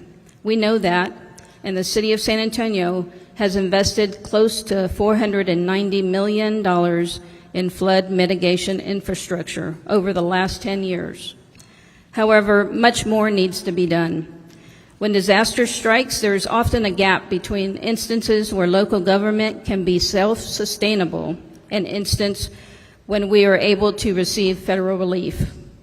In the instances when neither are applicable, we need assistance from the state.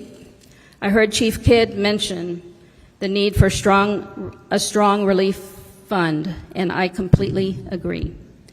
The need for funds for infrastructure repair, mental health resources, temporary housing support, especially for vulnerable populations, are critical to help restore a community when a disaster strikes. We also see an improvement to data integration and information sharing across jurisdictions and systems. And again, I agree with Chief Kidd that better interoperability between local, regional, and state Chief, wrap up your systems. comments. Yes, sir. We know that the needs of every community are unique and the solutions we require. But I do appreciate the state's continued collaboration, your time investment, and we're going to do everything we can to enhance community safety. I would like to recap. In closing, I want to reiterate the key requests, and those are relief and recovery fund for when damages fall short of FEMA thresholds, as San Antonio just did. Funding for enhanced warning systems at low water crossings, and increased funding for the flood infrastructure. Thank you. Andy? Thank you very much. My name is Andy Brown. I'm the Travis County Judge. I want to thank you, Chair Perry and Chair King, this committee, and especially Senator Campbell for inviting me here today. I believe having an open and honest conversation about what occurred during the recent flooding events here in Kerr County and also my home of Travis County is going to lead to solutions that will help us keep our shared constituencies safe and better prepared for future events. Although what happened in Travis County on July 5th was deemed a once-in-a-200-year event, recent history's taught us that events like this are going to continue to happen, and we must continue to prepare to respond. Our constituents deserve local, state, and federal governments that work together to meet the needs of the constituents and is ready to respond when needed. I also want to take a moment to recognize the 10 lives lost in Travis County and the incredible work of our first responders, led by Emergency Services District 1, as well as community members and the wonderful volunteers who bravely stepped up when called to help. I also want to personally thank Chief Kidd and the TDEM staff who've provided critical support to us throughout this, from before the event to today. I cannot count the number of times that I've spoken with Chief Kidd and with Cody, our local regional person, and with Cade Long, who was the incident commander who came in at our request to help us out starting on the Monday after this event. As you know, we're still in full recovery mode today in Travis County, but I just do want to mention that because of the coordinated work across our community, lives were saved, a greater tragedy was prevented, but of course we always still can and must do better. ESD1, they were the incident commander at first in Travis County. Coincidentally, they are actually here today, and there's an ambulance of theirs behind those doors staffing this event here in Kerrville.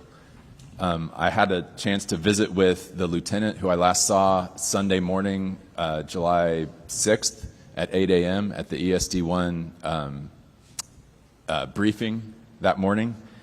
He relayed to me the fact that while we did have 10 folks that did not make it in this event, he saved a family with 6 parents and 5 children, or 6 adults and 5 children, at about 4 a.m. on this map that I gave you. It's about halfway down Sandy Creek, which is kind of the fatter of the two lines. He still has a cut on his elbow from where he broke the glass to get into the home to help save those people's lives. And I just want to thank him for his work and all of the first responders that were up all night on the 5th. Senator, at your request, I'm going to kind of go through the timeline. If that gets too cumbersome, happy to jump forward, but I wanted to give you all a little base of the timeline. So over the early morning hours of July 5th, the Sandy and Cow Creek areas in the northwestern part of Travis County, that's represented by this map that I handed out to y'all, it's 176 square miles that are in ESD1. That area sustained fatal flooding that resulted in the loss of 10 lives.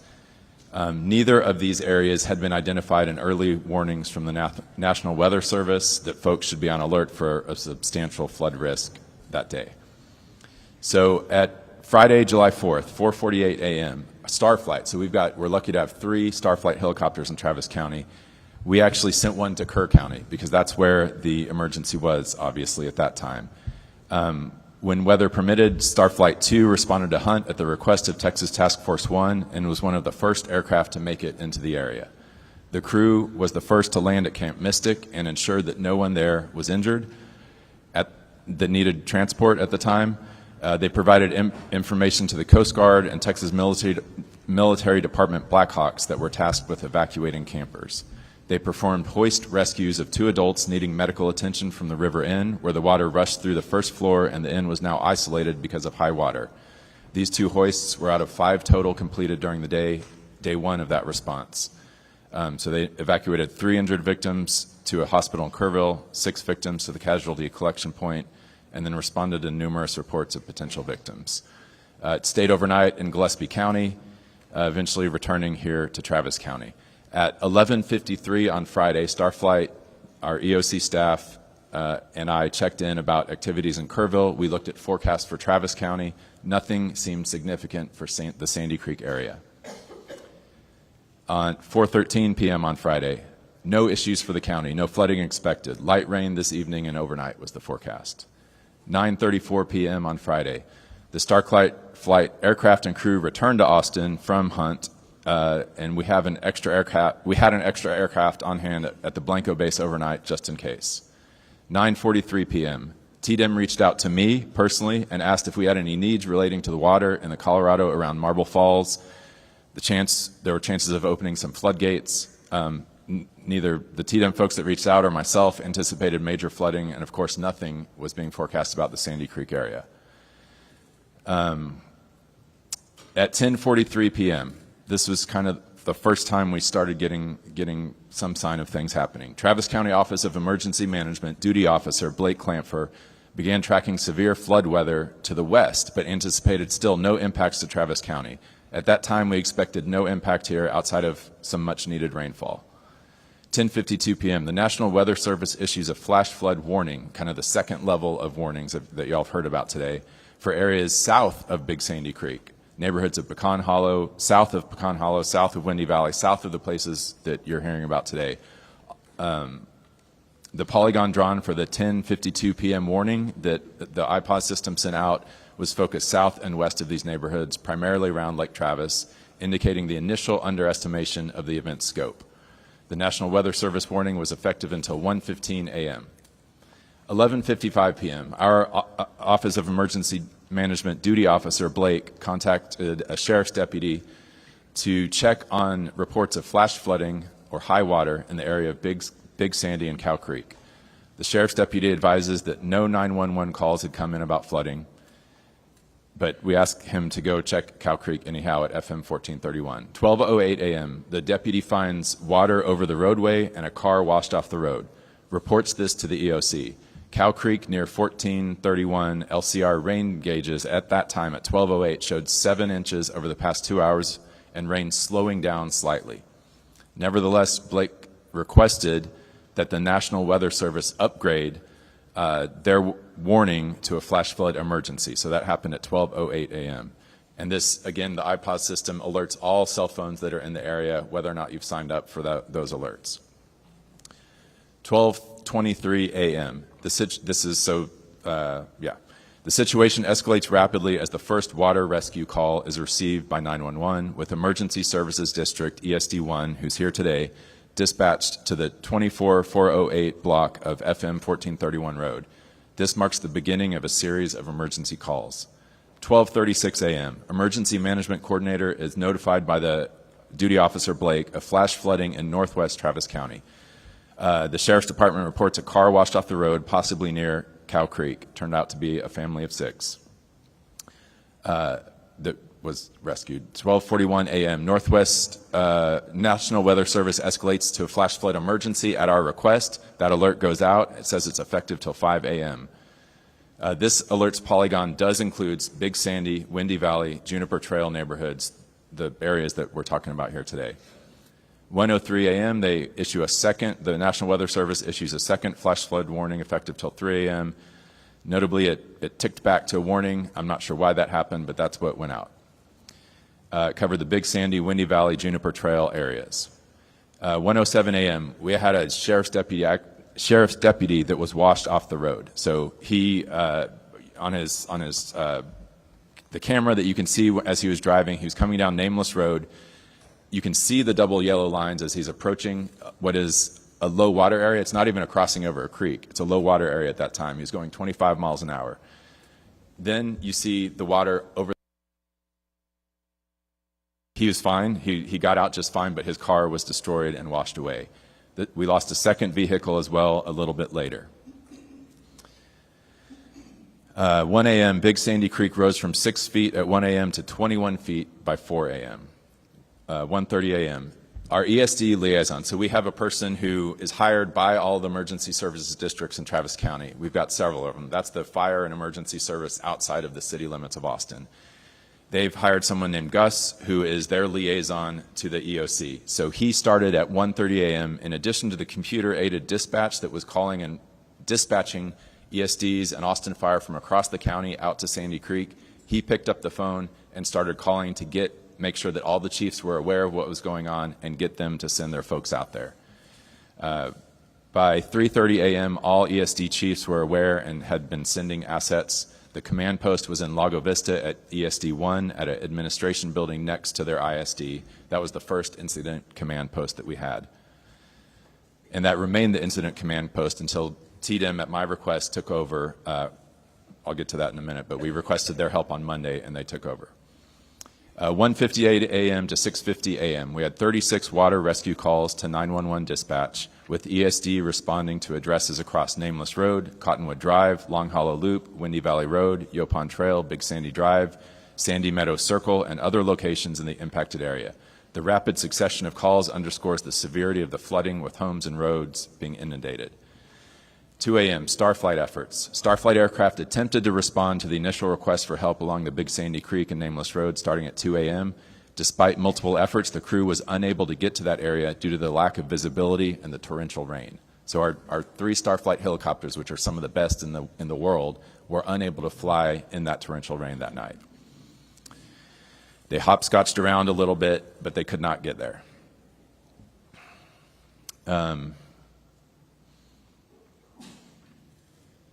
Let's see. All right, so Starflight leadership responded to staff in the Travis County Joint Operations Center at 3 a.m. Sandy, Yes, if sir. you can just kind of, Yes, sir. I know we go Okay. about minute increments and they're important. So effectively, you were in control of it till Monday morning when Yes, sir. TDM took over. You contacted TDM. Yes, sir. Prior to that, you had sheriffs dispatched, you had helicopters trying to get in.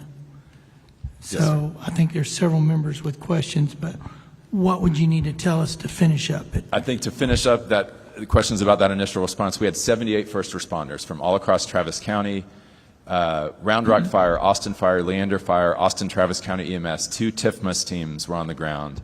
The county's role was to coordinate all of these efforts. ESD-1 was the incident command at that time, and again, this is all in that short time period on very early Saturday morning.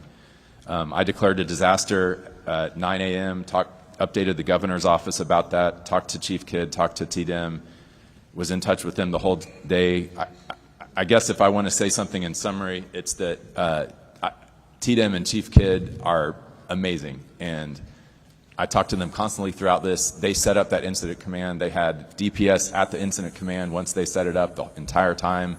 They had over 560 people there in Travis County responding. 300 of those were search teams, which is those green areas on this map that I gave you is where the dogs went. They had GPSs on them, 300 folks. So to be clear, there were really no state assets until Monday. That is not, no, sir. We got our first state assets Saturday afternoon. TDM sent 2 teams. One was from Llano to help search along the creek. Okay, and we were told earlier they were cadaver dogs from New York, not Texas, which they were also involved in Kerr. I have a hunch cadaver dogs are really rare commodities, and so I don't know if we had access to cadaver dogs to go around, so I don't know what that is. I know I've got several members. I don't know who they want to talk to. I just got 3 members to go to. Do you have any? Okay. All right, Senator Campbell. Thank you, Mr. Chairman. Thank you, Judge, for that account. I'm not sure who has your ear, but what I've heard today compared to what I've heard before with you, there's just such a conflict of where assets were and where they were absent.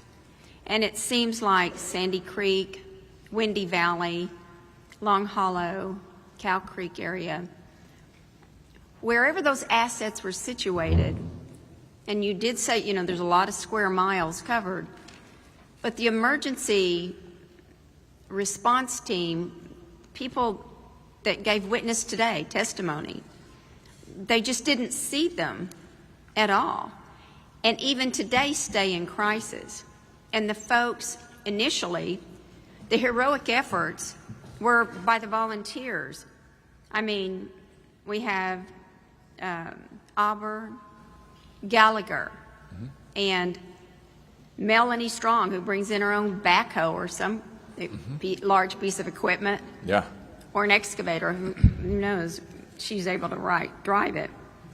And then Ashley Willis, and then Timothy Mabry, who's from Canyon Lake, comes in to organize things. So the volunteers that actually, except for Mabry, live in the area, well, and Melanie, I'm not sure how she was ranged in, but she knew the people in the area, and so she was helped. But that's who was on the ground. They just didn't find other resources. And you talked how we had all these, and I can't tell. I mean, there's no words to explain just how excellent TDM is, our DPS, Texas Parks and Wildlife.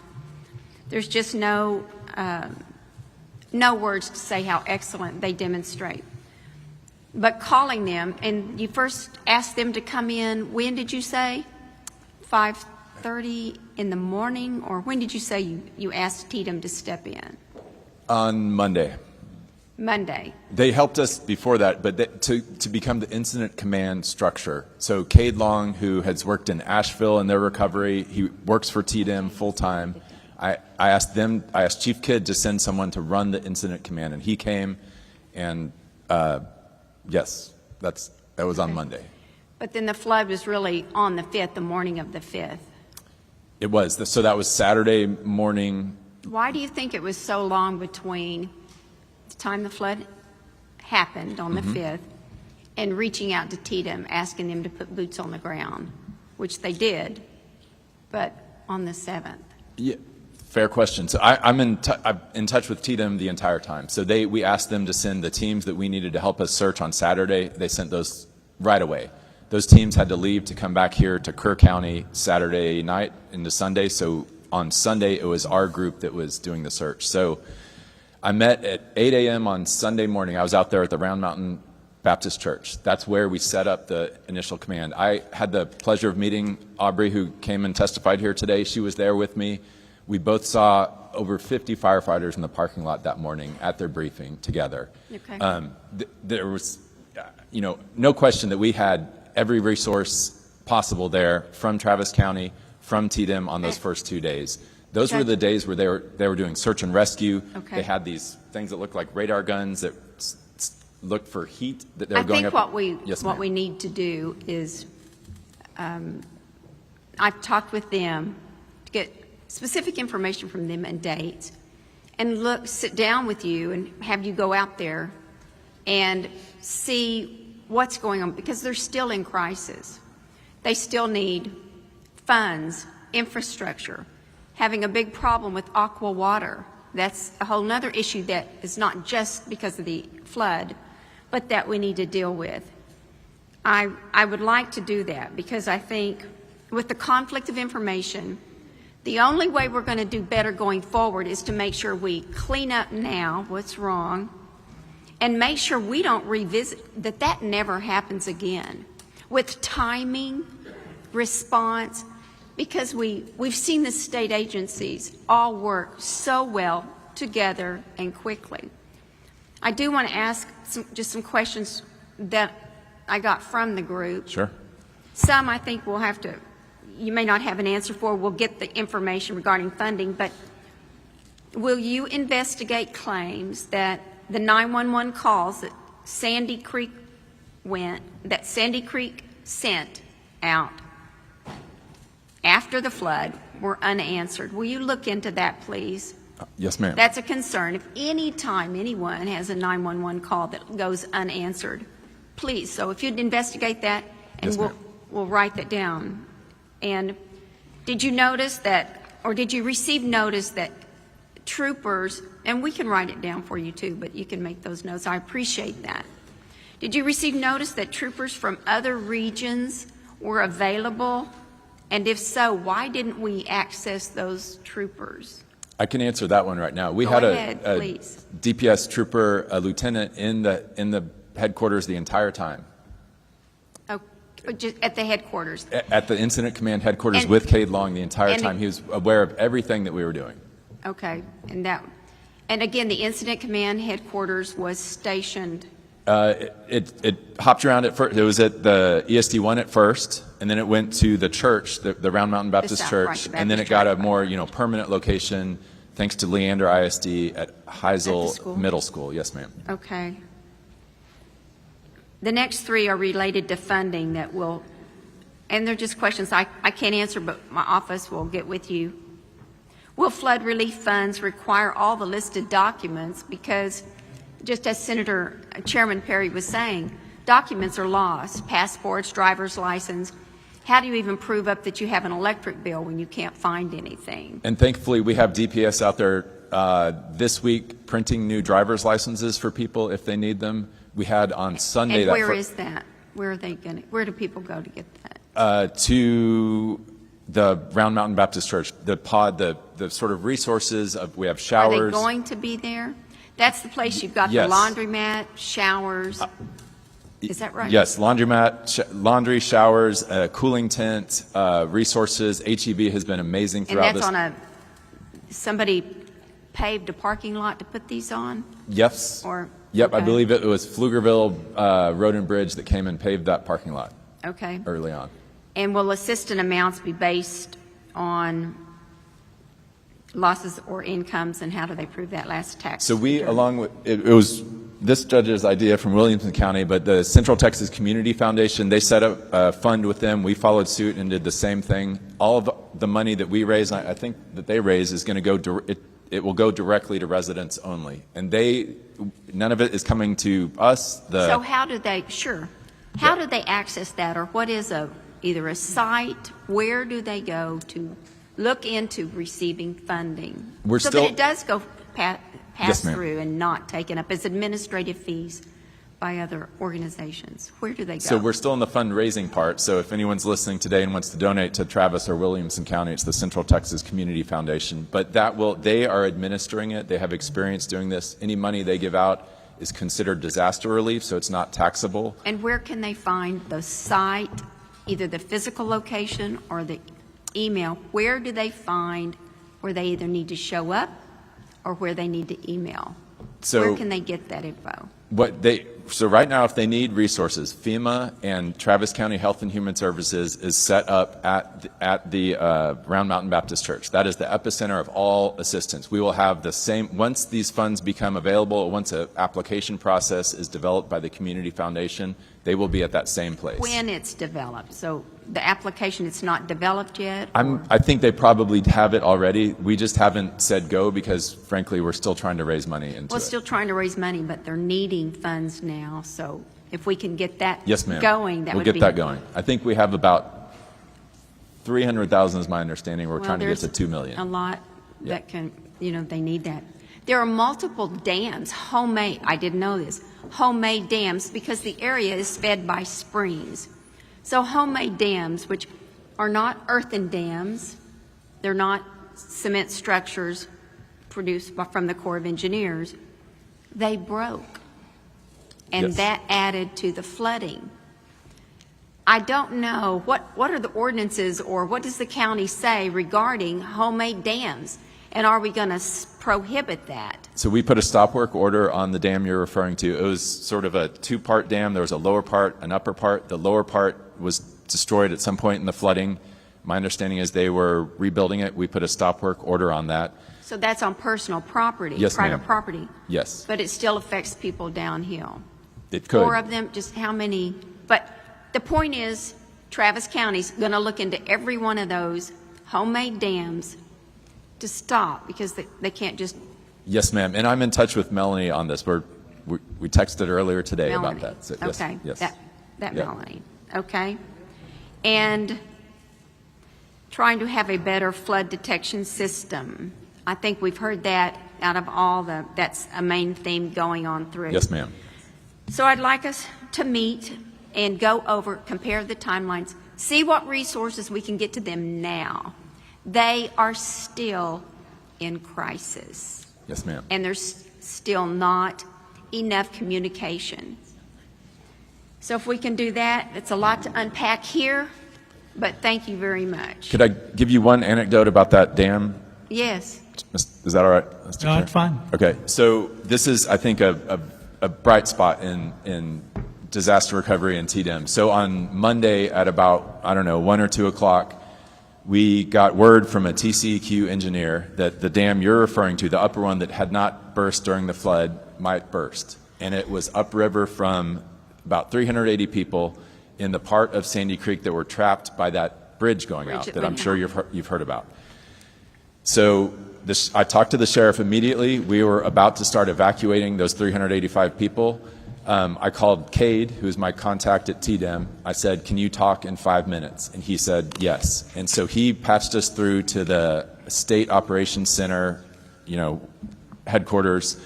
We got our county engineer, we had the sheriff, me, and we told them what was happening. They got the Army Corps of Engineers on there in like 30 seconds. They had their entire team of expert engineers on there. They found a TCQ engineer that was in the area, sent her out to there, so she was filming while we were on this phone call. And the engineer and the Army Corps of Engineers, they were literally about to get on a helicopter in Dallas to fly down here to help us. In seeing the video, they saw that there was a dam, there was, I think, something like 20 feet of water. It was a large amount of water in there. And they saw the spillway off to the side in the video. And they said, get a pump truck from your fire department up there and pump it out slowly. And we did that, and it worked great. We did not have to evacuate anyone. And had it not been for TDEM and their ability to get folks together, Okay, so we'll get together. And then the last comment I would say is the deputy that was trapped in the water. Yes, ma'am. He was rescued by the volunteers there, by Miss Gallagher. That's wonderful. I didn't know that. Yes. Thank you. So he owes them a debt of gratitude, personal meeting. Thank you. Thank you. Thank you, Mr. Chairman. Vice Chair Flores. Thank you, Mr. Chairman. Judge Snell, hello, and I'm glad to serve Williamson County with you, and welcome to your introduction to county government. You came from school district? Correct. I was superintendent of Liberty Hill ISD for the last 6.5 years. Well, we'll get to this together, and I appreciate you. My comments for Judge Wilson. Judge Wilson, thank you very much for being here, and of course you jumped into your new position at about the same time, and it's an honor to be able to serve with you, and our condolences and regrets to all the citizens of Burnett and Marble Falls and that have suffered from this event, and especially our first responders. They go forth in spite of the risk, as the saying says. And in Marble Falls, we had a volunteer fire chief, Chief Phillips, who answered a call like he always did. His neighbors called, we need help, and he didn't hesitate 1 minute, threw his equipment on, went out in that flood, and he's been missing since then. His truck has been found, but not him. He's still missing. Is that correct? That's correct. Brian Wilson, that is correct. So, and we had a memorial for him the other day, and rightly so. Do you have everything you need? I understand Task Force 1 and 2 have been redeployed to try to make another attempt at another stretch of the watershed there to try to find him, as it's been our commitment to try to do our very best to recover all that are missing. So is Task Force 1 and 2 still there working? No, sir. Brian Wilson, Burnett County Judge. The last Friday, or actually it was Thursday, I think some communication between the governor and TDEM, NIM Kidd, had called and sent representatives and asked to come back one more time to just, even though we'd done exhaustive searches with volunteers and volunteer fire departments, they had some additional technology they wanted to try and some additional cadaver dogs. At that point, they on Friday morning, early in the morning, I went out to the site, and they did, so from where Chief Phillips went in to the county line is only about 1.5 miles. And so they went ahead and researched that entire 1.5 miles, and they said they went about another 0.5 mile into Travis County. Sorry, Andy, I didn't ask your permission. But anyway, the other thing was the 3 days before that, 2 or 3 days before that, Parks and Wildlife, Houston PD dive team. Sorry, I don't remember all of them.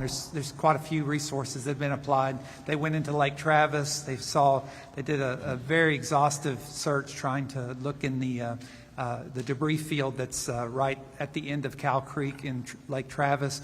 But it's so massive and so thick, unfortunately, we still were not able to find our chief. So I would ask, what in your opinion, and based on what you know of how this happened, and before, during, and after, what would be some of your top 2 suggestions on how to what you did right, or what needs to be corrected so this doesn't happen again? Well, I mean, we've heard some testimony today about what to do about heavy rains and things like that. I mean, my kids were down in Houston when Beryl and Uri hit, and it just spent 2.5, 3 weeks without any power, living in a downtown area. And the thing is, I mean, I've been a rancher my whole life and out in the country, and flash floods are just part of, the flash flood alley part is a reality. We need to continue to teach people. I mean, I'm so grateful to have an emergency management team that's ready to respond, a sheriff that's just all in all the time, and all of his staff. We had, thank God. I'm sorry, I don't mean to, but I've kind of always begrudged these ESDs and additional taxing authorities. But quite honestly, in the last couple of years, I've seen the wisdom of the legislature, because the resources that we have in place in Burnett County with 10 ESDs, fixing to be 11, is just incredible. There's just no way we could pull off what we did in the last 2 weeks. Because, I mean, it was all in for days and days, right? I mean, 18, 20-hour days just on end for everybody while we were missing people and had a hope to find them. So I appreciate that. So we need to make sure that the ESD system stays strong. Consider providing additional funding, because they really did get out on the front end of this thing when the sheriffs. I was trapped. I told you, between the Gabriels, and there was 1 or 2, I think 2 deputies that were trapped with me. So I mean, what are we supposed to do to get to provide help? Nobody was calling on that end of the county. All the calls were on the other end of the county. So anyway, and then continue your legislation and work on the interoperability radio system so that we could communicate. We had a few hiccups on communication, but we're very grateful to all the help. And NIMKID called me numerous times, and I appreciate that. Cody McDonald was in our operations center. We set up immediately in the sheriff's office, but we did have a command center at Faith Academy in the south side, because we actually had 2 search areas. First there in the city of Burnett, where we lost several lives, and then also down in far south, right on the Travis County, close to the Travis County, where the bridge washed out. So anyway, that's all I have to say. Thank you, Judge. Yes, I understood. There was that recurring theme that we have of communications was a big issue, and we all coordinated communications to come in from Fort Worth, I believe, is where they brought it from. Yeah, they brought in the mobile service on wheel, because in Cow Creek, on the border between Travis County, some of those peaks and ravines were just impossible to get cell signal into, especially along Cow Creek. It's just a deep ravine cutting through the 2 counties. So, thank you. So I want to switch to San Antonio, if I may, and Senator Menendez, if you don't mind, and Senator Campbell. But I brought it up in the last hearing, since we're talking about flooding and responses and how to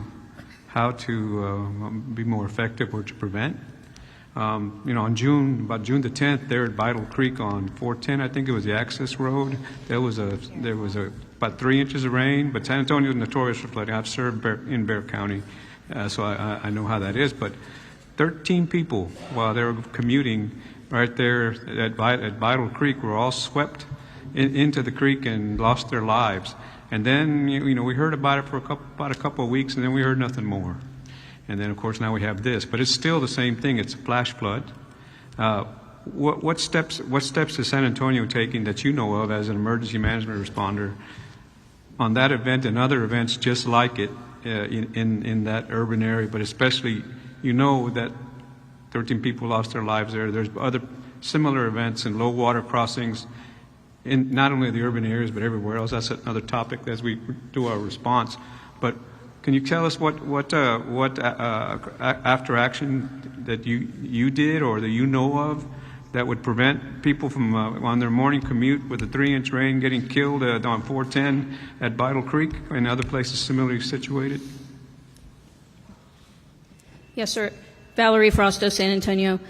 We have taken measures since then and had an after-action report or after-action meeting, and there were issues that were identified, but we are finalizing that report, so I have not had the opportunity to see those items. I do know that we have hired a third party to review or to assess the infrastructure damage, and because the area that the vehicles were washed off of, it was a frontage road of 410, that is not one of the areas known to flood. We did not consider that flood-prone area because historically that creek has risen, but not to that level. And I believe that it was because of the 6+ inches of rain in a very, very concentrated area that actual incident occurred. But until we get the final report from the third party, for now we're just holding off and letting them assess the damage and also provide us with their findings as well. Because it's been said that in structures like that, and not just Vital Creek, but other areas, especially urban or suburban, that the concreting of the creek beds, instead of being grass plain open that absorbs, is exacerbating that situation. Would you say that's correct? Yes, sir, I do believe so. Thank you. That's all the questions I have. Senator Betancourt. Thank you, Chairman. I guess two things, Judge. I think by now you know that Senator Campbell is one of our solidly most tenacious senators in the Texas Senate because representing her area and her constituents is number one. There's a lot of parallels between what happened here and a little bit of what happened at Sandy Creek. You've got a late night storm. You've got late advisories. The other, were you actually present there too, or were you in the county during that night? Not that night. First time I was on site was 8 a.m. on Sunday morning. So ours was kind of a day behind what happened here, basically. Now, so first off, because we asked the judge here in that day that you weren't there, you were represented by who and what decisions were being made? Yeah, so our structure, I have the person that I appoint to be the emergency manager is Eric Carter. His deputy is Blake Clampfer. So Blake is the person I referenced that was on duty all night long. He knows that he is empowered to call the National Weather Service like he did when he sees something that is not being met. So he called them, asked them to up the alert and send another one, and they did. And he was also the one directing the Sheriff's Department to go look at the roads. I agree. It's a bit of an oddity for you to get upgraded to an emergency and then the next advisory to go backwards. Yes, sir. And so that's something that if we get to the National Weather Service testimony, we'll talk about that. I think it's an important point because the judge from Williamson County, when he's running into major debris fields problems, he's not shy about asking for money and help. Okay. Now this brings me to the questions. I have never been at a hearing where we walk in thinking that we're talking about one disaster and the first three witnesses are about another. And there were two more witnesses during the day, I counted 5 of them, who are vociferously unhappy with the Travis County response because their eyewitness testimony of what they saw is completely different than what you laid out. and I think I'm really concerned by what Melanie was saying about debris fields that have a large amount of human remains in it that are still in existence. So have you been reaching out to try to get help on that at this point? Yes, sir. So the map that I gave y'all is so this is the TDM search, and I can answer the chair's question also. So the Texas team of dog teams, so we had 14 teams. The Texas teams took Cow Creek, so they went up and down there. This green area is where the dogs searched. They did 3 searches. So they did an initial very fast search, and then they did 2 very methodical searches. Each of these numbers on here is a zone. So this also caused a lot of frustration, I think, among the residents, understandably so. It's a slow process. The dogs can do what the dogs can do. We had 14 teams to do it. Ideally, we don't want debris removed until the dogs have completed these 3 searches. But if you have private property and you see a bunch of debris and you want to remove it, that's your right. So to answer your question, they have searched those 3 times in the best way that TDM knows how to. TDM, they gave me a report that I'll send to you, sir, about what the searches encompassed, everywhere that they went, all their findings. And I'm more than happy to send, the Sheriff's Department can send, if there are individual instances of suspicion of human remains somewhere, our Sheriff's Department can do that. Happy to call TDM if we need to get a team back out here, but I would like to send you the report, sir, so you could read it more in depth first. And Judge, I think, look, this is, you're ably represented in the Senate by Senator Campbell.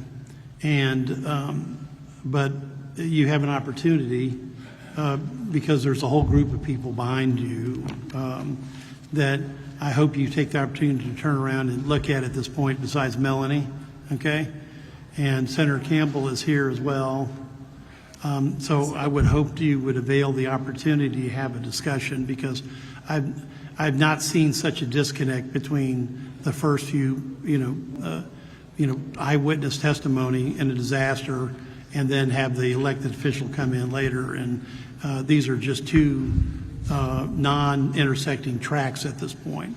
I agree, and I don't know what to say. If we want to grab the paramedic from the back that was there himself all night, if you want to look at pictures from my social media, not to more than any of that is. I would bow to the wisdom of the senior senator. Okay. I'm gonna but at some point in time, you need to have that meeting, because I would love to. We don't get this type of testimony very often, and have it that graphic, and have it that detailed, and have it that factual. Yes, sir. Thank you. Thank you. Senator Menendez. Thank you, Mr. Chairman. I want to thank my colleagues for their continued support of Barrett County, in particular San Antonio. I want to thank Chief. Chief, you're pretty new on the job at Barrett County in San Antonio. How long have you been the chief now? My first day was November 1st of 2024. 24, so I shouldn't say you're that new. It's been a while now. What I do want to say is, on this flash flood that occurred June the 12th, we had 15, according to the letter you presented us your testimony, we had 15 vehicles found in the creek. 10 people were rescued. And this, you're telling us here, these were swept off Loop 410? Yes, sir. So just for my colleagues from the Houston area, imagine vehicles swept off your Loop 610. That's unheard of. I've never heard of vehicles swept off. Loop 410 is not a low water crossing. That is unbelievable. And one of the things that I think is a concern for water to go that fast, the 6 inches, part of it has to do with the fact that there's been so much development north in the northern part of the county that has sped the speed of water that has been flowing through our creeks and our rivers and our floodways. And I mean, we've tried to address that with detention ponds and other things, retention ponds and other things. But have you done any studies on the flow of the water? Because I know you said we've invested almost $500 million in flood mitigation infrastructure. That, I would say, would fall under Public Works. Yeah. And we do have an expert witness here if needed. I wouldn't be able to answer that question. I'm not 100% sure what kind of studies have been done, but I do know that there is a substantial amount of construction occurring throughout the city. My understanding, I think, and you had it in your testimony, yes, it's right here, you had the total damage of $22 million in this single event. Yes, sir. Of damage. So now, my understanding is that the FEMA threshold for relief is $55 million, is that correct? Yes, sir. So what happens if it would be the gap? If you don't meet the FEMA threshold, what happens? Well, we did not hesitate to file the disaster declaration and took steps to ensure that we were knocking on doors to gather all the losses. But we are very much relying on that funding, and it was very bad news when we heard that we did not meet the threshold. We didn't anticipate that was even a possibility, because we knew that the damage was substantial. So at this point in time, I don't believe that we've identified the funding, which is why that is, one of the top items on my list. Very good. Thank you very much. And so, yes, sir. Thank you, Chief. And Judge Snell, new on the job. How long ago were you a school superintendent at Liberty Hill? So I finished on August 20th and started on, or April 20th and started on the 21st. I was a superintendent total 11 years, school administrator for 28 years. Very good. Oh, thank you for your service to the children of our state. Thank you, Mr. Chairman. Ms. Johnson. Thank you, Chairman. We have gotten an opportunity to hear a lot about what has happened in Kerr County and Kerrville, and there's been so much reporting around it. But the same question applies to everybody here, because each of you, in that same period of time, days before or after, or weeks before, have experienced loss of life, and in some cases significant loss of life, because of the flash floods. So I'm asking the same question, hindsight being 20/20, and some of you have more gauges, monitors, but for each of you, if you don't mind, and I know we heard your story of the one individual that was concerned with the residential camp, and that may be the answer there. But if each of you could identify, is there something that needs to happen differently to be able to give folks the warning of either low crossing waterway, closing off roads quicker, better information? And the one caveat to that, all of you have expressed and all of us have experienced, weather prediction is not perfect. We're going to have a panel to talk about that in a minute. So I'm not talking about the failed predictions. I'm talking about what do we need to do better to see the reality in real time and get warnings to folks. Brian Wilson, Burnett County Judge. I think when you look, Judge Foley talked a little bit earlier about Hydromet at the LCRA. I mean, it's an incredible system, the Lower Colorado River. So I happen to live in the San Gabriel River Valley now, but most of my life I've been in Bastrop and except when I was at Tech in Level Land, the few years I lived out there, where we had 19 inches of rain in one day when I was running an apple orchard out there, and I mean, just 3 feet of water stood up on its rear and then had nowhere to go for about a day and a half. I lost the entire crop that year. And so the thing is, it's going to flood wherever you are. Whoever would have thought that 19 inches of rain would hit Level Land, Texas, of all places. But Hydromet has set up a system where, like Judge Foley described, it's got gauges, it's got rain gauges, it's got river gauges, it's got creek gauges.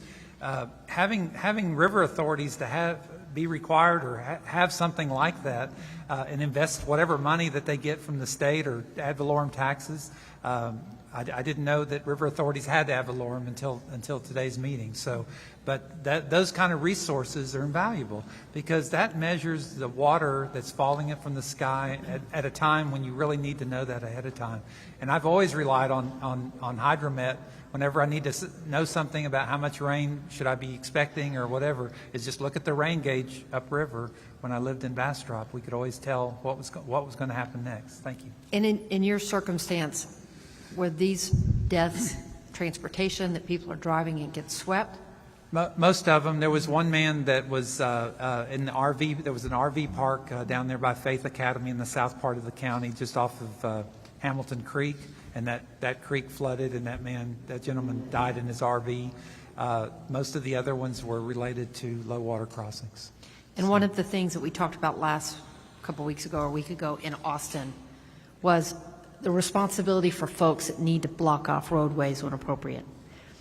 Were these circumstances in places where you would normally go out and block and it was just too fast, or was there no information, or were it new locations like we've heard about in Kerr County? Well, for one thing, I mean, even in we're certainly large, 50,000 people. We're a larger county than the first group but again, we don't have that many deputies across the massive area that this hit at the same time.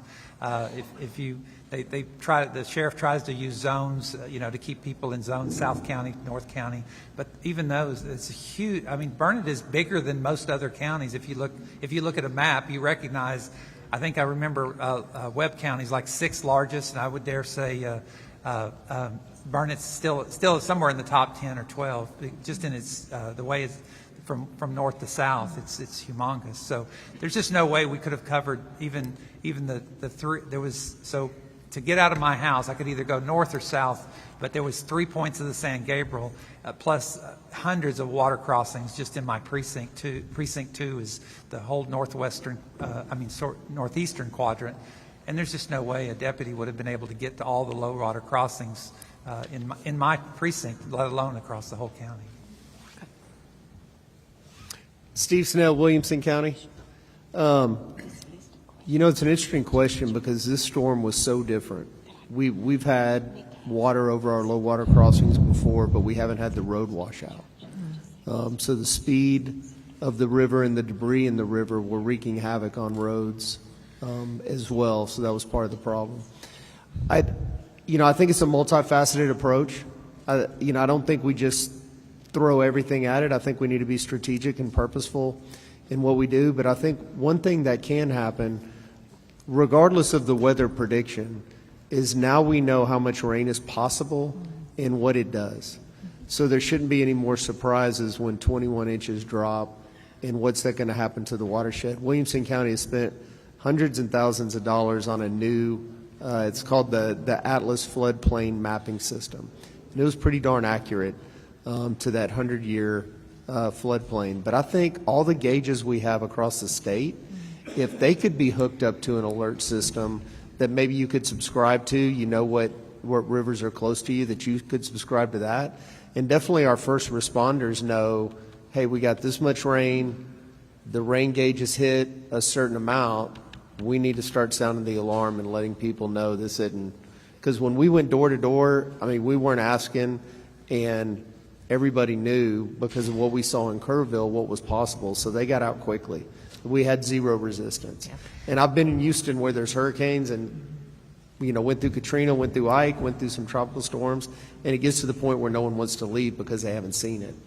So I think now we know, hey, this is serious and we need to pay heed to the warnings. Ms. Johnson, can I interrupt you 1 second? Just for housekeeping, those of you that intend on testifying, I hope you filled out a witness affirmation form. We will be closing witness affirmation or the witness portal in 10 minutes. So if you want to testify and you have not filled out a witness affirmation form, please do so in the next 10 minutes. Sorry, Representative Johnson, please proceed. Thank you, Chairman. Thank you. Valerie Frosto, San Antonio. I truly believe that we could not have done anything differently or better during the response. And it's not the response. Yes. Just to be very clear. Oh, no. I think for all of us, for the first responders, for the folks that have been out, that have been responding, the loss of life and the concern that we have, we appreciate very much law enforcement volunteers, everybody stepped up. My question is really geared more towards now that we have the ability to look back and we have this select committee to be able to say, because you all are describing, we've heard from countless counties and everybody has almost said the same thing. Never thought it could happen, never expected it, got my whole year's amount of rain in one night. or a road 410 that has never flooded on a frontage road and never had the possibility to wipe cars off the freeway, we're now experiencing this extremism. And so knowing that this is no longer extreme, it just is, looking back, what, if anything, did you need, not for response, for prevention and for warning? Yes, ma'am. The reason I started with that is because we've come to anticipate that. Anytime that there's rain, any significant, I mean, when I'm talking significant, I'm talking even 1 to 2 inches could cause flash flooding in the San Antonio area. That's why I started off with the response. But overall, I really believe that it's a multi-prong approach because we have sensors that are over roadways, low water crossings. And those sensors, when they detect that water has crossed over the road, enable us to know which roads to close off. Public Works, they're very proactive, and they pre-position barricades, and they have multiple teams that are throughout the city ready to deploy barricades.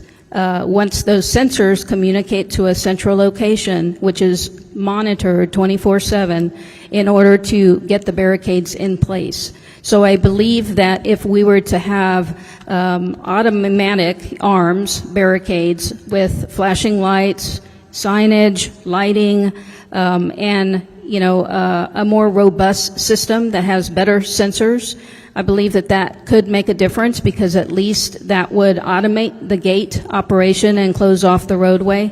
In the June 12th incident, I don't believe that would have made a difference, and that's why I think that it is a multi-prong approach because I believe that we have to invest money in our roadways, in our drainage systems, culverts, retention ponds, that sort of thing, because there's not a one solution for all the problems that we have in San Antonio.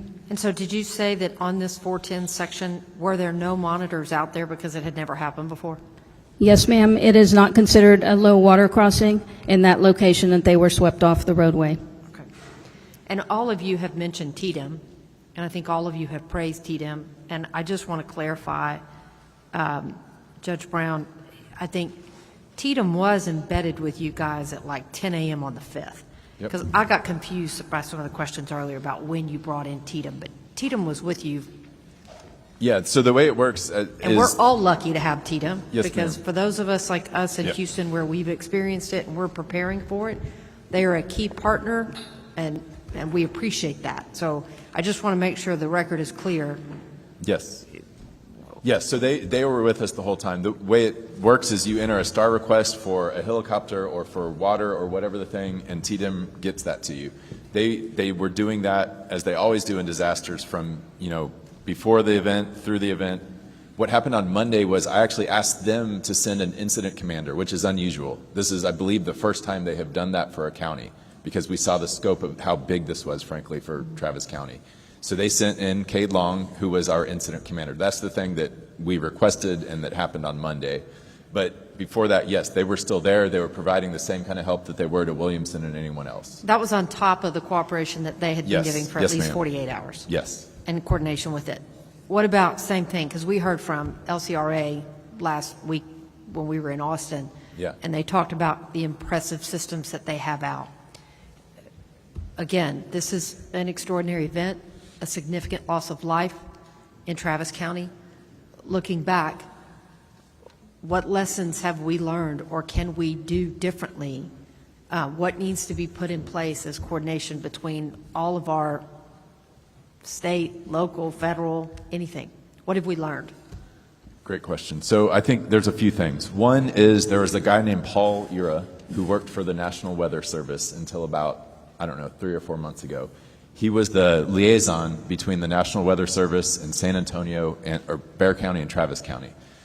He left. He took, early retirement, something with, all that was going on in D.C. They did not replace him. But he was the person who would say, hey, Travis County, I know you get, flash flood alerts, thunderstorm alerts all the time, but this is a big one. You need to pay attention to it. He was the human being in there that is no longer there. So I would say the number one would be to replace Paul Ura. The other ones that I think we could do better, clearly to your point, Senator, we need to communicate better with the affected neighborhood. We could do a lot better on that. It is a big area, 176 square miles. There was hundreds, 500 first responders and Texas military and others out there doing all sorts of things. But what they said is true for them. They did not see enough of it. They did not see those folks. They did not hear from me saying, hey, this is what we're doing. So we need to do a better job communicating with folks what the plan is and as it gets executed. Once I got contact with Melanie, I think things improved a lot. There was a debris pile that she heard of that some folks that were having a memorial service needed removed.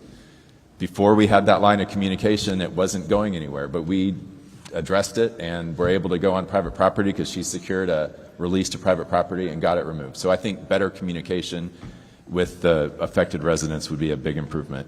Another one is 2 ways out of all subdivisions. We require that in Travis County. We've required it since before I was judge, but these places in Sandy Creek were not built that way. So they had 1 way out, and most notably this community of 380 or so people that when a bridge failed, they were trapped there for several days.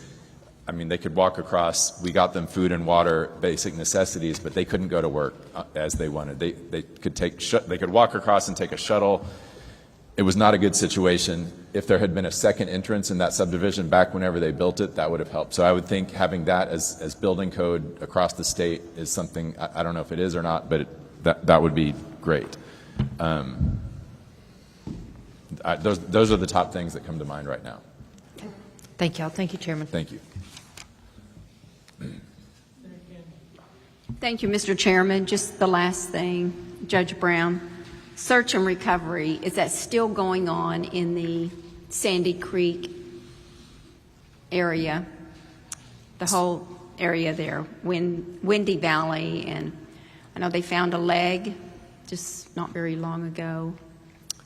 They're wondering where the other parts are. Do you know, is search and recovery still going on? So TDEM sent 14 teams of search teams that had a dog and the humans attached to it. Half of them were from Texas, half were from, I went along with some teams from Alabama and Florida. I went with the Houston police divers in the lake. Have we called it off, or we're still? They have called it off, yes, ma'am. They sent a final report and they called it off. They told me if we come across additional things like you're talking about, that it is a call to 911. That is the response, and the Sheriff's Department will respond to that.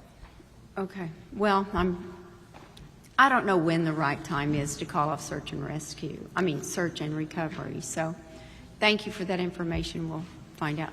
It's a tough call. And I talked to the Burnett County judge here about, because obviously we were all searching for the fire chief, and it was a tough discussion of when to call it off in that situation. But I believe he talked to the family, and I think Cade Long talked to the family, and it was a mutual decision on that. Yes, sir. Can I clarify that? Yes, sir. This is Brian Wilson.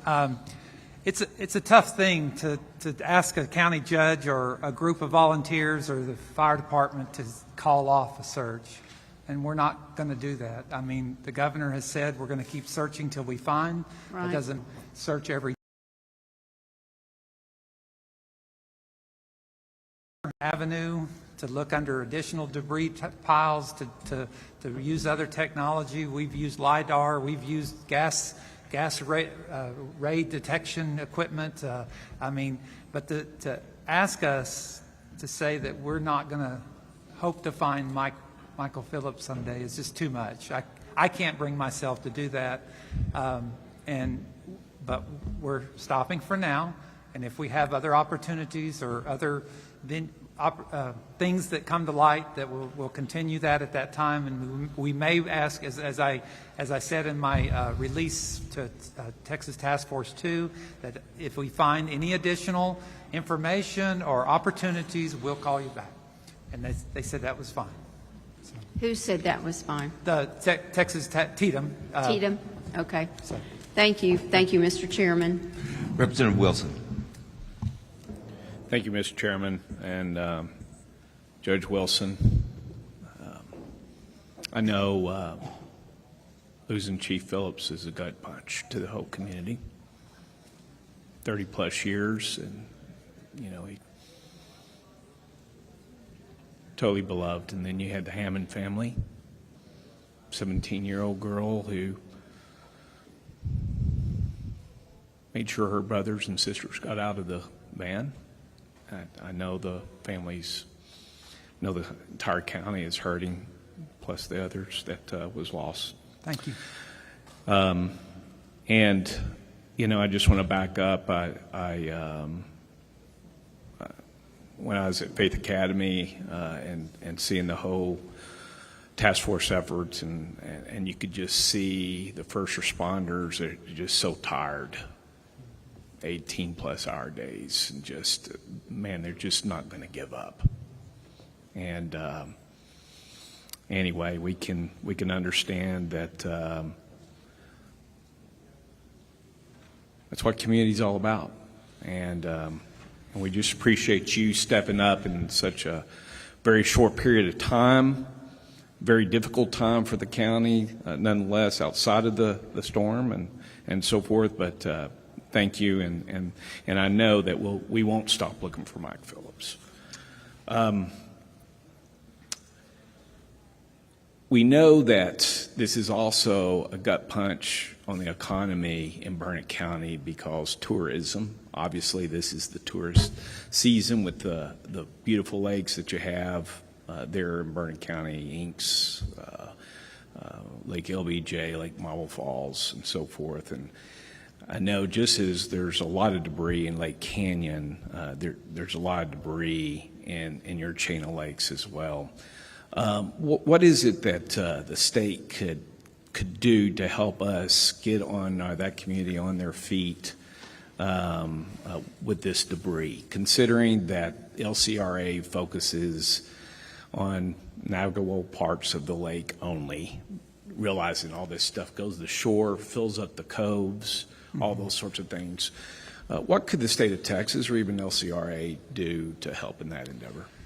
Well, today I got some good news while I was listening to testimony that TDM had stepped in for a lot of our debris management. So, you know, like I said, we lost 40 homes totally destroyed, 100 homes that were significantly damaged, and then another couple hundred that were seriously damaged. So people have been mucking out, and we set up a debris field.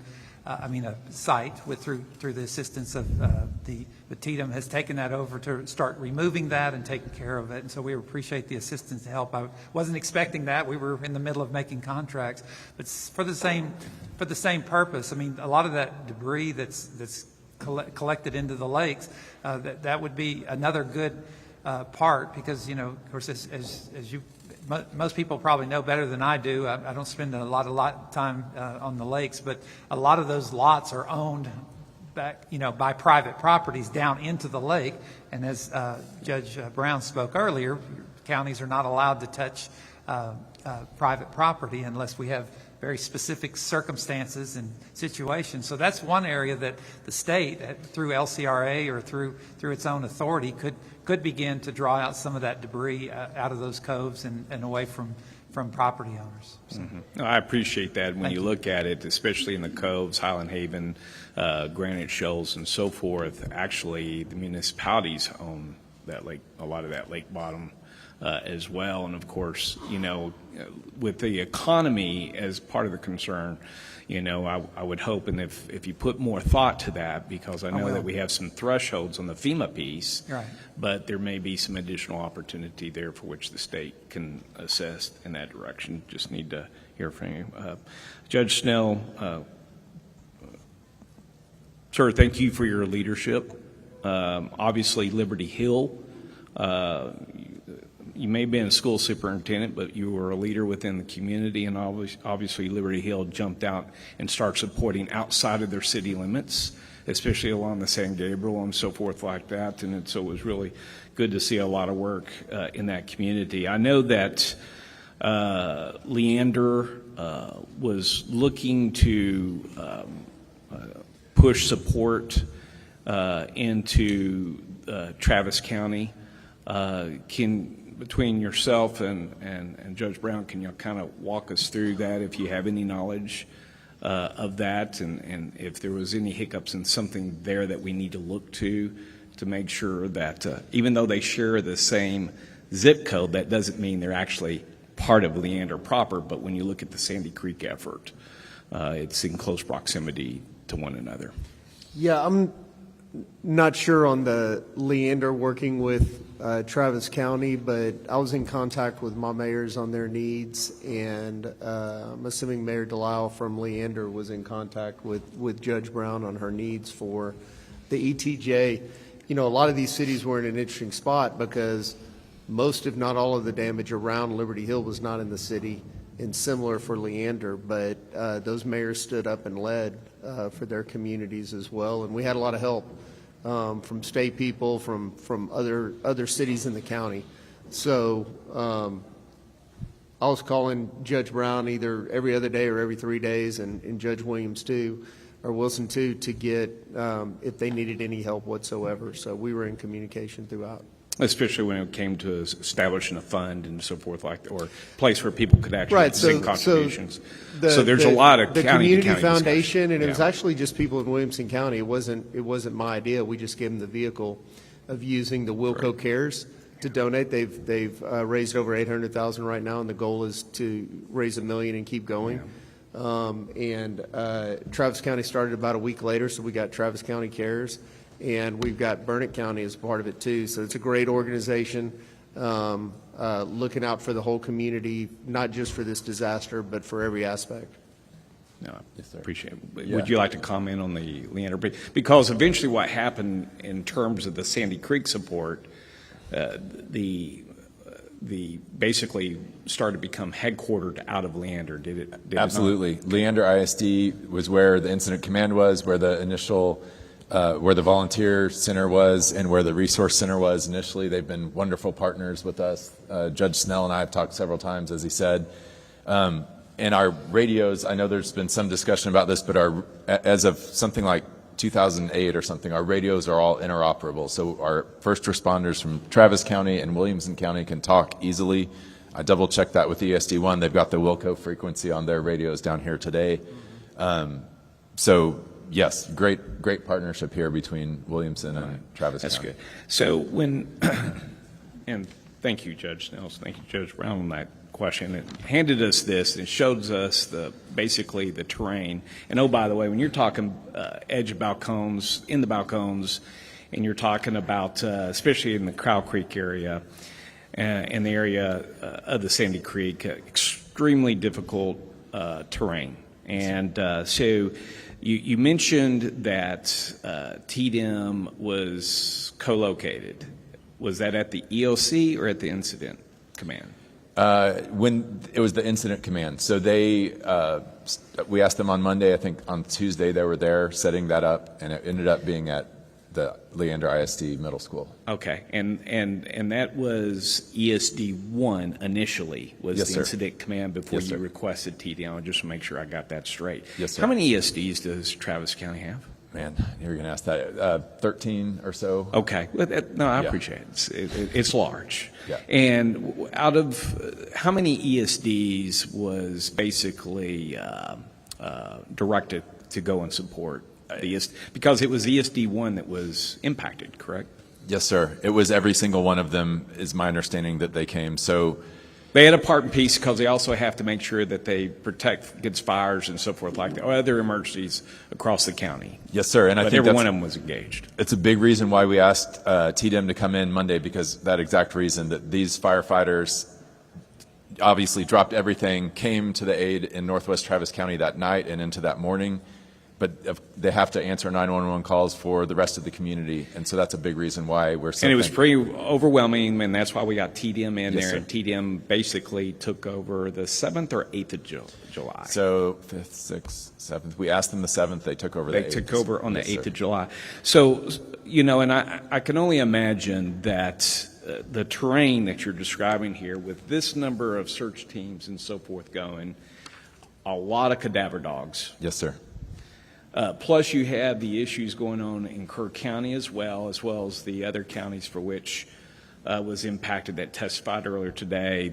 The state had a lot going on as it was supporting the local leaders, and NIMKID will be the first say it needs to be led by the locals. Yes, sir. And I can appreciate that, especially since y'all know the terrain and so forth. What I would ask for time's sake, Yes, sir. I would like to just build upon what Senator Campbell requested in terms between Travis County and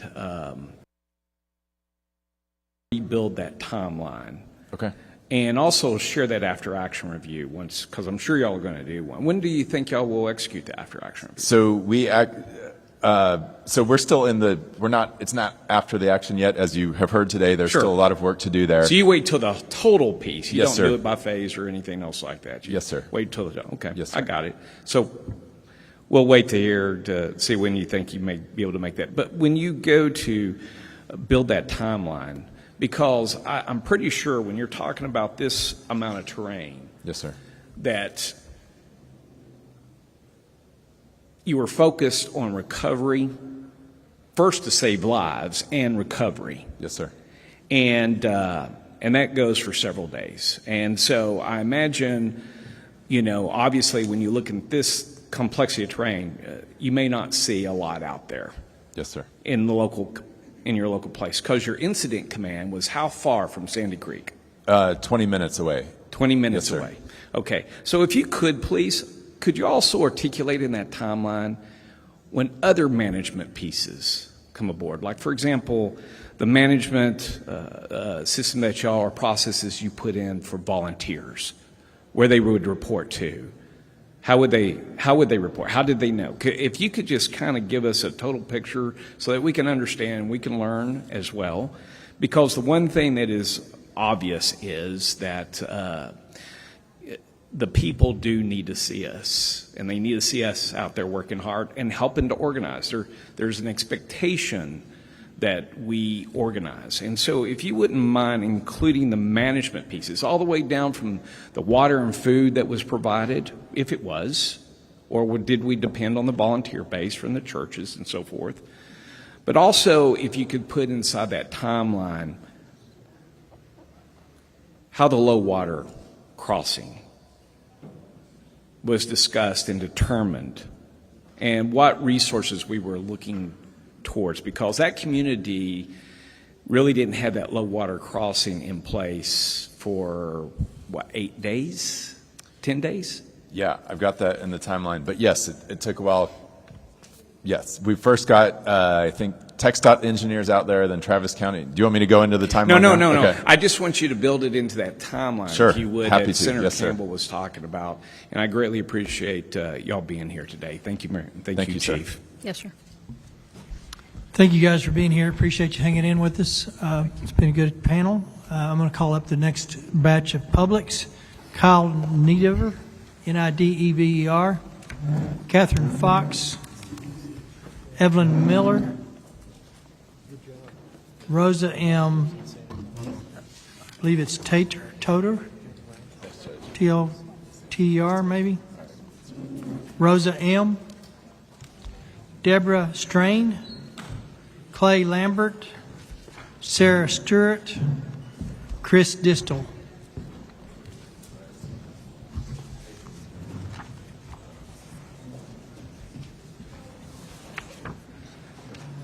Kylie DeDever, Catherine Fox. Who do I have up here? Catherine Fox. Kylie? You have Kylie? Kylie. Okay, and who's this? Sarah Stewart. Sarah Stewart. Sarah Stewart.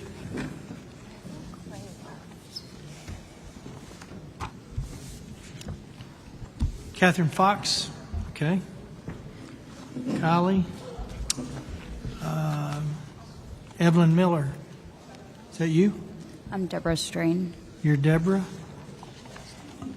Clay Lambert. Clay Lambert. Chris Distel. Chris Distel. Rosa. That's you. And Evelyn Miller. Not you. Are you just with her, or are you testifying? I'm signed up to testify, Okay. but I'm with her for. What's your name? Courtney Calhoun. Calhoun? Yes. All right, we'll find yours. Okay, thank you. Give me two more. So Evelyn Miller's not here.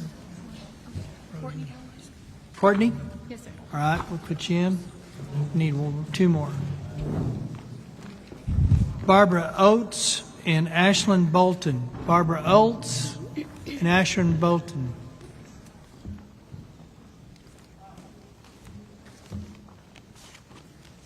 Lawrence Walker, Rebecca Fowler. Lawrence Walker, Rebecca Fowler. Wait a minute. Are you Rebecca? Okay.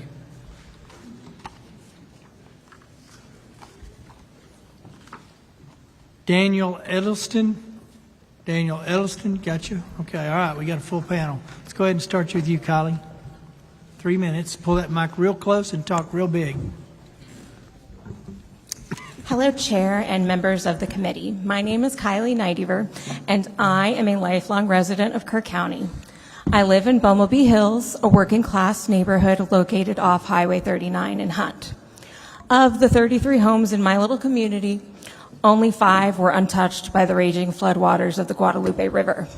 The home where I live with my mom and sister was one of these 5.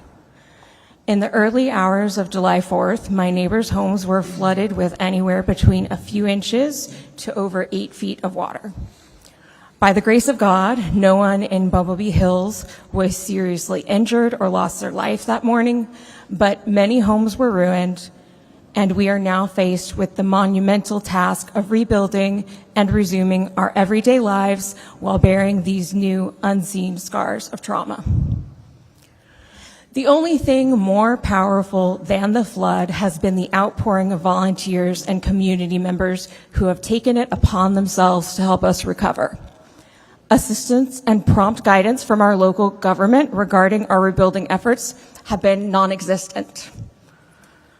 I have met no local county officials in Hunt or in my neighborhood, nor have I encountered anyone from the state. Those of us impacted by this catastrophe are not asking for handouts. We're asking for a functioning government. Kerr County simply does not possess the infrastructure to handle this recovery on our own. The solution the county has proposed for dealing with the flood debris is incineration, a giant fire that will burn for months, doing nothing more than polluting our air. Isn't there a better way to handle this that won't result in breathing problems for a community that is already broken and hurting? Right now, it is primarily families and local volunteers who are the ones hauling debris to the dump and paying the fees for it. Survivors across the state of Texas cannot wait any longer for emergency relief. We need knowledgeable officials, debris removal, housing support, and mental health care. This community is in desperate need of educated assistance, handling the enormous burden of this catastrophe. The individuals who experienced the flood, who are not full-time Kerr County residents, need help too. When my neighbor's home was flooded, she and her husband were in shock. My mom and I stepped in to help them begin the cleaning and recovery process in their home because that's what friends and neighbors do. We were all traumatized, but we did it anyway. Texans are showing up for each other every single day. Now it's time for our elected leaders to do the same. Please use the authority you already have to release emergency funds and make this session about flood recovery and nothing else. We can't do this alone. Thank you, ma'am. Thank you. All right. State your name. Catherine Fox. Pull that over there real close. Catherine Fox, born and raised in Kerr County, resident of Hunt. I'm not sure it's on. They're working on it there real quick. Lights on. Try it now. Catherine Fox. There you go. I hear you. Born and raised in Kerr County, resident of Hunt. In my 67 years, I've been through about 25 floods in Kerr County. A mark on our property of the 1932 flood was far surpassed this time. USGS has been out. They'll get the exact numbers to us soon, but a rough estimate is 50 feet on our property at the confluence of the Guadalupe River and Bumblebee Hills Creek. As we've seen prior in testimony, things just, our confidence has been shaken by the lack of coordination, chain of command glitches, and time taken to issue a code red, as well as the lack of the warning system and on that was discussed earlier. And what comes to my mind is a word that hasn't been brought up yet, and that is complacency, not just by our government, but by all of the residents who have not lived there as long as I have in many instances, and just decided that, you know, out of sight, out of mind. We haven't had any major floods for about 15 years, so let's just let the good times roll. And everybody started building along the river, especially during the COVID surge on our state. So, having established what we've already established today, 2025 is now the new benchmark. 1932 is out the window. And I would like to say that, or quote, Judge Rob Kelly in his testimony said, "This just was not forecast." As someone who's lived here for 67 years in this area, I would like to say that it was, but no one caught it. History shows that when the National Weather Service issues a flash flood watch and mentions a subtropical air mass could potentially stall out of the hill country, we all better set up and pay attention. We were warned, but in a roundabout way. We didn't pay attention. And here's what happened.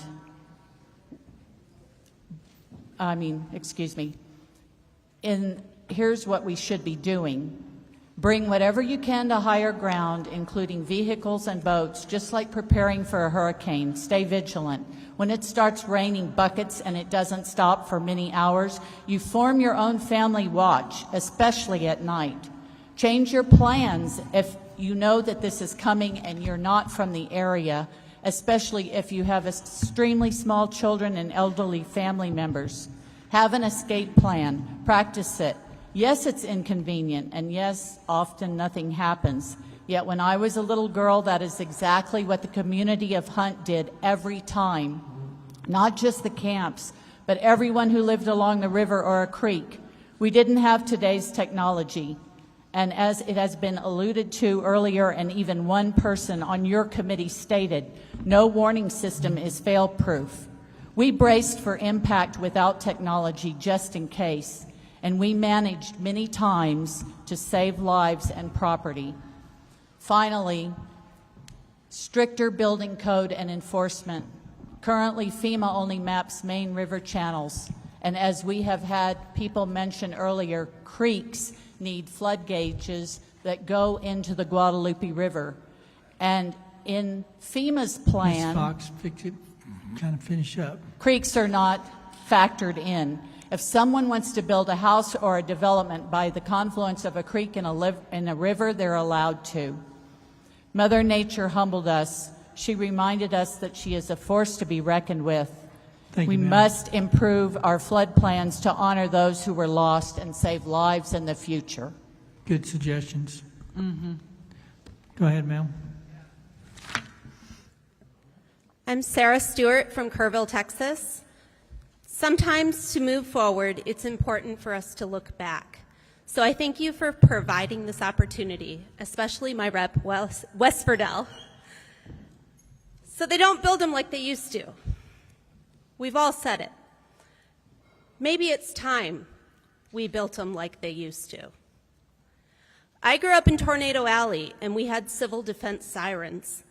Everyone knew that sound because they tested them monthly. They drilled once a year, all the way back to my great-grandparents' day. It was ingrained in us, and there was no cell phone required. If we want to prepare for a 500 years flood, then we need solutions that are going to be around for our children's children. Another old idea that didn't get much attention today is a water reservoir. State support from you guys for a water reservoir here would be priceless. It would provide flood safety, provide a water supply, and even possibly hydropower. That is a triple blessing for our county that would last for generations to come. These are tried and true solutions that will be here for our children's children. Let's work together and build them like we used to. Thank you. Go ahead, ma'am. Thank you, Chair and members. Is this on? No? Okay, well, yes.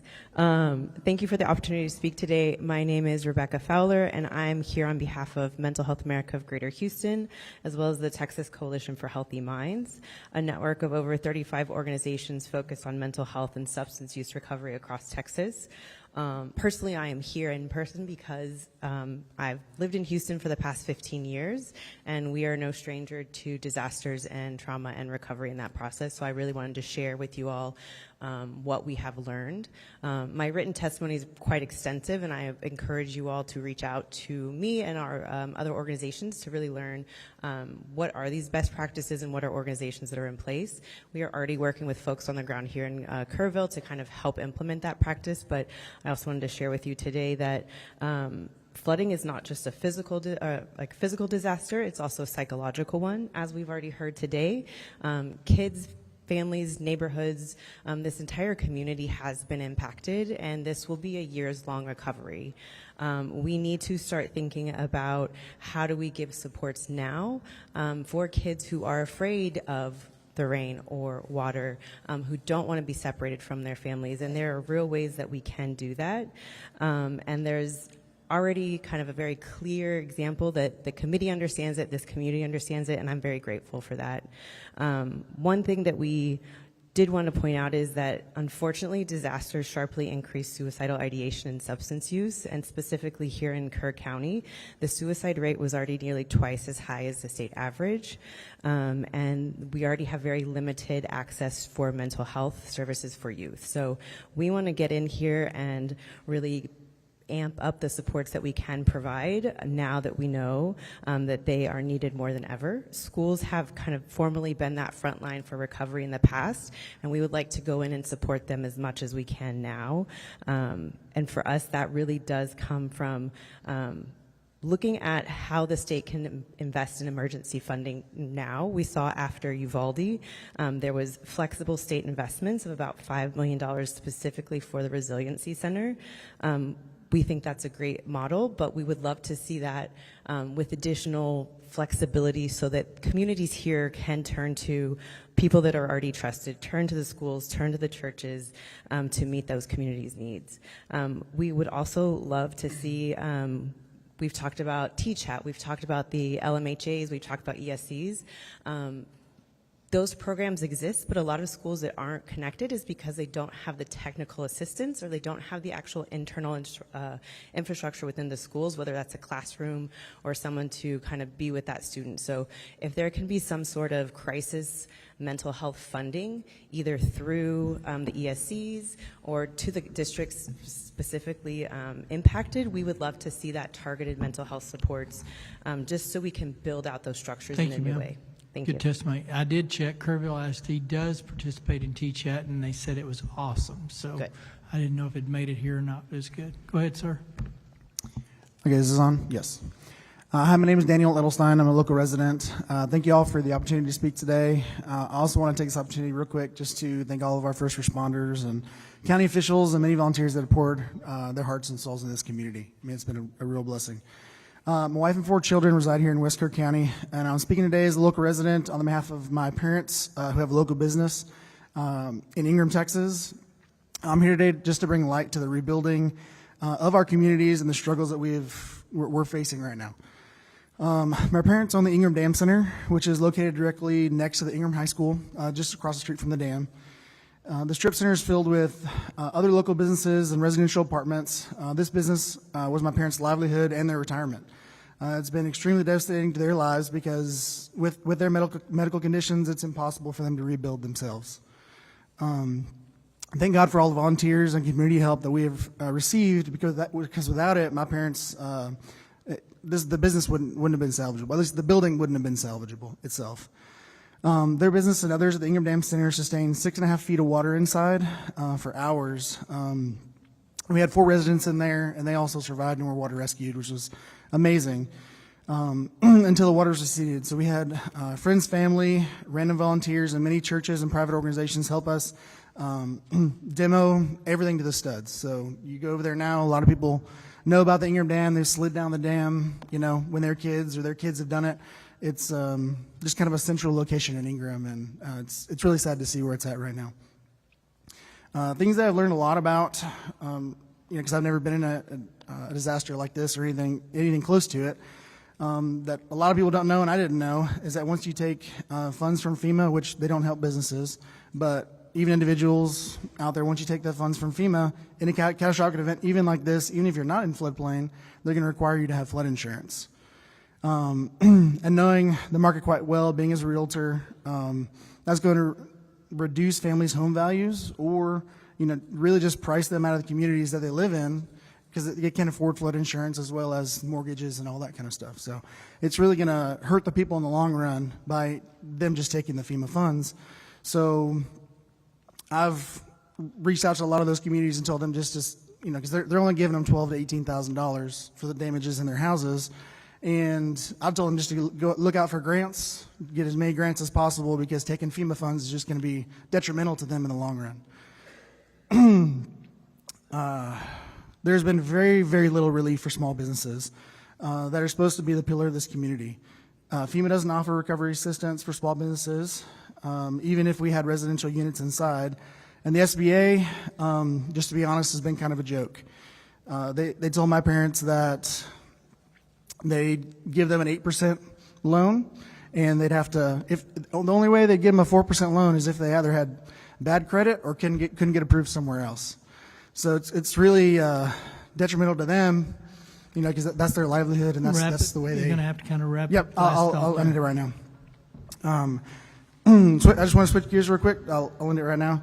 As a preventative, I really think the debris inside that wall of water that was coming through really had an effect, and it'd be great if we could figure out what effect that had and put a plan together in place in order to maybe clean out the rivers and things like that before these happen and all that debris comes down. Okay. So. Thank you, sir. Appreciate it. My name is Debbie Strain. I am from San Antonio and was involved in the Sandy Creek relief efforts from pretty close to the beginning. I just wanted to say thank you for the opportunity to speak before all of you today. I come before you not only as a Texan and constituent of Senator Menendez, but as someone who witnessed firsthand the heartbreaking failures in Sandy Creek after the July 5th flood. I'm a volunteer, and like many others, friends, neighbors, and strangers from across the state, we showed up because help was needed. By the time government entities were seen on the scene, we had already recovered bodies, coordinated supply chains, brought in heavy equipment, served hot meals, provided medical care, and tried, often unsuccessfully, to get help across a broken bridge. Volunteers were threatened with arrest for attempting to deliver supplies to areas that needed them. On July 14th, TDEM and others opened a volunteer resource center, which I know was discussed at the previous hearing. But by then, much of the critical early response had already been led by the everyday people on the ground. Communication from TDEM and Travis County OEM was inconsistent, unclear, and often contradictory. Policies changed multiple times a day. Volunteers didn't know if they could take their tools from the VRC on the bus to the sites. It changed 4 times in one day, the policy on that. The confusion delayed help and discouraged volunteers from coming out to provide the assistance that was so desperately needed in the area. TDEM arrived in the Sandy Creek area on July 10th, was the first time I can recall hearing that they were there. They left by July 25th. Is that enough time to manage a disaster? Is it even enough to start? Through it all, help did not come from official channels. It came from volunteers, contractors, nurses, teachers, business owners, off-duty responders, parents. Regular working class Texans and grassroots organizations stepped in when the system failed. Research consistently shows that the disaster response efforts are often hindered by fears of disorder or lack of control. However, it is frequently the unaffiliated volunteers, those who are undeterred by obstacles and driven purely by the urgency of need, who deliver the most timely and effective aid on the ground. Sandy Creek deserved better. They still do. And we're asking you to ensure that no other community is left to navigate a disaster alone. We need action, specifically mandate minimum staffing and rapid activation timelines for county emergency operations centers during declared disasters, so that no gaps like the ones we saw from July 5th to July 10th happen again. Codify communication protocols that require clear, centralized, and accessible public updates during disaster response, especially because so many of these areas do not have good cell phone coverage. Thank you very much for your testimony. Please proceed. State your name, please. Do you want me to go first? Oh, We're swapping. okay. I am speaking on behalf of a couple of Ma'am. Sorry. Yes? Okay, under House rules, Oh. you can only testify on behalf of what you put on your witness affirmation form, and we have you as testifying just on behalf of yourself. Okay. Is that okay? Mm-hmm. Please proceed. Just state your name, and you got 3 minutes. Yes, sir. Okay. Or 2 minutes. My name is Courtney Kate Calhoun. I was born and raised in Hunt, Texas. I was born at the Sid Peterson Hospital in Kerrville, Texas, and I simultaneously grew up in Hunt and Kerrville. Weeks prior to the flood, I was privately living with my God family in Bumblebee Hills. I did not announce this to the public. I came back kind of in private. They lost mostly everything in their home, and I lost most of my personal items that were there. On 8 p.m. of the 3rd, I decided to leave town to go to Travis County for the 4th of July. I awoke late in the morning to the news of what had happened to my hometown, immediately took action, started purchasing materials, loaded up a truck, drove down with the anticipation to drive down to Kerrville. The second I stepped foot in my truck, I received flood flash warnings for Travis County.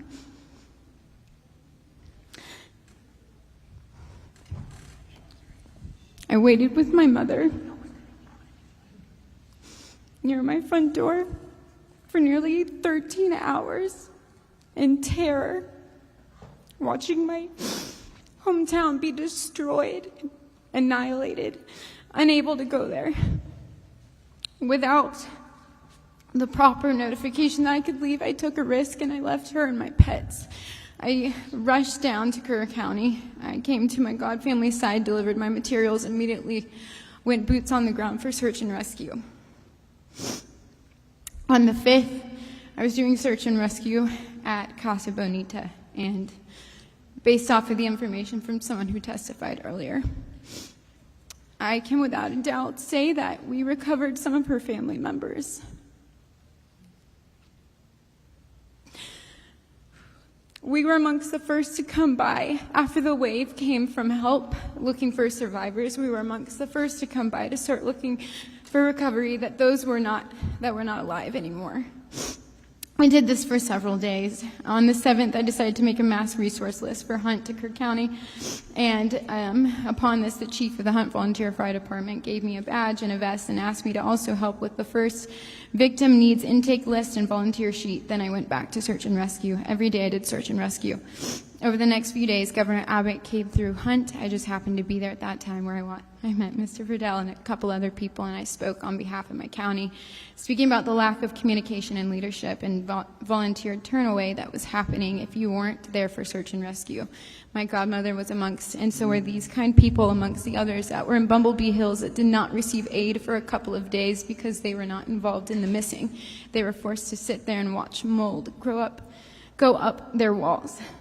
After this, I was removed from Hunt, Texas by the Chief Volunteer Fire Department, being told that I was taking sight away from the mass disruption of what was going on in my town and that I was there for other reasons. I asked for a clear explanation as why I was being escorted out of my town, and I was never given one. I went into hiding, but I came out to Kerrville, and I decided to continue my search and rescue. Thank you for your testimony. Mr. Verdell.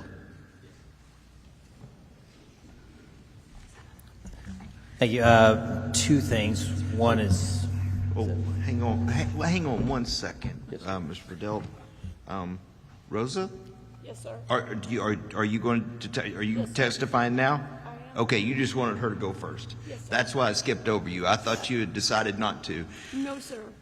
Please state your name for the record, and you have 3 minutes. Yes, sir.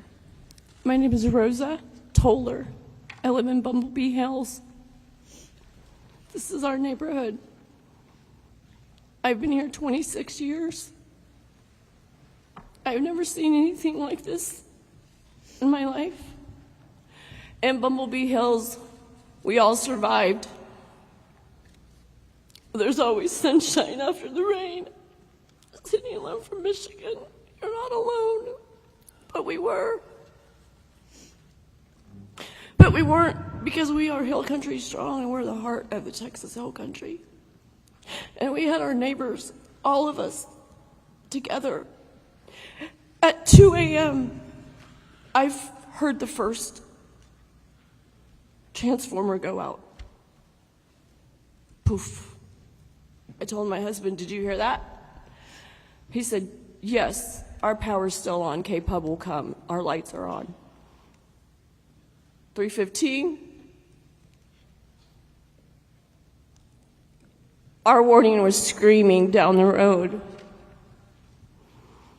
That was our warning, our screaming neighbors, yelling for help.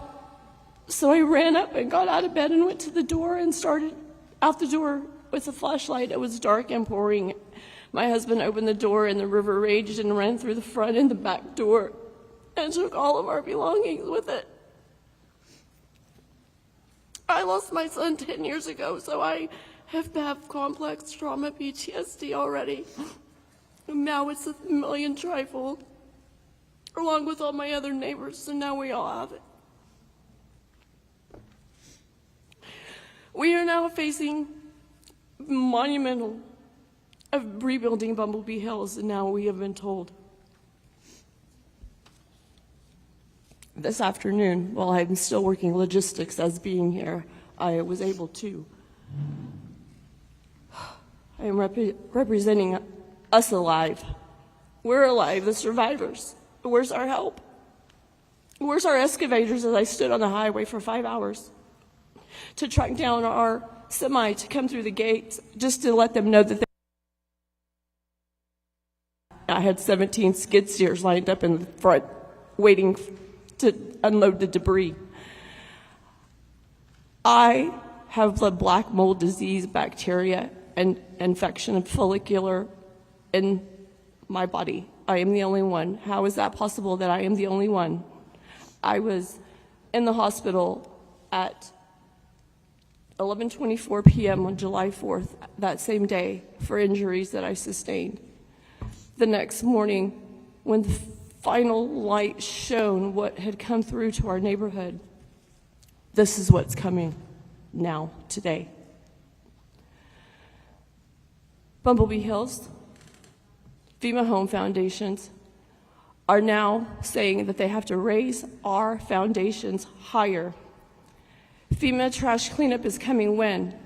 When are we going to see this FEMA help come in to remove the debris? I've got logistics on the ground. The tossed-up dumpsters are there and waiting for the skid steers and the excavators that FEMA has parked in Ingram. These are the taxpayers' dollars, and we need help. Thank you for your testimony. Before we get to questions, as a matter of housekeeping, just for the way the House rules work, Sarah Stewart, are you Sarah? On your form, I have to have an occupation, even if you just say you're self-employed or home or Self-employed. self-employed. Do I have your permission to change that? Yes, sir. Thank you. Thank you, ma'am. Questions for the witnesses, Mr. Verdell. All right, thank you, Chairman King. So a couple things here. One, Bumblebee Hills has been mentioned. Thank you for mentioning that, and you too. So my team has sent an email on the 21st asking questions, trying to find out what is needed to get y'all help over there.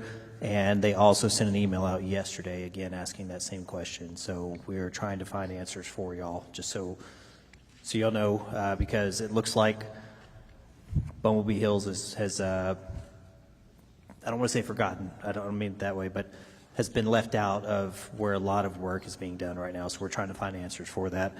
And then Ms. Calhoun, just for, I know you ran out of time, if maybe for 30 seconds, if you can finish your statement, I'd appreciate it. Thank you. So. Thank you so much. Let me get my date right really fast, if you'll let me find where it was. On July 22nd, I started going back into Hunt, and I was servicing Heart of the Hills. I brought them a 3,000-pound water trough and a power washer. For the next 4 days, I continued to go there and continue to help. And on the 26th, I got word while I was down on the ground searching with one of the uncles of the remaining missing children that I was off of my medication, which I don't take anything but an inhaler. And someone was going around showing a video of me where I spoke out against that. I believe that there are more missing persons.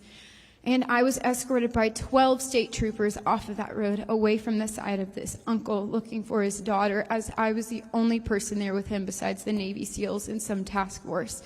Then I was met by 20 state troopers, a sheriff, and deputies telling me if I went back into Hunt, Texas, where I am living, I would be arrested. I was staying at a cabin deep in Hunt, and I was told that I was not given access to go back to this cabin.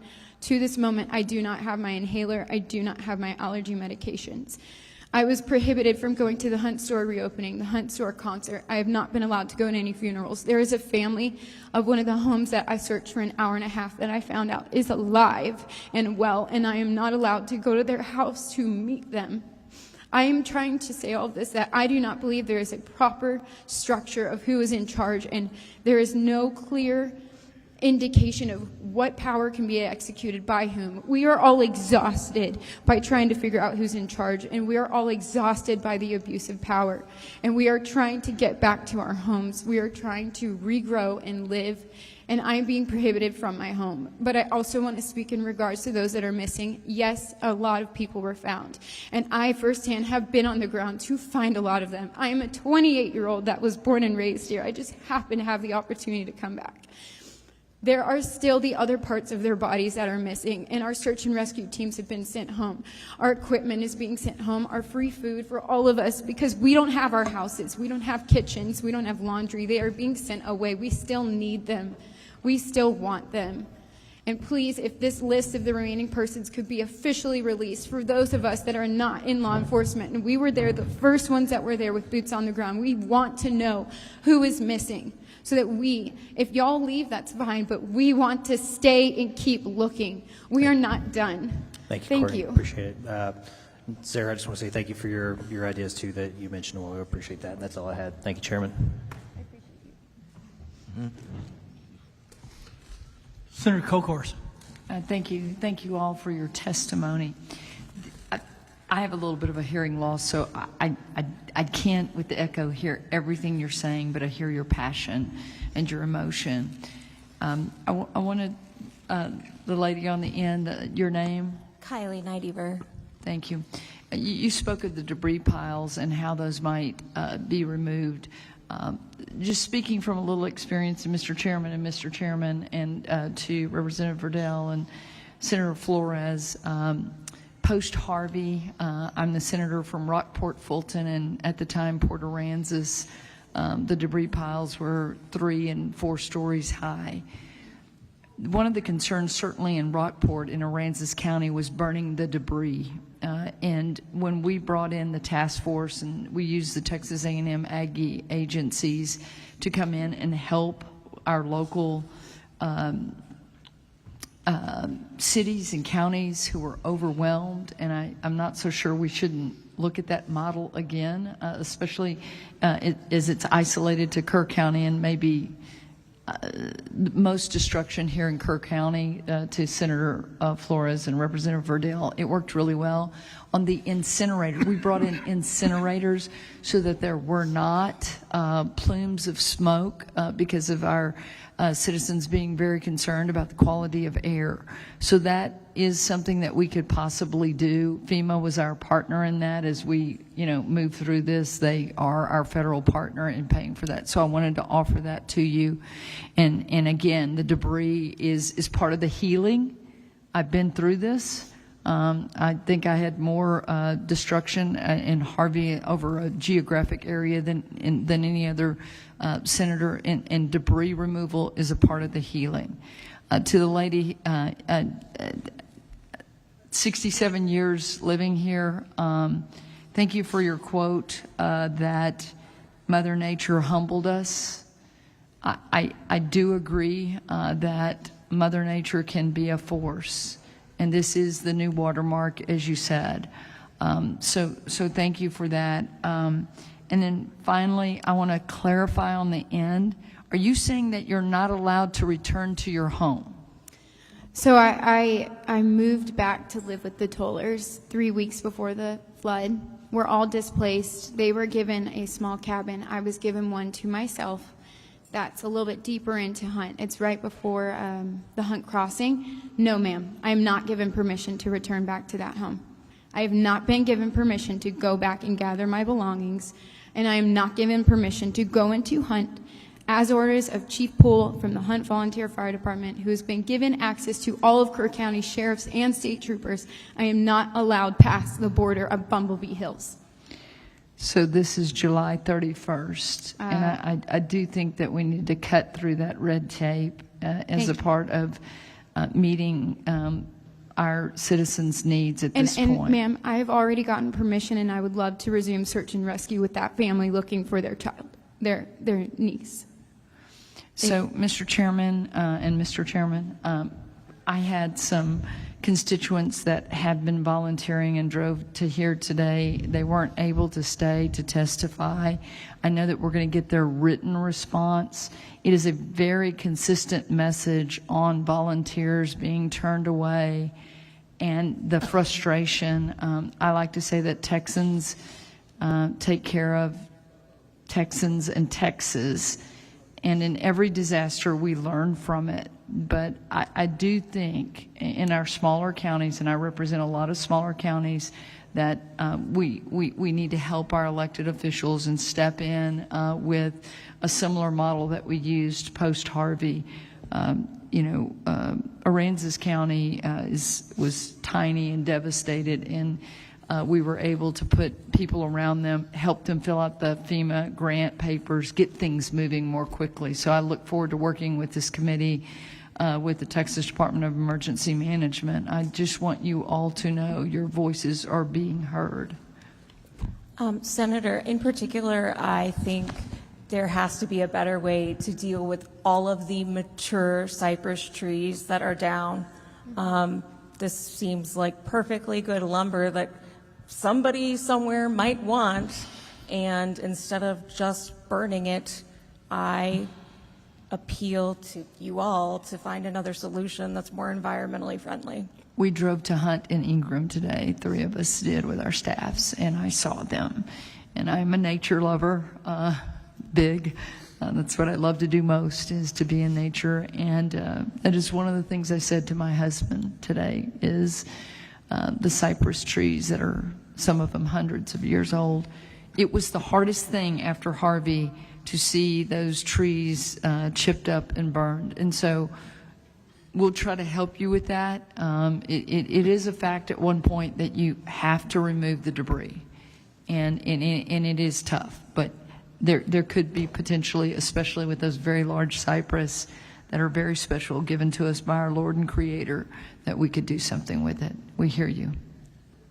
I also have concerns about the riparian barrier, and can these cypress trees be used to help us prevent worse flooding in the future?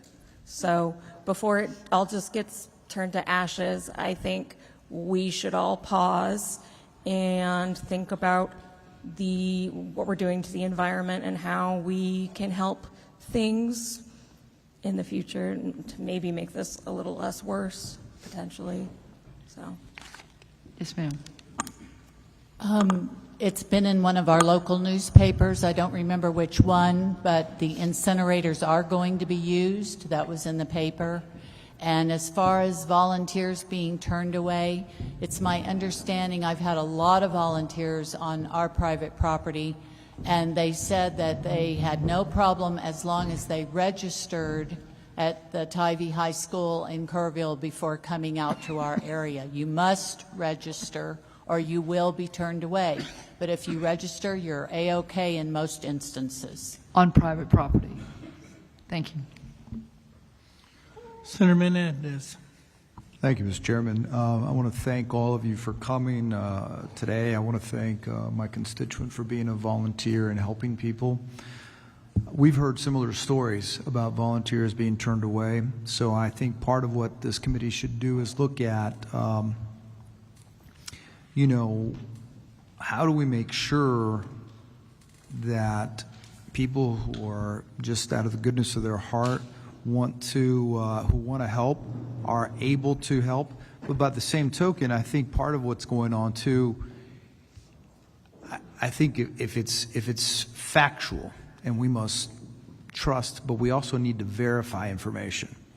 And one of the concerns that's been mentioned to us is that with the volunteers, they want to make sure that these are people who are here for the right reasons, that have the right expertise, or that have, and they want to put them in places where they need them. And so I think that there's a balance of helping Texans, letting them help Texans, and not letting people just pick and choose. And I hope that what seems to be, based on what you've told us, that you're not being isolated or, you know, singled out for your views or for speaking out. Well, we'll have to look into that. And you have to imagine, you know, we get to hear three sides of a story for many issues. And so we're kind of used to hearing this side, that side, and then we have to look at what's the reality. So I want to remind everybody here, because your testimony was very valuable, all of y'all's was, but none of you handed us anything in writing. And Chairman King mentioned at the beginning, and Chairman Perry said, yes, please go to the House website where you can input your testimony on the website, as you can type in what you've read to us, so that we can go back and read it, and not just us members of this committee, but all 181 legislators, the 150 House members and the 31 senators, so that we can come together. We're not the only ones in the legislature that want to help. We just happen to be the ones that are fortunate enough to be selected by the leadership to serve on this committee. So we want to help, but we also need to hear more about what's going on with the businesses and what can we do to help them. And sometimes need to verify, is the FEMA, you know, situation, what are you going to be forced to do something if you take the help, that sort of thing. And if that's the case, can we do something about it? So there's a lot of, you've given us so much to digest that I don't want us to any of us forget. So if you would please go to the website and input it. Thank you, Mr. Chairman. Thank you guys for hanging in here tonight, and it's been a good panel. Always learn something. So y'all have a safe trip out. If you are staying, it's going to be another couple hours. So hopefully you've got other entertainment options. But thank you for being here today. Chair's going to call up the fourth panel. You are dismissed.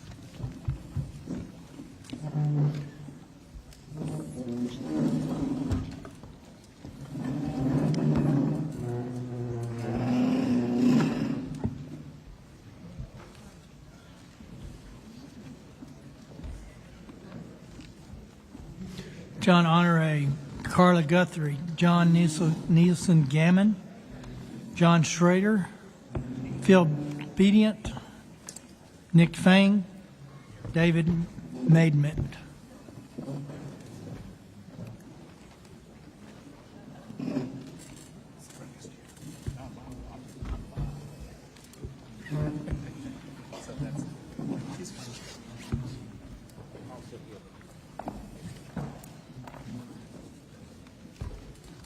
So I got John, got Carla, John Gammon, John Schrader. That's you. That's I know that guy. Phil Bedient. Coming? All right. There you go. All right, let's go ahead and start. John. Good evening, everyone. My name is John. Pull that real close and speak loud. Good evening, everyone. My name is John Honore. I'm a section chief with the Texas Division of Emergency Management, and I am the agency's chief meteorologist. I've been an operational meteorologist for 31 years, an overwhelming majority of that in various regions of Texas. And I've been with TDEM for a little over 8 years. I've been asked to speak on a couple of topics today, so I'll speak about those now. One of the things I was asked to talk about is how meteorological data is collected, analyzed, and used for disaster planning by TDEM and our partners. Most of that data is collected by the National Weather Service, as well as the Weather Service's parent agency, NOAA. That includes satellite data, radar data, weather balloon data, surface observations, and other types of remote sensing. That data is then taken and put into different computer models that are generated by not only NOAA, but private companies, foreign weather services, and other entities. I take those forecast models, and my team analyzes that scientifically, as well as analyzes it based off of our experience to help inform the agency's operational posture. As far as how that is used, I'd like to refer you to Chief Kidd's testimony last week and how he uses that information for his decision making. But the big picture is this. We didn't have any access to any exclusive information. My team we're there to inform TDEM's operational decisions based on public information provided by the Weather Service, as well as that weather information that comes in from the Weather Service. Our team's extensive experience and understanding of Texas weather and the history of Texas weather is what leads us to make some of those operational recommendations to TDEM leadership on pre-deployment timelines to best support our locals ahead of potential storm impacts. While our field teams are often and regularly communicate these forward-leaning operations and work with our local partners to ensure proper coordination, we also provide updates on these tactical decisions on a 10 a.m. statewide weather call, which is hosted by TDEM, featuring a National Weather Service briefing, updates from the Texas Emergency Management Council members, and other partners. With regard to conditions leading up to the 4th of July, for several weeks this summer, we had a persistent onshore flow at all levels of the atmosphere, from across the Atlantic Ocean, through the Caribbean, into the Gulf, and into Texas. It was pointed right at us. It made for, even by Texas standards, unusually humid conditions. So we had a moisture-rich environment. Then the weekend before, leading up, or actually 3 weeks before, pardon me, that's been mentioned before, we had a serious flash flood event in the San Antonio metro area. Parts of Medina, Bexar, Comal counties had areas of 5 to 9 inches of rain. We saw that, given a lot of the weather data, the potential for that type of flooding. There was no way to pinpoint exactly where that flooding would be. The atmosphere was very, very wishy-washy. It's very difficult for the computer modeling to get a handle on exactly where that heavy rain is going to set up. But the conditions were out there for something like that to happen. And sure enough, we had a serious flash flood event in San Antonio. And that put us on even more vigilant stance going into the upcoming weeks. So the weekend before the 4th of July, we had Tropical Storm Barry make its way on shore into Mexico, traveled through northern Mexico, kind of dissipated, but its remnants moved through West Texas and eventually started to work its way into central Texas. At that point, some of the computer modeling started to pick up on the heavy rain threat.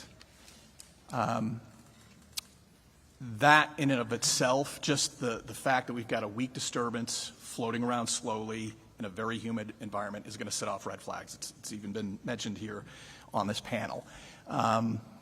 Also mentioned was Harvey, Imelda, Allison, all slow-moving storms. The difference with this, though, is that it wasn't a named, organized storm with a well-defined center that the computer models could really latch onto and understand where it was going to go and how much rain it was going to drop in specific locations. We didn't, this system was much more analogous to the flood of 2002, where you had just a very weak disturbance floating around the hill country, tapping into a very humid atmosphere and dumping a tremendous amount of rain. The problem is we've seen that before, after 2002, didn't generate this type of rain. So going into the fourth, in the days coming into the fourth, there was computer modeling showing extremely heavy amounts of rain, but it was not consistent as to how much or where it was going to fall. But given our experience and our knowledge of Texas history, it gave us cause for concern to inform our leadership and our partners that there was concern that there was a serious flash flood risk going into the 4th of July weekend.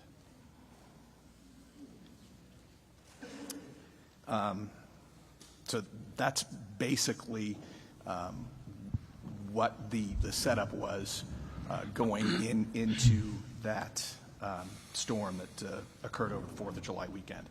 And I just wanted to say we remained committed to working with our local partners and stakeholders to ensure communities have the resources they need before, during, and after a disaster. And I thank you for your time.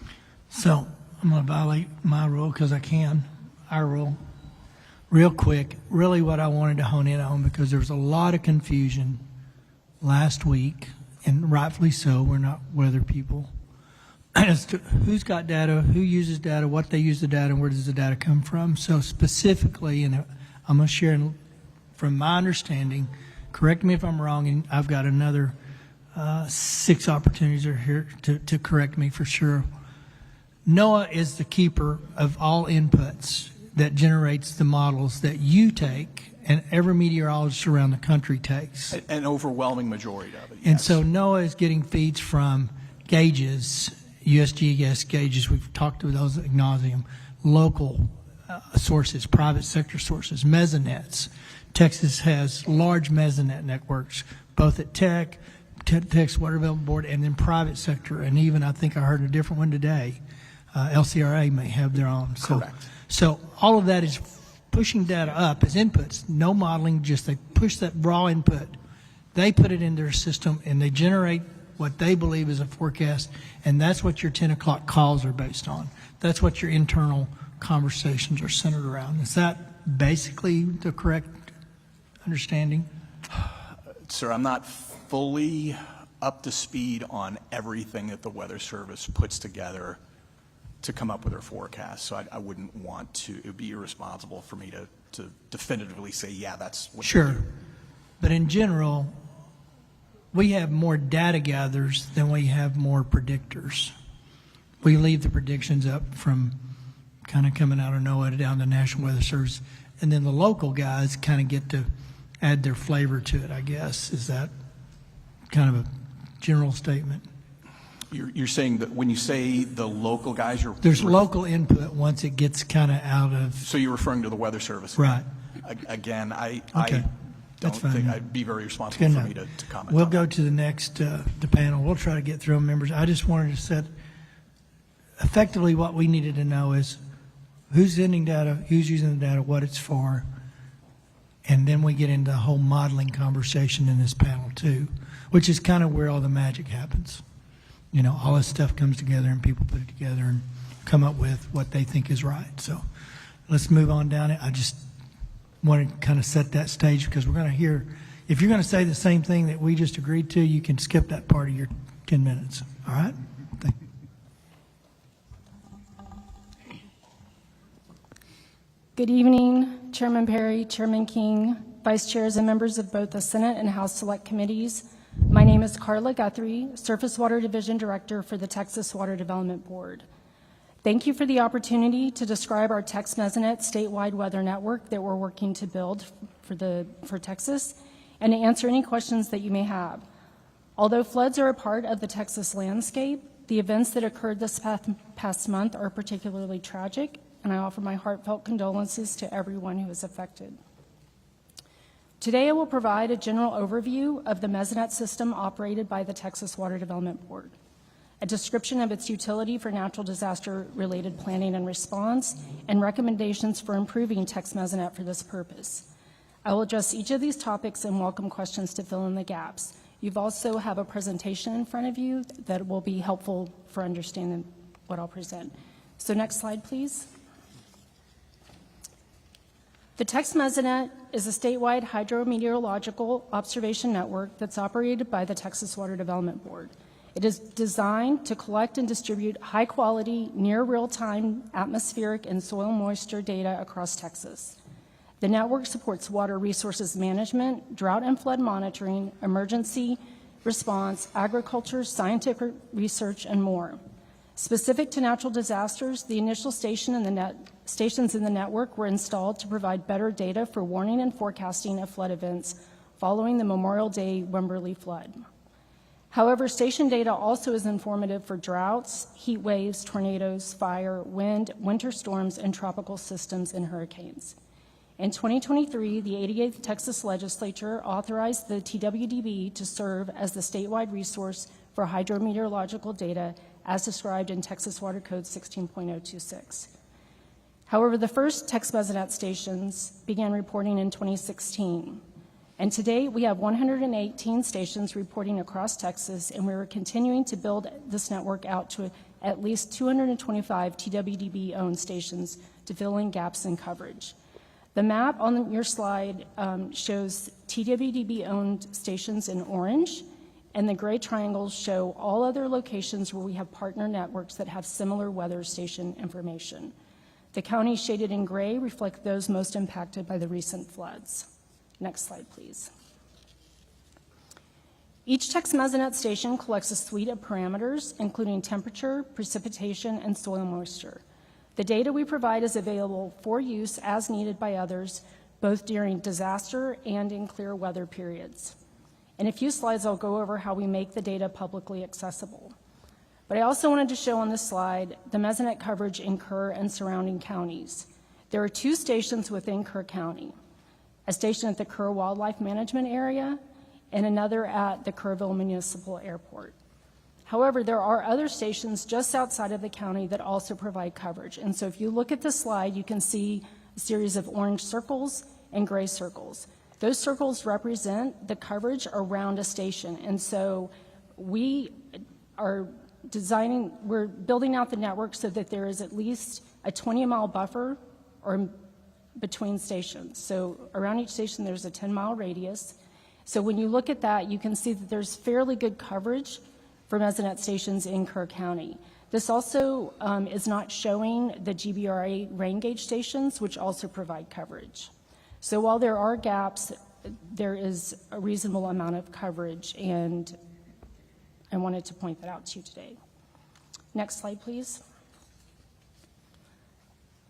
Much like the National Mesonet Program, of which Tex Mesonet is a member, we have designed our program to operate as a network of networks. We rely heavily on partnerships as well as our own stations. Texas is large, and by working with existing Mesonets and state partners, we are better able to provide a cost-effective means for ensuring broad coverage. Through our partnerships, such as with West Texas Mesonet, who covers West Texas and the Panhandle, and other entities, as listed on the table on the right, we are able to display data from over 3,500 cooperator-owned stations on texmesonet.org. With respect to the collaborative nature of our program, we rely on the Tex Mesonet Advisory Committee to guide our program on data collection and dissemination methods and on product development. We have 2 of our committee members here on the panel today.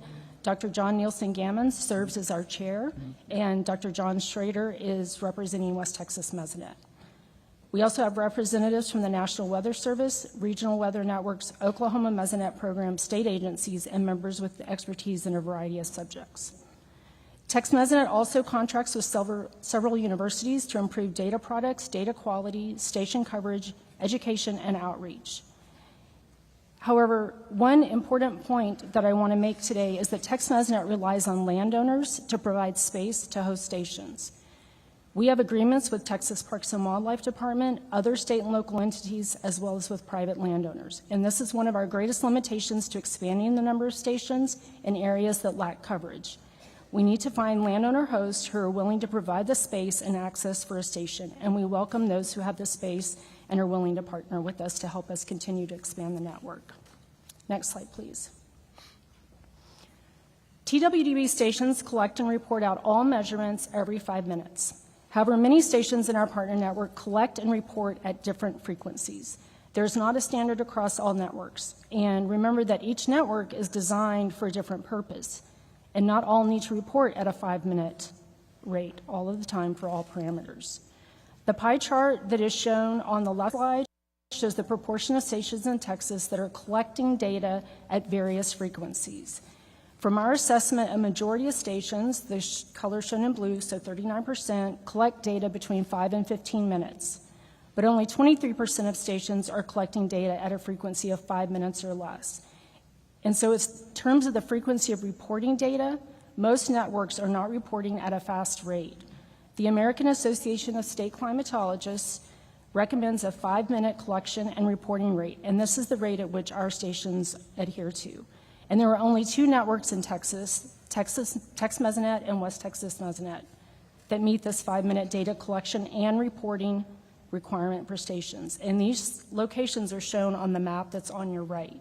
And so you can see much of the state lacks stations that are reporting at a high enough frequency to be informative during intense rain events. Next slide, please. On this slide, we wanted to show why it's important to have 5-minute rain data. You can see here a graph for rain gauge data at the Kerr Wildlife Management Area. It's within the watershed of the North Fork of the Guadalupe River.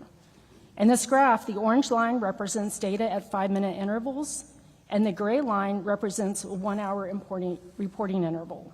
If I can draw your attention to the yellow highlighted area, between 3 a.m. and 4 a.m., we can see how receiving information in 5-minute intervals allows for quicker decision making. And I want to note here that at 3 a.m., we already had 2 inches of rainfall in the watershed, and we were about to receive 3 more inches. So having a 5-minute data reporting rate is extremely important for monitoring intense rain events such as this, where rain fell at a rate of ½ an inch every 10 minutes for that period of time. And so we would encourage a 5-minute rate of reporting for all partner networks if the National Weather Service and emergency responders agree that it would be meaningfully helpful during such events. Next slide, please. I want to close by describing the 2 ways in which we access our data is accessible. First, TWDB station data is delivered from our stations to our cloud server via AT&T's FirstNet communication platform, and then it goes to our online web viewer at texmesonet.org. The viewer is the most common way to interact with the data. It contains TWDB station data, which is pulled from our cloud server. It also contains active radar precipitation visuals and data from over 3,500 stations within and surrounding Texas. For the viewer, we also pull data from non-TWDB stations. So we pull that from Synoptic and from West Texas Mesonet. The main landing page is available in Spanish and English, and additional pages provide precipitation and temperature maps and allow for limited data downloads. During the July 2025 flood event, Tex Mesonet stations were reporting near real-time data, and the viewer remained operational throughout the event. Users of the viewer include the National Weather Service Hydrologic Service coordinators who've used this viewer at the State Operations Center and as part of their briefing notices. Other users include educators, news meteorologists, general public, emergency responders, farmers, and more. Next slide, please. The second way to access our data is through Synoptic, who pulls our data from our servers into their database. Once the data goes to Synoptic, it is available to be downloaded for use by anyone for whatever purpose they need. Synoptic houses TWDB data, partner data, and data from other public and private entities. And within Synoptic, the National Weather Service is able to use the Meteorological Assimilation Data Ingest System, MEDIS, to access this data. And so to recap, we have 2 ways in which this data is available for events such as this. Our data viewer, which is helpful during an actual event to see the event as it unfolds, and then via Synoptic, where raw data can be downloaded for scientific analysis or use in modeling. And so this concludes a high-level overview of the Tex Mesonet program at the Texas Water Development Board. I thank you to the committees for your interest and attention in our program. We are also appreciative of the support this program has and continues to receive from the legislature. We We believe Text Mesonet offers great value to Texans, and we welcome all suggestions Thank that you will very much. make this program more beneficial. Thank you very much for that. We'll be back to you shortly. Please proceed. Just state your name and tell us what you're here for. Thank you. My name is John Nielsen Gammon, College Station, Texas. I'm the Texas State Climatologist, Professor of Atmospheric Sciences at Texas A&M University, and the Director of the Southern Regional Climate Center. Chairman Perry, Chairman King, and committee members, let me say at the outset I hold deep sorrow for the victims of the Hill Country floods this month, their families and friends, and everyone else who's been touched by this disaster. In the interest of time, I'm going to hit the key points of my written testimony here. I was appointed the Texas State Climatologist by Governor Rick Perry in the year 2000. The mission of the office is to help the state of Texas make the best possible use of weather and climate information.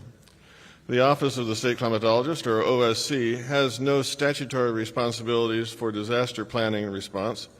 Indeed, there is no enabling legislation for the OSC. The office was created at Texas A&M by Governor Briscoe in 1973 in response to a pullback from NOAA, from state-level climate services.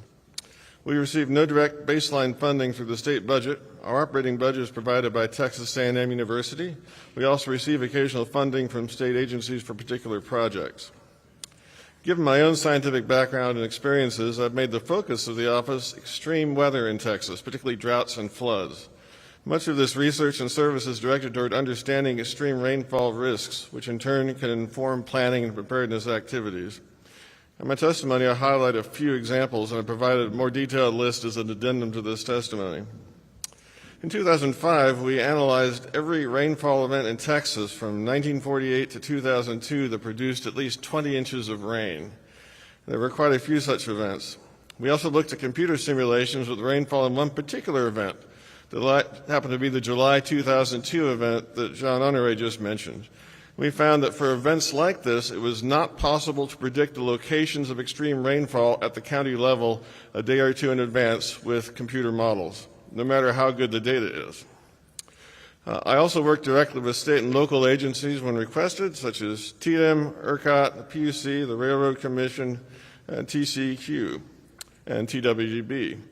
For the Harris County Flood Control District, we look specifically at the new numbers from NOAA Atlas 14, which is the document that lays out how much rainfall you expect in a 100-year event, and considered whether those numbers were too high for southeast Texas because of Hurricane Harvey skewing the statistics, or alternatively, whether they were too low because of climate change. We concluded it was some of both. The 100-year amounts are probably overestimates for the present-day climate, but in 3 or 4 decades, the climate will catch up. We later broadened our study to look at all the south and southeast United States and found that overall the amount of rainfall with a 1% chance in any given year has increased by about 15% over the past several decades. What particularly concerns me are the implications for all the places outside of southeast Texas, like Kerr County, that didn't get a Harvey bump in their statistics. For them, the official 1% annual rainfall numbers and floodplain extents are likely already too small because they assume there's been no trend in extreme rainfall. There are things going on right now that try to fix the problem. NOAA has work in progress, for example, due to their own study mandated by Congress. But the TWB has contracted with me to develop new extreme rainfall return values for Texas that take historic trends into account. I brought in colleagues from A&M and from Rice University to help on the project. We're testing out some strategies we think will produce more reliable numbers than what NOAA will be coming up with. We're in the final stages of that study now, and we expect the results to be available sometime in the fall. Now I wish to talk specifically about the Hill Country floods and some recommendations regarding them. This being Texas, there are plenty of past floods in this very river basin that in different parts of the basin rivaled or exceeded what happened on July 4th at or upstream of Comfort. July 1869, September 1915, July 1932, August 1978, and July 1987. More broadly, various historic precipitation totals in the Hill Country are sobering, keeping in mind that the Guadalupe River flood was caused by 10 to 15 inches of rain, and the floods near Mason County and Leander were produced by about 20 inches. September 1921, east of Austin, 36 inches of rain in 18 hours, a United States record at the time. July 1932, Mountain Home, about 20 miles upstream, 19.6 inches in 6 hours, over 33 inches in 24 hours. May 1935, north of Dehanis, 21.8 inches in less than 3 hours. June 1948, Sycamore Creek, 36 inch total. June 1954, Pandale, 35 inch total. August 1978, between Hunt and Medina, over 48 inch total rainfall over 2+ days. Based on a simple count of these events, we should expect a 35 inch rainstorm, which would be well over a 1,000-year event, somewhere in the area on average every 2 decades. Now, that doesn't seem possible if it's a 1,000-year event, but keep in mind it's a 1,000-year event at any given particular location, and every individual location has its own odds. Regarding weather warnings, getting warnings is one thing from the Weather Service.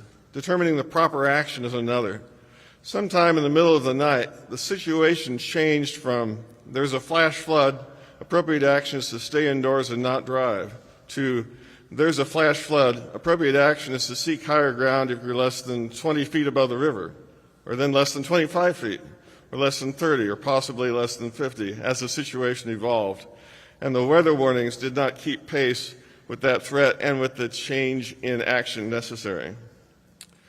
But during the past 23 years, there's been 111 flash flood or flood warnings issued by the National Weather Service specifically for Hunt, Texas. It's critical that any future warning system clearly identify the appropriate action to take, and that action needs to have a reasonable probability of actually being necessary under the circumstances, or people will again start ignoring the warnings. And furthermore, that action to be supplemented by education on which places are at risk and what to do, how to evacuate any given location. Regarding better data and models, I'll focus on models of the atmosphere that predict precipitation. The Weather Service runs several models, short range to long range. The shorter range models have higher resolution, can actually resolve thunderstorms. Most private companies don't run their own models. They take the NWS models and forecasts and apply them specifically to customer needs. With the threat of extreme rainfall a day or two in advance, or even understanding the rainfall potential during the event, it's remarkable to me how poor the National Service models were at providing a 24 or 48-hour warning of this event. Probably other models didn't do much better. Part of the problem is that in Texas, the air that makes extreme rainfall enters the state from over the Gulf or northern Mexico, where observations are scarce or of lower quality. I've heard the key tip-off of heavy rain potential was the Thursday morning weather balloon launch from Del Rio. Why Del Rio in particular? Believe it or not, Del Rio is the only upper air station along the Texas border between El Paso and Brownsville, a distance of over 700 miles. It's worth considering whether additional observations along our border of what's coming into the state above ground level would improve short-term forecasts of extreme rainfall and severe thunderstorms and tornadoes. I believe that they would. It's possible to do experiments with computer models to test the impact of different observing systems on the forecast and then put in the systems that make the most sense. Among the technological options are profilers from the ground that measure moisture, temperature, and wind aloft, and having additional information from 3 or 4 sites may well have narrowed the area of flood risk considerably. Looking even more broadly, the Department of Atmospheric Sciences, my department, has been developing an idea to host a Texas Hazard Weather Interagency Coordination Center, which would help coordinate meteorologists from various agencies, including TDM and TWB, and other agencies on a longer time scale than the primary concern of TDM, which would be looking from 2 to 14 days and up to seasonal outlooks. We would look closely with TDM, and TDM would take over once emergencies was impending. So thank you for your attention. I'll be looking forward to answering your questions. Thank you. Go ahead, sir. Thank you for the opportunity to speak today. My name is John Schrader. I'm a professor of atmospheric science at Texas Tech University. I'm also the senior director of the National Wind Institute. My career has almost exclusively been focused on making measurements from the atmosphere using radars, lidars, tower-based measurements, and other devices. I'll be offering insights today on our West Texas Mesonet, as well as some forecasting insights and making some recommendations on how we might improve our monitoring systems for this particular type of event. Next slide, please. A good project within my institute that has a first-order impact on situational awareness of weather is the West Texas Mesonet. It's a network of 168 high-quality weather stations that are distributed over the western part of the state. It was initiated over 25 years ago and has slowly grown over the years outward from Lubbock in just about every direction. It's truly been woven into the fabric of West Texas. Our team handles almost every aspect of the related workflow. We deploy and maintain the stations. We create, manage the IT systems. We generate custom products. We disseminate the data. We integrate outputs onto our website, cell phone application, and data feeds. Next slide, please. The user community is really diverse. Agriculture, energy, transportation, but we have maintained a strong focus on weather. And one of our major partners is the National Weather Service. Our measurements directly feed into NOAA via the National Mesonet Program, but they also directly feed into the regional offices of the National Weather Service through our partnership in the local Weather Service office in Lubbock. Our measurements end up in the AWIP system, which is the National Weather Service's own system in their office. As mentioned previously, we've also sent data to other partners, such as the Texas Water Development Board, and take part in their network of network approach that was promoted earlier. Now, thinking about forecasting for an event. Forecasting in the 1 to 2 day ahead of time perspective really is handled by using two different types of information. One is the measurements themselves. That gives you situational awareness of what's going on in the atmosphere and the atmospheric conditions. The other is using the numerical models that will assist you in making future predictions of what maybe the atmosphere might do in a few days. The same measurements that provide you situational awareness also are inputted into the model as it help provide the initial state for that model that gets marched forward in time. As an event gets closer to happening, or maybe is starting to happen, the measurements become exceedingly critical. In most cases, the warnings or the emergency communications that go out are going to be based on real-time understanding of the measurements, what's happening on the ground, what's the facts that are coming back that are available to the forecaster. Now, you might think that once we get to that point that modeling really doesn't play a role, but that's not really the case. Even in that case, the storm has already formed. Some of the best tools that have been produced by NOAA in the recent years is the Warn on Forecast system. That system may actually produce better information once the storm is already produced. It has an advanced assimilation technique where it takes even things like radar data and ports it into the model.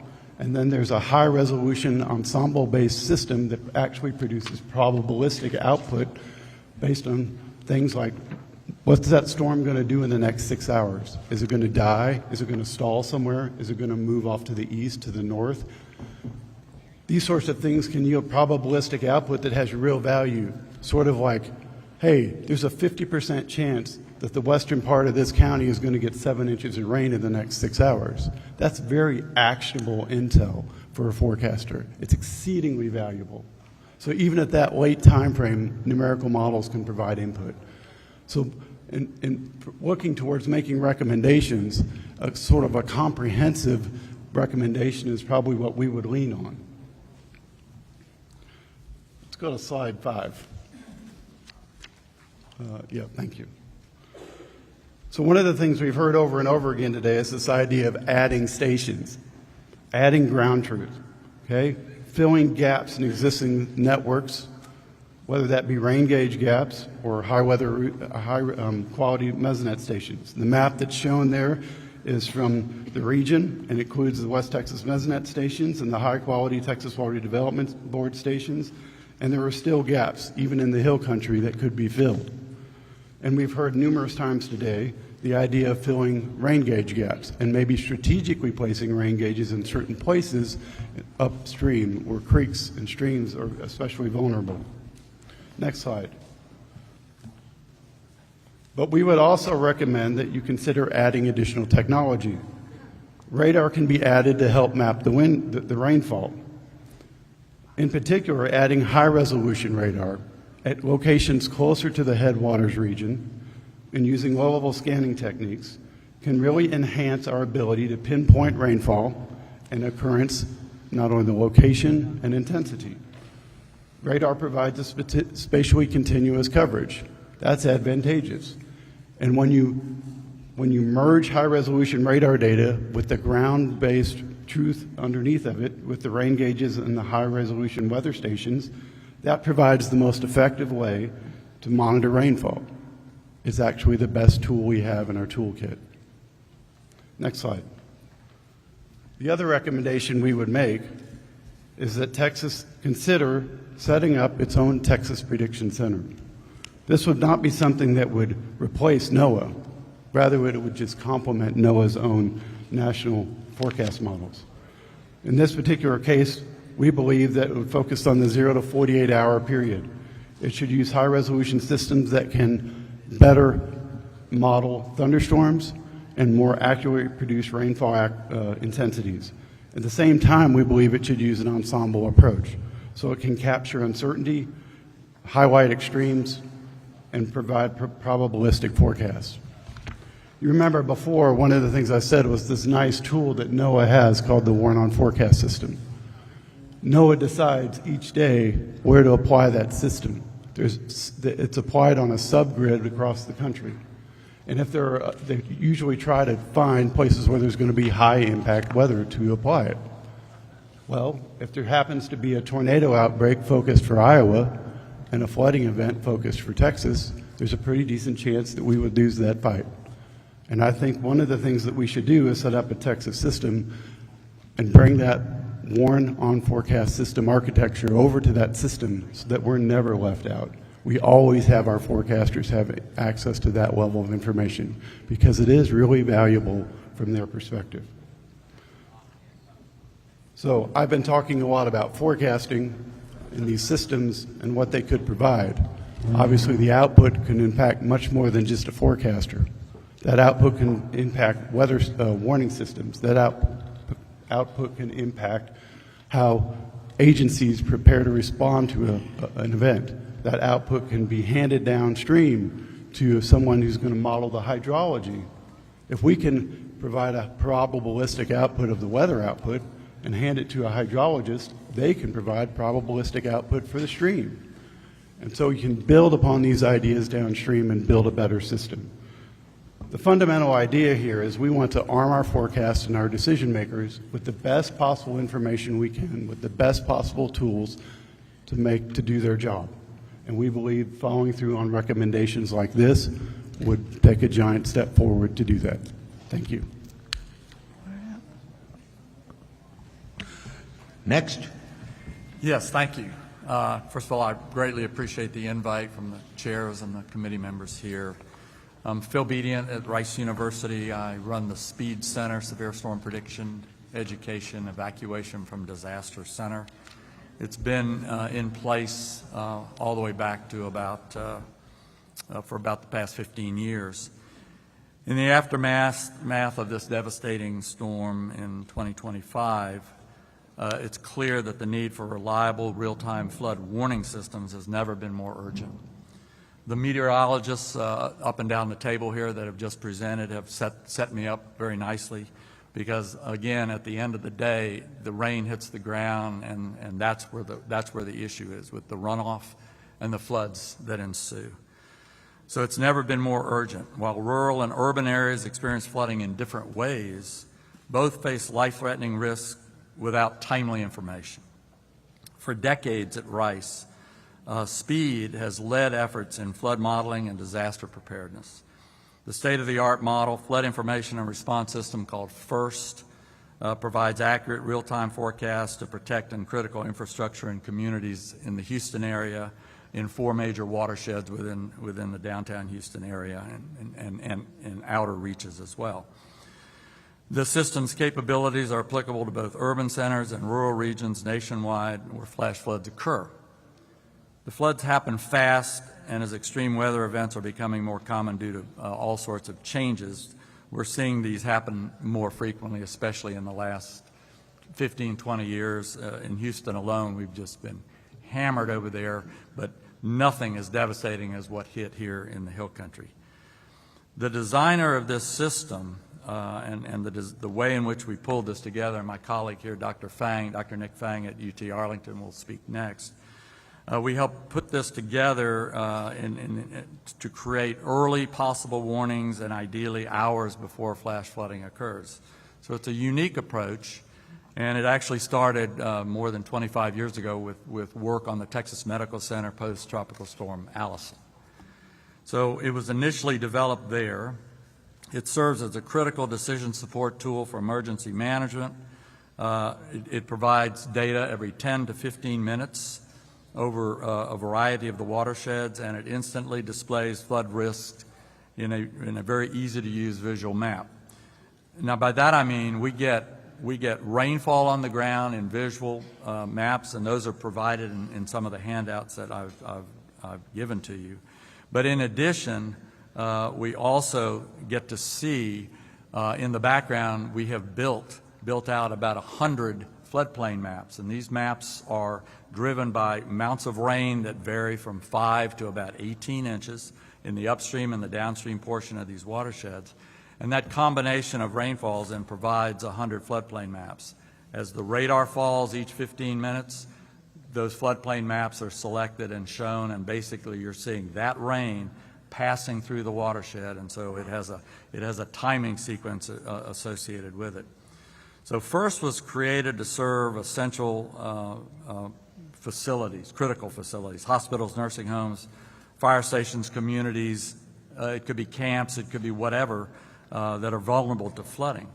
During major storm events, every minute counts. Our system helps city and county officials and emergency responders in Houston determine where and when to issue warnings, close roads, or evacuate neighborhoods. If any region records in Houston for over about 5 inches of rain, the system pulls from an extensive floodplain map library, which was invented by Dr. Fang back for his PhD work years ago, to simulate and display expected inundation zones. And this system has been built and tested for a number of years, and it's worked extremely well for us. These maps allow precision flood forecasts based on both upstream and downstream rainfall levels. We're not just looking at rainfall, we're looking at how the rain moves through the watershed. And of course, we're using very accurate radar-based rainfall that's been adjusted by actual rain gauges. And this occurs every 10 to 15 minutes throughout the watershed. It interacts with infrastructure and how it puts people at risk. And that's what makes FIRST so powerful. It combines real-time radar with detailed flood modeling to tell us what's happening and what's likely to happen next. The July 2025 Hill Country flood is a sobering reminder of what's at stake. We took a careful look at the radar data for that, and Dr. Fang will report on that. We got about 10 inches of rain across the upper Guadalupe River Basin within just a few hours. The landscape, known for its steep hills and of course rocky terrain, transformed into a powerful raging torrent with the river surging over 30 feet. This is one of the worst floods we've ever seen in this area, and it moved at staggering velocities with a staggering and devastating loss of life. It's heartbreaking to see that. Events like this reinforce why real-time flood warning systems based upon radar and advanced technology are not just in big cities and rural areas, but they need to be provided. The tools exist, we just need to put them into place. I've also got some handouts that I've provided to you that clearly show some of these maps and what they look like through time. And with that, I will close, and I'll defer to my colleague, Dr. Fang. Go ahead, Dr. Fang. All right, thank you. Thank you, Phil, and thank you all, Chairman Perry and Chairman King and all the committee members, and be very honored to share my knowledge here today. I want to really today, I think all the scientists, researchers, professors here, already shared many good, stuff here Dr. too. Fang, if you'll pull that real close and talk real big. Trying to eat it. So what I'm trying to say here is a couple points. Any flood warning system is not about the system itself. It needs a couple things. One is the the infrastructure, which is all the model and the system itself, computer infrastructure. And second one here is human being, because you cannot really solely depend on, the system itself and to make a decision, there too. So that really leaves in a couple, really the questions right here is, the system not only need upfront funding, but also we need to have a recurring funding to support the system and even putting the operation maintenance costs there as well. And plus additional funding for future research and development there. So those are the things I think over the years I really realized to have a successful system is not only about building system itself. Obviously, we're researchers and we're also educators as well. So many different things when we're doing it, we wanted to provide a very solid public education. Flood science is a very complex topic these days. And Texas is big, and we have very sophisticated terrain in Texas and different climatic zones. And so we cannot really develop one single flood warning system for whole Texas at these days. We have to tailor the system itself for different zones because terrain is very different. Climate is very different. So universities here, we are actually helping, it's the state agencies. And we like to kind of work with the state agency, provide what we learn, not only the past knowledge, but also the new knowledge, AI, machine learning. We've been very fortunate to working with the Water Development Board over the years and to assist them to develop the flood warning system guideline and also the rainfall enhancement there as well. So really the point right here, I want to urge the state really consider about the flood warning system is not one-time investment. It's a recurring investment and continues. And second one here is a flood is a very infrequent natural phenomenon. It's very easy to lose people's focus if the weather getting dry. And we still need to continue invest this area as well. So I'm just going to, for the interest of time, stop right here.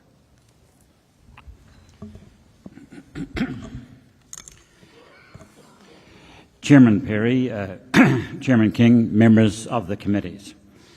I'm David Maidment, Professor Emeritus of Civil Engineering, representing the Center for Water and the Environment of the University of Texas at Austin.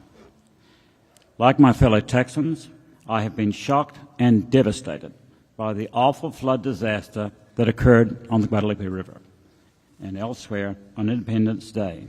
The loss of 137 lives, many of them children, marks a heartbreaking chapter in our state's history. For me, this is especially poignant because for the past 10 years, I have been at the Center for Water and Environment. Our team is working with the state agencies, the National Weather Service, and the U.S. Geological Survey to enhance real-time flood information. We focus on assessing what happens to the water once it hits the ground, flows through the rivers and streams, and creates flood impacts. We do not work on weather or precipitation forecasting. During these years, we have worked closely with Chief Kidd and TDAM. I served in the State Operations Center throughout Hurricane Harvey, helping to provide improved flood information. Since 2017, our research has been sponsored by TxDOT. This is the largest single research project in the history of that agency. We wish to thank the TxDOT Research and Technology Implementation Program for their strong and sustained support of our research effort. Over the past 10 years, steady progress has been made in the following areas.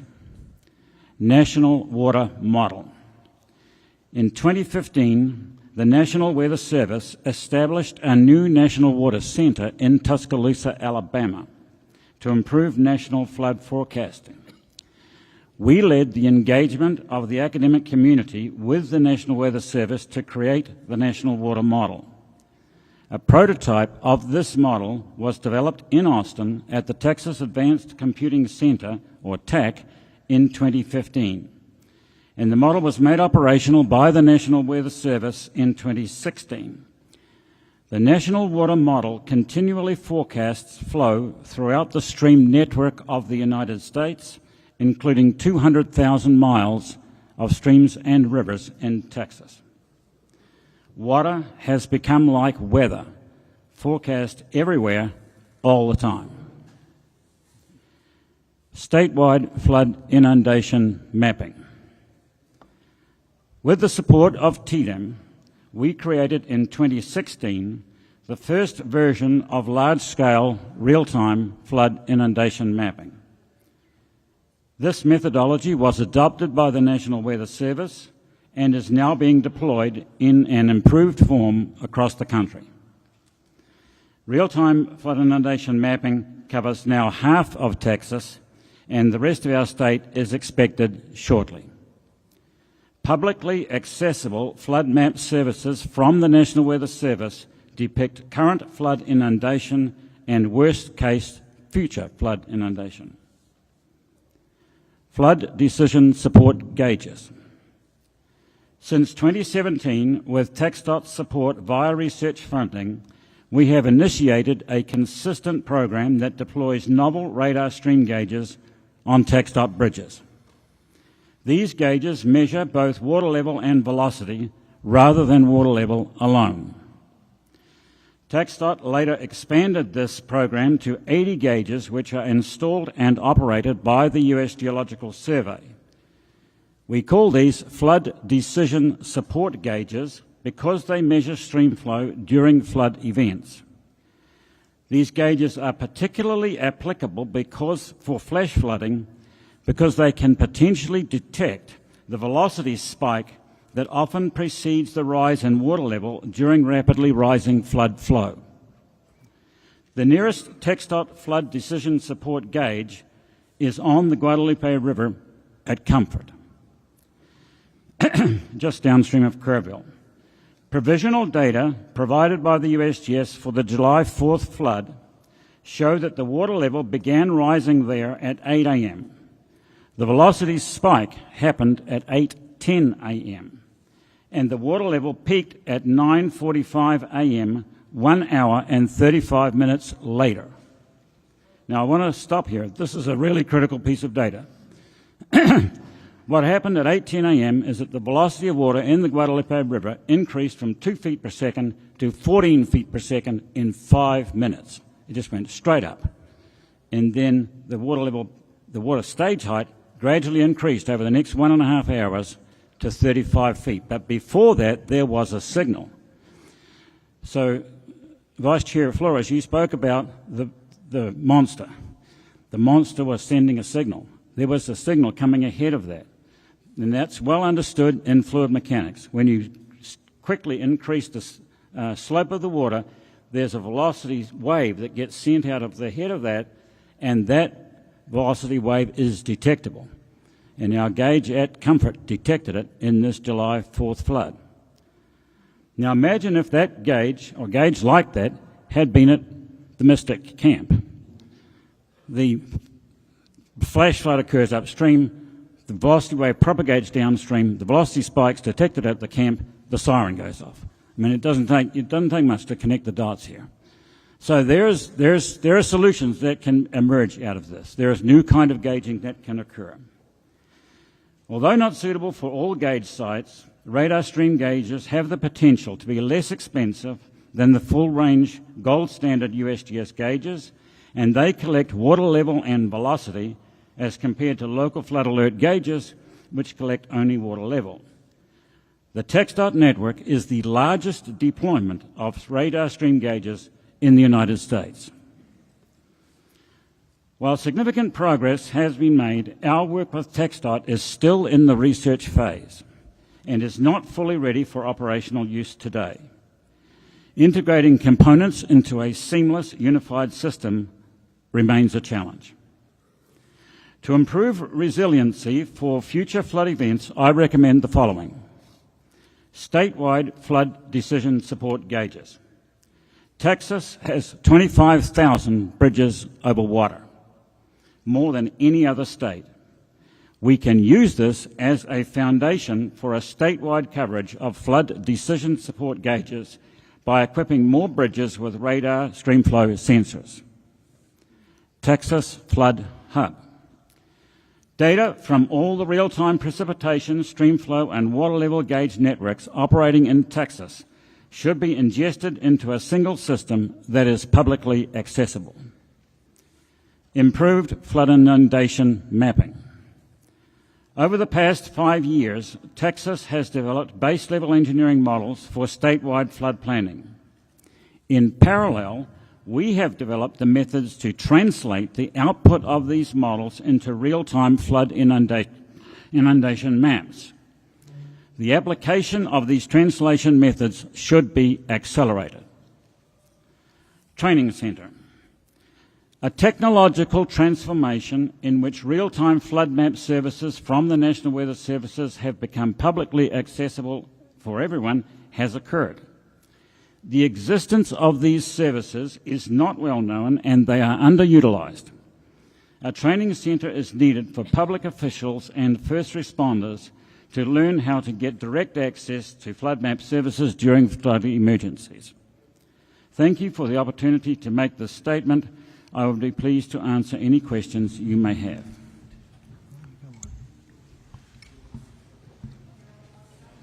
Representative Wilson.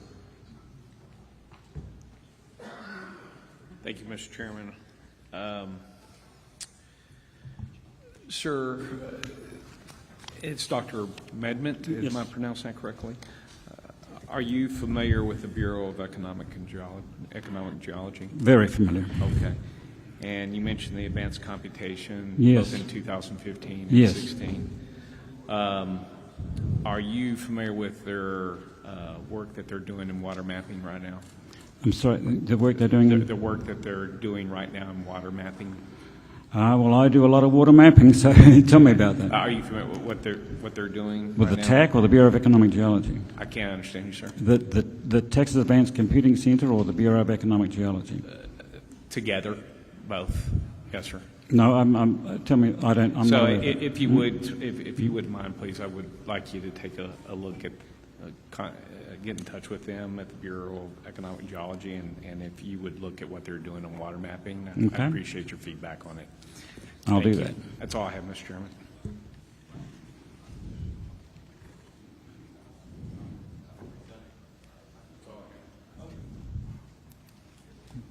Co-course. Thank you very much. Thank you for this esteemed panel. Very quickly, I believe it's Dr. Nielsen Gammon. On page 5 of your testimony, I'm going to go to the second to the last paragraph. I'm not going to read it, but one of your testimony starting there talks about it's remarkable to me how poor the National Weather Service models were at providing 24-hour or 48 warnings of this event. Skip down to the Del Rio. Believe it or not, Del Rio is the only upper air station along the Texas border between El Paso and Brownsville, a distance of 706 miles. As I would say, crow flies, you chose vulture. So herein lies the question. Who's in charge of these upper air stations, and why is there not one in between? The National Weather Service is in charge of that. Can you lean forward? Pardon? Oh, John Nielsen Gammon. The National Weather Service is in charge of the upper air stations. Presently, they are, after a reorganization of the Weather Service in the 90s, they were co-located with local offices of the National Weather Service. And those are the only 2 local offices. Well, the 3 listed are the only local offices along the border. So that's the reason there isn't anything in between. Maybe we can remedy that. I'm going to go to now, I'm not sure who provided this. Was this? That's the Speed Center. If you would state your name for the record. I'm sorry, Phil Bedient. I'm noticing on your map, I think these are the forecast gauges with the red dot. Is that correct? Yes, I'm going to let Dr. Fang answer that because he created that. Okay, Dr. Fang. Are those the present gauges or those which y'all are proposing? Okay, closer. Those are existing gauges. and weather USGS and but basically NOAA Weather Service, they provide those flood warnings. I mean, at those red dots as on these particular maps. Obviously, nothing along the South Fork where Camp Mystic is. Currently, no, currently, but it's on the downstream of the confluence right there, that first one you see. Okay, and then as I skip to Texas Tech and your recommendations. So if I look at all of y'all's recommendations, and Dr. Maidment, your accent's a little different than mine, and this room's really hard to hear. And so if you could provide, if you don't mind, what you said in writing to us, that would be great to have as a reference. These recommendations, if we did this, Texas would pay for it. The National Weather Service and another station along 706 miles. Could we coax them into doing that? And if we did the combination of these, would we have some pretty good, accurate forecasting? Somebody just say yes or no. You're asking if there's some all those recommendations. things were funded. Here's some recommendations. I'm not a meteorologist. Maybe I desire to be one day. I like to read about weather. But we have the National Weather Service here and not having anything on a 706-mile distance. We have these recommendations from y'all. Right. Would the combination of those give us better forecasting? On average, absolutely. Okay. And so when we talk about costs and things like this, what are we talking about here on this Texas solution? If all those recommendations were followed and it was scaled as it's shown in those images, you're talking about $20 million or so for that. Okay. Did you give me a number there? Like $20 million. 20 million? Yes. That is not very much money. And what I would recommend to Chairman, if you're carrying this bill or whatever, sometimes we form committees and we take a long time. I don't care if we form a committee or not, but Texas is wealthy enough to spend $20 million to have better mapping.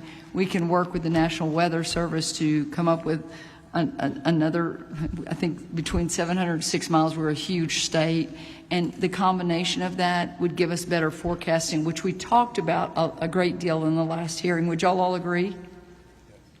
And we can do this and we can coordinate it, and then after we have that really good information, it's who gets and disseminates that information. Because what I have learned in looking at all these timelines, and I say this for all the parents who have lost children, at 1:14 the warning goes out.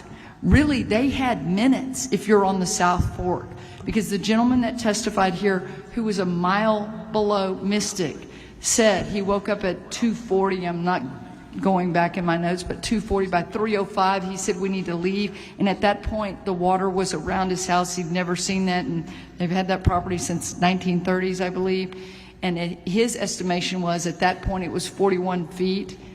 Guys, the emergency warning didn't go out until after 4 a.m. We weren't even close for those along that portion of the Guadalupe. So I think it's incumbent upon us to look at those timelines, to heed that, and to do better. And like if flooding happens at 3 inches, which we heard in testimony in Austin, my goodness, how badly did we miss on this? It really is a life and death issue. Yeah, one of the things that was mentioned multiple times up here was this reporting time interval, and the fact that it needs to be, the reporting intervals need to be very quick on these measurements, because the forecasters need the information. In the heat of the moment, they need the information. And when minutes matter, we don't need to be waiting 30 minutes to get a report. We need it every 5 minutes or even less in cases. Agree. And if you travel out to hunt, you realize that this is a 2-lane highway, a very narrow highway. There was no way you could evacuate unless you had started at earlier on July 3rd, way earlier when you're talking about a holiday weekend. So it really was the warning to seek higher ground and seek it now. Do y'all agree? Yes. Yes. Lessons learned. We need to put it into action. Doctor, do you have something to say? Yes, John Nielsen Gavin. I want to mention the observational recommendations we're talking less than $1 million. and the federal government would pay for part of them through the National Mesonet Program, which already helps support the mesonets that we have heard about already. Bingo. Thank you. Representative Martinez. Thank you, Mr. Chairman. And first of all, Dr. Guthrie, thank you. Thank you very much, because this has absolutely answered some questions I had last week. And when I was asking about getting historical data, this actually answered a lot of the questions. I was told that that was forecasting, and it's not, because when you accumulate historical data over the years, would this be able, by what you're showing us here today, would that be able to tell locals when they're working on a flood mitigation plan on what the impacts are in those certain areas by the amount of rainfall that has been accumulated on that data? The information would be useful for that purpose. So it would be available, and they could do that. And then another thing that I was looking at, and I kept on kind of trying to find answers for this, and I got on the website, the Interagency Flood Risk Management website, which is actually very helpful. And I looked up Kerrville, and I looked up the Rio Grande Valley, and if there were gauges and additional gauges, because this also shows us forecasting on it as well. And for example, right here it says the streams rising and falling. This is available to the public as well, right? So if they have any type of, if they want to have some warning devices, would this be able to be utilized? Because here it says water level rising above a foot an hour, water level rising above 2 feet an hour. So it's kind of giving you that, and then it's showing you in different areas where the low water crossings are, where not to go. I mean, it's giving you a lot of data. And is this data on that flood decision support toolbox, is this in real time? I am not familiar with the flood decision support toolbox. Okay. Well, it shows Water Development Board on it. I'm sorry, that's our flood division, so I'm just not.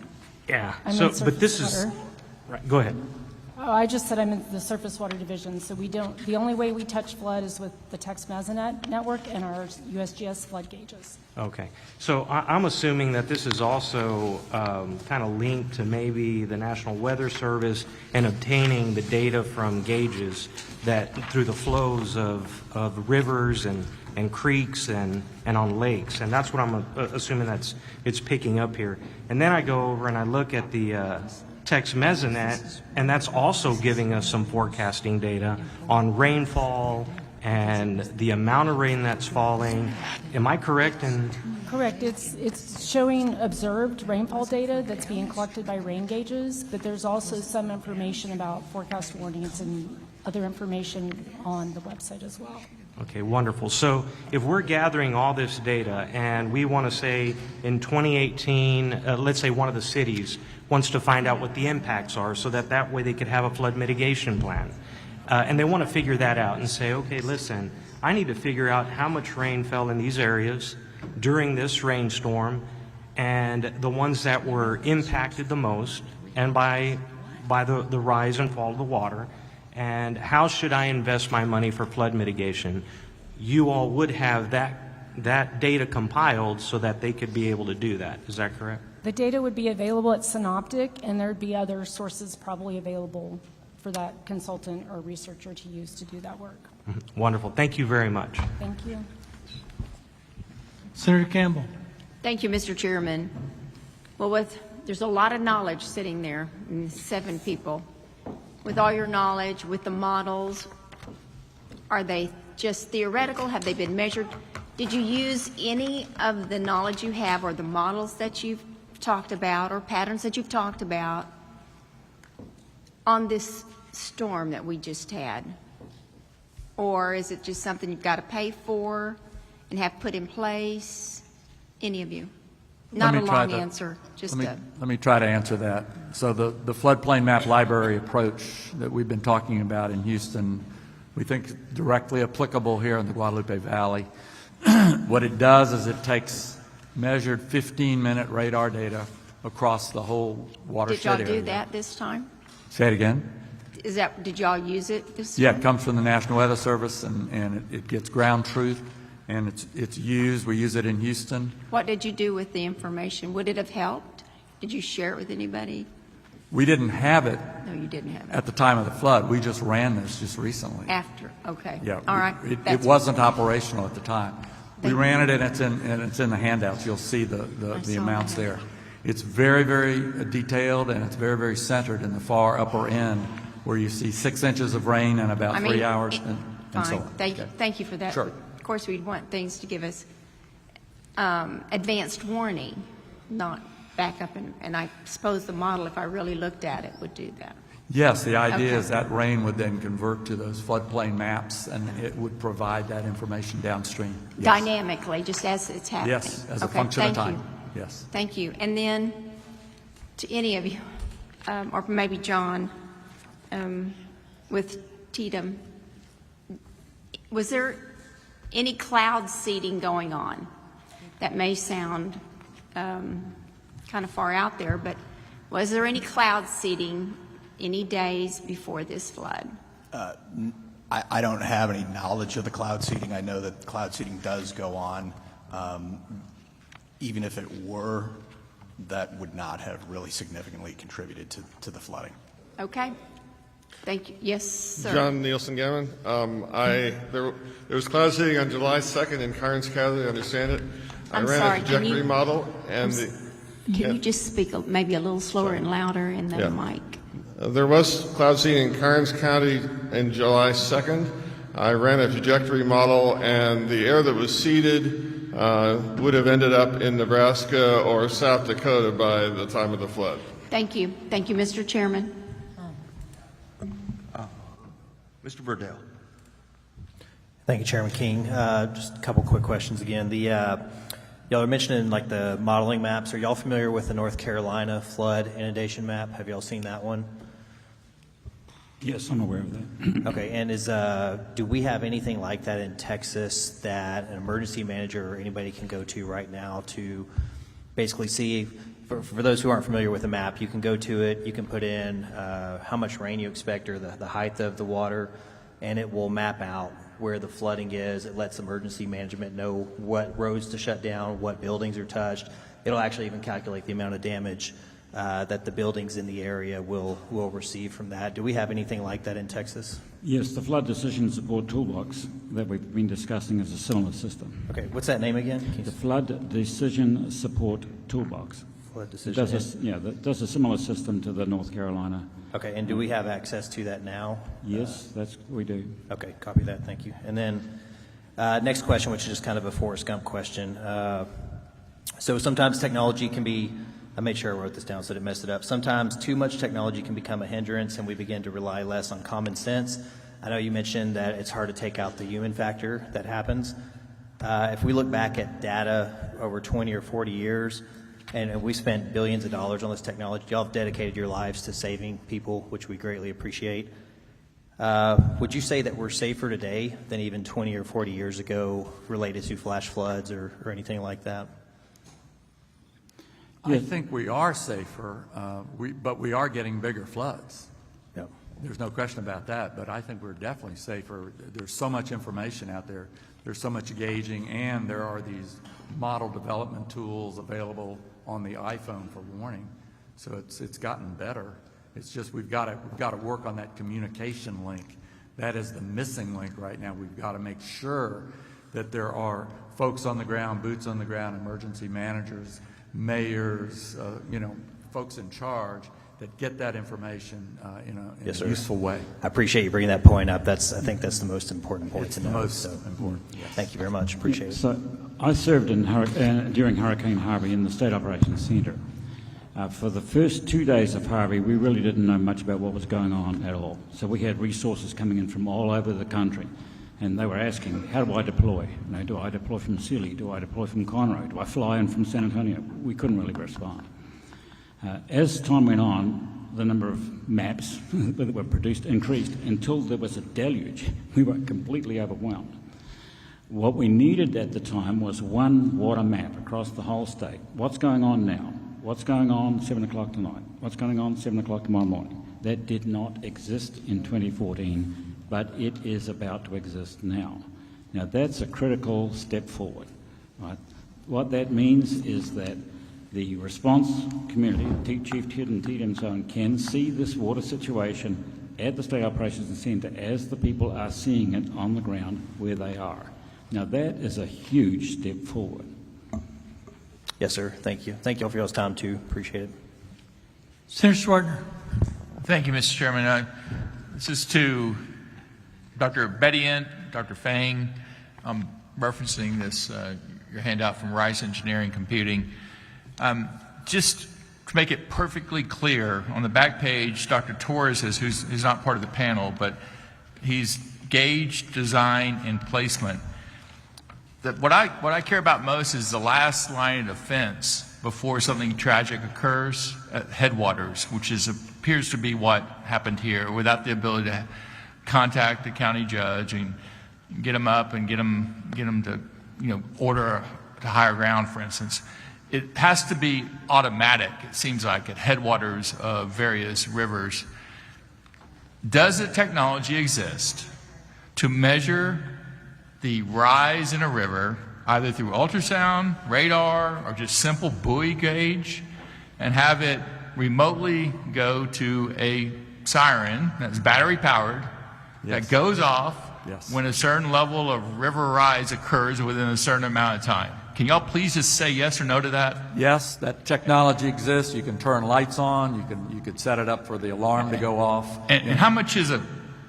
It depends on how many gauges and sirens and things, but I mean, in general, what is kind of it seems like a fairly basic kind of last minute line of defense, something serious is about to occur. What does that cost? Is it installed across the state anywhere? One of our strong recommendations was to add about 20 or 25 gauges into the Guadalupe Basin, and these can be put in easily in the range of $10,000 to $20,000. Remember, you've got to build these. If you're putting them against low water crossings or against bridges, you've got to build them so they withstand the onslaught of about a 30-foot wave. Right? And again, are they installed in any river basin at the headwaters in the state that you're aware of, that we could look at, or people that we're going to hire look at as a state? And go, oh yeah, they're all over. There are basins that have them all throughout the basin. Yeah, and Dr. Torres does this type of work. Who's not here, and he's the guy that he designs them, I guess, gauges. So he's in the audience. He's right back well, there. thank you for your engineering. Yes, thank you for your question. Sir, if the network of 80 radar gauges that I was talking about were extended to 800, I believe that would provide a base level of coverage across the state and a densified coverage in the hill country. The capital cost of that would be about $7 million, and there would be ongoing O&M costs. Okay. Representative Moody. Thank you very much. I have a couple questions for Dr. Nielsen-Gammon. And I appreciate everybody's testimony. I think it's very helpful. I mean, I think drilling down into the testimony you've offered is going to help create guideposts for us going forward. As we've had the hearings and taken up witnesses, I've heard over and over again, multiple times, we've never seen anything like this. We've never seen anything like this. And I think we're conflating that into the level of, maybe the level of destruction and loss of life in this incident. And I was looking through page 3 and 4 of the written testimony you provided us, where you've listed out events in this area that, in your words, rivaled or exceeded what happened on the 4th. So I just want to kind of crystallize that, because the conditions that can create this type of destruction have been seen. And in fact, your bolded statement at the end of this paragraph is, based on you counting these events, we can expect a 35-inch rainstorm somewhere in the area, an average of every 2 decades. Can you help me dig into how these instances, where they occurred, population? I mean, do you have that kind of data too? Because I think we're conflating the level of loss of life and the conditions that could exist.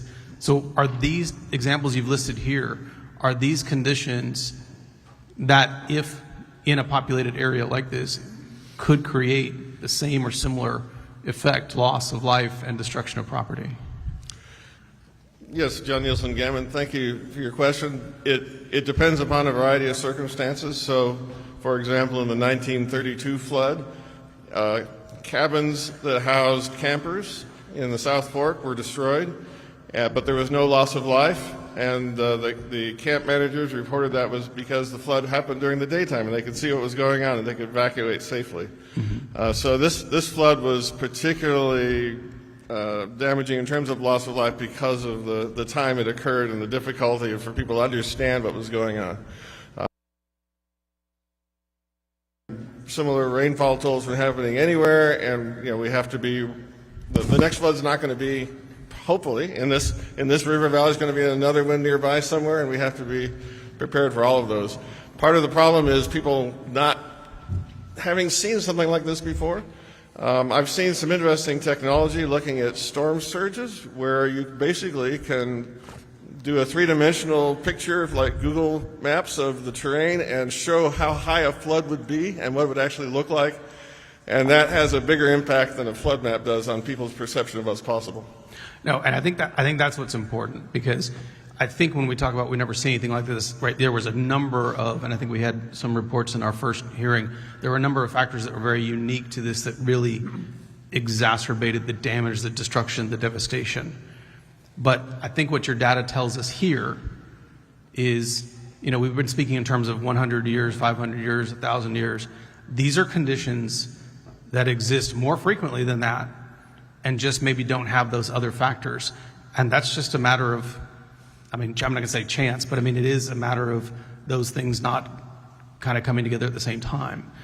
And so when we're looking at this, I think that's what the urgency is. And I hope that people drill down into the data that you provided. And I think this data, if we use this data, and from all of you actually, right, we have amazing tools available to us.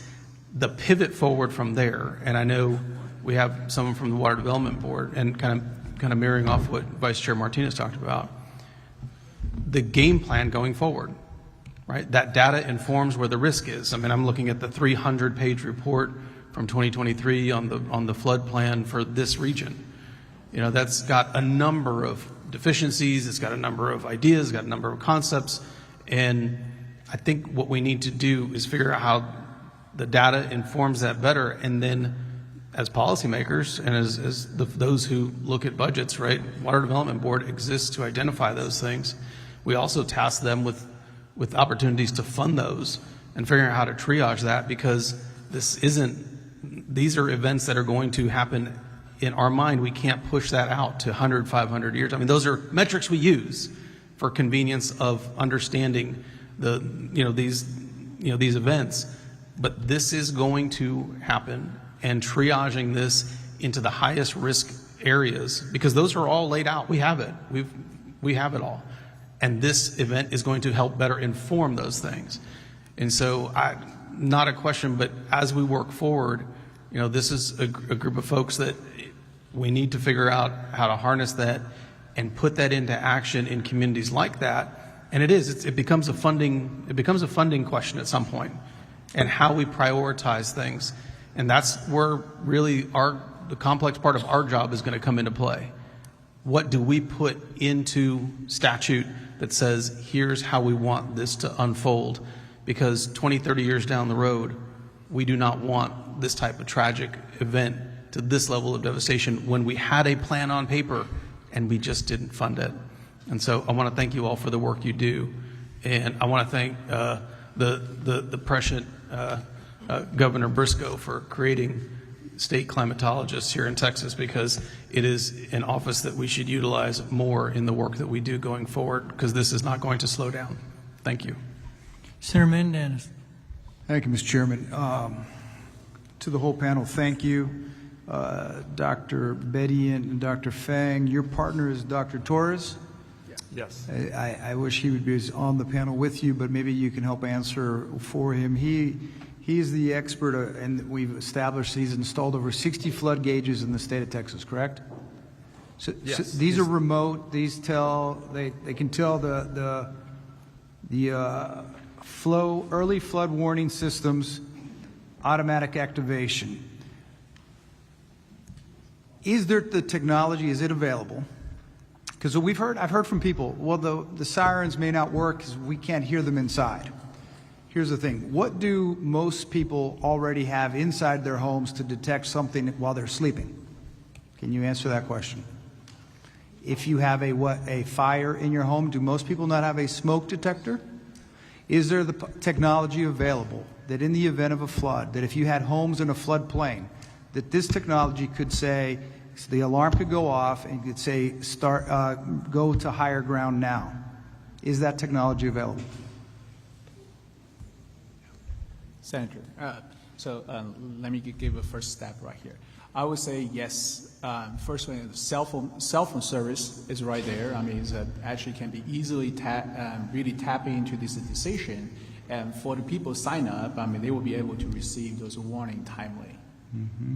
Well, I mean, I'm thinking about the camps of these children. They didn't have their cell phones with them.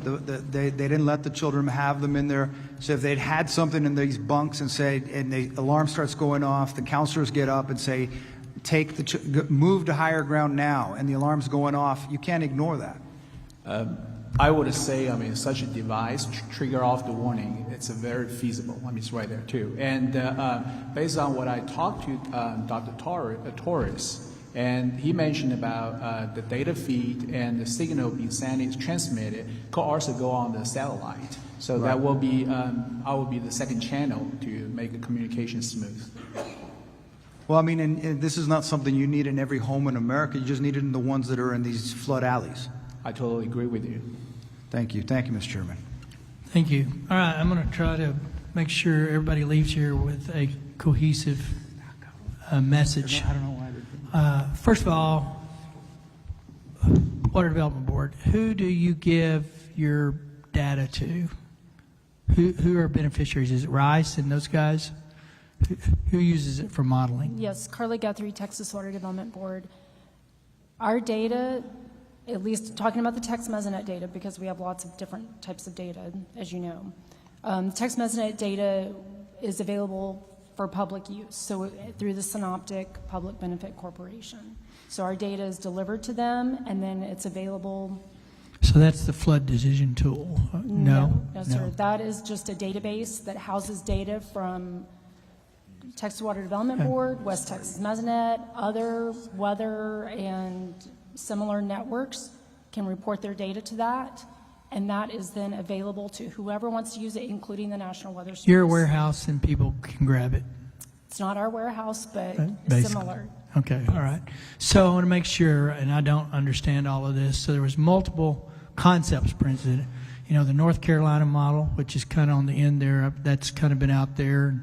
An individual came by and espoused the benefits of it, and it sounds really cool stuff, and I think it is something that's a consideration. You guys are the modelers, correct? Yes, we are. And then text talking about radar, is that unique in that it's kind of a newer... That's standard operating procedure these days. Is the radar kind of unique? What tech is talking about, is that a unique... It's been around for Let me ask years. it this way, is it in use in Texas today? Yes, extensively. Clarify, because I was thinking it was different. It is different. What we're proposing is different. So you have S-band systems sitting in New Braunfels and San Angelo, et cetera, but they're at great distance from the headwaters regions in, for instance, western Kerr County. So what we're talking about is integrating higher resolution systems, different types of systems that are closer to the headwaters region to be able to paint much more detail in terms of that map. So you'll still get a map of rainfall, but it's going to have a much more higher level of detail to be able to pinpoint what corners of that basin, what streams are being impacted by certain rainfall. So under your method, I know you gave me some detail. You were talking 75 new gauges and 35 of those radar components, or 65? I don't remember. No. We were talking about if we were going to fill the gaps in the hill country with Texas high-quality weather stations, we identified about 36 gaps, I believe it was. There were only 4 radars involved. 4 radars, 36 gaps in the hill country, but you were covering a bigger area. I know Water Development Board is currently in an expansion, so that would be a complementary y'all wouldn't duplicate.